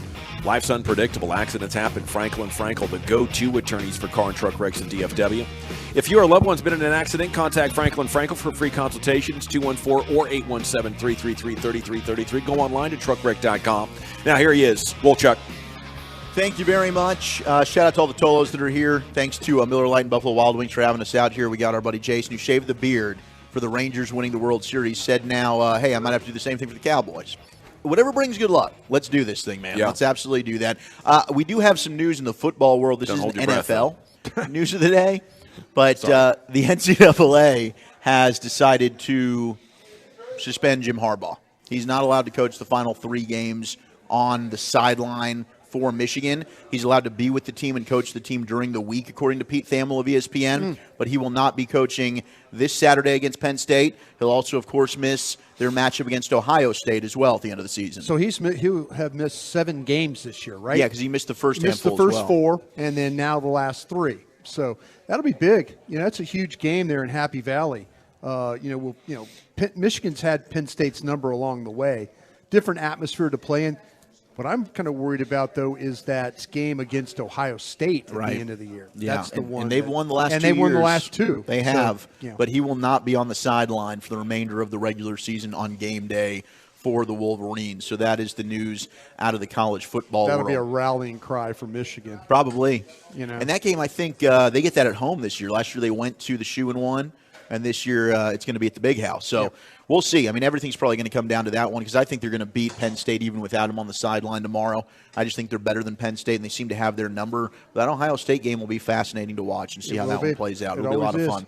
We'll get to more college football talk coming up at 6:20 later on today. We do have some injury news around the National Football League. It appears Deebo Samuel is going to be back for Week 10. And they've also got Trent Williams back at practice for the 49ers. So they're starting to get a little more healthy. Here we go. After the bye week, Brock Purdy took it to the team. He said, hey, I need to play better. He apologized for some of the turnovers, says the bye week was huge. He's gone ahead and reset things. He feels much better coming out of the bye. So maybe, a team that lost 3 in a row following their win over our Cowboys, you got their quarterback that's owned up and is understanding he needs to mature, be better with his decision-making. Let's see if that ends up happening this week. They got Jacksonville. That's not an easy game. Not an easy game at all. Him and the fiance went out into the fields, did a little farming together. Nothing like clearing the mind. Clearing the mind a little bit. I think if you're Kyle Shanahan, after Purdy makes that announcement, you say, thank you very much for being accountable. You're excused. And I'd let Brock leave, and I'd say, now, guys, we're looking at Mr. Irrelevant here, okay? I know that was a hell of a speech. He's going to try to be better. Chances are he can't be that much better until we get Trent and Deebo back. It turns out he probably needs everything perfect around him. And then he plays like an all-pro. Yeah. As soon as one thing is wrong, it can get ugly out there. So please, stay healthy. And be patient with the guy until we get Deebo back. Well, then they got. We just got to get to the playoffs. Yeah, they do need to get to the playoffs. But this is the recipe that San Francisco has every year, right? Yeah, they get banged up. They always got the Jimmy Garoppolo gets banged up for a little bit. Yeah, they kind of lose their way. They get to the bye, and then they look unbeatable. And then they don't lose another game. Mm-hmm. Yeah, that's what I worry about. Well. And to your point, the Jacksonville game this week, that's going to be interesting. They also have Steve Wilkes, their defensive coordinator, who Kyle Shanahan. On the floor now? He kind of threw him under the bus over a poor defensive performance the week before the bye. He's going to come down from the booth to the sideline. Yeah, there you go. And start calling the defense from there. The Bengals have ruled out T. Higgins, so they will not have T. Higgins this weekend. It's a wait and see on Jamar Chase. They're expecting Jamar Chase to play, but it's a, quote, we'll see on Chase from their head coach, Zach Taylor, but no T. Higgins. Joe Burrow without a couple of key weapons there, so they try and keep things rolling there in This Cincinnati. is a noon game against the Texans, right? Yes. The Texans had a chance.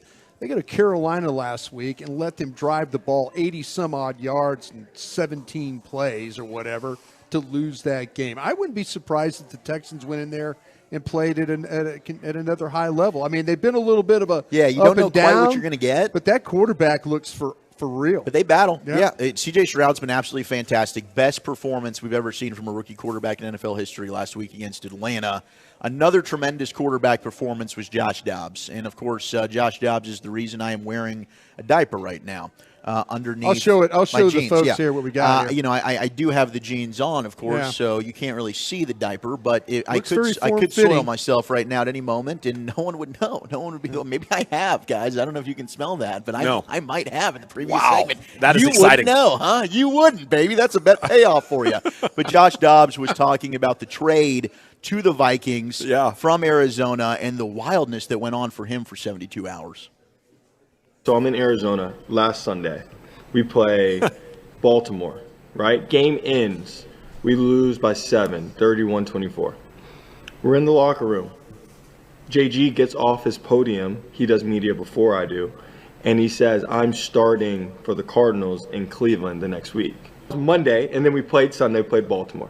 So I go to the facility on Monday, and JG, the head coach in Arizona, calls me to his office, and he says, hey, we're going to start Clayton Tune in Cleveland, and this is leading up to Kyler's return.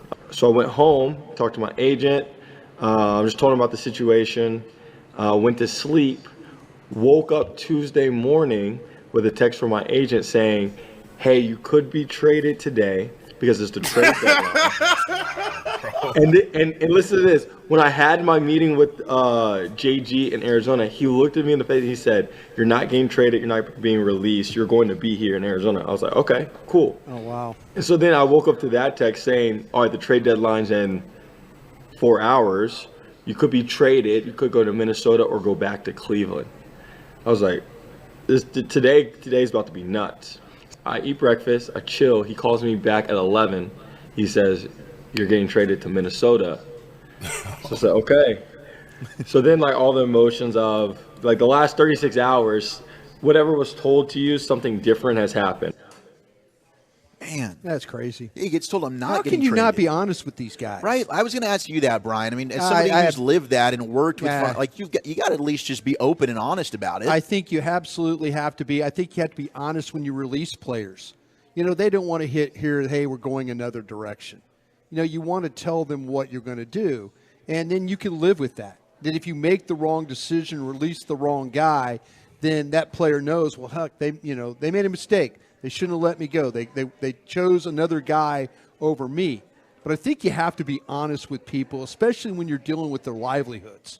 They hired a new GM because Steve Keim was so notorious for messing things up. Exactly. Well, yeah. And this guy, in a lot of ways. Monty Osenfort, does not appear to be off on a good start. But the culture of executive leadership in Arizona has been bad. Yeah. You know, I'll give Jonathan Gannon the benefit of the doubt until we hear from him. Like, it's possible he didn't know what the front office was working on. It's very fair. Yeah, right? it's possible.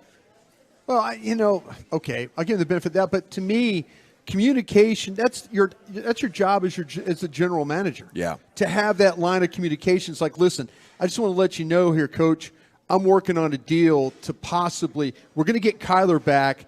I think I can swing a deal where we can get something for Dobbs here. Are we good? Yeah, if you could do something great. Or the coach could talk me out of it.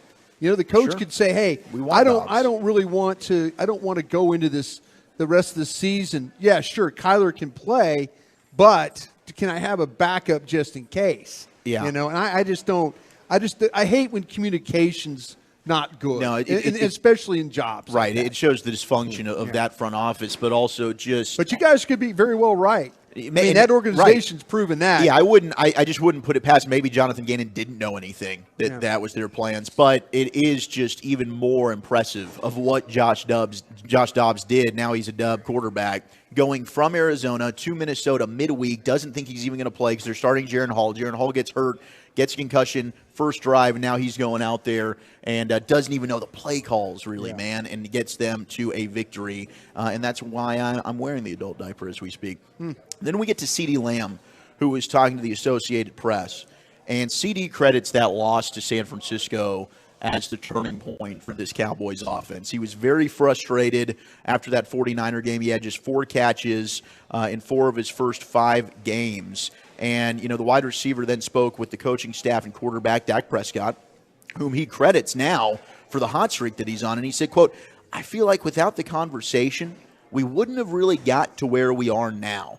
And I feel like the elevation of the offense is amazing. I'm grateful for that. I'm grateful for Mike trusting in me. I'm grateful for the team trusting in me and my abilities. Cowboys are 2-1 since that loss to the Niners. CD's got 23 catches and 349 receiving yards, 2 touchdowns in those games alone. He also leads the NFL now with 19 catches of 20-plus yards. That's his world. It's incredible what he's doing. And it is, I mean, kudos to the offense and Mike and Dak for realizing that's our best player on offense. Yeah. And that's something we've complained about a lot here in Dallas is the lack of targets. I've stressed that because now we're looking at Brandon Cooks, but they finally are force-feeding CeeDee Lamb. Well, this is why I asked the question to Stephen Jones about players and these veteran days and all that stuff, because if you listen to Brian Schottenheimer talk, he talks about what an animal CeeDee is at practice.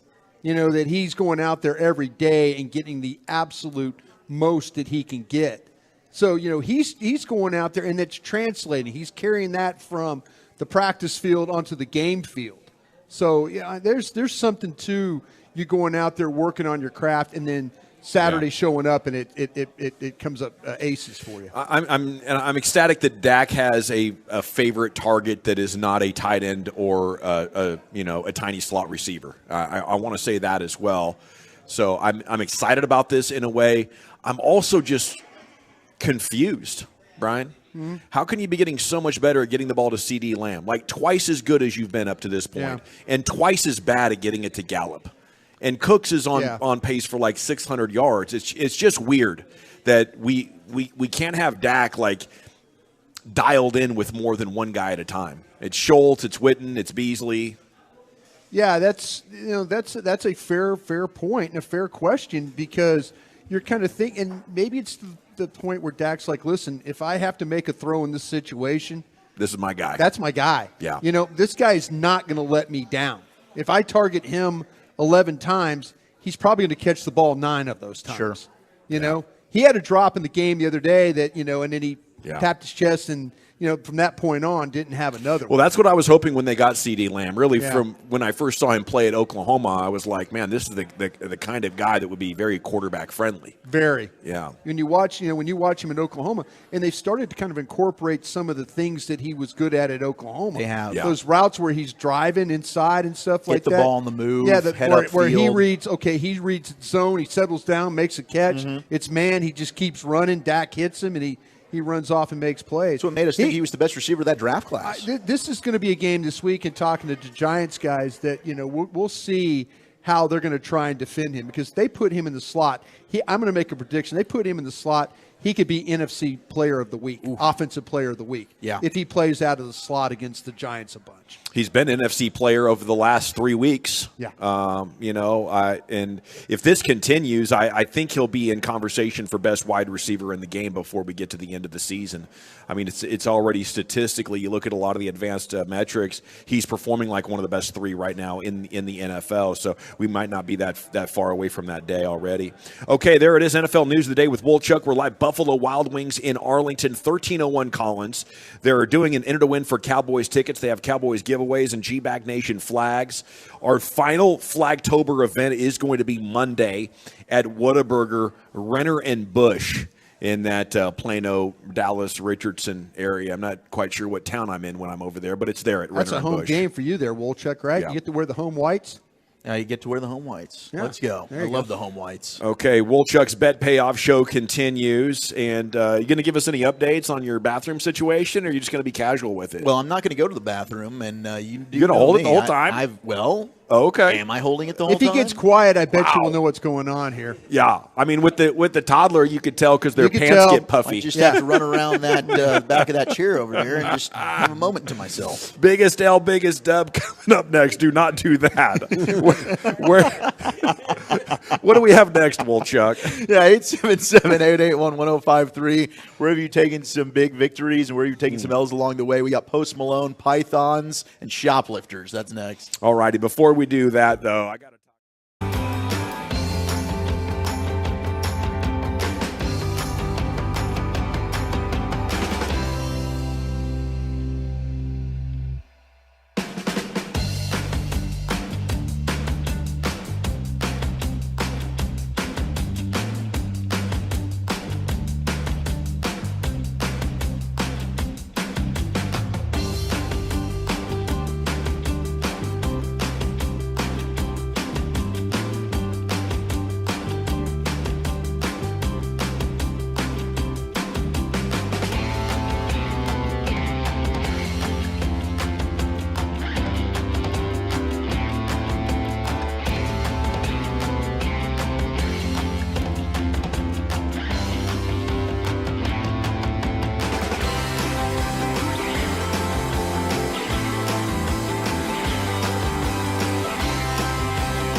It's Boomer on 105.3 The Fan. Classic Chevrolet is racing to finish the year #1 in America.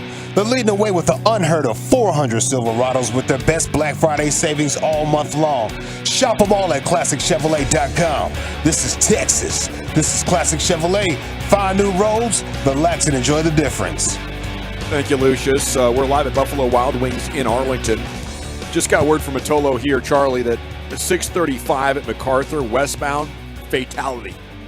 So that stinks, and they're anticipating the traffic is going to be shut down for several hours. If you're heading through that area, you might want to be aware so you can take an alternate route. Coming up at 4 o'clock, we'll be on some Cowboys Twitter. Top tweets going viral about America's team, the latest news and storylines heading into Sunday's game against the Giants. It's time now for Woolchuck's Biggest L, Biggest Dub. Here's the Wooly Bully. Chia follows Biggest L, Biggest Dub. Oh, I'm sorry. Are you going number one? Yeah, I just okay. Did. Thank you very much, Evan. I appreciate it. Nope, didn't turn my mic on. 877-881-1053. I was wondering what was going on there, by the way. You were so silent. Victories. Where have you taken some L's along the way? 214 said he would like to suggest that I wear one of these diapers like a yarmulke on my head. It's a little big for that, but no. I can give it a try. I'll try that out. But yes, it is time for Biggest L, Biggest Dub. Oh yeah! Now listen here. It's time to toss things over to that silly twit, Zach Wolchuk, to give us this week's L takers and dub makers on and off the field. No one is safe from this imbecile's tongue. It's Biggest L, Biggest Dub. Thank you very much for that. Shout out to British Ian. We love you and we miss you. I do have the adult diaper on my head, like a yarmulke. L'chaim, everybody. Please go ahead and make sure you just funnel beer and fireball shots Brian's way, because a big dub I think we all got to experience was Drunk Brian at the parade last week. That was a dub and a half. That was a victory. Big dub as well for Corey Seager. What a whirlwind it's been for Corey Seager. Not only was he a World Series MVP, a World Series champion, goes ahead and gets a Silver Slugger Award, but then he also was somebody that came out and was able to intro one of the awards at the CMAs the other night. Dang. So shout out to Corey Seager. He's been making the rounds, getting the love that he absolutely deserves. Just don't tell Max Scherzer. Yeah, don't tell Max Scherzer that, I guess. But, hey, I guess we'll never know, Astros, right? Go bleep yourselves. We got a big dub for Jared Leto. Did you guys see this yesterday? Jared Leto climbed 18 floors of the Empire State Building on the outside of it. Mm-hmm.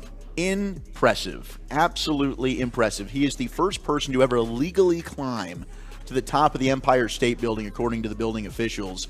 He scaled from floors 86 to 104 on the east side of the landmark.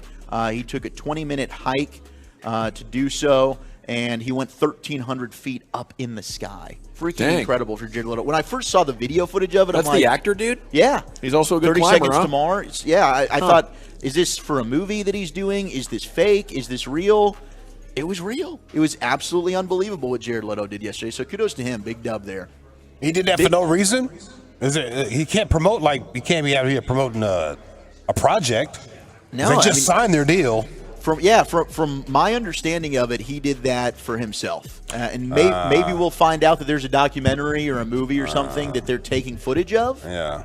But right now, they're not doing anything to promote it that I've seen. He had safety cords and stuff on it. Yeah, of course. Yeah, I mean, they did it the right way. He was very, very safe. It's not like he was just free climbing. You see what happens? You see what happens when actors don't work?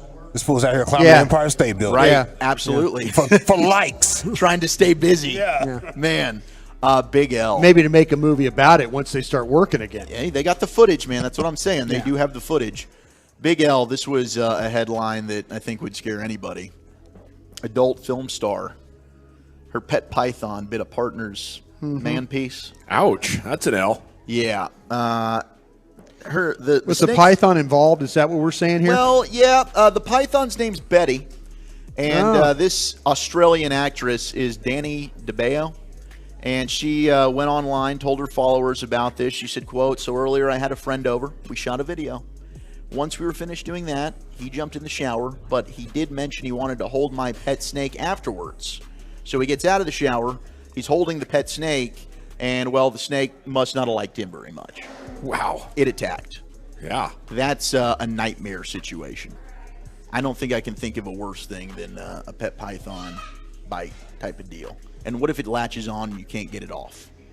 That's they won't let go. That's an unfortunate trip. Yeah. That's a terrible, terrible situation. I've seen like snake hunter type shows where the python will grab a hold of you and twist up, and they can get like him pretty much unraveled, but just hanging on with those needle sharp teeth and that jaw, they won't let go. You got to like pour, I think, like Everclear down their throat to make them let go.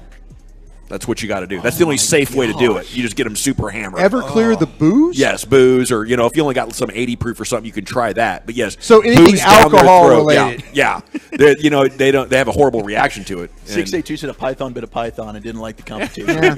That's very Python good bit a right there. python. Okay, so the Tolos are super smart, and they are, Lucius, they're texting in saying that it was to promote the new album for 30 Seconds to Mars. And that's why he was doing it.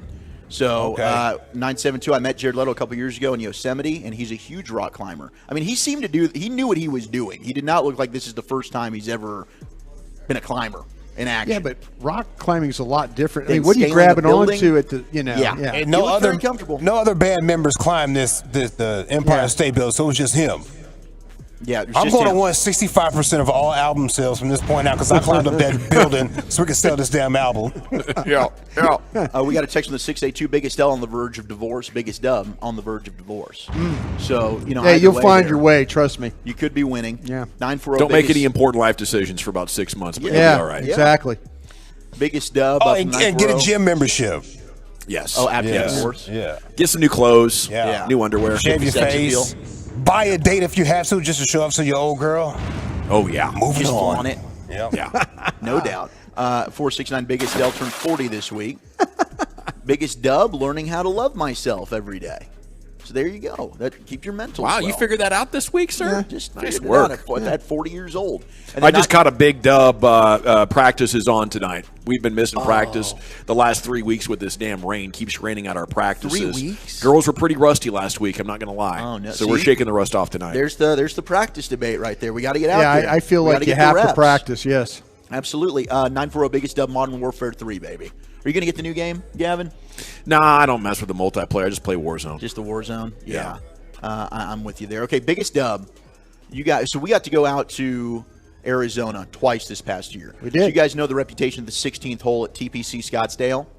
Yeah, it's the hole where they have the stands built It's around it. basically Waste management. a party at the It's Waste yeah. Management Open. Yeah. So they are now going to have at the 16th hole at TPC Scottsdale. It's going to be a mini concert prior to the Waste Management Open this coming season, and our very own Post Malone is going to be performing. So big dub for Post Malone, big dub for those that are going to go to the Waste Management Open, and just a big dub overall for the 16th hole as the legend continues to grow. Shout out to Posty. Yeah, man, I don't get why in golf you got to be so quiet. Those Phoenix Open folks, they'll just start roaring for you and cheering, and it's fine there. I think these golfers are kind of scary, if you ask me. Yeah. Oh, please be quiet. Every other sport's like, yeah, go ahead, cheer your balls off, man. I'm out here kicking ass, taking names. I appreciate the support. You got to find a way to perform in the elements and with the crowd environment, and I think that they should do this at every hole. Yeah, I mean, you telling me cheering's not gentlemanly? It's the most gentlemanly thing you could do, supporting another individual like that. There you go. Asking me to be quiet. What kind of an athlete insists on Still quiet believe yourself, in order to all right? perform? And you want spectators? They got a lot of this. Yeah. I mean, it's funny. They've got a lot of those elements on the Live Tour. Do they? A lot of the music More fun. playing, Yes. more fun. Yeah. And the golfers seem to be okay. You ever been jamming in your golf cart and the guys a hole over are like, hey, can you turn that down? Yeah, absolutely. Shut up, nerd. Yeah. No, all right. Yeah, you're You want 8 a over beer? through 4. You want a Yeah. shot? Go ahead and relax. Keep the party going. We're live at Buffalo Wild Wings here in Arlington, 1301 Collins. They have G-Bag Nation flags, Cowboys goodies as well. You can enter to win Cowboys tickets for this upcoming game. We have a Tolo's picking up flags and handing Brian cold beers. I freaking love it. Look at this, a Heineken 0.0. Cheers to you, sir. Cheers. Thank you kindly. Okay, Cowboys Twitter, top tweets going viral about America's team. That's in store next, live from Buffalo Wild Wings here on The Fan. Quality sports takes with laughs along the way.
DFWSecurity.com. You're rolling with the G-Bag Nation on 105.3 The Fan. Here we go. It is hour number 3 of the G-Bag Nation on 105.3 The Fan. Hope you're having a great day. We're about to hit some Cowboys Twitter. Top tweets going viral about America's team. We're live at Buffalo Wild Wings in Arlington, 1301 Collins. We have Cowboys giveaways. Our promotions lady Stephanie over there is handing out G-Bag Nation flags. You can enter to win Cowboy tickets. 1301 Collins, right off of 30. They're easy to find. A lot of Tolos coming by picking up their flags. They're sending family members to pick up their flags. And it's your second to last opportunity to do so. Monday will be at Whataburger, Renner, and George Bush, 2 to 7. That's our final show. And your final opportunity of Flagtober. They're still available 105throughthefan.com/Flagtober. Okay. Deion's a former Cowboy. I'm going to put him in here to start off Cowboys Twitter. You see what he said about practice? Let's do it. Was it the fights? Yeah. Was it the fats? Says when players fight at practice, he keeps track of who wins and their record. He says fighting at practice is a great thing for the team. I always want to know who won because I keep records. I don't break them up. Some coaches break them up. I don't. Says we've had a great week of practice, had a couple of fights, which I like. Some guys fight hoping for the breakup. And we're going to let you go. I love it, said Deion. It's fine. It's totally different from the NFL world. They're all in lockstep. Nobody's going to say they like fighting in the NFL. For some reason, the league office decided everybody's going to talk like fighting's just a horrible thing. Yeah. So you don't want any part of the game. You know, it's a super violent game. Like people are almost getting killed. You know, it's about once a month or so we have one of these incidents like happened to the gentleman last night from Virginia. I don't mind the fights. It's okay in hockey. They have helmets on too. They take their gloves off. They're punching the hell out of each other. You know what? Sometimes somebody's hand gets hurt. You know who else's hand gets hurt? The DJ even starts playing fight music during a hocky song. Yes. Yes, thank you. Imagine that in an NBA game. They start playing Whoop That Trick in the middle of a Mavs game. Everybody just start fighting, bro. The entertainment factor just went through the roof. We need this. It does. And Lucius is right, man. They play it up in hockey, and you know they've since made an adjustment where they don't want you falling down and hitting your head on the ice, and that makes sense. Even though you know it never hurt anybody over the years nearly as bad as people get hurt playing tackle football. You know, the point is the fighting, and Deion doesn't mind it. I think it's cool because you know what happens is it gets guys fired up. It does. We're bored. Everything's a little monotonous. I'm having to go through this drill again. Coach yada yada yada. He's yelling at us again. All of a sudden, fight breaks out, and everybody's having a good time. Yeah. All righty. Dak Prescott on the Cowboys' 11-game home winning streak is your next tweet here in Cowboys Twitter. Great environment, great scheduling by coach, sleeping in our own beds, showing up to the stadium, feeling the energy. Everybody really using that. It's a standard that coach set when he came in. Cowboys are probably going to make the playoffs 3 years in a row. They're not getting hurt. They have a home field advantage, Brian. You know Mike McCarthy is on this show's last nerve. How do you think the Joneses are looking at it in light of those three things? I think the Joneses are fully supportive of Mike McCarthy. I wonder, though, how things, if it plays out, if we get same song, third verse. Yeah. You know, that kind of thing. This will be 4 years into it. Yeah, I just wonder. I think they gave him a complete pass for the first year, the COVID year. Yep. You know, he hired all his buddies. That proved to be a disaster. Dan Quinn fell in his lap, you know, and then all of a sudden he gets rid. But I think the Joneses are committed to him as long as the Joneses see that Dak Prescott is progressing, that maybe getting – and I know when it's year 8, it's talking about getting better, but the last 3 weeks, though, the offense has looked much improved. And I think that's what the Joneses is – they're always going to look at. How is this guy helping our quarterback? And if it turns out to where things start to fall apart – then it's going to be, well, maybe we need to go another direction and find somebody that we know can. Yeah. It's always going to be about Dak here. Yeah. It's always going to be, is that guy going to be able to get their quarterback to play at a very, very high level?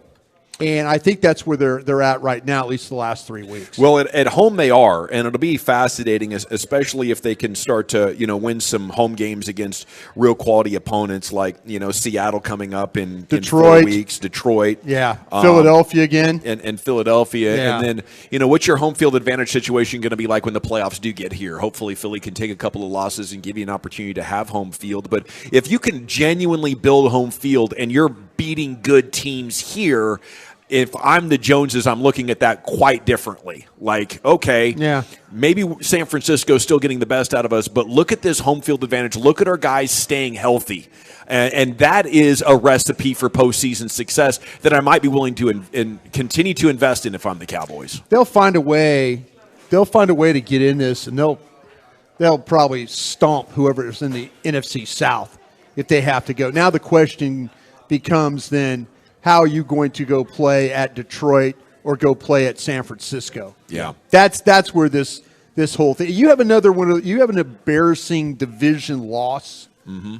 Where your one group plays really well, the other side doesn't.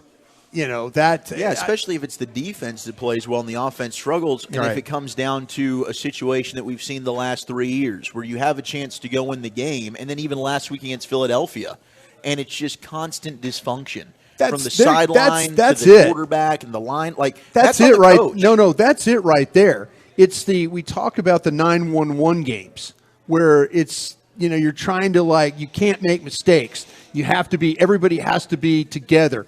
We have to not that you can't commit penalties. Everything has to be right. But the sideline has to be ready to go too. They're the ones kind of orchestrating the games as the time's running down. But you have another situation where, like you did in San Francisco, like you did in Philadelphia, you have another loss like that. The Joneses are going to look at that and well, they had a coach that was attention to detail. This is Bill Parcells. He didn't have the success that, say, Mike McCarthy's had as far as winning games, but they knew that he was going to steal a game or two because the team they'd worked on this. Mm-hmm. Yeah. And that's where I think the Joneses we got a guy that wins games, but when it comes down to maybe winning that one or two extra games to put us over the hump, we're not getting that from our coach. No, they should really look at it through a Bruce Bochy lens. Is this guy giving us an advantage? Is he on top of all the details and also establishing a great culture? You can be one or the other. If you want to obsess about the scheme and the details and the teaching, but you're a horrible communicator, there's a lot of football coaches like that, and they don't have success because the players don't like them. You can be highly liked, but you're not going to get the respect of the players because you can't help them win games. It's, that you need to insist on having both of those things. That's what the Rangers got. They got a real GM who knew what he was looking for, and that's really kind of where it starts, I think, is in the coach hiring process if you want to be a great GM. Jerry. Speaking of Jerry, he was on with KMC Masterpiece. How to get your running game going? I have felt and I do feel that we need to throw the ball and get our running game going by throwing it. If they're going to load up, if they're really going to put that kind of emphasis on a running game, I think that's there. That's the point is the way Dak is playing, we'll have to take what they give us, and that's not bad. Do you think Dak can open up the running lanes here? Is that what we're about to see? I don't think so. I don't really think they're stopping your run by loading up the box. I think they're, kind of getting both the best of both worlds on you. Yeah, a little bit, I think that they've got more to worry about than I think it's all about the offensive line. You get a guy that misses an assignment right and it messes up the whole play. I think the runners, the combination of both. The runners haven't been good. Your offensive line hasn't been good. I don't think it has anything to do with opening up the pass to establish then the running game. And really, it's whenever you're going up against these upper echelon fronts defensively, it's even worse for you. If you struggle to run the football against the Giants, who just traded away their best run defender, man, we got some concerns here, and that thing's never going to establish. Doesn't matter how well you're passing it. Yeah, I just think the eyeball test tells you a big part of the problem is Tony Pollard. The analytics say this run blocking offensive line is pretty good, and you know what? I don't think that the analytics are going to take you home and give you clarity, but they're usually in the ballpark. They're usually in the ballpark. And you know what? Down there in Houston, the rookie C.J. Stroud is playing fantastic. They aren't getting yards per attempt at all. They're one of the worst 3 running teams in the entire NFL. Yeah. And they're still having nearly 500-yard passing games and putting up numbers and staying competitive. So, I don't really think that the Cowboys' surroundings around Dak are bad enough that you should accept unbalanced offense. You should be obsessed with it like Parcells would be this week, demanding better execution and giving people a bad day and stuff to think about on their way home if they don't execute it properly. These good buddy head coaches, boy, you're gonna have to change the energy in the locker room if at midseason, they're all telling us we have a good offensive line. That's what Stephen Jones said last hour. We're feeling good about how our offensive line is playing, and you're not running the ball, and you're not protecting Dak, nearly enough. That's not all adding up. All those things can't be true at the same time. OC Brian Schottenheimer on CeeDee Lamb. Since the 49ers game, he has worked with a different intentionality, a different intensity in practice. It's been awesome to see. The beauty of it is the way he has worked. Now, CeeDee Lamb's a self-manager, okay? So things got bad for him against San Francisco. He was pissed. Yep. So he said, I don't want this to happen anymore. He's been busting his tail because he changed his energy. He changed his intentionality. He is showing up saying, I will not be denied. And maybe his contract situation gives him that extra motivation. Players in contract years usually have the best years of their careers. If you wanted to find the probability of when's a player going to have their best season, it's the season they need to be great in order to get paid. And that's, it's understandable. How do you get the other players in that mindset? Sure looks like the contract put Michael Gallup and Terrence Steele to sleep, put them out to pasture as far as being good players. But that's the job of the head coach. And Parcells would do it sometimes through fear. A lot of fear. A lot of fear. Yeah. Coaches don't want to be that guy anymore. And the Cowboys don't want to do that to their players. Hell, 5 or 6 years ago, Jerry Jones, after a bad Thanksgiving loss, says, don't be too hard on yourselves. Okay, go home and enjoy your family. That's the message that comes from the team when the tough starts coming to you in a football season from the owner. Can I run something? I just was looking up something real quick. How many like heavy box carries do you think the Cowboys have this year? They have 40. Okay, I'll say this. They have 47 total carries against a heavy box. Okay. They had 47 carries for 55 yards. In these horrible. Yeah. And how many total carries have they had? Well, I'm just saying that I just broke down. Well, if it's only 47 carries this so year, that 47 carries against So the majority of their carries then are against light boxes. Against light boxes, and they're still not running the football. Here, let me. You're dealing with an idiot here, so I feel like I have to do it. That alone is great information because that tells you, right? Okay. Let's go with neutral or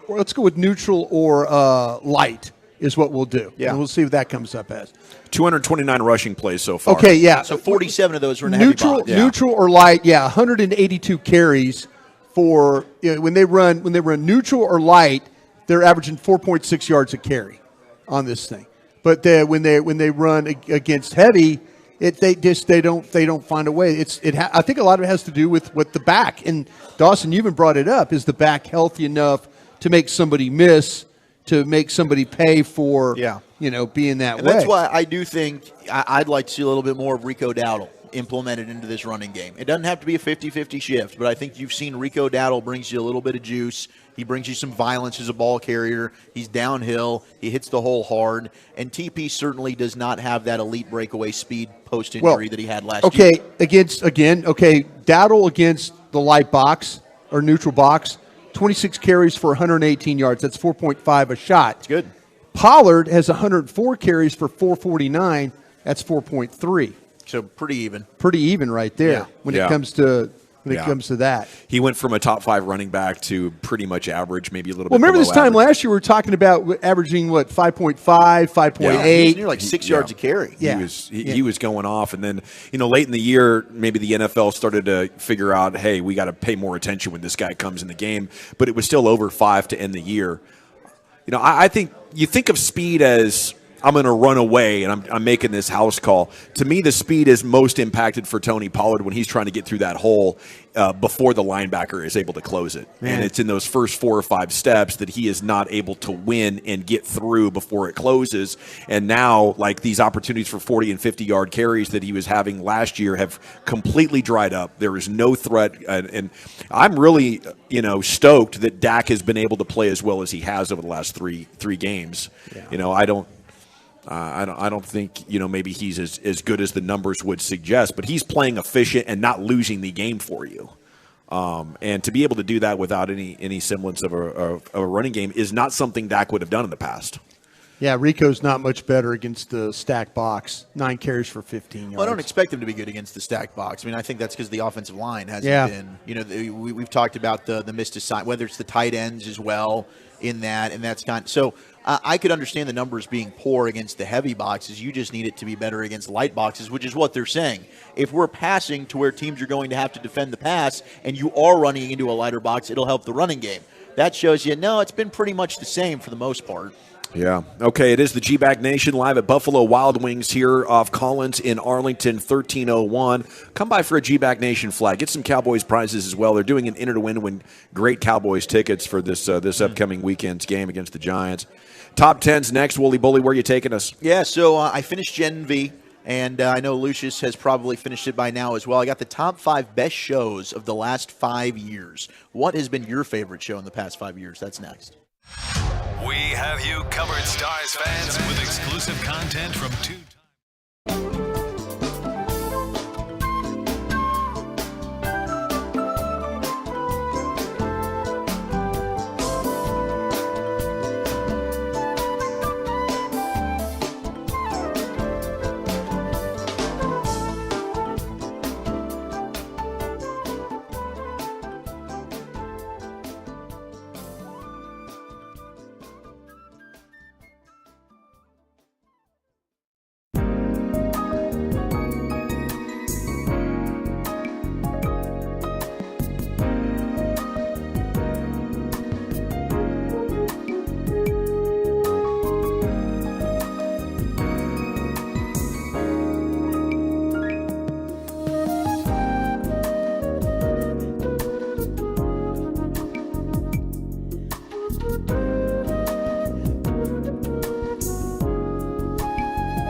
30 years, always find what you love and love what you find only at Total Wine & More. Drink responsibly. B21.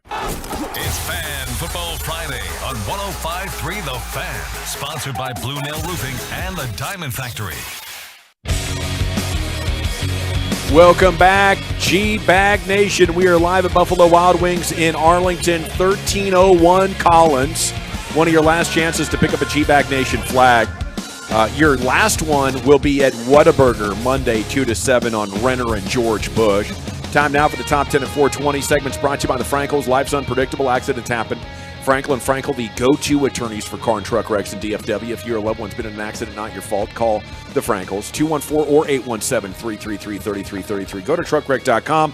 And here he is with your Top 10, the Woolly Bully, Zach with an H. Thank you very much. We will get to the top 10 shows over the last 5 years. What's your favorite? 877-881-1053. Shout out to B-Dubs out here in Arlington and to Miller Lite.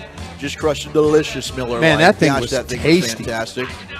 People have been getting some Fireball. I'm already drunk. For Brian. Too many shots He's already. starting to get there. I've got a Love of the Star I got to do tonight, too. Yeah, you do, and that's going to be fun. We're trying to get Booze and Broadus back on a Friday. You can always throw some Crown my way. You know, I drink responsibly over here, but Crown Royal. Crown It'll Royal's treat you excellent, royally. too, yeah. That's my Very that's my responsible. vibe. Very responsible. Now, I did have some quick, fast stats for you ahead of this Cowboys-Giants matchup. How about Micah? He's the league leader when it comes to pass rush win rate at 33.3%, and the team that he's had the most success against in his career happens to be the New York Football Giants. He will get himself back into the Defensive Player of the Year conversation. I think a minimum of 2 sacks. Heck, maybe a scoop and score in this one for Micah Parsons. The Lion will feast. DeMarcus Lawrence has had success versus the Giants as well. In his 16 games against them, he's got 11 sacks, 13 tackles for loss, 4 forced fumbles, and 46 tackles. Tank. Oh, my gosh. He's been an absolute tank against the Giants. And if you're hoping for a Tony Pollard revival, we were just talking about, he's averaged 4.8 yards per carry against the Giants in his career. He's got 14 carries for 70 yards and 2 TDs in the season opener. Yeah. Maybe this is the get-right game we've been waiting for TP. I think so. You know, if it's going to happen, it's got to happen this week, I think, because of how bad the Giants are. And I think it's very possible the Cowboys eventually can get something figured out. There's a couple more weeks to go. There's a lot of coordination things that need to happen. And now you have the confidence that the defenses are now going to be game planning for pass first from you. Yeah. So I think the dynamics have shifted enough. You're getting absolute clarity, though. You have to invest in running back coming up this offseason. And they really failed. This reminds me of when they let DeMarco Murray go. And they're like, Joe Randall? No? Okay, how about Darren McFadden? Woohoo, let's no? go, Darren. I was like, oh, we're going to Hogs. Going to actually need to take this seriously. You know, Chief's right that you shouldn't invest huge in running back because it's kind of a waste of money. But you have to work hard, and you can't mail it in and assume things.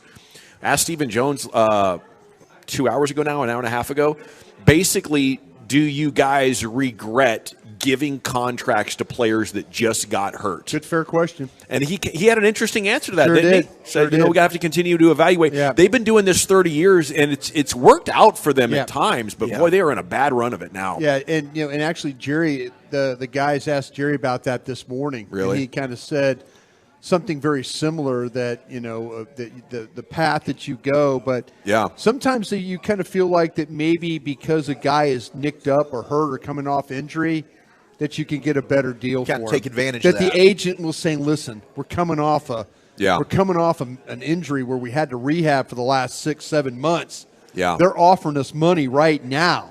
Yeah. We got to take this, right? I mean, stealing $18 million, that's not top of the market. Tackle, Gallup $13 million, that's not top of the market. That probably worked for them. So that's a good point. They probably didn't spend full price on that.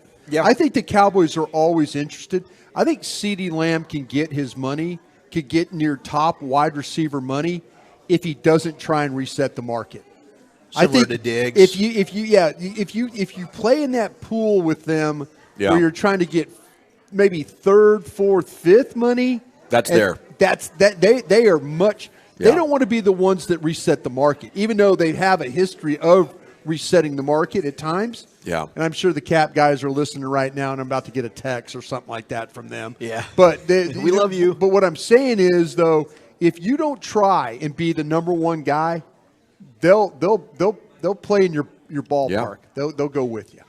I mean, if you do that with 20 of your most important guys and you save $1 to $3 million on each of them, and then you it could can pay be Micah huge for you. Parsons all the money at that point. It could be, right. You just need those guys to perform afterwards. And maybe Terrence Steele will get back to being the player that he was. But right now, I mean, he's certainly struggling. And I don't think Tony Pollard's going to be a Cowboy after this year. I really don't. So No.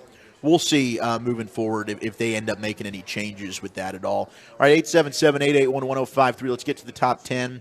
We've got the top 10 best TV shows that have been released in the last 5 years. We got some love from the 682 from about Poker Face, which is a show, I believe, on Peacock. It's kind of like a murder mystery type show. Poker Face. I'd love to. 817 House of the Dragon, which certainly was the spinoff from Game of Thrones. Oh, that's good, huh? The first season was okay. Hey, I'm glad you hadn't seen it either, Dawson.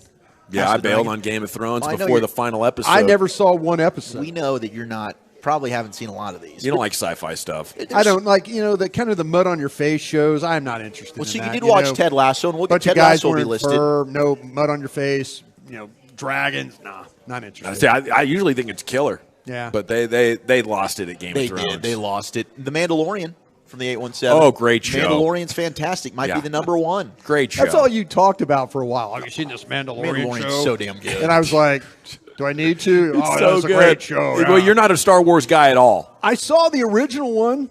Yeah. Where the Falcon had, like, you could see the strings. Yeah. I saw that. It was pretty cool what George Lucas did back in the day to create those special He tried. effects. He made us think a Still lot. hold up. He made us think. It's amazing. Okay, so I did finish Gen V. Lucius, I know you were also into it. I think you finished it before I did. No. I'm still on episode 7, so please no spoilers. Oh, okay. Yeah. Okay, I won't. So you're on the Come on, second to the last tell us one. what happens in the show. Finale was So fantastic. is Gen V like 2 generations before Gen X? No, so No, Gen, it's not like that? Gen V is it's a spinoff of the show The Boys that's also on Amazon Prime. Okay. And so they inject these superheroes with something called Compound V, and that's what gives them their superpowers. So Gen V is like Generation V. It's this generation of superheroes that have grown up being injected, and their families basically want to breed superheroes. So as a young age, as babies, they're like injecting them with Compound V. Yeah, I'll take some of that. It's pretty cool. I mean, I would too. Now, you don't know what your superpower is going to be. You don't know when eventually it's going to kick in. But some of these are really bad stories. Real quick question. It can go bad? It can go bad. What Yes, what it can go really superpower? bad. What superpower would piss you off if you had it? I don't know. I mean Wolchuk's seen the show. This is a new concept I'm just to me. saying any superpower you can have, and like you don't know what you're going to get when you're a kid, but all of a sudden it's like, oh, I got this superpower. Maybe you get sucks. like super strong hands, like you can't touch anything or you'll break it. You know, Okay. you'd be like, "Wow, I'm the baddest ass dude," but like the Thing. Isn't that what the guy? Yeah, wrote? but now Like, you can't the touch Thing- anything You or can't anyone. touch anything, and the Yeah. thing You're just gonna break busts it. things up. Yeah. What are we saying? What was it? Rogue. Oh, yes, like Rogue from X-Men. Absolutely. Okay. Yeah, that's a bad power Or right the there. laser eye dude from X-Men. You know, you're blasting the house. You got to wear shades at all time. Yep, no doubt. And there's a character called Golden Boy in Gen V. Has a similar deal. Now, he's able to control that a little bit more. See, I was wondering if there was a superpower you'd be pissed off to have. Like, oh, Yeah, those damn, I would feel. I would got feel robbed. screwed. Yeah, I got there would be screwed some on this that one. probably would be difficult to Yeah, manage. like the Hulk, man. Like every time he gets mad, it gets big and Exactly. gritty. He has to rip his clothes off. How many Yeah, clothes he has to go through? Sometimes he don't want to get mad. You know what I mean? Yeah. They say David big and Banner. green in this place. Yeah, David Banner's sitting on the park bench a lot, wondering what the hell just happened. Yeah. You know, God dang, I'm sitting here, without a shirt on. How do these shorts still fit me? Gotta get new clothes all the damn time. You know how many shirts he goes through a year? All right, so the honorable mention of the top 10 shows that was a have good come out in the one, last 5 years. You've got Reacher, the show on Amazon Prime as well, which Be a is about Reacher if Jack I watched Reacher. it. Severance on Apple TV. I would probably, Here comes yeah. Brian. Got texted in. I'm severance from that one, watching that show, Sure. too. Oh, here he comes. Here we go. We got drunk Brian here, boys. Let's go. I'm just saying. What we got a I'm dance just floor saying, here? What we do in the shadows Where's my from buddy? FX. Where's Chief? He's my drinking buddy. in the mirror. I'm drinking with you. You're doing a good job. You're And- wearing a diaper, though, too. I am wearing a diaper, which makes I it might even put the better. other I can diaper drink on more right and now. just urinate right here, right now, Yeah, okay. and nobody will know. Mayor of Easttown gets the number 11 Lucius. spot. So here's the top 10. Number 10 is Wednesday. They came out on Netflix around this time last year. I haven't seen it on any day. That was a great. I thought it was actually really good. It was a very, very popular show. Number 9 Are we is, actually going through the list? Yeah, right now. Oh, okay. Number 9 is House of the Dragon. which was the show that we mentioned earlier that got texted in. Yeah. Number 8, The Umbrella Academy on Netflix with Elliot Page, Tom Hopper, and David Castaneda. Didn't watch that one. Number 7 is Loki from Disney Plus, which just had its second season. Loki's actually pretty good. DJ's looking to be He's pretty entertaining guy. Tom Hiddleston. Yeah, Hiddleston. Edgy superhero, right? Yeah. You're not quite sure if he's a good guy or a bad guy. You're not sure. Loki? Like, is he an anti-hero? He travels through time, right? Yeah. He's Thor's brother. Number 6, I know you've seen this one, Ted Lasso. I've seen them all. I've seen every one of those episodes. Yes, you have, buddy. Yeah, that's a good show. It got weird halfway through season 2. It turned into like a self-help show. I just kind of watched them all. Yeah, season 2 definitely was not very good for me. Season 1 was classic, and I thought season 3, the way it ended, they did a good job. Yeah. I thought the finale was really good. They tied it all together. And yes, it was Bruce Banner 940, okay? But I said David Banner. You said David, but I'm sorry. Things happen. All right, this is live damn radio. You think my guy's going to know all the names? Come down here and take my job. I'll give you my headphones. Number 5 is The Witcher, which is a Netflix show. And my fiance will watch just for Henry Cavill, and she doesn't know what the hell is going on in the show. Number 4 is The Queen's Gambit. That show was incredible on Netflix. The Queen's Gambit's really good. That was the chess show. Did you not watch that one? I thought you did. No, I didn't. But I've seen you'd clips. like that. I've seen clips. That's one to go back and watch, The Queen's Gambit. It's really, really good.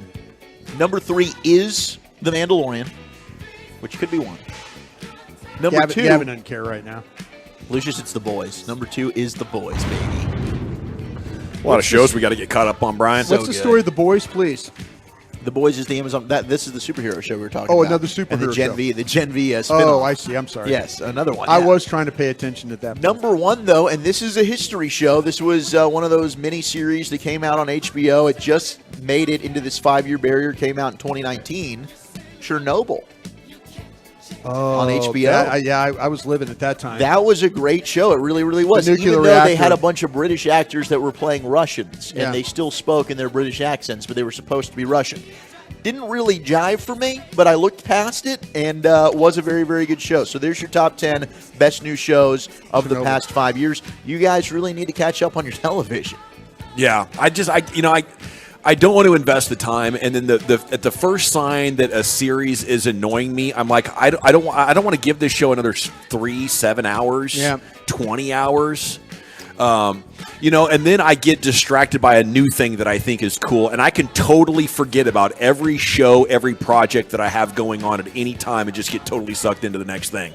New podcast, new video game. I kind of find myself now with the cable package that I have, and I am bragging about it, that I can find and watch any basketball game, any hockey game I want now. And so I'm probably not going to watch any of these shows because I know I can go watch one of these. It's kind of neat when you're like, what sports are live right now? That's the mode I'm in right now. I'll go ahead and watch this. Yeah. Got college football. Yeah, that's right. Ballers here with the big cable TV package. Yeah. Hell yes. That's what I'm talking about. Brought us making it happen. I went and bought a 75-inch TV. All right, Eric, more shots. Let's just go. Just to let Eric know, I bought a 75-inch TV just so I can watch all these sports. Pastry Chef Eric, circle over, bro. Yeah, where's he been? He's kicking in your door right now. Yeah, he is. He knows you're not You know home. what, Eric? Hey, make sure just leave me. I need that cable though to I can watch my film on the other TV I have in the house. So leave my cable. Just for leave me. the cable. Yeah, You're leave good the to cable go. for me. Hey, well, Chuck, I'm pretty disappointed that The Offer wasn't on the list. Dude, The Offer is one of the best so good. shows I've ever seen. It's about the making of the Godfather movie. People should watch that. Okay. I would watch that. The Offer was fantastic. The Lucius. Offer is you recommended amazing, that, yes. and I crushed it in like 2 days. It was so damn good. I couldn't stop watching. I'm going to check out Lawman. It's the story of Bass Reeves. It's on Paramount Plus this weekend, so I'll let you know on Mondays. Okay. All right. What'd Bass Reeves do? That's the loose version of Lone Ranger. The Lone Ranger was like about Bass Reeves. Okay. Yeah. All right. Yep. Ooh. Loosely. Alrighty. Yep. Alrighty, we're live at Buffalo Wild Wings here on Collins in Arlington. Do we still have some G-Bag Nation flags over there? We do. We have some Cowboys giveaways I'm drinking with as you, well. Brian. So, Thank you. If it's quitting time for you, we still have 2 hours and 20 minutes of broadcast and plenty of prizes. Now, coming up next, it's time for Around the Rim. We'll get you set for the Mavericks game tonight and what to watch for with the Clippers in town. Then Nick Harris, DallasCowboys.com is coming up at 5 o'clock right here. It's the G-Bag Nation on 105 through the Fan. Coming up Monday morning on Sean and RJ, how many points did the Cowboys win by? We'll do star up, star down. It's a Cowboys Monday on the Fan. Hi, Babe Laufenberg here.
a delicious blonde beer with lemon and lime peel. Must be 21 plus. Enjoy responsibly. Visit revolverbrewing.com to learn more. Boomer Esiason is on the Fan. Check out Kickoff, getting you ready for every game. Sunday mornings at 7 on the Fan. Presented nationally by Casamigos Tequila. Casamigos, brought to you by those who drink it. And Lowe's. Lowe's knows home improvement. It's Boomer on 105.3 The Fan. Classic Chevrolet is racing to finish the year #1 in America. They're leading the way with an unheard of 400 Silverados with their best Black Friday savings all month long. Shop them all at ClassicChevrolet.com. This is Texas. This is Classic Chevrolet. 5 new roads. Relax and enjoy the difference. Thank you, Lucius. It is the G-Bag Nation here on 105.3 The Fan. We're in Arlington, home of the World Series champions. Buffalo Wild Wings here, 1301 Collins. Go Rangers! Yeah, baby! Man, I was watching a replay of the Corey Seager Game 1 home run at the break. I've watched it about 15 times in the last 2 or 3 minutes, and it just never gets old. What a no-doubter. Just unbelievable. Watching him round the bases and high-five everybody. God, it was so amazing to watch. It was, and it still gives me goosebumps. It really does. It's time now for Zach Wolchuk, though, to talk about a team that might deliver the next championship here to North Texas. Shut up, you're wearing a diaper. We got Mavs Clippers tonight. Here's the Wooly Bully. I sure am wearing a bleeping diaper, Brian. Yeah. I sure am. And I'm glad you're doing the shots and not me. You don't know if I did or didn't. All right, let's go ahead and cut the lights out, put the kids to bed. And for the first time in Buffalo Wild Wings history, let's go all the way around the rim. Let it rain! Rain dance! A rain dance!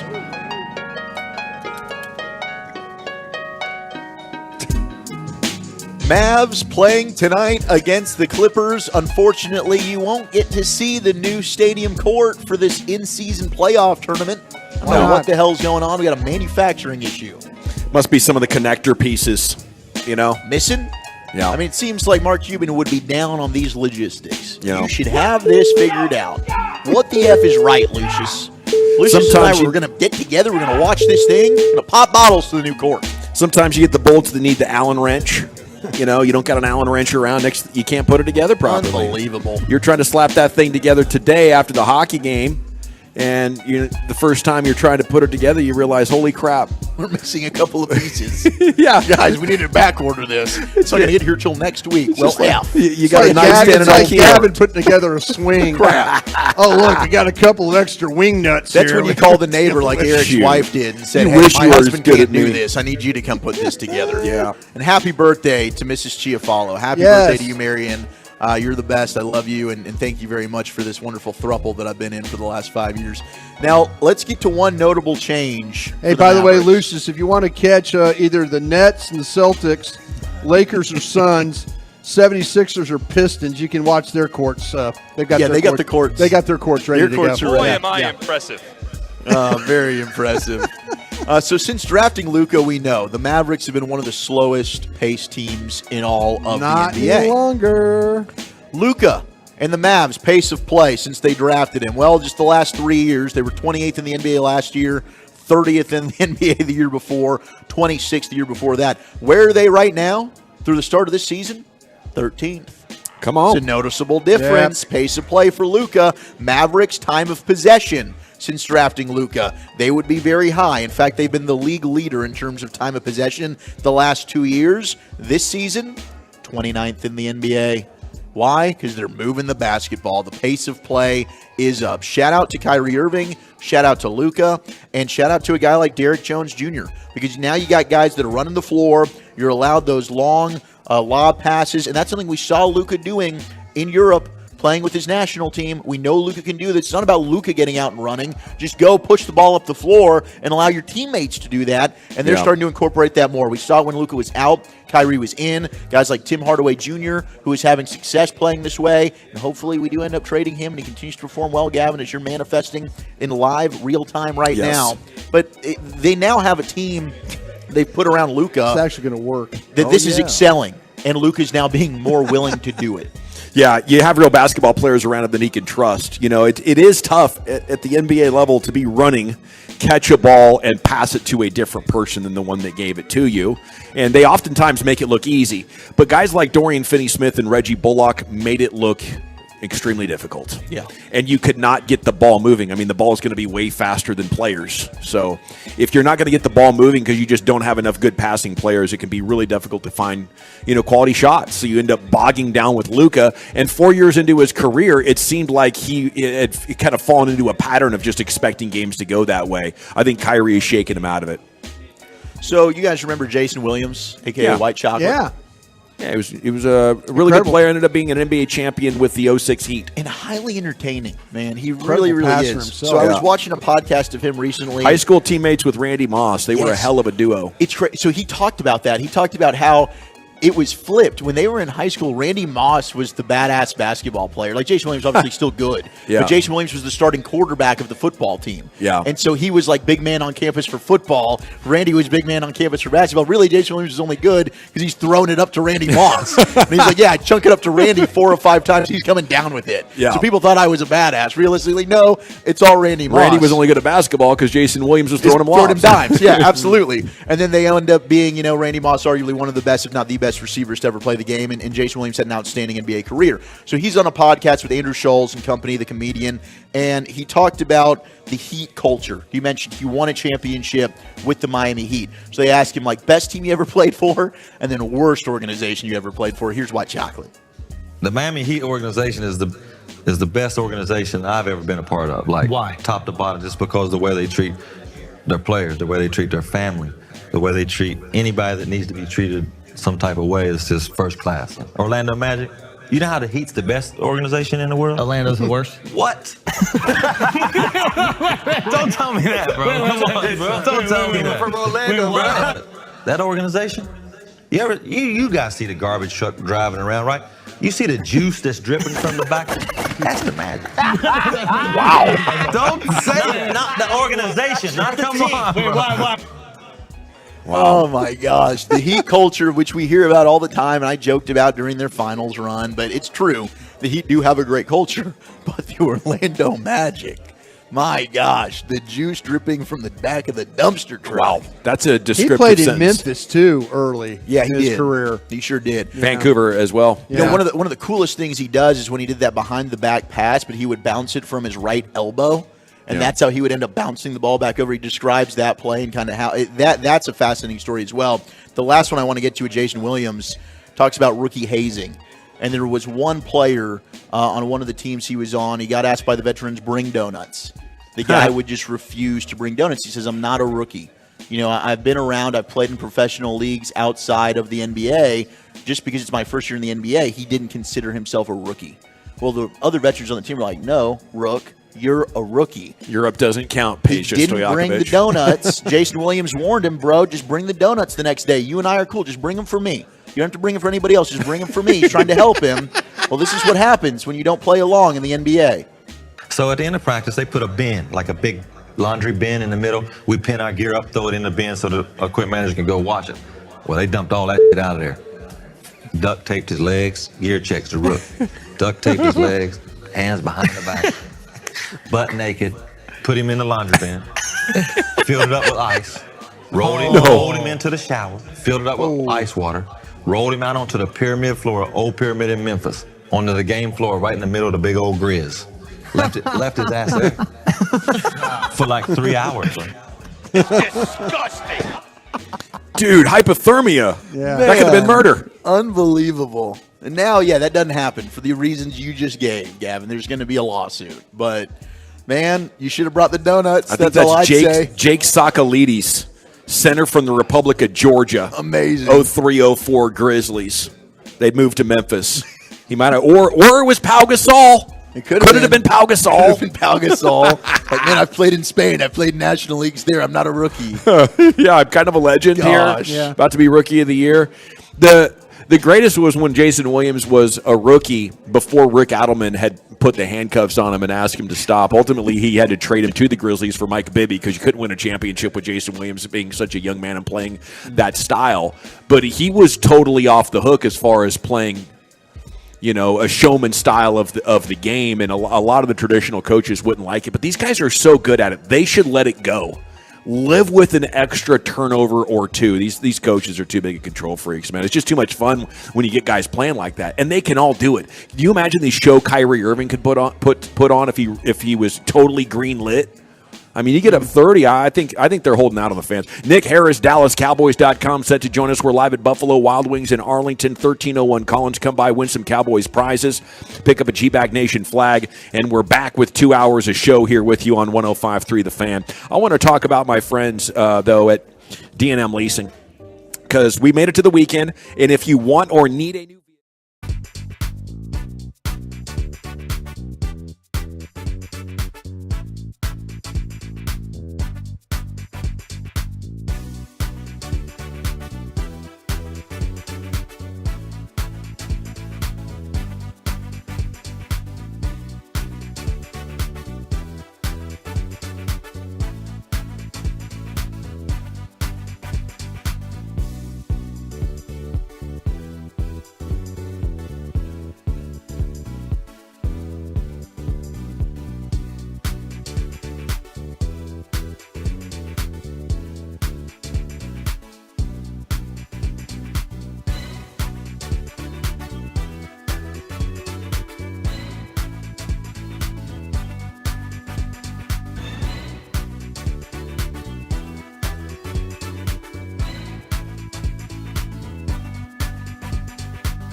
Studio, secured by DFWsecurity.com. You're rolling with the G-Bag Nation on 105.3 The Fan. On 105.3 The Fan. Hope you're having a great day. We are in Arlington, one of our favorite municipalities here in North Texas, and we're talking Cowboys football with you as they're getting set to host the New York Giants. Nick Harris, DallasCowboys.com, joins us now here on 105.3 The Fan. And a good afternoon, Nick. How the heck are you? Doing pretty good. How are you guys, fellas? We are doing wonderful. Assuming the Cowboys are going to get 3 straight wins here going into that Seattle game, at least, how much are you thinking 3 consecutive wins should be in the bag for this Cowboys team? Yeah, you would have to assume that's the expectation, right? You look at these 3 opponents that they have coming up. The Giants at home on Sunday, looking to extend that home winning streak to 12 games. And then they go and play Carolina, who just lost to a rookie quarterback last night, and Tyson Bagent. And then on Thanksgiving against the Commanders, another very winnable game. So you would think that looking up here in 3 weeks that this team is 8-3, welcoming in Seattle on Thursday night. But I think we also would have expected a win coming out of Arizona a few weeks back. So, nothing is taken for granted. That was something that was asked this week, too. It's like, hey, how do you not overlook these 3 opponents? And Micah Parsons, he was able to answer that and just being like, we understand the expectation in going into these games. We know the challenge that we have to accomplish that's in front of us. So they're taking it week by week, but definitely the expectation is to come up and look up here in about 3 weeks and be 8-3. And I'd love to see them establishing a running game or becoming more efficient running the football. What are you seeing on tape that would suggest they have a chance or don't have a chance of getting better at that in the second half? Yeah, I actually just wrote about it in DallasCowboys.com about this matchup specifically against the Giants and how, there could be an opportunity to open up some running lanes and get some things going in that running game. We talked to Mike McCarthy this week. How are you able to facilitate a better running game with Tony Pollard? And he said it just comes with more reps. And I know that might be not what Cowboys Nation wants to hear necessarily as far as seeing it more. And I'm not sure if volume is necessarily the answer, but you look at this matchup against the Giants, and a really good run defender in Dexter Lawrence is going to be a presence in that interior defensive line for the Giants. And he's going to go line up against Tyler Smith, Tyler Biotish, and Zach Martin. I think the biggest thing is just about comboing him and creating those lanes in the middle of that offensive line, and specifically as it trickles down into that right side of the offensive line. If Tony Pollard doesn't come out with a 100-yard day against the Giants on Sunday, then I think that's once again another indictment on this running offense and just my not trusting it as we go forward into the season. But again, that's something that they can work on in these next 3 games. If you're able to build a big lead in the first half, it's things like that you're able to work on the back half of games and really be able to figure out what works and what doesn't before they enter that stretch where they have to play the Seahawks, Eagles, Bills, Dolphins. And you definitely need a good running game against those types of teams. Would you like to see a little bit more of Rico Dowdle getting some carries as well, or is it not a Tony Pollard issue and it's more an offensive line issue? Well, I think there's truth in both of those statements. I think Rico Dowdle definitely should be having opportunities to get involved in the run game. I believe he's only had 2 carries in each of the last 2 games, and he's a big physical runner, and he initiates contact and is able to bounce off of it. And it's a little bit different from Pollard because he's able to just slither around contact. That's more his running style. Whereas I would love to see Dowdle in that in-between tackle type movement. I would love to see him get 5 to 7 touches, maybe even closer to 10 touches if the game gets out of hand against the Giants on Sunday. But also, I think there's some truth in the offensive line. Yeah, there's not been any consistency up front throughout the entire season. That was something that I wrote about coming out of the Eagles game and saying that even when they are playing well on one side of the offensive line, it's the other side that's not playing well. Or if there's somebody out on one side, then everybody's in on the other side. So they just need all 5 guys up front to just stack good reps and remain consistent. I know Terrence Steele has been somebody that's really been highlighted this week just in allowing 12 pressures against the Eagles and also allowing quite a bit of disruption in the run game. It's going to take that right side of the offensive line to really be cohesive and to stay consistent throughout the entire afternoon on Sunday. Hey, Nick, thanks again this morning for joining us on the break. You did a hell of a job, as you always do. The insight. Appreciate it, Brian. How you doing? And doing well, thank you. Everybody has an opinion about Brandon Cooks. Let me hear yours. Yeah, so for Brandon Cooks, it's strange because you look at it on tape and you see him creating separation, and you look at the next-gen stats, and those are backing it up as well. Sometimes I feel like my eyes are deceiving me. I'm like, am I not seeing something that's maybe being accounted for in a different way? And then I go and I look at the next-gen stats and see the average yards of separation that he's able to create, and I'm like, okay, maybe I'm not. For me, it's these last 3 games, obviously CeeDee Lamb has just been able to be on a heater. And it's been a career-best run for him, especially with Dak Prescott at quarterback. Dak has had a really good game in the last 3 games.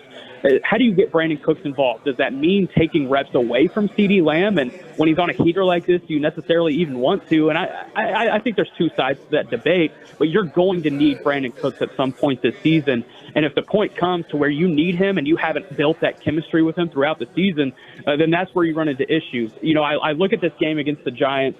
The Giants, they run more man coverage than any team in the NFL, only above the Dallas Cowboys, who run the second most man coverage in the NFL. But that allows for opportunities for speed weapons like Brandon Cooks to get over the top of defenses.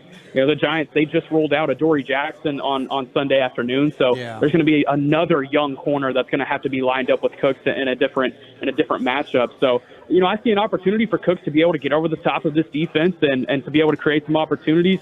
I think being able to stack confidence with Cooks will also be a big contributing factor to these next 3 games, and that's something you're going to need down the stretch as well. It's Nick Harris, DallasCowboys.com. Terrence Steele probably going to have a bounce-back game. What do his previous 7 games look like compared to this most recent one, and how do you expect him to go second half?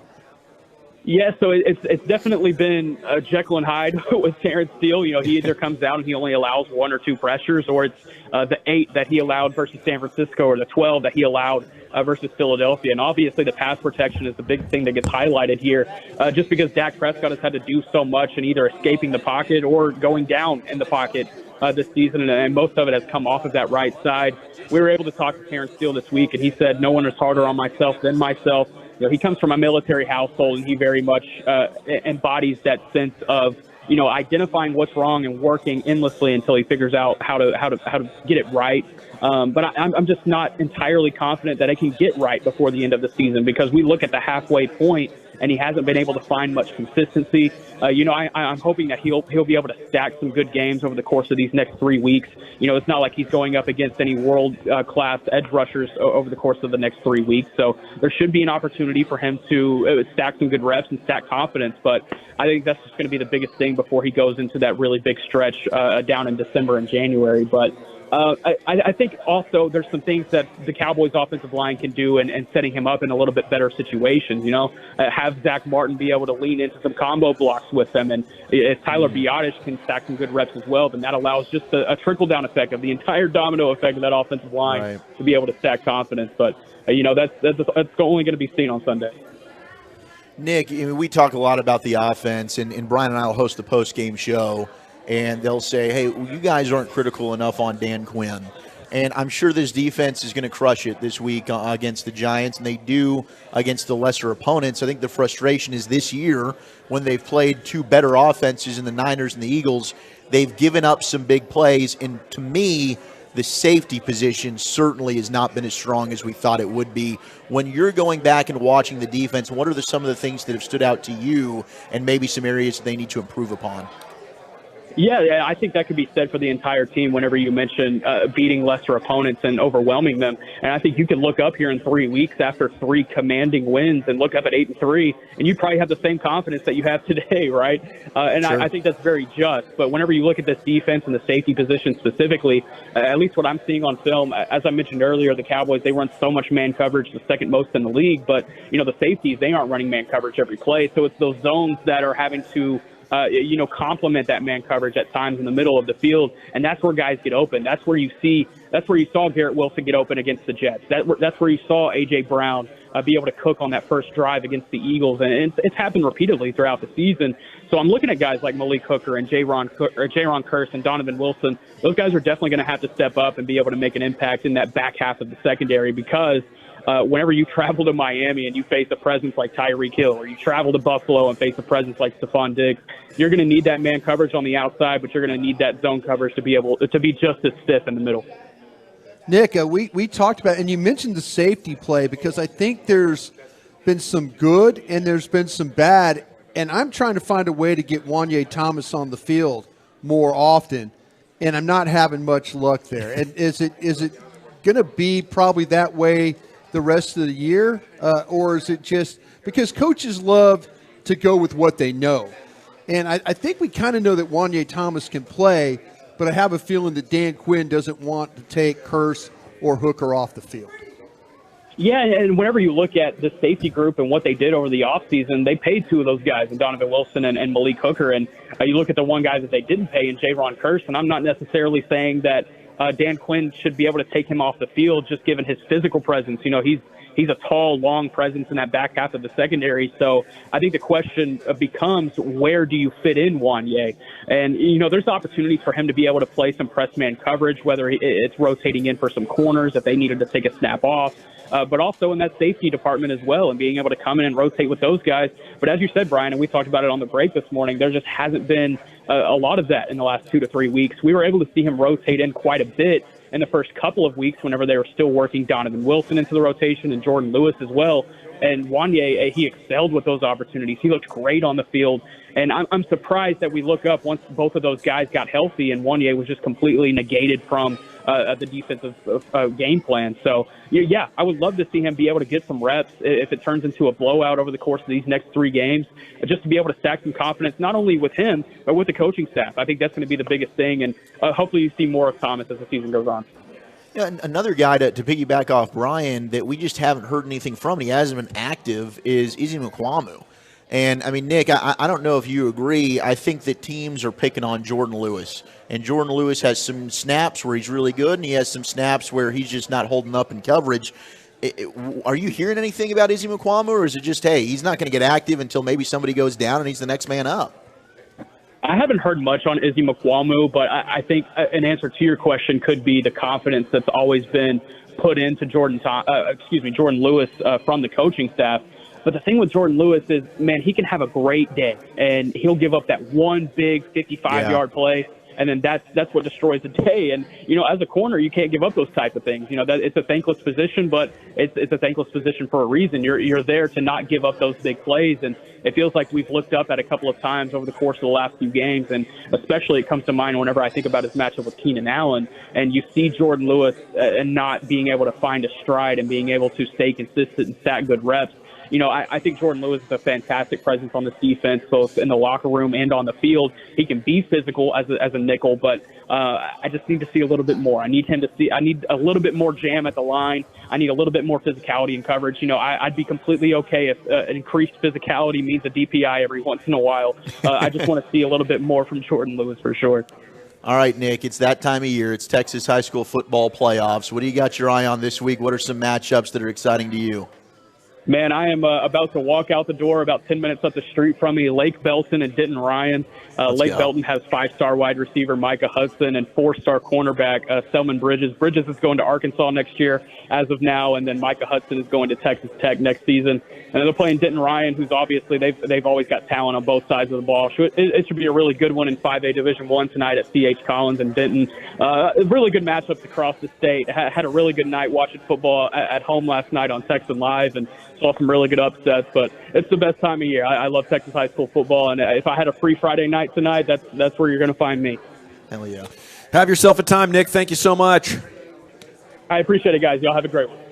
There he goes, Nick Harris, DallasCowboys.com with you right here on 105.3 The Fan. He's been doing a great job with us all year long. He's been absolutely a great addition to that staff. Loved working with him this morning. Yeah, he's a great dude. He's very sharp. We're live at Buffalo Wild Wings here in Arlington, 1301 Collins. Gag Nation flags, Cowboys prizes. They're giving away a pair of tickets to the Cowboys game as well. You can enter to win for that. But coming up next, you know what time it is. It's quitting time. 5:20 on a Friday. What you drinking and what you thinking here on The Fan. As we approach the holiday season, a couple of things to have.